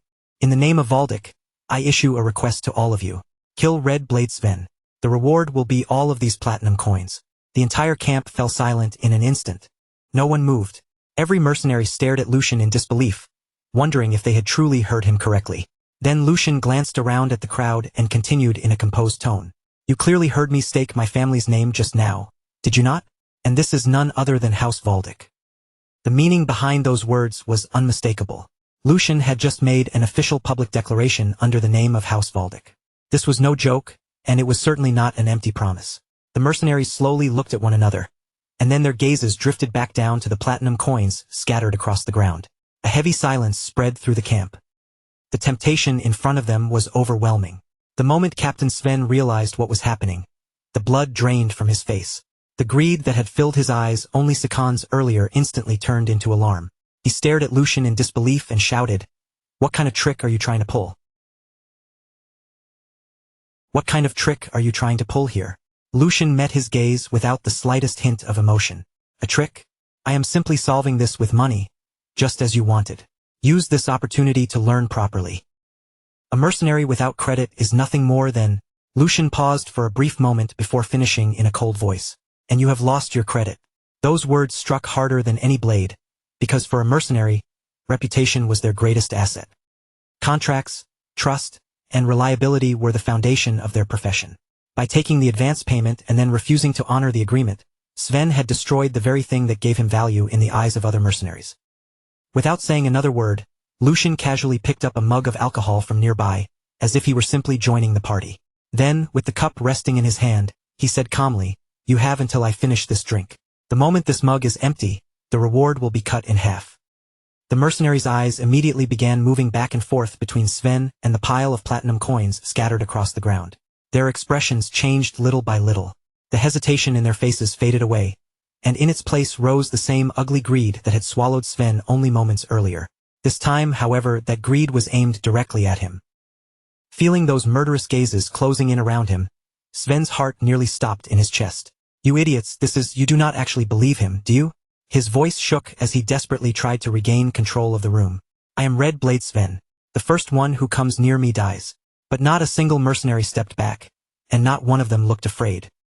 They kept staring at him with cold, hungry eyes, as if Sven had already become a corpse waiting to be claimed. Meanwhile, Lucian simply continued drinking at his own pace. That calm, unhurried sight pushed Sven even deeper into panic. Turning back toward Lucian, Sven shouted desperately, "Young master, please withdraw your request." No, I will work for just a third of this money." But Lucian did not answer him. He merely kept drinking, while sweat poured down Sven's face in thick streams. As the alcohol in Lucian's mug steadily sank lower and lower, Sven's desperation grew unbearable. Finally, unable to withstand the pressure any longer, he rushed closer to Lucian and cried out, "I was wrong. Please forgive me." The pride and arrogance he had shown earlier had completely disappeared without a trace. "I will act like your loyal dog from this moment on." But Lucian offered no mercy and simply emptied the final drop from the mug. Setting the empty mug down, Lucian calmly said, "There is a reason you ended up in that position." The instant those words left his mouth, a blade flashed sharply through the air. Sven's eyes widened in shock. He immediately turned around, and what he saw made his expression freeze. The one standing behind him with a weapon in hand was his attacker. It was none other than his own vice-captain, the green-haired mercenary. Sven's face twisted in disbelief as he roared, "How dare you betray me?" The green-haired mercenary looked back at him without the slightest trace of remorse. "You climbed your way up to this position the exact same way. I simply struck first this time, that is all." A cold smile slowly appeared on his face. "You have worked hard all this time, Captain." In the very next instant, he finished the job. His attack landed cleanly, and Captain Sven's body lost its strength before collapsing to the ground. Sven's lifeless body hit the floor with a heavy thud. The feared leader of the mercenary group had not died at the hands of enemies or nobles, but because of the greed and betrayal of his own subordinate. For several long moments, no one said a word. All that remained in everyone's sight was Sven's corpse lying on the ground, surrounded by the scattered shine of platinum coins. The green-haired mercenary wiped the blood from his weapon, then turned toward Lucian and lowered his head respectfully. "Young master, I handled it swiftly. The promised reward will be honored, right?" His voice carried obvious expectation, because he had just murdered his own captain for the sake of that payment. Lucian looked at him in silence for a brief moment before answering calmly, "Of course."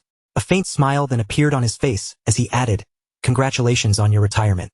The words sounded strangely ominous, carrying a meaning the mercenary had not yet realized. Right after that, the green-haired man wastes no time at all. The moment he sees his chance, he snatches up the heavy bag stuffed with money, turns on his heel, and bolts straight toward the door. He doesn't even spare a second to look back. Clutching the money tightly, he rushes out of the building and keeps running, trying to put as much distance as possible between himself and that place. By now, he has already sensed it clearly. Something terrible is about to happen, and anyone still standing there when it does will only be dragged into danger. Lucian watches the man flee with that bag in his hands, and a faint, amused smile curls across his lips.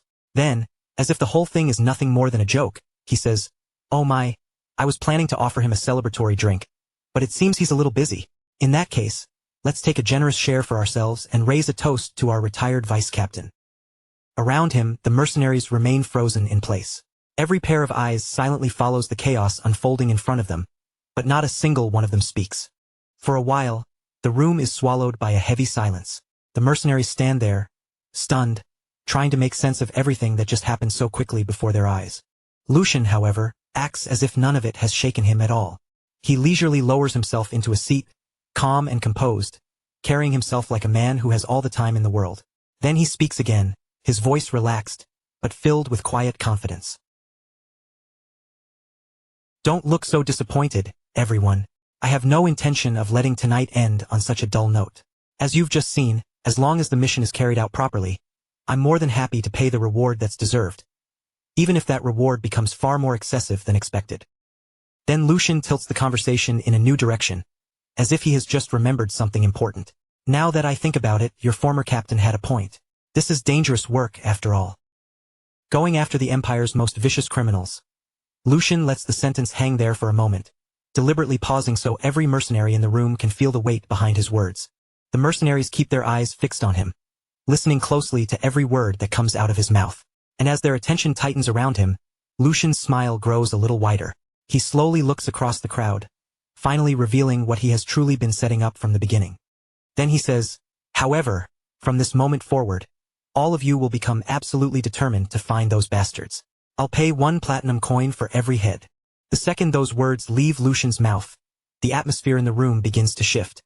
He simply remains seated where he is, smiling calmly at the mercenaries gathered before him, fully aware of exactly what that offer is doing to them. A reward that large is more than enough to set fire to their greed. In an instant, the mercenaries are given a powerful reason to chase down their targets, and for many of them, the night suddenly feels far from finished. Lucian continues speaking as he looks over the gathered mercenaries. And if you bring them back alive, I'll add a bonus. The moment that promise reaches their ears, the men begin glancing at one another, their eyes widening as the meaning sinks in. For a brief moment, no one says anything. The offer is so outrageous that silence hangs in the air while they try to process whether they truly heard him correctly. Then, almost all at once, the entire crowd explodes into cheers. Their voices ring loudly through the room as the mercenaries start shouting with excitement. Long live the young master! The greed and enthusiasm inside them can no longer be held back. What had started as stunned silence quickly turns into a storm of noisy discussion. Conversations break out everywhere as the mercenaries crowd together, their voices overlapping while they begin talking through their ideas. They start speculating about how they might track down the targets, who could reach them first, and what it would take to claim the massive rewards now waiting in front of them. Lucian watches the entire scene unfold with a quiet smile. Every reaction, every shout, and every greedy glance is moving exactly the way he intended. From there, the focus shifts toward the captain of the Black Lions. Raymond sits quietly off to the side, separated from the noise around him, reflecting on everything that has just taken place. As he turns the events over in his mind, an earlier memory begins to surface, one from before they ever came to the hideout. He remembers the conversation clearly. Back then, before they headed toward the hideout, Lucian had approached him and said, "Sir Raymond, before we go to their hideout, I have one request. Just remain quietly by my side and watch, no matter what those bastards say or do." At this point, when they won't even listen to the eldest brother, what we need isn't bloodshed. We need honey so sweet that it rots them all the way to the core. As those words echo again in Raymond's mind, the pieces finally start to connect. Only now does he begin to understand what Lucian had been aiming for from the very beginning. After carefully thinking through everything that has happened, Raymond realizes the truth and thinks to himself, "I thought he was simply trying to buy them off with money, but from the start, his real goal was to turn their own greed against them." These are men who can throw away trust without a second thought. To Raymond, they are the sort of people who could betray anyone at any moment if the reward was tempting enough. The third young master had understood that perfectly. Along with a warning, he planted a temptation so unreasonable and irresistible that the mercenaries would be pushed into cutting out the root of the problem with their own hands. The more Raymond thinks about it, the clearer Lucian's strategy becomes. This was never just a simple matter of handing out rewards. From the very beginning, Lucian had seen through the true nature of the mercenaries standing in front of him. He knew they were people whose loyalty could be bought, people who placed profit above trust, and people who would abandon whatever principles they claimed to have if the price placed before them was high enough. Instead of trying to control them through fear or force them to obey with harsh commands, Lucian chose a method that was far more effective. He dangled a reward so tempting that their own greed would do all the driving for him. By doing that, he transformed them into eager hunters. They would chase the targets with far more hunger and determination than any direct order could ever produce. Without lifting a weapon or spilling even a drop of blood himself, Lucian had quietly steered them exactly where he wanted them to go. And now, those mercenaries were already walking down the path Lucian had prepared for them from the very start. As the realization settles in, Raymond quietly murmurs to himself, "The third young master. He's far more interesting than I expected. Rougher, too, cruder than I imagined. But beneath all of that, he is chillingly meticulous." As Raymond says this, his expression remains serious, as if he has just seen a side of Lucian he cannot ignore. Raymond's gaze drifts into the distance, and the scene shifts once more. This time, the view lands on a grim and bloody sight spread across the ground. Platinum coins lie scattered in pools of blood, their cold shine standing out against the dark stains beneath them. The scene alone tells everything that happened without needing another word.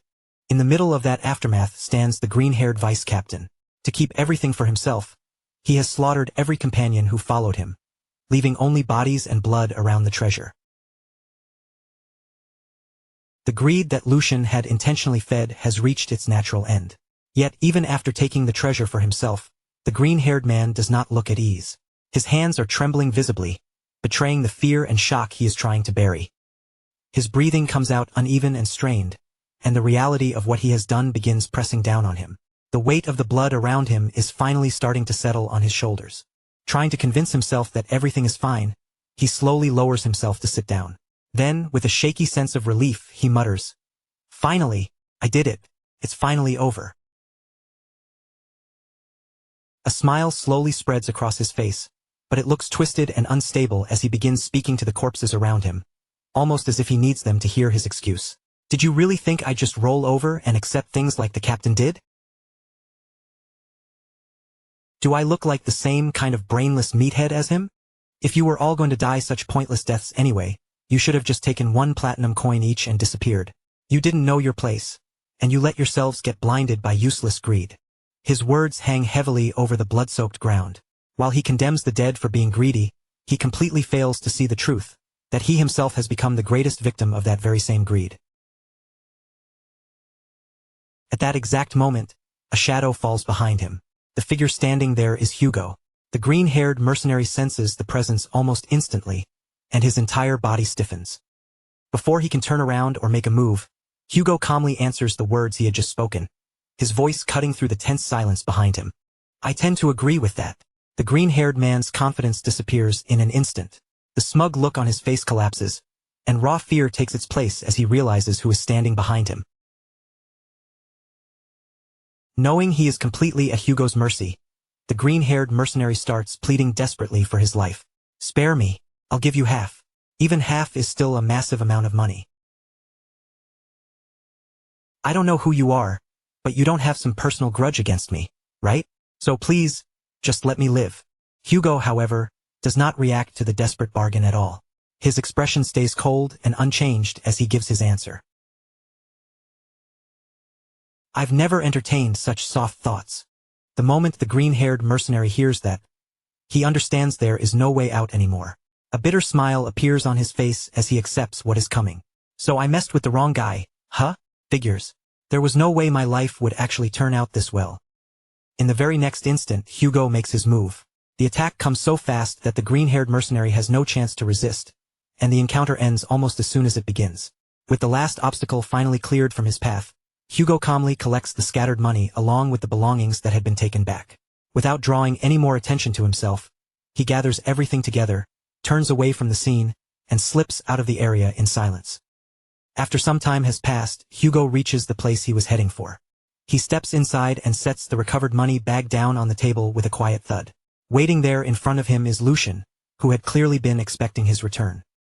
Everything has gone exactly according to the original plan, with the mission completed cleanly from beginning to end. As Lucian looks down at the bag that has finally been returned, his expression softens, and his voice carries a rare sense of sincere gratitude. Lucian admits that he owes Hugo a tremendous debt. It is a brief statement, but the weight behind those words is impossible to miss. After all, Lucian's plan had cleverly pushed the mercenaries into tearing each other apart, but when it came to making sure the matter ended without loose ends, it was Hugo who brought everything to a perfect close. The greed Lucian had planted as bait ended up swallowing every single person who reached for it. One by one, they were destroyed by their own desire. And when all the bloodshed was over, the very money that had sparked the chaos returned to the hands of the man who had arranged the entire scheme from the start. All money that sparked so much violence and stained so many hands with blood eventually circled back to the one person behind it all, the very man who had quietly set the entire scheme into motion from the beginning. As the view moved to the fortress, the whole place was alive with motion. Soldiers marched through the grounds, workers hurried between stations, and mercenaries carried out their duties with practiced efficiency, filling the fortress with a tense but orderly sense of purpose. From a higher position overlooking the fortress grounds, Tristan and Lucian stood side by side, quietly watching the busy scene spread out beneath them without saying a word. For a while, Tristan simply observed in silence. Then, after taking in the movement below, he was the first to break the quiet between them. His tone stayed steady and controlled as he spoke, carrying the calm authority of someone used to being obeyed, and he acknowledged that the work had been handled exceptionally well. Tristan went on to say that if Lucian had let his hunger for recognition, personal glory, or easy merit cloud his judgment and damage the operation, he would have made him answer for every consequence without hesitation. But since the plan had unfolded smoothly and the results were exactly what they needed, there was no reason to punish him. Then Tristan said something Lucian had never imagined hearing from him. From this point on, the mercenary command would be placed in Lucian's hands. The moment those words reached him, Lucian lowered his head at once and answered with proper respect. He calmly replied that he understood, addressing Tristan as his brother. On the outside, Lucian looked perfectly composed, obedient, and collected, but beneath that controlled expression, his thoughts were already spinning in chaos. A storm of questions rushed through Lucian's mind as he tried to make sense of what had just happened. After all this time, he could hardly believe that the very person whose approval he had chased for so long was finally acknowledging his ability. But instead of simple pride or satisfaction, Lucian felt a strange confusion rising inside him.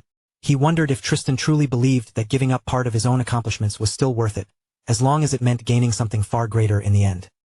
The whole situation felt unsettlingly unnatural to Lucian. In a succession struggle, no matter how gifted or powerful a candidate might be, one defeat could be enough to flip the entire balance of power. A single mistake, made at the wrong moment, could wipe away years of effort and completely change everything in an instant. With that in mind, Tristan's decision made even less sense. He had not only handed over the mercenaries, but had done it during a period filled with uncertainty and danger. The longer Lucian thought about it, the harder it became to understand what his brother was truly planning. After a short silence, he pushed those thoughts aside and turned his attention to another issue. Lucian looked back toward Tristan and brought up the report that had arrived the previous night. He explained that several details in it did not sit right with him and needed clarification. Tristan shifted his attention to him and calmly told him to speak, so Lucian gave a small nod and began laying out his concerns. He started with the old and unchanging relationship between predators and prey, between those who hunted and those who were hunted. Across history, the roles of humans and demonic beasts had never been fixed in one direction forever. At times, humans hunted the beasts down, and at other times the beasts turned their fangs on humans. But even when their positions shifted, one truth had never changed. The blood-soaked cycle between the two sides had never once been truly broken. Their relationship had always been built on conflict, fear, and the struggle to survive. For generation after generation, humans and demonic beasts had continued killing one another, and everyone accepted that brutal reality as one of the laws of the world. That was exactly why the report felt so impossible to believe. According to the information they had received, the members of the Empire Liberation Alliance had somehow established a camp deep inside territory occupied by gnolls and kobolds. That fact alone was already shocking enough, but the report did not stop there. It claimed that the Alliance members were not simply hiding in that dangerous region or avoiding the demonic beasts from a distance. Instead, they were actually living alongside them. As Lucian silently reviewed those details, his expression grew even more serious. After a brief pause, Lucian looked straight at Tristan and asked a careful but pointed question. He wanted to know whether Tristan was completely certain that the report did not contain even a single false detail. Tristan remained calm, his expression showing no sign of being shaken. He said he understood exactly what Lucian was trying to ask, but assured him that this matter had not been judged based on rumors or unreliable second-hand accounts.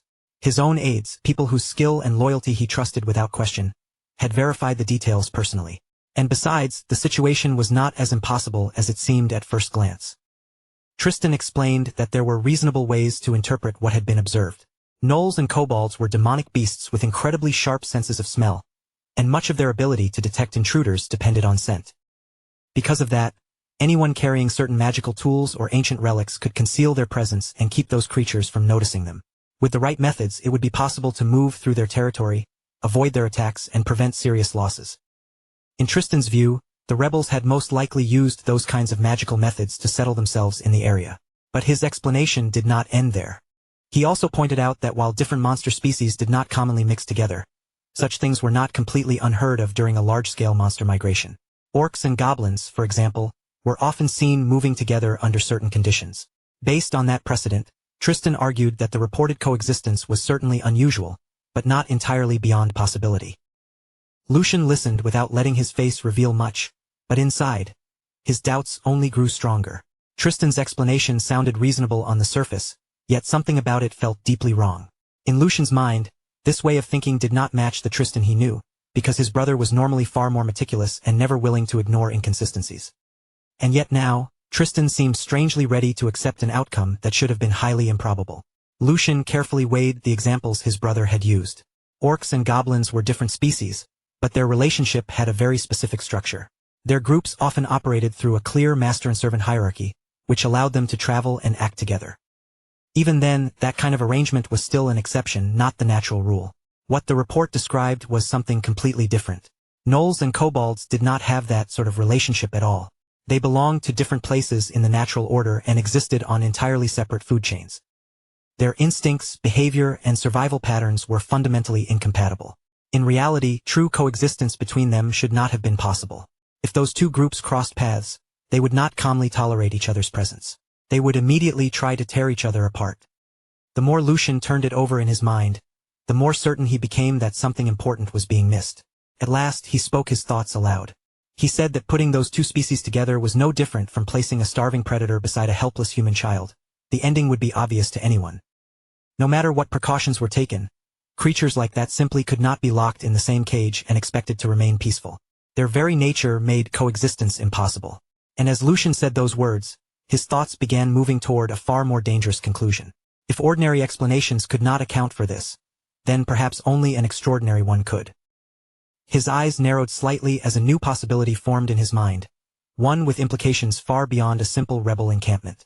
After a short pause, he looked toward Tristan again and spoke in a more cautious, measured tone. In that case, there was another possibility they could not afford to ignore. If creatures that should have been natural enemies were somehow living side by side without ripping each other apart, then perhaps some outside force was controlling or influencing them. A force powerful enough to twist instinct itself and bend the natural order out of shape. With that possibility in mind, Lucian finally asked the question that had been forming in his head. Could mages be involved in this rebellion? That single question carried terrifying weight. Magic was not simply another kind of strength. It was a forbidden field of study, one that defied the natural order and forcefully twisted the very causality of the world. It was a power that existed outside the ordinary laws governing life, nature, and reality itself. Only an incredibly small number of people could even begin to understand it. Only those born with extraordinary spiritual sensitivity, along with the rare ability to perceive the flow of natural energy, could grasp the principles needed to wield magic. And the power held by a true mage was terrifying beyond ordinary imagination. Once a mage reached a certain level of mastery, they were no longer simply a person with unusual abilities. They became a walking disaster, capable of destroying an entire castle alone and changing the outcome of wars through their existence. 300 years earlier, mages had dragged the Empire into one of the darkest eras in its history. A rebellion led by them had driven the Empire to the edge of collapse, shaking the very foundations of imperial rule beneath the chaos they unleashed. The Empire had only survived through desperate struggle and sacrifice on a massive scale. Since that day, it had never forgotten the kind of danger mages represented. For 3 full centuries, mages had been officially treated as enemies of the state, on the same level as the masterminds behind subversive acts against the Empire itself. Their very existence was seen as a threat to imperial stability, which meant anything connected to them was handled with absolute severity. If even the smallest trace of evidence suggested mage involvement, the Empire would mobilize every resource it possessed without hesitation. Armies would move, noble houses would be called upon, and entire regions could fall under military control. Even if everything on that land had to be erased, the Empire would never allow such a threat to grow unchecked. The moment Tristan heard Lucian's speculation, his expression hardened. He warned Lucian to choose his words carefully. His voice remained calm, but beneath that calm was a clear and dangerous warning. Careless, baseless suspicion could bring down a disaster far beyond Lucian's ability to control. The seriousness in Tristan's tone made it obvious this was more than a simple scolding. He was warning his younger brother about the consequences of letting such suspicions spread, especially when the entire empire was already caught in unrest. In times like these, Tristan said, one small spark could grow into a raging inferno before anyone had the chance to stop it. His gaze stayed fixed on Lucian as he continued. The authority their father had granted Lucian only extended to managing the mercenaries. His duty was straightforward. Lead them properly and make sure the fortress could be defended if an emergency occurred. Then Tristan's voice became even firmer. Everything that happened here, he said, would be resolved under the name of Valdic, no matter what. The meaning behind his words was clear. Any matter within this territory would remain under House Valdic's control, and no outside power would be given a reason to interfere. At last, Tristan asked if Lucian understood. For several long moments, Lucian did not answer him at all. He simply stared back at Tristan, and the silence between the two brothers stretched thin and heavy. Neither of them looked away, and the air around them seemed to tighten. Lucian's eyes searched Tristan's face carefully, as if trying to find something hidden beneath that composed expression and those controlled words. Then, after a long pause, he finally lowered his gaze. Lucian admitted that he had spoken out of turn, calling Tristan brother in a respectful and apologetic tone. Since this was his first deployment, he said, His eagerness must have gotten the better of him. A faint smile touched his face, though whatever he truly thought remained impossible to read. After all, he added, there was no way a mage would be in a place like this. On the surface, the words sounded like an admission that he had been mistaken. But deep down, Lucian's doubts had not fully vanished. And before Tristan could continue pressing the matter, Lucian smoothly shifted the topic and prepared to leave. Then I'll be the one to go and deal with that rabble personally. By that, Lucian meant the mercenaries now forced under his command, the kind of unruly troublemakers who only needed the slightest gap in discipline before they started causing problems again. And as you already know, people like that are impossible to predict. No one can ever be sure when they will act out, where they will cause a disturbance or how badly things might spiral. After leaving those words behind, Lucian turned away and prepared to leave. Then the view shifted once more, leaving the fortress behind and carrying the story into a far darker, more dangerous place. Deep inside a remote wilderness, an ancient forest stretched out beneath the night sky, its tangled canopy so thick that even the pale moonlight could barely slip through. Most of the ground below remained buried in darkness, with only thin strips of silver light cutting through the shadows. Everything around the forest was strangely quiet, almost too quiet, as if the entire place were holding its breath. Yet beneath that silence, there was an unsettling pressure in the air, the kind that made it feel as though countless unseen eyes were staring from every direction within the dark. And not long after, those hidden gazes finally began to reveal themselves. One pair of glowing eyes appeared between the trees, then another. Then more and more began to flicker open from the bushes, the branches, and the pitch-black gaps between the trunks. Some burned a deep red, others shone yellow like wild predators, while a few gave off an eerie green glow that looked almost unnatural. As the faint forest light slowly exposed the shapes behind them, it became horrifyingly clear that the entire area was crawling with monsters. Gnolls, kobolds, and all kinds of demonic beasts were lurking throughout the forest, scattered among the trees like silent hunters waiting for prey. Their mere presence would have been enough to send any normal person running for his life. But in the middle of that nightmare, one man moved forward with careful steps, weaving through the monsters as though this path was already familiar to him. Even then, no matter how practiced he seemed, the tension in his body made it obvious that he was anything but calm.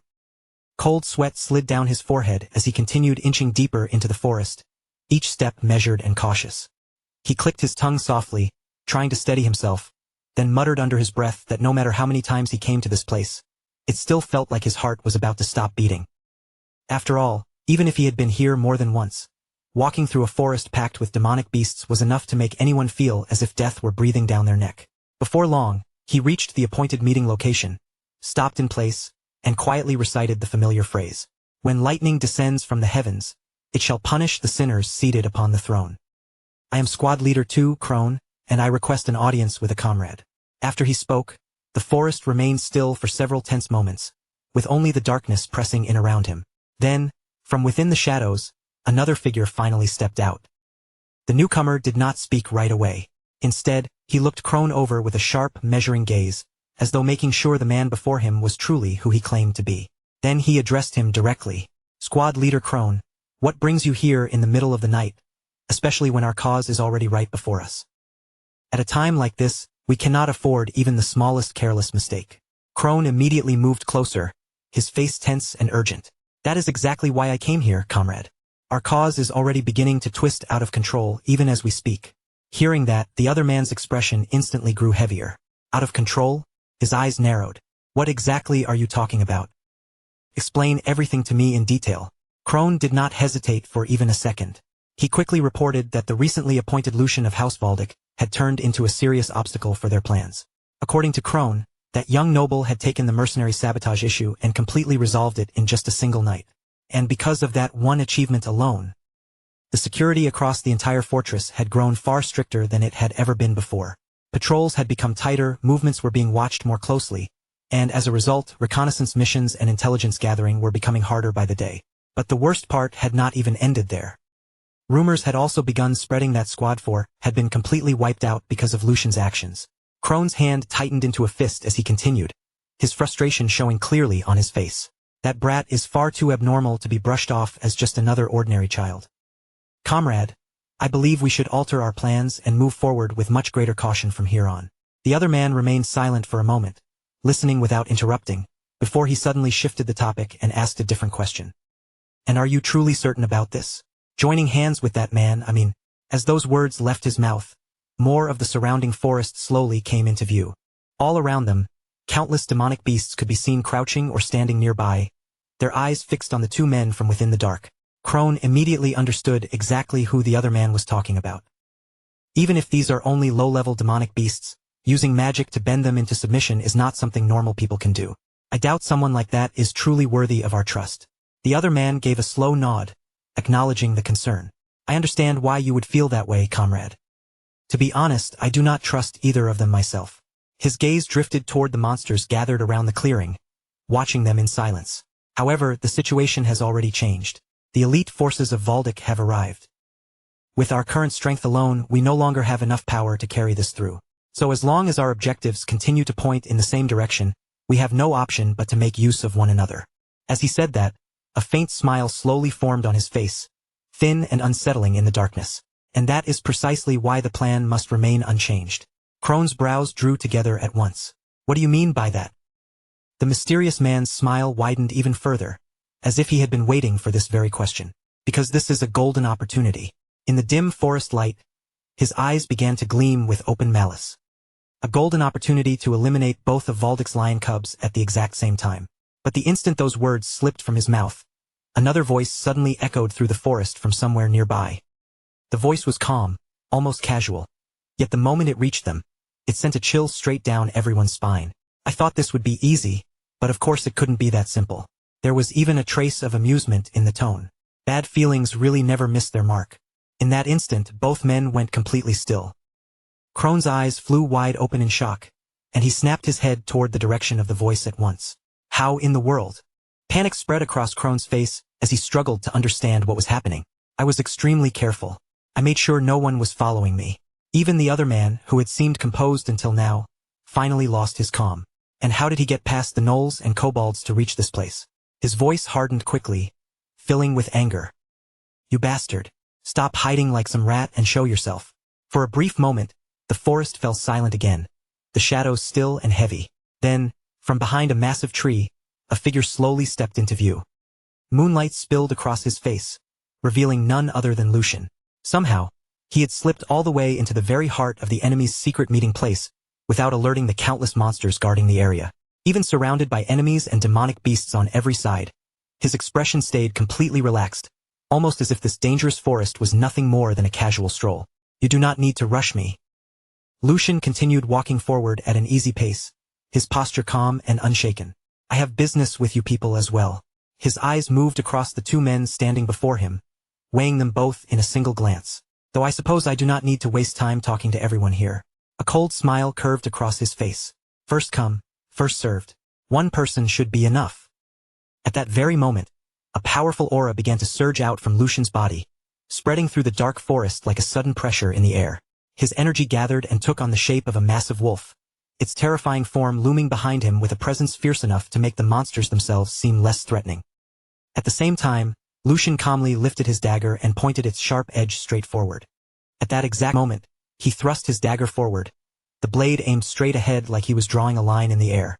By then, the fight between Lucian and the squad leader had already erupted, and neither side showed any intention of backing down easily. From the very first exchange, Lucian kept stepping back in a steady rhythm while the squad leader drove forward, hammering at him with one brutal attack. Again and again, the squad leader swung with heavy force, but every strike was answered cleanly by Lucian, who mirrored his movements without missing a beat. Lucian's precision was almost frightening, each response sharp and controlled, and as their duel dragged on, the pressure between them only grew heavier. The two fighters clashed with rising ferocity, their weapons crashing together again and again until bright sparks scattered through the air around them. Before long, the squad leader began paying the price for looking down on Lucian, as thin cuts started appearing across his exposed skin. Small wounds opened around his neck and across different parts of his body, and while none of them were fatal, each one was enough to sting his pride. The sight of his own blood pushed him over the edge, and his expression twisted darker as anger began to take over his face. His strikes suddenly became faster, rougher, and far more vicious, but that reckless burst of aggression was exactly what Lucian had been waiting for. The instant the squad leader stretched too far and left himself open, Lucian's eyes caught the mistake without the slightest hesitation. In that split second, Lucian moved like lightning, closing the gap before the squad leader could even pull himself back. With one fluid motion, Lucian unleashed a devastating counterattack, pouring all of that waiting tension into a single clean strike.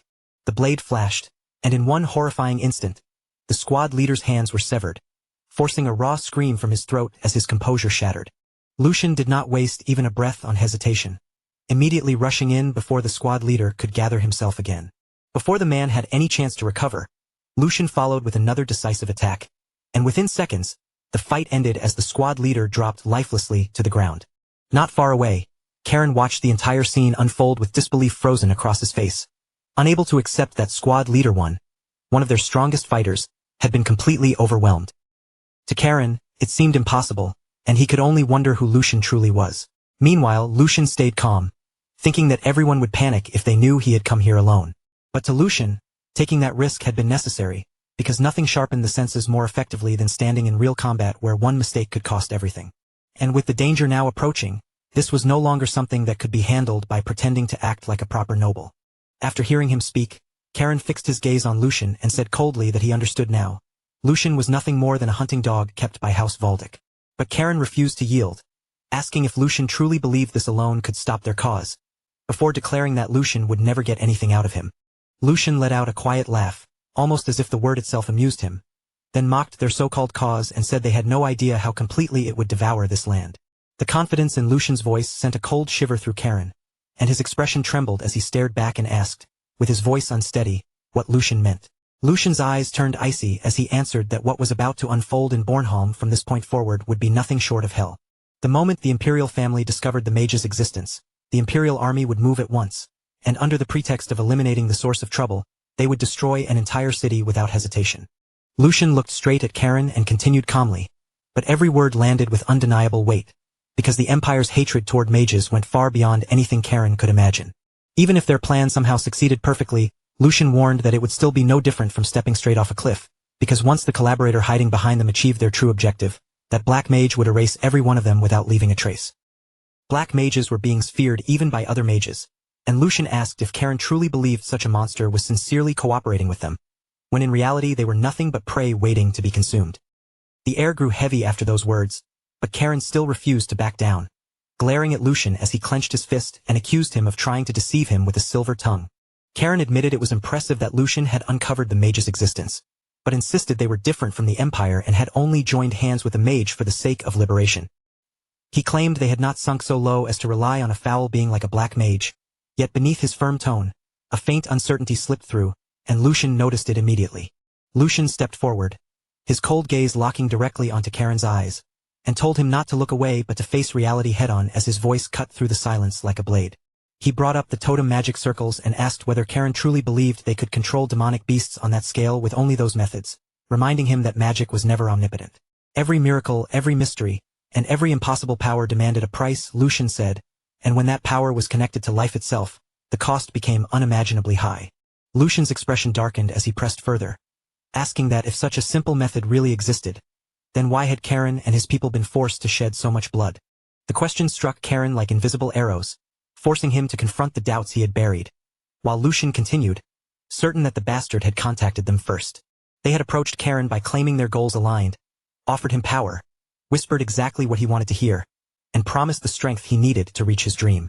For the first time, Karen's confidence visibly shook, and Lucian narrowed his eyes as he delivered the harsh truth that the bastard had chosen them only because they were useful. They had never respected Karen or believed in his cause, Lucian said. They had only seen pawns who could not refuse, tools to manipulate and discard once their purpose was served. A suffocating silence fell, and Lucian added that this time, it had simply happened to be Karen's turn, finally crushing the last pieces of resistance inside him. As the terrible truth sank in, Karen's grip loosened around his sword until the weapon slipped from his hand and dropped heavily onto the ground, the sound echoing through the tense silence. Karen's face had gone pale, disbelief filling his eyes as he stared at Lucian and asked if they had truly been played from the very beginning. Then he asked what Lucian's real goal was, why he would reveal all of this to an enemy, and admitted that if things continued like this, they were clearly headed for ruin. For a brief moment, Lucian said nothing at all, and then, without rushing, he slowly revealed his face to Karen. The instant Karen saw him clearly, his eyes widened in complete shock, and his entire expression froze as if his mind could not accept what was right in front of him. That revelation hit harder than anything Lucian had said before, and Lucian looked directly at him with a calm but firm voice, saying this was not the outcome he wanted. He told Karen to choose. Would he keep being used until he disappeared in misery? Or would he cooperate with Lucian and stop the disaster about to strike Bornholm? The question hung heavily in the air, leaving Karen speechless as he struggled to process everything that had just been revealed to him. Then, as the weight of that choice still lingered, the story shifted to a completely different place, where Lucian now stood inside a large building. Lucian stood quietly near the window, the scenery outside stretching out beyond the glass, while several sheets of paper rested tightly in his hand. Those papers were filled with the information he had gathered one piece at a time, and as his eyes stayed fixed on the far distance, countless thoughts began linking together inside his head. At last, every scattered clue in Lucian's mind locked into place. He had finally uncovered the truth behind the entire incident, including the real enemy hiding in the shadows behind the Empire Liberation Alliance. His gaze turned razor-sharp, and the papers crumpled slightly as his grip tightened. "We're going to catch that bastard." The moment Lucian said those words, the nearby members of the Black Lion group reacted at once, their bodies stiffening as their leader stepped forward with a grave look on his face. "Third young master, could you explain what you mean in more detail? Who exactly is this real enemy?" But before Lucian could give his answer, Hugo suddenly recalled a strange conversation they had once had. Back then, Lucian had asked him for an unusual favor. "Could you get me some relics that can ward off kobolds and gnolls?" As that memory flashed through Hugo's mind, his eyes widened, and the meaning behind that request finally struck him. "Young master, don't tell me the reason you ordered those relics was so you could sneak into the forest yourself, right into the place where those Empire Liberation Alliance bastards were hiding? Why would you take such a reckless risk on your own? You only had to give me the order, and that would have been enough. We could have hired people for it. We could have brought in mercenaries as well." But Lucian barely looked interested in justifying himself. "Hugo, save the nagging for later. Once this mission is over, I'll listen to as much of it as you want." Then his tone dropped, becoming far more serious. "I had to confirm it myself with my own eyes and my own ears, from the unnatural signs behind that massive monster migration, to the real reason a rebellion erupted in Bornholm, a place known across the Empire as an impenetrable fortress." Lucian slowly turned toward everyone gathered in the room. "And now I know the truth." The air tightened in an instant, as if the room itself had gone still. The Black Mage Jude de Grec. Just hearing that name was enough to make several people tense up. He possesses an incredibly abnormal kind of magic, one that lets him control demonic beasts, and even force them to twist together and fuse into something else. The strange movements of the demonic beasts. Everything happening throughout this region right now has been following his design. No one spoke. As the full scale of what Lucian was saying sank in, the silence in the room became heavy and suffocating. Lucian did not hesitate as he continued. To him, even the Empire Liberation Alliance is nothing more than a pile of disposable pawns. His words landed coldly, without mercy. "If we fail to stop him now, this place will soon become the stage for a massacre." Everyone there could hear the urgency beneath Lucian's voice. This was no longer just a rebellion, and it was not merely a monster outbreak either. A true mastermind was hiding behind everything, manipulating both humans and demonic beasts for a purpose none of them fully understood. Then Lucian gave his final order. "From this moment onward, we operate independently." The members of the Black Lions exchanged uneasy looks, but Lucian's expression did not waver for even a second. "Even if that means making an enemy out of Brother Tristan." The room fell into absolute silence. With those words spoken, everyone understood there was no path back. The hunt for the Black Mage Jude de Grec had officially begun, and no matter who tried to stand in his way, Lucian was ready to confront them all to stop the catastrophe closing in. Bornholm had to be saved before it sank into bloodshed and was ruined beyond any chance of salvation. Far away from the others, the night opens deep inside a shadowy forest where silence hangs heavily between the trees. Beneath the vast, star-filled sky, a lone figure in a hooded cloak stands completely still, isolated in the darkness. His gaze never leaves one brilliant star shining through the thick canopy overhead. With unwavering focus, he watches its faint movements and studies every subtle change in its light. That single star is meant to determine Bornholm's final fate. But instead of dimming as it should, its glow grows stronger with each passing second. Hugh slowly lowers his eyes and looks down at the strange mark carved deeply into the center of his palm. A bitter look settles across Hugh's face as resentment flickers in his eyes. He thinks quietly to himself that if he had never entered a binding contract with the old man, Jude de Grec, he would have left this cursed place behind long ago. From the beginning, Hugh had known better than to involve himself in this dangerous affair. Even now, he can only regret stepping into something that was never supposed to concern him. Unease tightens around his heart until it becomes almost unbearable. You cannot stop wondering whether the danger before him is truly as terrible as it appears, or whether there is still even one possible route left for him to escape. Yu grits his teeth, furious at himself for ever getting tangled up with the Empire Liberation Alliance. No matter how desperately he tries to avoid trouble, disaster always seems to find him in the end. As he stares into the blackness between the trees, one final thought rises in his mind. The people standing beside him have no idea what they have truly done. None of them realize that they have entered into a contract with a black mage. To ordinary people, one mage may seem no different from another. But the truth is far more horrifying. Black mages are the closest thing this world has ever known to absolute evil. As that thought settles in his mind, Yu's attention shifts toward a lonely house hidden among the dense trees. Then the stillness of the forest is shattered by terrified cries spilling out from inside the dark house. Inside, a young girl sobs as she begs a man for only one sip of water. Through her tears, she explains that her little brother is slowly losing consciousness. Nearby, the boy trembles helplessly, his weak voice barely audible as he whispers that he is cold. They are only innocent children, yet the man begins walking toward them with a terrifying purpose in his eyes. With nowhere left to run, the sister throws herself in front of her brother and shields him with her own body. She screams apology after apology, begging the man over and over to spare her little brother's life. Desperate to save him, she pleads for the man to take her instead. She tells him he can do anything he wants to her, as long as her younger brother is allowed to live. Her cries ring through the house, raw and desperate, but they do not change his heart in the slightest. Without a flicker of mercy or hesitation, the cold-hearted man kills both children with horrifying precision. When the house finally falls silent again, he calmly kneels beside their lifeless bodies.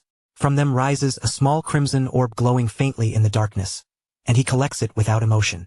Fresh blood completely covers his hands. Dark red mana pulses around his body in slow, ominous waves as he studies the glowing orb with empty indifference. After a moment, he quietly remarks that the quality of this harvest is acceptable, but nowhere near sufficient. Even after harvesting every child throughout the entire mountain valley, this pitiful crimson orb is all he has managed to obtain. Without the slightest pause, he swallows it whole. The instant it vanishes into his body, a violent surge of dark red energy bursts outward and wraps around him like a raging aura. His laughter tears through the forest, loud, twisted, and completely insane. With cruel pride in his voice, he declares that true progress has always required sacrifice. And now, at last, the time they have been waiting for is drawing near.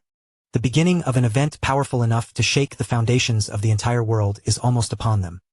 His unhinged laughter continues to echo across the valley as his eyes begin to change. The whites of his eyes darken until they become completely black, while his pupils ignite with an unnatural, demonic crimson glow.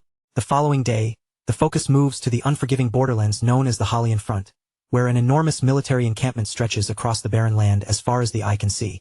Inside the commander's tactical tent, a military aide stands respectfully before Tristan and delivers the latest intelligence report with careful precision.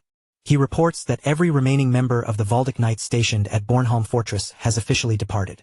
According to the current schedule, they are expected to reunite with the main army in exactly 3 days. The aide then delivers another important update. The third young master has recently been purchasing unusually large quantities of specialized relics, all designed specifically to repel gnolls and kobolds. Their investigation also reveals that the young master has personally contacted numerous local mercenary captains. Through those meetings, he has gathered a force far larger than anything that would ever be needed for ordinary peacekeeping duties. Every move he has made suggests that he is acting entirely on his own. After considering all the evidence, the aide concludes that the third young master has already uncovered the hidden truth behind everything.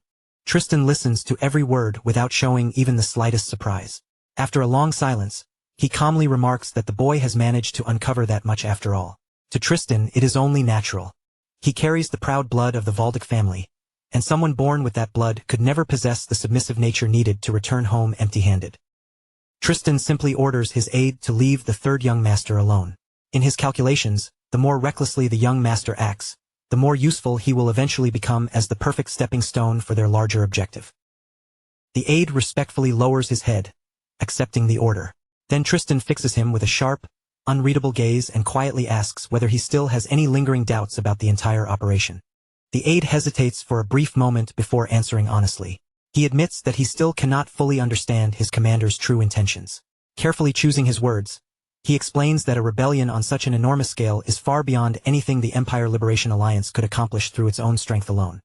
Their investigation has already revealed deeply abnormal movements among both the gnolls and the kobolds. Entire tribes are behaving in ways that ignore the region's long-established balance of power, making it painfully clear that a massive war is likely about to erupt. Every clue they have gathered points toward the involvement of powerful mages. The aide continues, explaining that the Empire Liberation Alliance has clearly formed an alliance with those dangerous mages, and is now preparing to attack the currently unprotected main castle. Yet even with all of that knowledge, Tristan never ordered a defensive force to guard the castle. Instead, he commanded the entire army to launch an all-out assault on the rebellion's main force. Eliminating the rebellion's leaders may be important, but the aide warns that leaving the castle exposed under these conditions will almost certainly turn it into a living hell. The moment those final words leave his mouth, Tristan's expression turns cold as ice. He looks directly at his subordinate and calmly addresses him by name, Edwin. Then, with an unreadable face, Tristan asks him a single question. Tristan stares straight into Edwin's eyes and asks, in a calm voice completely stripped of emotion, why any of those concerns should matter at all. The coldness behind those words sends a chill through the entire tent, and Edwin immediately catches the terrifying flash in his commander's eyes. Before Edwin can gather his thoughts, Tristan slowly rises from his chair. The pressure rolling off him becomes almost unbearable. Edwin instinctively drops into a deep bow, his entire body shaking as he hurriedly apologizes for speaking beyond his place. Fearing that he has crossed a line he should never have touched, Edwin desperately begs for forgiveness. Tristan walks toward him at an unhurried pace, each measured step carrying an invisible weight that makes the silence inside the tent feel even more suffocating. When Tristan finally stops in front of his subordinate, he calmly admits that Edwin's strategic assessment is completely reasonable. His concerns are logical, well-founded, and not wrong in the slightest. But Tristan's face grows colder than ever as he adds that every one of those arguments would only matter if the present-day Bornholm still had any value worth protecting. Then he begins laying out the cruel political reality without softening a single word. Bornholm possesses vast natural resources, immensely profitable sea routes for international trade, and an exceptionally important strategic location. It stands as one of the Empire's most vital border regions, a place whose importance reaches far beyond its own lands. Because of that value, the Empire poured enormous wealth, military power, and unbroken support into the region for countless years. Every investment was made for one expectation alone, that Bornholm would become an unbreakable shield standing against hostile foreign nations. Instead of honoring that trust and protecting the Empire's interests, the local lords betrayed it. Behind closed doors, they joined hands with one another and used every piece of imperial support only to strengthen their own influence and satisfy their endless greed. Tristan believes peace has lasted far too long. When peace continues without restraint, corruption naturally grows beside it, and collusion eventually gives birth to dreams of independence. In his eyes, those greedy nobles have become no different from the rebels themselves. While the rebel army attacks from beyond the borders, these selfish lords have been steadily eating away at the empire from within. For that reason, Tristan declares that the time has finally come for a complete and merciless purge. Once their lands are devastated and their own people are driven into unbearable suffering, those arrogant nobles will lose every shred of political power they possess. At that point, they will have no choice but to accept whatever chains the imperial throne places around them. Tristan openly admits that countless innocent people will die, but to him, those lives are merely the unavoidable cost of reaching a greater objective. With absolute conviction and no trace of regret, Tristan gives this ruthless strategy one name: total purification. Elsewhere, far from the Halian front, the events move to a completely different place. High above a magnificent coastal city, a lone man stands silently atop a windswept hill. Below him, endless green forests and broad open fields stretch toward the sparkling sea, forming a breathtaking view beneath the open sky. Strong wind sweeps across the hill as the man watches the city below without saying a word. A few moments later, several hooded figures emerge soundlessly from behind him, moving through the grass like shadows. They stop a short distance behind the man, keeping their heads lowered. Then one of the hooded figures respectfully steps forward to deliver a report. He reports that the mission entrusted to them has been carried out without a single failure. More importantly, every member of the team has returned alive and safely accounted for. Following their orders to the letter, they personally delivered the vital intelligence to Raymond of the Black Lions. At the same time, they made one condition unmistakably clear: their organization's involvement must remain buried in absolute secrecy. The man gives a brief, approving nod, then offers his thanks. Their mission had been handled swiftly, cleanly, and exactly as required. His gaze never leaves the faraway horizon.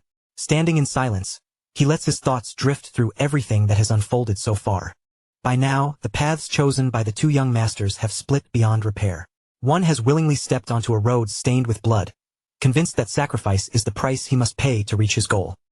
The other young master, however, has turned his back on that path completely and chosen a future entirely different from his brother's. For a long moment, nothing is said. He reminds his subordinates of the sacred responsibility they have carried from the very beginning.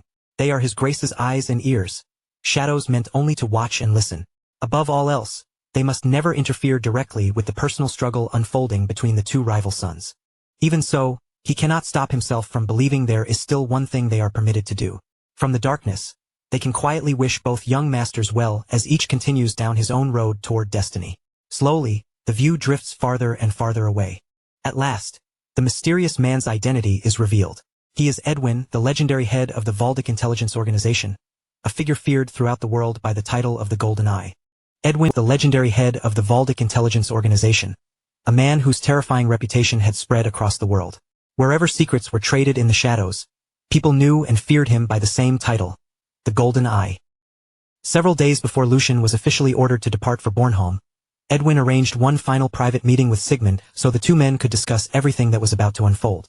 Facing Sigmund in the quiet room, Edwin spoke in a low, measured voice and admitted that events had followed the exact course Sigmund had predicted from the very beginning. Just as Sigmund had anticipated, Lucian had been chosen to command the mission to Bornholm.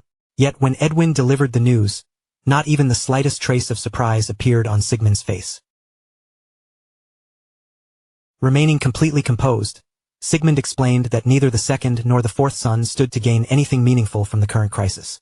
Because there was so little profit for them, neither had much reason to interfere. The third son, however, was facing an entirely different situation. His power and influence were expanding at remarkable speed, so with that momentum already behind him, he would naturally seize this opportunity to strengthen his position and secure an even firmer place in the battle for succession. Edwin listened without interrupting, then slowly raised another troubling possibility. Could the third son's ambition end up destroying him instead? A hidden truth lay beneath everything now taking place, and almost no one in the world knew it existed. Edwin could not shake the uneasy feeling that the danger surrounding Bornholm was far greater than anyone realized. What appeared on the surface was dangerous enough, but controlling the mercenaries represented only one small piece of a much larger puzzle. The true threat was buried far deeper. Sigmund gave a quiet nod and replied that he would already be satisfied if Lucian managed to recognize even that much on his own. If Lucian blindly followed every command without stopping to question its purpose, he would become nothing more than Tristan's obedient puppet. Once that happened, his chances in the succession struggle would vanish completely, because he would forever remain another man's instrument instead of learning to stand and decide for himself. After a brief silence, Sigmund revealed the principle that had always guided the way he raised his children. Sigmund explained that he had never placed only sweet and pleasant fruit before them. Every road he prepared contained both valuable opportunities and painful trials, because true growth could only come when they faced difficult choices and overcame hardship through their own judgment. If Lucian could understand the direction events were moving, uncover what was truly happening, and freely choose a path different from Tristan's, then Edwin was to ensure that no person and no obstacle prevented him from following that decision. When Sigmund finished, the two men fell silent and turned together toward the nearby portrait of Lucian's late mother. Their eyes remained fixed on her familiar face as a heavy stillness settled over the room. Gazing at the portrait, Sigmund quietly asked Edwin to carry out this request not as a subordinate obeying his superior, but as an old friend honoring the memory of a woman they had both once deeply cherished and respected. The history they shared required no further explanation between them. Understanding exactly what Sigmund meant, Edwin lowered his head in solemn acknowledgement. Then, with a firm and unwavering voice, he confirmed that the order had been received and would be carried out. By the time dawn finally broke across the horizon, the massive gates of the city began to open with a slow, echoing groan. Beyond those opening gates, the soldiers started marching out in formation. Long columns of armored men steadily poured from the city, carrying their weapons and supplies as they began the grim journey toward the front lines. Mixed among the regular troops were numerous mercenary companies that had also joined the operation, their separate banners moving alongside the disciplined ranks of the army.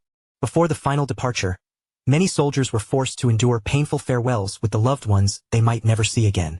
Mothers wrapped their arms tightly around their sons, struggling desperately to keep their voices steady and their tears from falling as they held them one final time. Wives clung to their husbands as though refusing to let the moment end, terrified that this embrace might be their last. Nearby, confused children stared up at their fathers, unable to understand why they had to leave or why the adults around them looked so afraid. Grief, anxiety, and unspoken prayers filled the air surrounding the city gates. Countless families remained behind, watching helplessly as the people they loved marched farther away and slowly disappeared into the distance. From the window of their room, Lucian and Hugo silently watched the enormous force leaving the city. As the seemingly endless stream of soldiers passed below, Hugo observed that nearly every available fighting man was being sent directly to the battlefield. Only the bare minimum had been left behind to defend the city itself.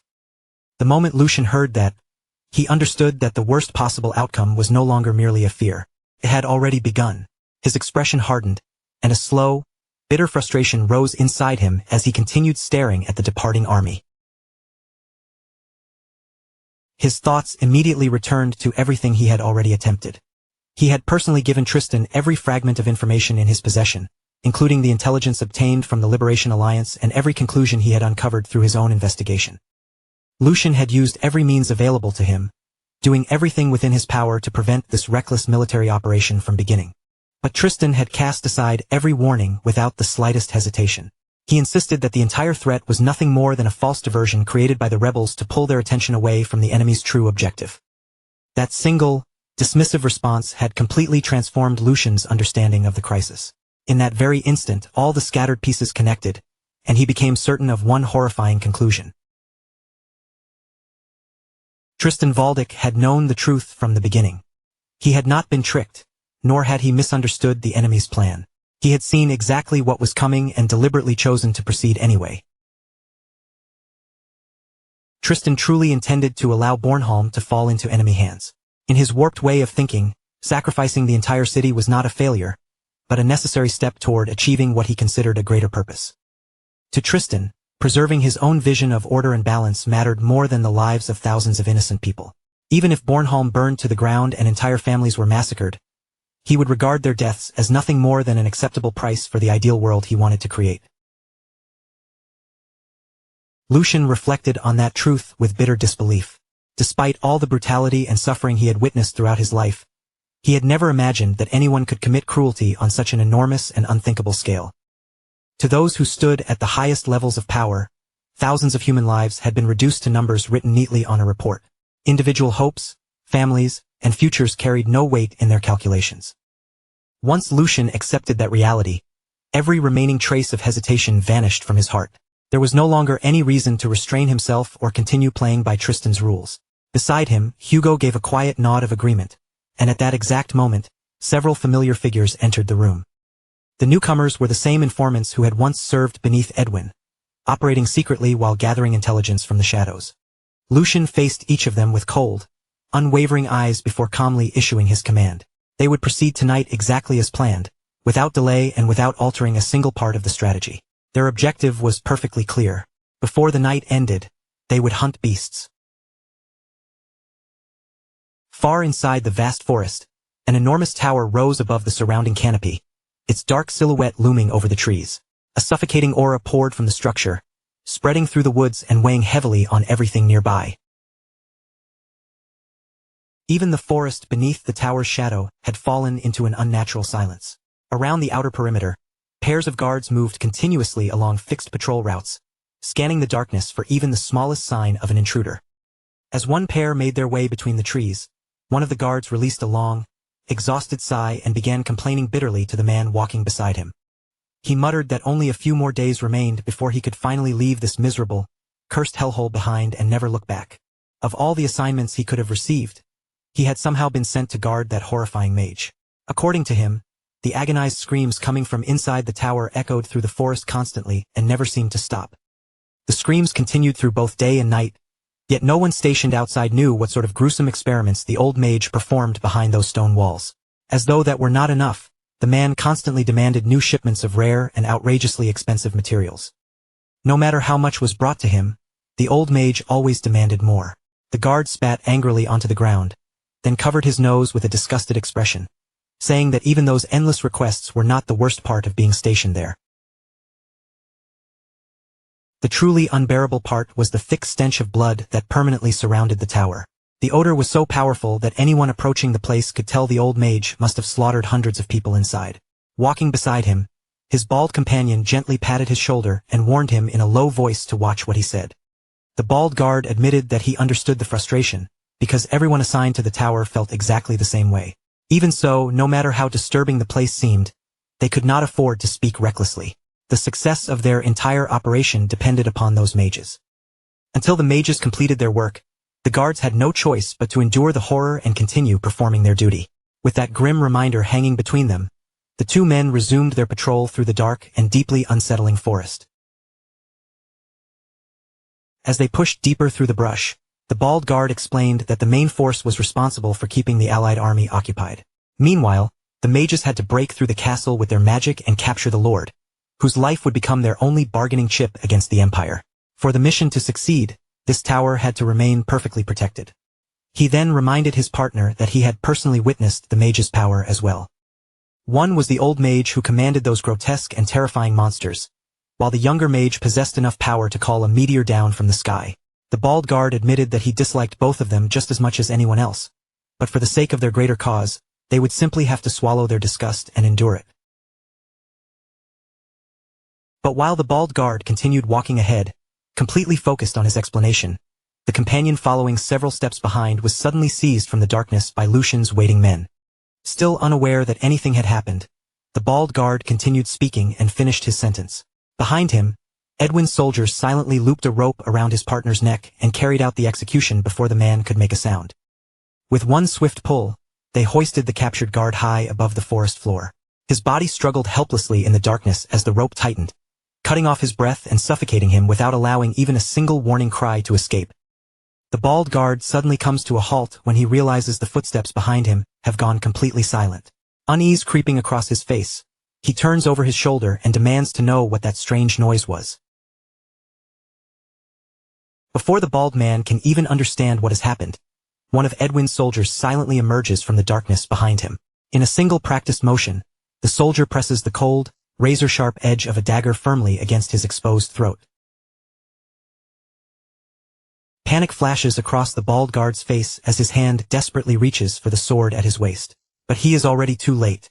Edwin's soldier draws the blade cleanly across his throat, cutting him down before he can pull his weapon free. The sudden burst of violence sends a flock of nearby crows exploding from the branches. Their black wings beat wildly through the air as their harsh cries fill the forest with a loud and chaotic racket. Not far away, another pair of guards continues making their rounds, still completely unaware of the silent bloodshed unfolding around them. One of the guards glances toward the treetops and complains that those damned crows are making far more noise than usual today. His companion agrees, suggesting that they quickly inspect the perimeter before heading back down together. However, the instant those words leave his lips, a blade flashes through the air. Before either man can react, both of their severed heads are sent spinning away from their bodies. As blood stains the ground beneath the shrieking crows, the two headless guards collapse lifelessly into the undergrowth. Standing calmly above their bodies is the man who slaughtered them with effortless speed, none other than Lucian himself. At the front lines, the Liberation Alliance's main army remains trapped in a tense standoff against the combined forces of Valdic and Bornholm. Their objective may sound simple on the surface, but carrying it out would be unbelievably dangerous. Their first move is to draw the kingdom's strongest troops away from the castle, forcing every soldier and commander to concentrate on the battle directly before them. Once the fortress is weakened and left exposed, the Alliance's mages will unleash enough destructive magic to bring the castle itself crashing down. Tristan understands exactly what the Liberation Alliance is attempting. He has already seen through every part of their strategy, yet he makes no effort to stop them outright. Instead, he deliberately allows the operation to continue because their actions happen to serve his own hidden purpose as well. The result is a strange and dangerously fragile balance, with both sides quietly exploiting one another while carefully hiding the true intentions behind their actions. Even so, whether Tristan has discovered the plan or remains unaware of it changes nothing about one crucial reality. Bringing down a fortified castle is never an easy undertaking. A proper siege normally requires overwhelming manpower, mountains of supplies, enormous resources, and enough time to slowly wear the defenders down. Even when an attacking army possesses all of those advantages, it still faces an uphill struggle. Every wall, tower, gate, and narrow passage inside a castle is specifically designed to place the defenders in the strongest possible position. Throughout history, sieges have remained among the most difficult and brutal forms of warfare. Those protected behind thick walls naturally hold a tremendous advantage over anyone attempting to break through from the outside. Lucian continues examining the situation with a calm and calculating expression. From everything he can see, the enemy is attempting to accomplish something that should ordinarily be impossible. Rather than sending their full army to storm the fortress, the Liberation Alliance has entrusted the entire operation to nothing more than one relatively small detachment. They do not possess the soldiers, supplies, siege equipment, or any of the other necessities normally required to capture such a heavily defended stronghold. For Lucian, that leaves only one logical explanation. The mages accompanying the Liberation Alliance must possess enough overwhelming destructive power to completely reverse the otherwise impossible odds of the siege. Those mages are far more than an ordinary division within the Alliance's forces. They are the beating heart of the entire strategy, the organization's greatest weapon, and the only reason this reckless operation has any possibility of succeeding. Once Lucian reaches that conclusion, he recognizes the perfect opening before them. While every eye remains fixed on Tristan and the battle raging across the front lines, Lucian's group will avoid confronting the enemy army directly. Instead, they will move unseen through the shadows and eliminate the mages themselves. If those mages are taken down, the Liberation Alliance's entire strategy will crumble instantly, stopping the war before it can truly begin. Lucian is not merely planning to win a single clash. He intends to overturn the entire board with one swift and decisive move. Somewhere nearby, hidden from the battlefield, a narrow cave lies buried beneath the darkness. Only the faint glow radiating from a magical artifact provides any light inside its cold and isolated depths. Within the cave, a young man paces back and forth in utter panic, unable to remain still for even a moment. He repeatedly runs both hands through his disheveled hair, bites anxiously at his nails, and mutters that this whole situation is complete madness, that none of it makes the slightest bit of sense. In his mind, the person who devised this plan can only be a complete psychopath, someone who has thrown every trace of common sense aside. As his thoughts spiral out of control, he desperately tries to identify the exact moment everything went wrong. Was it when the Liberation Alliance claimed they had rescued him from the Imperial Army? Or had he doomed himself the moment he accepted their irresistible offer without stopping to question it? The more he remembers, the more bitterly he curses the old man named Jude for manipulating him so easily. That cunning old fox had been playing him from the very beginning. Jude had deceived him from the start without displaying even the slightest hesitation. The old man promised that all he needed to do was cast one lightning spell at precisely the right moment, and in exchange, he would receive his full reward. Trusting that promise, the young mage accepted without realizing he was walking directly into a trap. Even worse, he signed a magically binding contract carrying a terrifying curse. If he ever violated the agreement, half of his mana would vanish forever.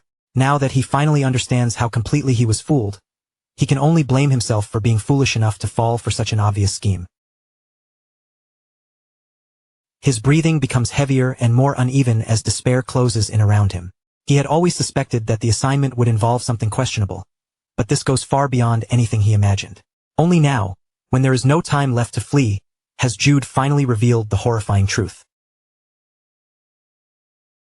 They expect the young mage to release enough lightning magic to blast the castle gates completely off the map, leaving nothing behind but shattered stone and scorched earth.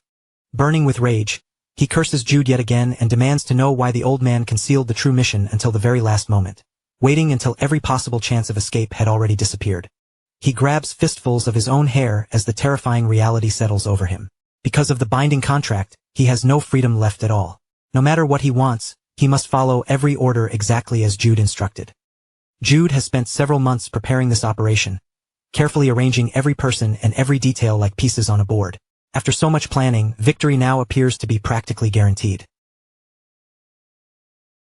The magical power assembled for the assault is already more than sufficient to erase the castle gates in a single instant. The moment those defenses disappear, the soldiers inside will be left completely exposed. What follows will no longer resemble a battle, it will become a merciless, one-sided massacre. Yet the horrifying consequences of the attack would not end with the destruction of the castle or the deaths of its defenders. If he helps bring this disaster about, the young mage will lose far more than his position at the academy. People across the entire world will place the blame on mages, viewing every one of them as a threat. Before long, They will be hunted relentlessly until their kind is driven toward complete extinction. Fear, guilt, and bitter regret crush down on him all at once. He desperately searches his mind for even the smallest path out of this nightmare, but every possible escape has already been closed. The guards surrounding him have been watching far too carefully. They have tracked every movement he makes so closely that he cannot take so much as a single step without being noticed. Just as the last of his hope begins to disappear, however, something in the cave suddenly feels different. The atmosphere around him shifts so subtly that he almost misses it. He freezes in place, every instinct warning him that something is wrong. Only then does he realize that while his mind was consumed by Jude and the impossible situation trapping him, he had failed to notice something unbelievable. The guards who had been breathing down his neck only moments earlier have somehow disappeared. Confused and increasingly suspicious, he slowly scans the cave, wondering how men who refused to leave his side could vanish without producing a single sound. Realizing that something serious must have happened outside, the young mage immediately activates his magic. A faint surge of magical energy spreads outward from his body as he extends his awareness beyond the cave, using his power to investigate the surrounding area. As his magical senses sweep across the terrain outside, a shocking sight enters his awareness. The guards who had watched his every breath are now lying dead one after another, silently eliminated by Lucian and his companions before any of them had the chance to react. Stunned by what he has discovered, the young mage pushes his magic even farther, widening the reach of his senses beyond the fallen guards. Following the faint traces of movement beyond the cave, he begins tracking the intruders through the surrounding darkness. His senses soon locate Lucian's squad, moving with flawless precision and unwavering purpose toward one specific destination. The instant the young mage understands what they are targeting, the suffocating despair that had overwhelmed him finally begins to loosen its grip. A tiny spark of hope returns to his frightened eyes. Barely daring to believe it himself, he lowers his voice and quietly mutters that perhaps he is not going to die today after all. Far from the cave, the Mad Mage's tower rises beneath an eerie and oppressive aura, its very presence seeming to suffocate everything unfortunate enough to stand nearby. The farther anyone descends into the tower's hidden depths, the heavier and darker the surrounding atmosphere becomes. The underground staircase is drenched in blood, each stained step offering a horrifying warning of what lies below long before anyone reaches the laboratory. At the bottom, concealed deep within the tower, waits a hidden chamber. From somewhere inside that chamber, a broken and desperate voice echoes through the room, pleading again and again for only one thing: death. On an examination table, someone lies completely helpless, unable to escape whatever horror has been inflicted upon them. At the center of the laboratory stood a cold metal table, completely encircled by a magic formation that glowed with an eerie, pulsing light. Bound upon that table, a broken man stared desperately at the Mad Mage and pleaded with him to finally bring his torment to an end. He had already abandoned every hope of rescue. The only thing he wanted now was death, begging for someone to silence the agony consuming his ruined body. Yet the Mad Mage offered him no compassion at all. He merely released a disappointed sigh and mocked the man for failing to survive even one full month this time. He confessed that he had expected far better from this particular test subject. After all, a holy knight was an exceptionally rare specimen, and therefore much more valuable than the ordinary victims who came before him. Slowly shaking his head, the Mad Mage complained that the outcome was especially troublesome after everything he had already invested in the experiment. After so much time and effort, the knight had been mutated beyond recognition. His human head had warped into that of an enormous lizard, while grotesque reptilian flesh covered large portions of his mangled body. As the mage approached at an unhurried pace, he reminded the knight of the fearless declaration he had once made. Had this not been the same man who proudly vowed to stop his evil and defend justice? Gazing down at the knight's monstrous form, the mage coldly asked whether this miserable existence was truly the justice he had spoken of so confidently. With deliberate cruelty, he reminded the knight that he could no longer protect even his own body. Upholding justice or avenging the comrades who had died beside him was now completely beyond his reach. Then an empty smile crept across the mage's face as he told the knight to endure the suffering for just a little longer. Once this miserable journey was over, all that would remain of him was another lifeless slab of meat suspended from a hook. And this horrifying transformation was by no means the first experiment conducted within these blood-stained walls. Long before this night arrived, The Mad Mage had subjected countless victims to the same inhuman treatment, regarding every human life as nothing more than disposable material for his twisted research. As the knight fought desperately to remain conscious, agonizing memories surged back into his mind. He remembered marching into this tower beside his fellow holy knights, all of them determined to capture the Mad Mage and put an end to his atrocities. But instead of achieving a glorious victory, they had stepped directly into an unimaginable nightmare. Their righteous mission was transformed almost instantly into a savage, one-sided massacre. Terrifying chimeras descended upon the holy knights, tearing through his comrades one after another without hesitation or mercy. Just moments before one of his closest companions was ripped apart, the dying man desperately screamed for him to escape, calling out to him one final time as Sir Knight. The painful memory slowly dissolved, and the nightmare of the present crashed back over him. Grief, guilt, and the crushing shame of failing to save his companions weighed heavily upon his fading consciousness. At last, the knight's tortured body could endure no more. With his remaining strength completely exhausted, he released one final, quiet breath and died upon the table. The Mad Mage watched the last trace of life disappear from his newest subject, then clicked his tongue with visible irritation. Once again, he would have to dispose of another unsuccessful experiment. Still, he quickly decided that the failure had not been entirely meaningless. At the very least, the results confirmed one valuable discovery. A body naturally capable of handling mana could withstand the transformation far more effectively. Even more importantly, the younger the chosen vessel was, the greater its chances of surviving the process. But as he calmly considered these findings, his expression abruptly sharpened. His heightened senses had detected an unusual disturbance somewhere nearby. His eyes narrowed with suspicion as he wondered whether Colin had done something unbelievably foolish again. Without rushing, he turned his attention toward the laboratory entrance. There, standing motionless in the doorway, was a solitary figure. The fact that someone had entered this heavily guarded place without the mage noticing their presence until this very moment was remarkable in itself. The unexpected visitor was none other than Lucian, standing calmly before the horrific laboratory without the slightest trace of fear. The Mad Mage fixed his cold gaze upon him, and the two silently locked eyes. At last, the Mad Mage broke the heavy silence. Speaking with unsettling calm, he remarked that he certainly could not remember ever sending Lucian an invitation.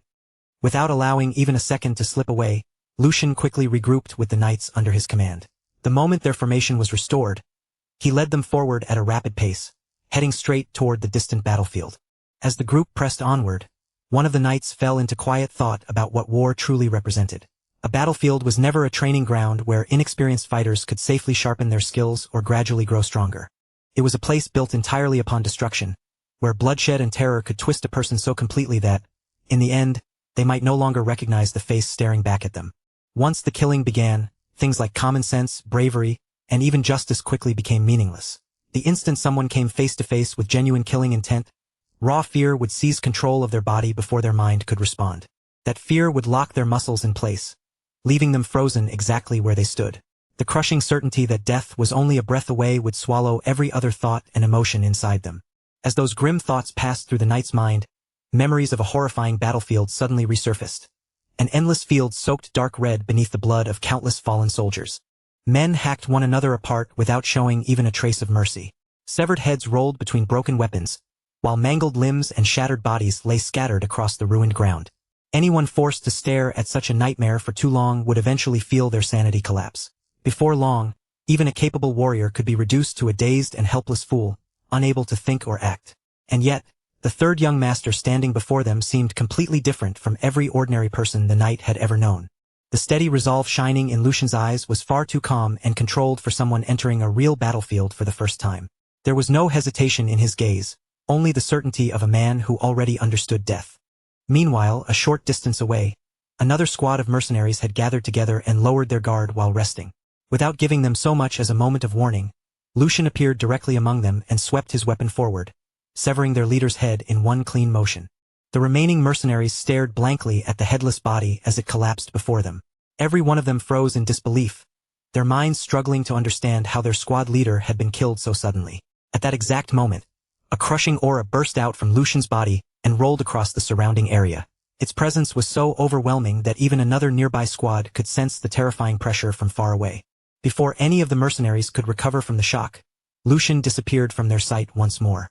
In the next instant, he had already reappeared silently behind another unsuspecting man. With a single merciless strike, Lucian cut the mercenary down without pausing or showing the slightest hesitation. Panic immediately spread through the survivors as they looked around wildly, desperate to learn the identity of the terrifying attacker hunting them. Lucian offered them no answer at all.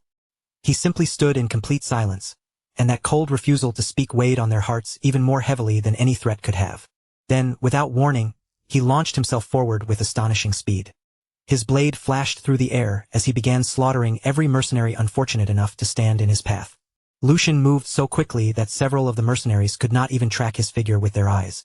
By the time they turned toward one sound, he had already appeared somewhere else.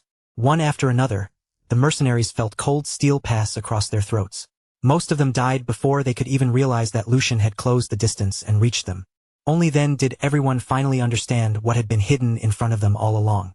The gentle and peaceful image surrounding the third young master had never revealed his true nature. That calm appearance had merely been a set of chains restraining the monster buried inside him. After erasing the entire mercenary squad, Lucian did not stop to catch his breath or admire the result.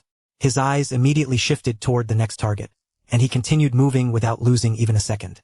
As Lucian advanced deeper across the battlefield, forgotten memories from his previous life began surfacing one after another, pulled from the darkest corners of his mind by the familiar smell of blood and danger. Even during that former life, missions this dangerous had been exceptionally rare. Each one demanded that he gamble with death again and again, pressing forward while every new step seemed to lead directly into another impossible predicament. One careless mistake, one moment of hesitation, or even the smallest piece of bad luck could send a person's head rolling across the ground. Lucian had once convinced himself that he would never again throw his life into such reckless danger. But every mission like this dragged painful memories back into the open, memories he had desperately wanted to bury forever. Above all else, he despised the people who justified their cruelty by claiming they were fighting for some noble and greater cause. He hated the twisted way those people treated loyal subordinates as expendable pieces. To them, countless lives were nothing more than sacrifices to be thrown away, also someone else's ambition could continue growing. That was why Lucian had already reached his decision long ago. He would tear down every person, every belief, and every so-called noble ideal that allowed such disgusting hypocrisy to exist. With that unshakable resolve burning within him, Lucian continued leading his knights through the battlefield in a relentless advance. Before long, their group finally reached the hidden territory belonging to the Black Mage. Deep inside a forest untouched by ordinary travelers, a dark and ominous fortress stood concealed among the trees. Every route leading toward the stronghold was guarded by dangerous creatures. Snarling wolf packs, armed goblins, and all kinds of vicious demonic beasts prowling through the shadows. The instant the fortress came into view, one of the knights knew they had finally arrived at their destination. But that realization brought another problem with it. They had only until dawn to finish the mission. By now, the enemy had almost certainly noticed that its scouting parties had disappeared without returning. For the moment, Hugo and the mercenary corps were holding the enemy forces back, buying Lucian's group precious time to complete their objective. However, everyone understood that the advantage could not last forever. Strangely, the approaching deadline did not make the knight anxious. Instead, he welcomed the pressure, because that sharp tension was exactly what a mission of this kind demanded. Everything he had witnessed along the way only strengthened his faith in Lucian's judgment and in every decision that had carried them this far. Then Lucian calmly informed the group that he would enter the fortress and confront the Black Mage himself, while the remaining knights handled everything outside. Their responsibility was simple but essential. They had to carve open a path for Lucian and make certain that no monster, mercenary, or unexpected threat could interfere with his confrontation. One of the knights immediately showed confusion after hearing those instructions, his doubtful expression impossible to hide. Lucian noticed the uncertainty on his face and began calmly explaining the logic behind his decision. As strange as it might sound, the elite knights were actually too powerful for the role Lucian intended to play. The Black Mage was not an honorable opponent but a living embodiment of cruelty and evil. He was the kind of man who would use any method, no matter how vile, to stay alive and achieve his objectives. Someone that calculating would never willingly face a group of overwhelmingly powerful enemies in a direct battle. Instead, the Black Mage would flee the moment he sensed true danger. And should escape become difficult, he would likely unleash some unpredictable catastrophe, using the resulting chaos as cover for his retreat. That was precisely why Lucian was the best person to approach him. Compared with the heavily trained elite knights, Lucian would appear far less threatening, nothing more than an unguarded and highly tempting test subject. Should fortune favor them, the black mage might underestimate Lucian and lower his defenses. That single careless moment would give Lucian the perfect opening to suppress him before he understood what was happening. Lucian made sure everyone understood that he had not chosen this role because he wanted personal glory. His decision did not come from reckless arrogance, blind confidence, or the foolish belief that nothing could harm him. Every detail of the plan had been built upon careful observation, cold reasoning, and deliberate judgment. Lucian also reminded the knights that everything he had achieved up to this point should already serve as proof that his decisions were worthy of their trust. Hearing Lucian speak with such certainty reminded the elderly knight of something the young blonde knight had once said. Even after all this time, he could still remember those words clearly. Extraordinary circumstances demanded equally extraordinary choices. As the old memory returned, the elderly knight unconsciously began comparing Lucian with that former blonde young master. The two were different people, yet there was a striking resemblance in the calm way they inspired confidence in those around them. Even while standing before a mission filled with danger and uncertainty, Lucian turned toward his companions with a steady expression. Looking directly at them, he assured the knights that they could place their complete trust in him. With absolute confidence, Lucian promised that he would return to them alive. Once the black mage had been defeated and the mission was finished, they would all stand together and celebrate their victory. Those words erased the last traces of uncertainty within his subordinates. Every knight accepted the third young master's command without hesitation, their earlier doubts replaced by firm resolve and unwavering determination. With no reason left to delay, Lucian pushed off the ground and leaped directly toward the enormous horde surrounding the fortress. Countless monsters and demonic beasts stood between him and the dark stronghold ahead. The instant the creatures sensed the overwhelming aura surging from Lucian's body, their movements abruptly stopped. Even the most vicious among them froze in place, instinctively recognizing the terrifying danger rushing toward them. But Lucian gave the stunned creatures no chance to recover or escape. He charged straight into their ranks with his weapon raised and began cutting them down one after another, forcing his way toward the fortress through a rapidly growing trail of fallen beasts. Wolves, goblins, and countless other savage creatures rushed toward Lucian, only to be cut down the moment they entered his path.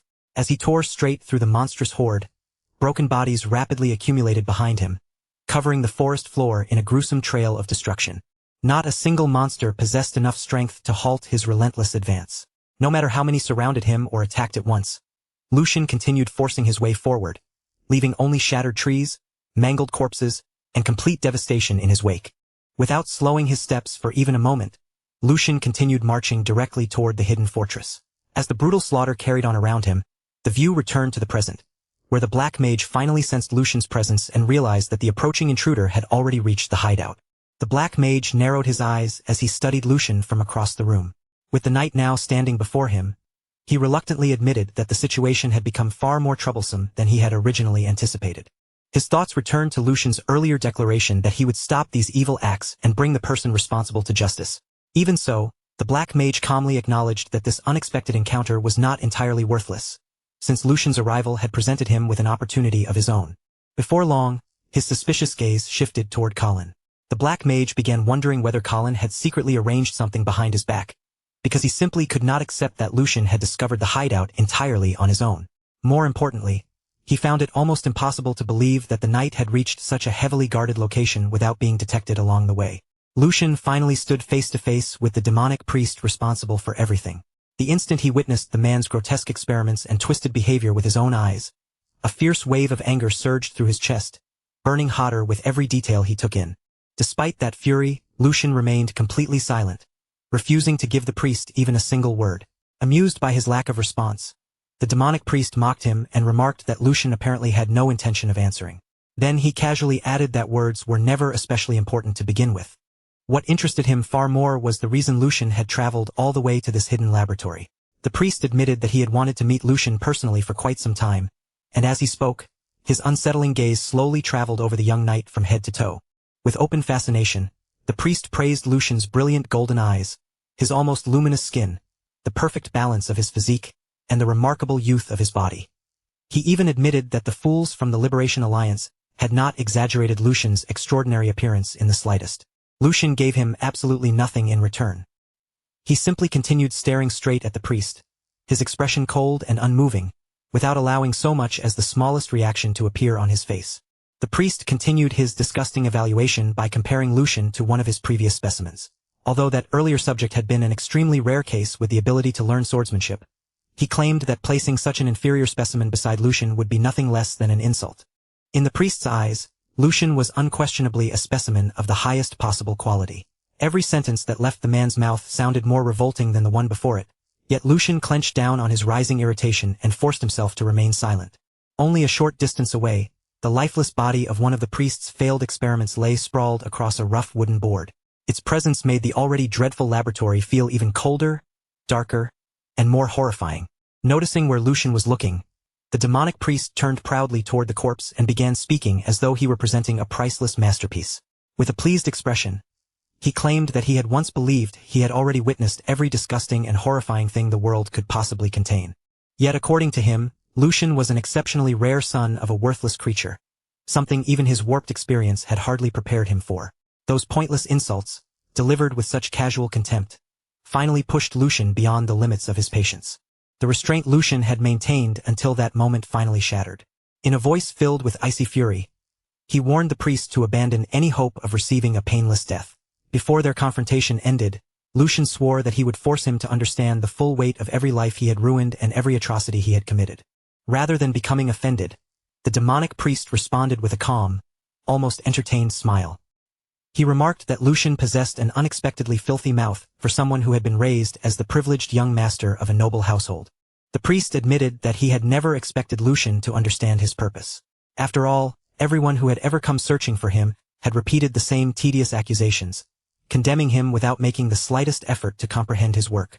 Even so, he considered their meeting a stroke of incredible fortune. Lucian had entered the laboratory entirely of his own accord, placing an exceptionally valuable specimen directly within the priest's reach without forcing him to search for it.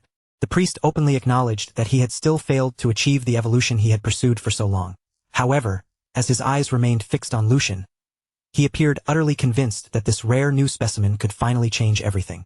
The instant Lucian heard the word evolution, a brief flicker of confusion crossed his face.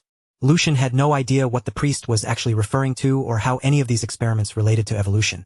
Catching that momentary uncertainty in his expression, the demonic priest eagerly began laying out the beliefs that had driven all of his horrifying actions. He said Lucian probably regarded him as nothing more than a murderer who controlled demonic beasts and used them to carry out indiscriminate massacres.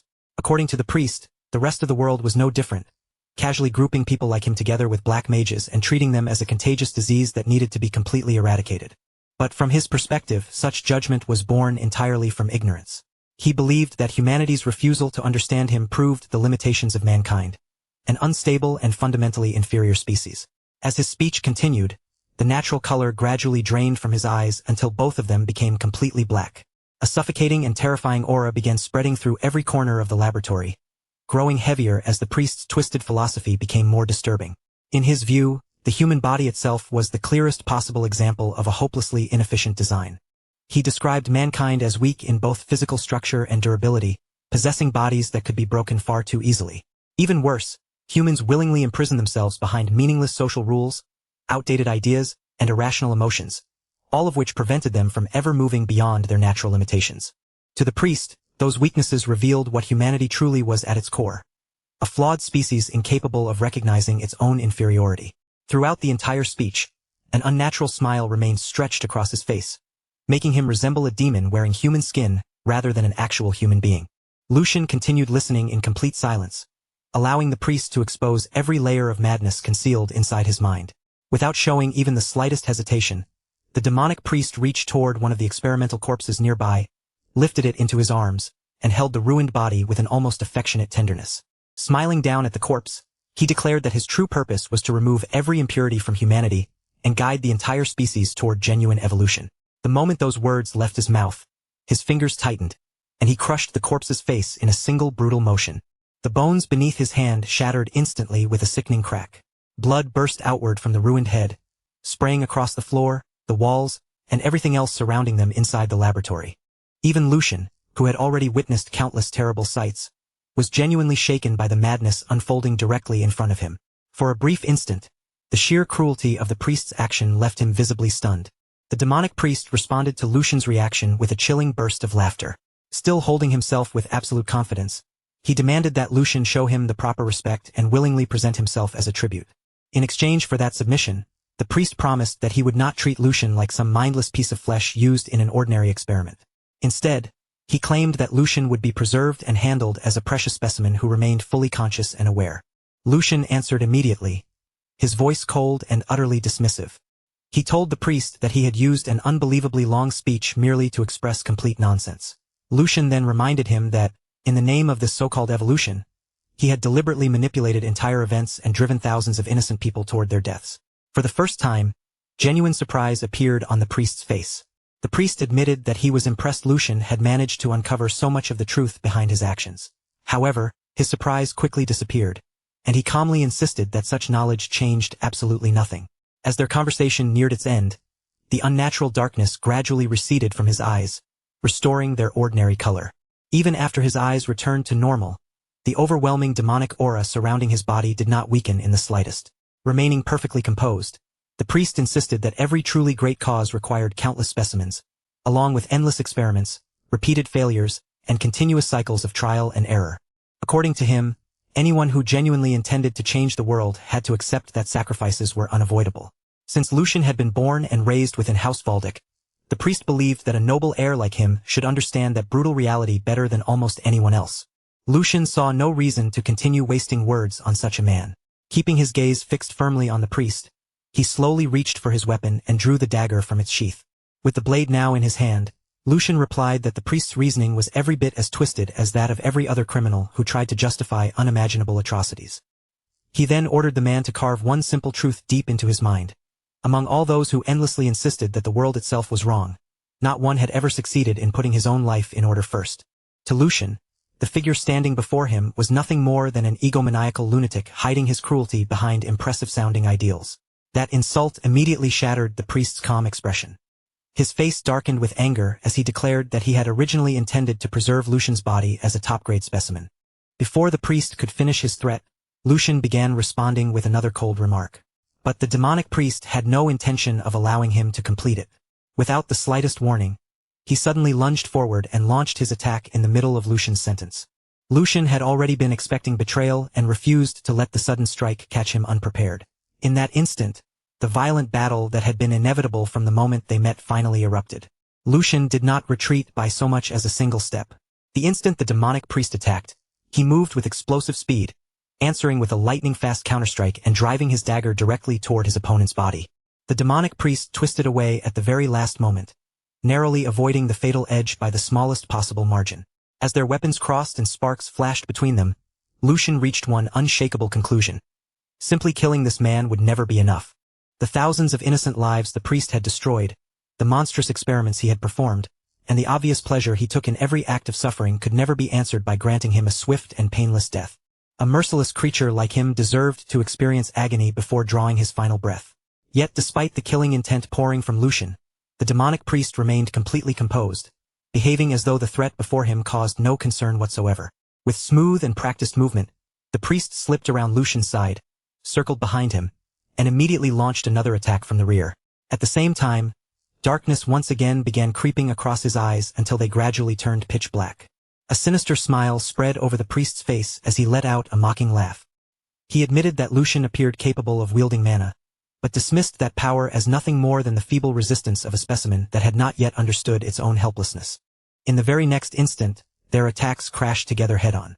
The collision unleashed a violent shockwave that tore through the entire battlefield, shaking everything around them.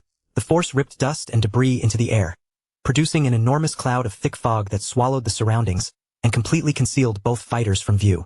Then, for one brief and unnerving moment, every sound vanished. Beneath the dense fog, the entire battlefield fell into absolute silence. Then Lucian emerged from the thick, rolling fog with slow, steady steps, his expression perfectly calm and not a trace of panic anywhere on his face. Barely a moment later, the demonic priest also appeared through the mist behind him. That same deeply unsettling smile still stretched across his lips. The priest kept talking in a relaxed, almost delighted tone, as though every second of their brutal confrontation was nothing more than entertainment to him. He urged Lucian to continue resisting, telling him to struggle with every last bit of strength he possessed. When Lucian answered him with nothing but silence, the priest's voice abruptly twisted into something far darker and more inhuman. He loudly proclaimed that the harder Lucian fought back, the more painfully he would be forced to recognize his own limits. In the end, Lucian would supposedly understand the greatness behind the priest's so-called noble intentions. Lucian remained completely unmoved by the priest's disturbing words. Without letting even a flicker of emotion cross his face, he calmly replied that he had heard this man belonged to the beast faction. Now that he had finally seen him in person, Lucian admitted that the priest certainly lived up to that savage reputation. Lucian dropped back onto the ground and landed firmly on both feet. His fingers tightened around the handle of his dagger as he lowered his stance, steadied his breathing, and prepared himself for the next violent exchange. With cold contempt in his voice, Lucian told the priest he was free to keep barking for as long as he pleased. No matter how many empty threats he threw around, none of those meaningless words would ever be enough to shake Lucian's resolve. Lucian then raised his gaze with absolute confidence and warned the priest that very little time remained before he would be slaughtered where he stood. Instead of showing concern, the demonic priest merely threw back his head and answered with a mocking laugh. The priest dismissed Lucian's confidence as nothing more than the final act of a desperate man. He claimed Lucian's body was already trembling with fear and had instinctively chosen to shut its eyes, desperately trying to escape from the reality standing directly in front of him. Lucian saw no reason to argue with him. He simply closed his eyes in complete silence, and almost immediately, a powerful crimson aura began rising from his body. The blood-red energy spread outward in heavy waves, wrapping him in an overwhelming and dangerous presence. As the crimson aura continued to surge around Lucian, the demonic priest watched with growing amusement. His smile widened even further, and in a voice overflowing with confidence, he assured Lucian that there was absolutely no need to worry. According to the priest, the next time Lucian opened his eyes, he would awaken as an entirely new version of himself. Yet after hearing that arrogant declaration, Lucian showed no fear at all. Instead, a faint and knowing smile slowly appeared on his face. Without opening his eyes, Lucian calmly replied that the only person who would truly lose his sight today was the demonic priest himself. Before the priest could fully understand the meaning behind those words, Lucian suddenly made his move. With nothing more than a casual flick of his fingers, Lucian sent a tiny blue stone spinning directly toward the priest. Even while standing before a creature who looked far more like a demon than a human being, Lucian never once opened his eyes. The instant the demonic priest caught sight of the small blue object cutting through the air, his expression changed completely. All the confidence vanished from his face as recognition struck him at once. That harmless-looking object was actually a flash stone. For the first time, genuine shock spread across the priest's features. His eyes widened and his body stiffened, but by the time he realized the danger, there was already no chance to avoid it. The flash stone detonated in midair, releasing a violent explosion of brilliant white light. In a single instant, the blinding radiance flooded across the entire battlefield and erased everything beneath its overwhelming glare. The intense flash swallowed the surroundings until nothing could be seen through the sea of white. Unable to endure the unbearable brightness, the demonic priest reacted on instinct and threw both hands over his eyes. A scream of pure pain tore from the priest's mouth as the scorching light overwhelmed his vision. Completely blinded and unable to tell what was happening around him, he staggered in confusion, suddenly exposed and utterly vulnerable. Lucian had planned everything for this exact opening. The moment the priest lost his vision, Lucian acted immediately, refusing to waste even the smallest fraction of a second. He exploded forward with astonishing speed, closing the distance almost instantly. The dagger in his hand tore through the air like a silver bolt of lightning, aimed straight at the helpless priest. The first slash was followed by a second, then 10 more in rapid succession. Before the priest could even react, those attacks multiplied into a seemingly endless storm of flashing steel that showed no sign of slowing down. Lucian's dagger cut across the priest's neck, arms, shoulders, and head, striking every unprotected opening he could find. Each movement was fast, controlled, and terrifyingly precise, leaving the priest no opportunity to defend himself. Every clean strike opened another wound and sent fresh blood bursting into the air. Within only a few moments, countless crimson droplets were scattering across the battlefield and staining the ground in every direction. The demonic priest screamed in unbearable agony as deep cuts spread across nearly every part of his body. Blood streamed continuously from the wounds, soaking his clothes and draining away his strength until his trembling legs could no longer keep him upright. At last, the demonic priest collapsed heavily onto his knees before Lucian. The smug and arrogant smile he had worn throughout the entire battle was now completely gone, leaving nothing behind but pain, fear, and humiliation. Lucian slowly straightened above the broken priest, his dagger still dripping with fresh blood. The relentless barrage had splashed crimson across Lucian's own face as well, making his already cold expression appear even more ruthless and intimidating as he stared down at his defeated enemy. Looking down at the man who had proudly preached about evolution only moments earlier, Lucian calmly asked him one final question. Was this miserable state the evolution he had been boasting about all along? The demonic priest could only stare back in stunned disbelief, unable to understand how the specimen he had planned to capture had instead reduced him to his knees. He had been forced down onto his knees before a child who had not even reached adulthood. For a man who considered himself above all others, enduring such humiliation was long ago, through his own strength alone, he had awakened to the fundamental laws governing magic. In doing so, he had shattered the boundaries that confined ordinary humans. Even those supposedly blessed and chosen by the heavens were utterly meaningless in his eyes. To him, those so-called chosen ones were nothing more than tiny, insignificant insects. For countless years, they had preached their foolish beliefs and tried to make him doubt the path he followed. Yet not once had he cared enough to listen. His name was Jude de Grec, the prophet chosen by the heavens themselves. More importantly, he believed with absolute certainty that he had already risen beyond the limits of the human race. To Jude, that belief was not arrogance. It was undeniable truth. And yet, despite everything he had accomplished and every conviction he held about his own superiority, he was now being completely suppressed by the incomplete being standing directly before him. Lucian stood over the black mage in complete silence, calmly staring down at him. The furious hatred burning inside the man's eyes did not escape his notice. Without showing even the slightest emotion, Lucian activated his death glare and coldly told the black mage to stop looking at him that way. Those few dismissive words only poured more fuel onto the rage already boiling inside him.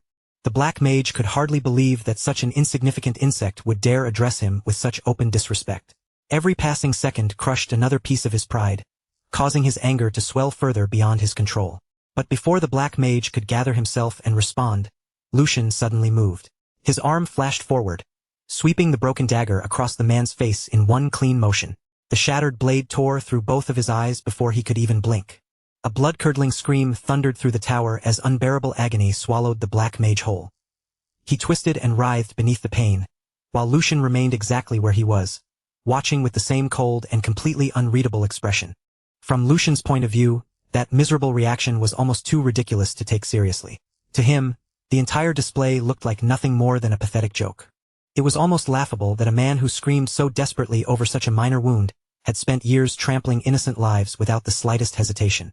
Lucian had long understood that people like the Black Mage were always the same beneath the surface. They constantly concealed themselves behind grand speeches about noble causes, glorious futures, and lofty ambitions.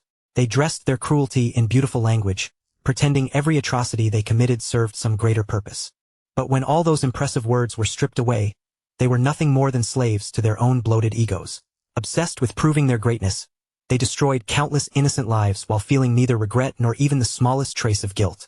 For one brief moment, Lucian recognized that perhaps he had not always been entirely different from them. After all, he too had done whatever was necessary whenever his own survival was at stake.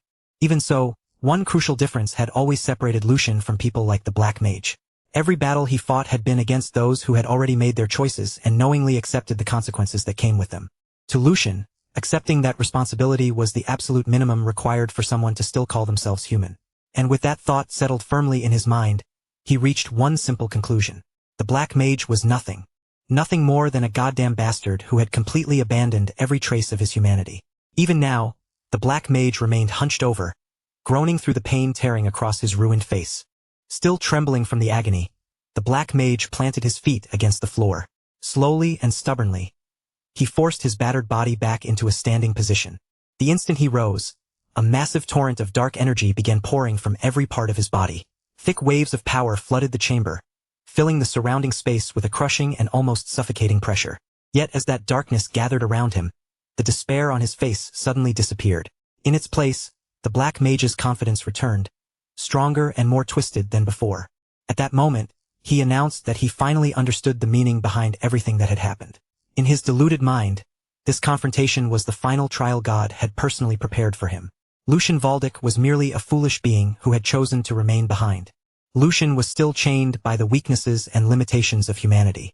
The Black Mage became convinced that once he defeated him, he would overcome the last obstacle in his path and finally ascend into true perfection. Fixing his ruined gaze directly on Lucian, he mocked him as a foolish little insect. He then declared that Lucian should feel honored, because his death would become the final stepping stone on the Black Mage's glorious journey. Having convinced himself of that ridiculous truth, the Black Mage decided there was no longer any reason to restrain himself. He would hold back nothing, reserve not even a fragment of strength, and reveal the full extent of the power hidden within him. Then, with a deafening scream that shook the air, the black mage released every last trace of power inside his body. An enormous explosion of dark energy erupted outward, causing the entire tower to tremble violently around them.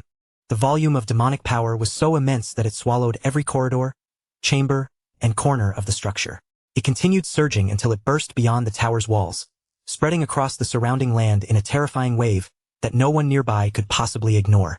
Outside the tower, Lucian's comrades immediately felt the horrifying eruption of power. Every one of them froze where they stood, their bodies stiffening as shock washed across their faces. One of them could only stare toward the towering structure in disbelief. His eyes widened as he struggled to understand the monstrous phenomenon unfolding inside. The hatred and malice radiating from the black mage had grown so concentrated that it was practically visible to the naked eye. There was no need to gather mana into one's vision to recognize the darkness pouring from him. At that instant, the terrible reality became clear. This monstrous level of power had already gone far beyond anything the third young master should have been capable of confronting by himself. Inside the shaking tower, however, Lucian remained completely composed. Not a trace of fear appeared in his eyes, and there was not the slightest hesitation anywhere in his posture. With slow and deliberate movements, Lucian reached for his weapon and drew his sword. He brought the blade before him, planted his feet, and faced the black mage directly without retreating a single step. Staring straight at his opponent, Lucian coldly remarked that this new appearance suited a complete madman perfectly. He told the black mage to stop filling the air with meaningless nonsense and simply reveal every card he still had left to play. Then Lucian made his intentions unmistakably clear. He promised to crush the black mage so thoroughly that, once it was over, the man would never again be able to hide behind excuses or deny what a truly pathetic bastard he had always been. But before either of them could launch the next attack, an even more terrifying change began to unfold. The darkness surrounding the black mage suddenly twisted as his body started reacting violently. His flesh warped, stretched, and expanded in unnatural directions, transforming into something that could no longer be called human. His figure grew at a terrifying speed, mutating into a gigantic demonic creature whose monstrous body radiated seemingly endless darkness. When the transformation finally ended, the figure standing before Lucian was no longer a man. A towering demon now loomed over him, staring down with overwhelming confidence. Slowly opening his monstrous mouth, the black mage declared that ignorance truly was a darkness all its own. The black mage followed those words with a mocking laugh, calling Lucian's ignorance truly pitiful. Even after witnessing what he considered the ultimate stage of evolution, Lucian continued throwing out nothing but empty words. Swollen with pride, the creature began revealing the secret behind his horrifying new form. This body had been constructed by merging together the essences of numerous high-grade demonic beasts. Each of those creatures had possessed enough individual power to wipe out an entire army, yet all of their strength now existed within a single vessel. And even that was not everything. The immense power gathered from countless human beings had also been compressed and fused into that same body, creating an existence unlike anything the world had ever witnessed. Raising his enormous arms with pride, the black mage proclaimed this to be his ultimate form, the state of complete awakening he had always sought. According to him, even the legendary sword techniques wielded by the world's greatest knights could not leave so much as a shallow scratch upon his flesh. By now, Lucian should finally understand the truth. What stood before him was no ordinary enemy. It was despair given physical form. Wearing a smile of absolute confidence, the black mage prepared to demonstrate the greatness of the path he had forged through countless sacrifices. But as he faced Lucian, something entirely unexpected suddenly caught his attention. Deep inside Lucian's body, he sensed the terrifying presence of a lion. This was no ordinary aura. A majestic, overwhelming force resembling a mighty lion radiated from Lucian and pressed against the entire chamber. In an instant, it awakened an emotion the black mage had not experienced in a very long time: pure fear. His expression froze completely. Disbelief slowly spread across his monstrous face as he stared at Lucian. For several stunned seconds, his thoughts vanished entirely, leaving his mind blank and unable to comprehend what he had just sensed. Before the black mage could organize a single thought or understand the danger before him, his transformed body reacted entirely on its own. His massive legs began trembling uncontrollably as a horrifying realization crept into his mind. In the span of a single moment, it felt as though their positions had completely reversed. He was no longer the hunter standing over helpless prey. Now he was the one being hunted. The black mage had always believed this transformed body had surpassed every possible boundary of humanity. In his eyes, he had ascended into an existence far beyond anything an ordinary human could ever dream of becoming. That certainty made his present reaction impossible to understand. Why had his own body instinctively taken a step backward without receiving his command? Lucian had not released some spectacular spell or performed any extraordinary sword technique that could explain such terror. All Lucian had done was slowly raise his sword into position. Yet that one simple movement caused every instinct inside the black mage to scream at him to flee. His body desperately warned him that overwhelming danger stood directly ahead, even while his pride and reasoning stubbornly refused to accept it. At that exact moment, a colossal surge of mana exploded from Lucian's body like a violent storm breaking free. The crushing pressure swept across the entire battlefield, making the surrounding air feel unbearably dense and heavy. Yet Lucian showed no fear at all. With a calm expression and unwavering eyes, he slowly lifted his sword toward the sky. Then, with absolute certainty ringing through every word, he announced his identity. His name was Lucian Valdic.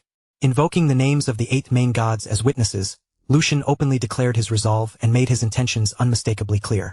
If the Black Mage insisted on hiding behind the convenient excuse of some noble cause while mercilessly trampling over the people still living in the present, then Lucian would take matters into his own hands.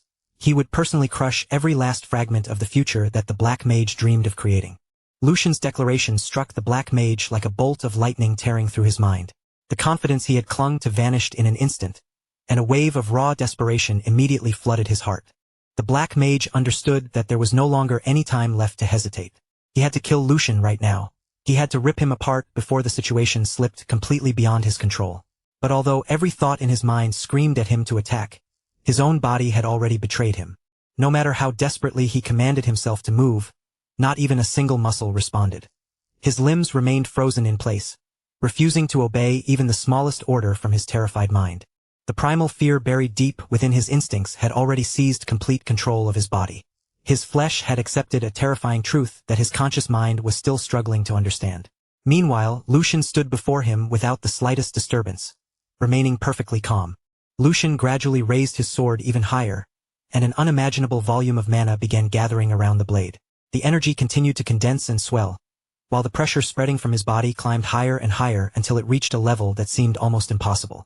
Then, without showing even a moment of hesitation, Lucian prepared to bring everything down in a single decisive strike. Lucian activated the Lion Heart Sword. The overwhelming power sleeping inside him burst outward all at once, pouring through his body and surging directly into the weapon held above his head. With that terrifying power gathered into his blade, Lucian unleashed the first form of the technique, the Lion's Forepaw. The instant the technique was released, the Black Mage's eyes opened wide in complete shock. What he saw before him was far beyond anything he had expected to face. At last, the Black Mage finally understood why his body had refused to move, no matter how fiercely he had tried to force it into action. The difference between him and Lucian was simply too overwhelming. The gulf separating their strength was so enormous that his body had already recognized defeat and surrendered long before his mind could even begin to comprehend it. Only now could his mind fully grasp the danger standing directly before him. In that final moment, the horrifying truth became painfully clear. Faced with Lucian Valdic, the Black Mage had never once been the predator, not even from the very beginning. He had been nothing more than helpless prey, frozen in place and waiting for death to arrive. Before the terrifying existence known as Lucian Valdic, all of his plans, ambitions, and desperate struggles had suddenly become completely meaningless. And while that devastating realization was still echoing through the Black Mage's mind, Lucian finally moved. In one overwhelming motion, he descended from above with unstoppable force. His devastating sword strike came crashing directly toward the Black Mage, carrying enough destructive power to split apart everything standing in its path. Black Mage possessed enough destructive power to tear through almost anything that dared stand in its path. Not long afterward, the view shifts to a quiet riverside, where Eisenbreitner and the Black Lion Knight stand side by side beside the flowing water. Neither man speaks at first. As Eisen watches the current drift past them, his thoughts return to a question that has been lingering in the back of his mind for quite some time.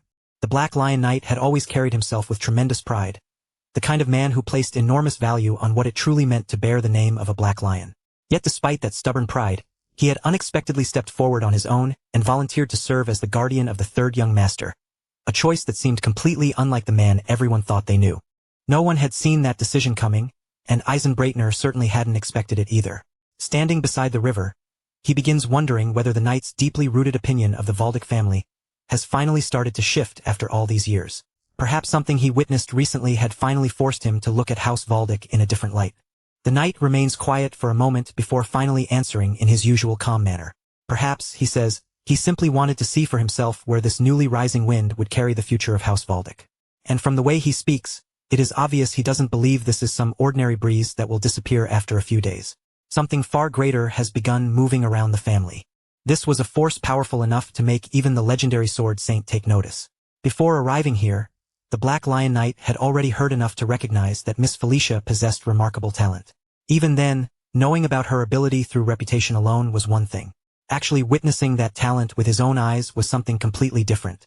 Once he personally watched Felicia move, the knight immediately understood why her skill was so extraordinary.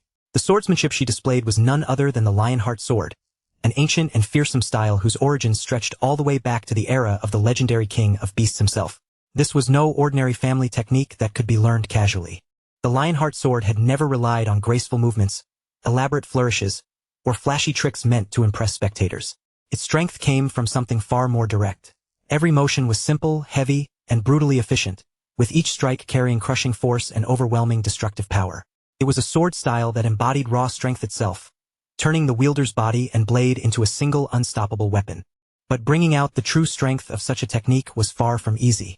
A swordsman needed exceptionally pure mana to support each movement, while also possessing a body strong enough to endure the tremendous strain created whenever that power was released. Without both of those qualities working together, the technique could easily place more pressure on the wielder than their body could survive. Even with those brutal requirements, however, Felicia had already gone remarkably far. Felicia had already developed the first form of the Lionheart sword to an astonishing degree. Watching the precision and power behind her movements, even the experienced Black Lion Knight had no choice but to acknowledge just how frightening her natural talent truly was. For someone at her level, reaching that point with such a demanding technique was already enough to leave a lasting impression. Yet just as the knight settles on that conclusion, Eisenbreitner quietly turns the entire assumption upside down. In a calm voice, he tells him that he has misunderstood something important from the very beginning. Eisen then reveals the truth. He had never actually taught Felicia the Lionheart sword at all. The moment those words leave his mouth, the Black Lion Knight immediately realizes that something about the situation does not add up, and his attention sharply shifts. The knight's expression changes almost instantly. His eyes move toward a massive stone standing nearby, its hard surface covered in countless deep sword scars. The cuts are thick, savage, and deeply embedded in the rock, resembling the enormous claw marks a gigantic lion might leave behind after tearing across stone with a single swipe. The instant he studies those marks, recognition flashes across the knight's face.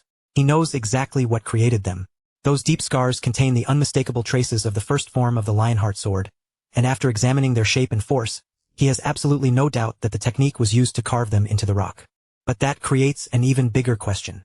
If Felicia had never received instruction in the Lionheart sword, then there was only one other person who could have produced those marks. The third young master, Lucian. Eisenbreitner calmly confirms the knight's growing suspicion, only to follow it with a revelation that is even harder to believe. Lucian's attack hadn't come from years of disciplined practice, hidden lessons, or some secret period of training no one knew about. He had simply watched the technique being demonstrated a single time, memorized what he saw, and then attempted to reproduce it through imitation. That alone was enough for him to leave behind those frightening marks. More importantly, Lucian hadn't even grasped the true essence behind the Lionheart sword. He did not understand the deeper principle that made the technique work, and when he performed the movement, he hadn't properly infused mana into the strike either. In other words, what he produced was still only an incomplete imitation of the real technique. And yet, despite all of those limitations, Lucian had managed to reproduce what he saw after witnessing it only once. The overall shape, movement, and destructive result were so close to the original that the accuracy seemed to defy ordinary common sense. For someone who had only recently begun seriously learning swordsmanship, that level of perception was almost frightening. Lucian could watch an advanced technique, absorb its structure, understand enough of its movement to reproduce it, and then imitate it with astonishing precision. The sheer speed at which his mind and body adapted made his potential feel far more dangerous than simple talent. The focus returns to the present, where every soldier and follower under Lucian's command stands silently watching him. No one looks away. Their gazes remain locked on the battlefield ahead, and the surrounding tension only grows as they wait to see whether their young master will emerge victorious. Then, after the final exchange, Lucian lands the decisive finishing blow and completely brings the monster down. With the threat finally defeated, he steps back outside without any dramatic celebration. Instead, he walks forward calmly, a small but unmistakably confident smirk resting across his face. Lucian doesn't need to announce anything. He doesn't raise his voice or explain what happened inside. The look on his face says more than enough. The moment everyone sees that quiet confidence, they immediately understand that the mission has been completed successfully and the danger is finally over. Watching Lucian from farther away, the Black Lion Knight remains silent, but a deeply unsettling realization begins forming in his mind. What he has witnessed is enough to make even a veteran like him seriously reconsider just how far the third young master might one day go. If Lucian ever reaches the point where he truly understands the Lionheart sword, masters every part of it, and reshapes the technique into something completely his own, then the power he gains will go far beyond what anyone could reasonably call extraordinary. What he has shown so far is only a glimpse of what that future might look like. At that point, Lucian would be less like an ordinary swordsman and more like a natural disaster given human form, an overwhelming force capable of crushing through anyone reckless enough to stand directly in front of him. Later, the surroundings change to Lucian's room. After forcing his body far beyond what it should have endured, Lucian lies deeply asleep in bed, finally allowing his exhausted body to recover. But even while unconscious, his sharpened instincts remain active. The moment he senses another presence entering the room, his body reacts almost automatically. A sudden jolt runs through him, and Lucian instinctively flinches beneath the covers before forcing his eyes open. Still caught between sleep and awareness, he immediately tries to understand who has entered and whether there is any danger. Standing quietly beside the bed is none other than the head butler, Edwin. He has been waiting calmly nearby, and once he notices that Lucian's eyes are finally open, Edwin gives the young lord a composed greeting, his manner as respectful and steady as ever. Lucian is clearly caught off guard to find Edwin standing inside his room. His mind is still foggy from the long sleep, and for a moment he struggles to remember exactly what happened. Then the memories begin returning piece by piece, leading him back to the final image he saw before everything went dark. The last thing Lucian remembers seeing before losing consciousness was the Black Lion. As soon as that memory becomes clear, concern immediately replaces his confusion. He has no idea how long he has been unconscious, and an even more urgent question quickly follows. What happened to the battle after he collapsed? Edwin only needs one look at Lucian's expression to understand exactly what is troubling him. Before Lucian can work himself into greater anxiety, the butler gently asks him to calm down, making it clear that there is no need for panic. Edwin assures him that he will answer the question weighing most heavily on his mind. But instead of explaining immediately, he first walks across the room toward the window. Reaching the curtains, he slowly pulls them apart, allowing Lucian to see the world outside for himself. Bright sunlight instantly floods into the room, spilling across the floor and shining directly over Lucian's face. He instinctively turns toward the sudden light, but the moment he looks beyond the window, his eyes widen and he freezes in genuine surprise. The heavy dark clouds that had once hung over Bornholm are completely gone. The threatening sky has cleared, revealing a city that no longer feels trapped beneath fear and despair. After everything its people endured, Bornholm has finally returned to a peaceful state. Down below, ordinary life has begun flowing through the streets again. People move about without constantly looking over their shoulders, and the crushing atmosphere that had been hanging over the city is nowhere to be found. For the first time in what feels like ages, everyone can breathe freely without fear pressing down on them. Edwin explains that this peaceful sight was only possible because Lucian willingly placed himself directly in danger and stopped the disaster before it could spread any farther. By risking his own life at the critical moment, Lucian prevented Bornholm from being swallowed by the catastrophe that had threatened everything around it. Even while recognizing what Lucian accomplished, Edwin gently reminds him of something equally important. He doesn't have to shoulder every crisis alone anymore, nor does he need to act as though every burden in front of him belongs solely on his shoulders. For the moment, Edwin tells him there is only one thing he should be thinking about. Lucian needs to rest properly, stop pushing himself, and give his badly exhausted body the time it needs to recover from everything he forced it through. Edwin also reminds Lucian that he is surrounded by people who genuinely care about him. During the time he remained unconscious, many of them had been constantly worried about his condition. He asks Lucian not to forget that his life does not belong only to himself anymore, and that his well-being matters deeply to the people standing beside him. By the time night settles over the city, Lucian is well enough to leave the mansion for a while. Together with Edwin, he walks through the lively market, taking in the peaceful streets and the warm activities surrounding them after everything that happened. The difference compared with before is almost unbelievable. Instead of fear and chaos, the market is filled with movement, voices, and the simple comfort of ordinary city life. As they continue walking through the peaceful atmosphere, Edwin finally tells Lucian exactly how much time has passed. He had remained unconscious for nearly 3 entire days before finally waking up. Edwin continues by sharing Sir Raymond's diagnosis. According to him, Lucian's body is fundamentally different from that of an ordinary person, and that unusual constitution changes the way extreme strain affects him. Because Lucian forced himself to draw out power far beyond his normal limits, the burden placed on his body became even more severe than it would have been for most people attempting the same thing. The backlash from pushing himself that far had indeed been severe, leaving his body completely overwhelmed. Fortunately, however, Sir Raymond found no signs of permanent damage. At this stage, Lucian doesn't require some extraordinary treatment. What he truly needs is proper rest, patience, and enough time for his body to gradually repair itself on its own. With that in mind, Edwin makes it clear that Lucian has no reason to keep worrying about his condition. The worst has already passed, and as long as he gives himself enough time to recover instead of forcing his body again, he should be fine. Hearing Edwin's reassurance, Lucian finally relaxes a little and lets out a somewhat shy smile. Still, he quietly admits that he has an incredibly long road ahead of him. Looking back on everything that happened, Lucian realizes one of his greatest weaknesses hasn't disappeared at all. When his emotions take control, he can rush into action without fully considering the consequences. This time things worked out, but he knows he cannot continue relying on luck. If he truly intends to become stronger, then learning to control that impulsiveness is something he will have to overcome. Even so, Lucian cannot deny that his reckless choice produced an unexpectedly favorable result. Because of what happened during that single incident, Jude vanished without leaving behind even the slightest trace. With Jude suddenly removed from the picture, many of the complications surrounding the conflict disappeared as well, allowing everything that followed afterward to move forward far more smoothly than expected. From Lucian's point of view, the risks had been enormous, but when he weighs everything that followed, the outcome ended up creating more advantages than losses. The moment Jude's control magic was completely broken, the Nulls and the Kobolds were suddenly left without anyone commanding or restraining them. With that controlling influence gone, the two groups immediately turned their hostility toward each other. With no one left to keep them under control, the Nulls and the Kobolds began tearing into one another. Their fighting continued until both forces had practically destroyed each other and were ultimately wiped out completely. As a direct result, the Empire Liberation Alliance lost the powerful hidden trump card it had been secretly depending on throughout the conflict. That unexpected collapse completely changed the balance of the wider battlefield.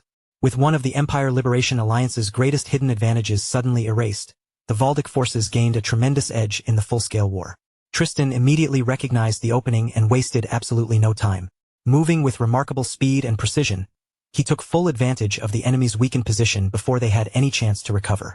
According to the official reports that followed, Lord Tristan needed less than a single day to break through the remaining resistance and personally take the enemy commander's head, bringing the entire war to a remarkably swift conclusion. Even Edwin cannot hide his admiration while talking about the achievement. In his eyes, Tristan's performance only proves once again just how exceptional the man truly is. At the same time, Edwin makes sure Lucian understands that Tristan's victory wasn't simply the result of one decisive attack.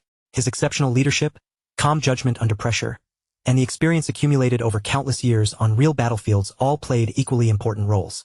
Those qualities allowed Tristan to recognize the opportunity, command his forces without hesitation, and turn a sudden advantage into a complete and overwhelming victory. Even with every advantage they had managed to secure, the Empire Liberation Alliance still never possessed the raw military power required to challenge the elite knights of Valdic head-on. From the very start, the gap between the two forces had been enormous, leaving the balance of strength overwhelmingly tilted toward Valdic. And with that point established, Edwin calmly reveals another crucial truth behind everything that had happened. The confrontation had dragged on for so long not because Tristan lacked the ability to crush his enemies and bring the conflict to an immediate end. In reality, Lord Tristan had deliberately slowed his advance, already thinking several steps ahead toward the eventual reorganization of Bornholm. Rather than chasing a quick and satisfying victory, every move he made had been carefully measured around the city's future stability and what would happen after the fighting was finally over. Edwin goes on to explain that Tristan had not acted on his own authority either. The entire approach, from the delayed advance to the plans surrounding Bornholm's future, had personally received the approval of His Grace, the Archduke himself. But after saying this, Edwin draws a firm line between that campaign and what Lucian had done, making it clear that Lucian's circumstances were fundamentally different. Edwin believes Lucian is intelligent enough to already understand what separates his actions from Tristan's carefully prepared operation. As those words leave his mouth, the last trace of warmth fades from Edwin's face.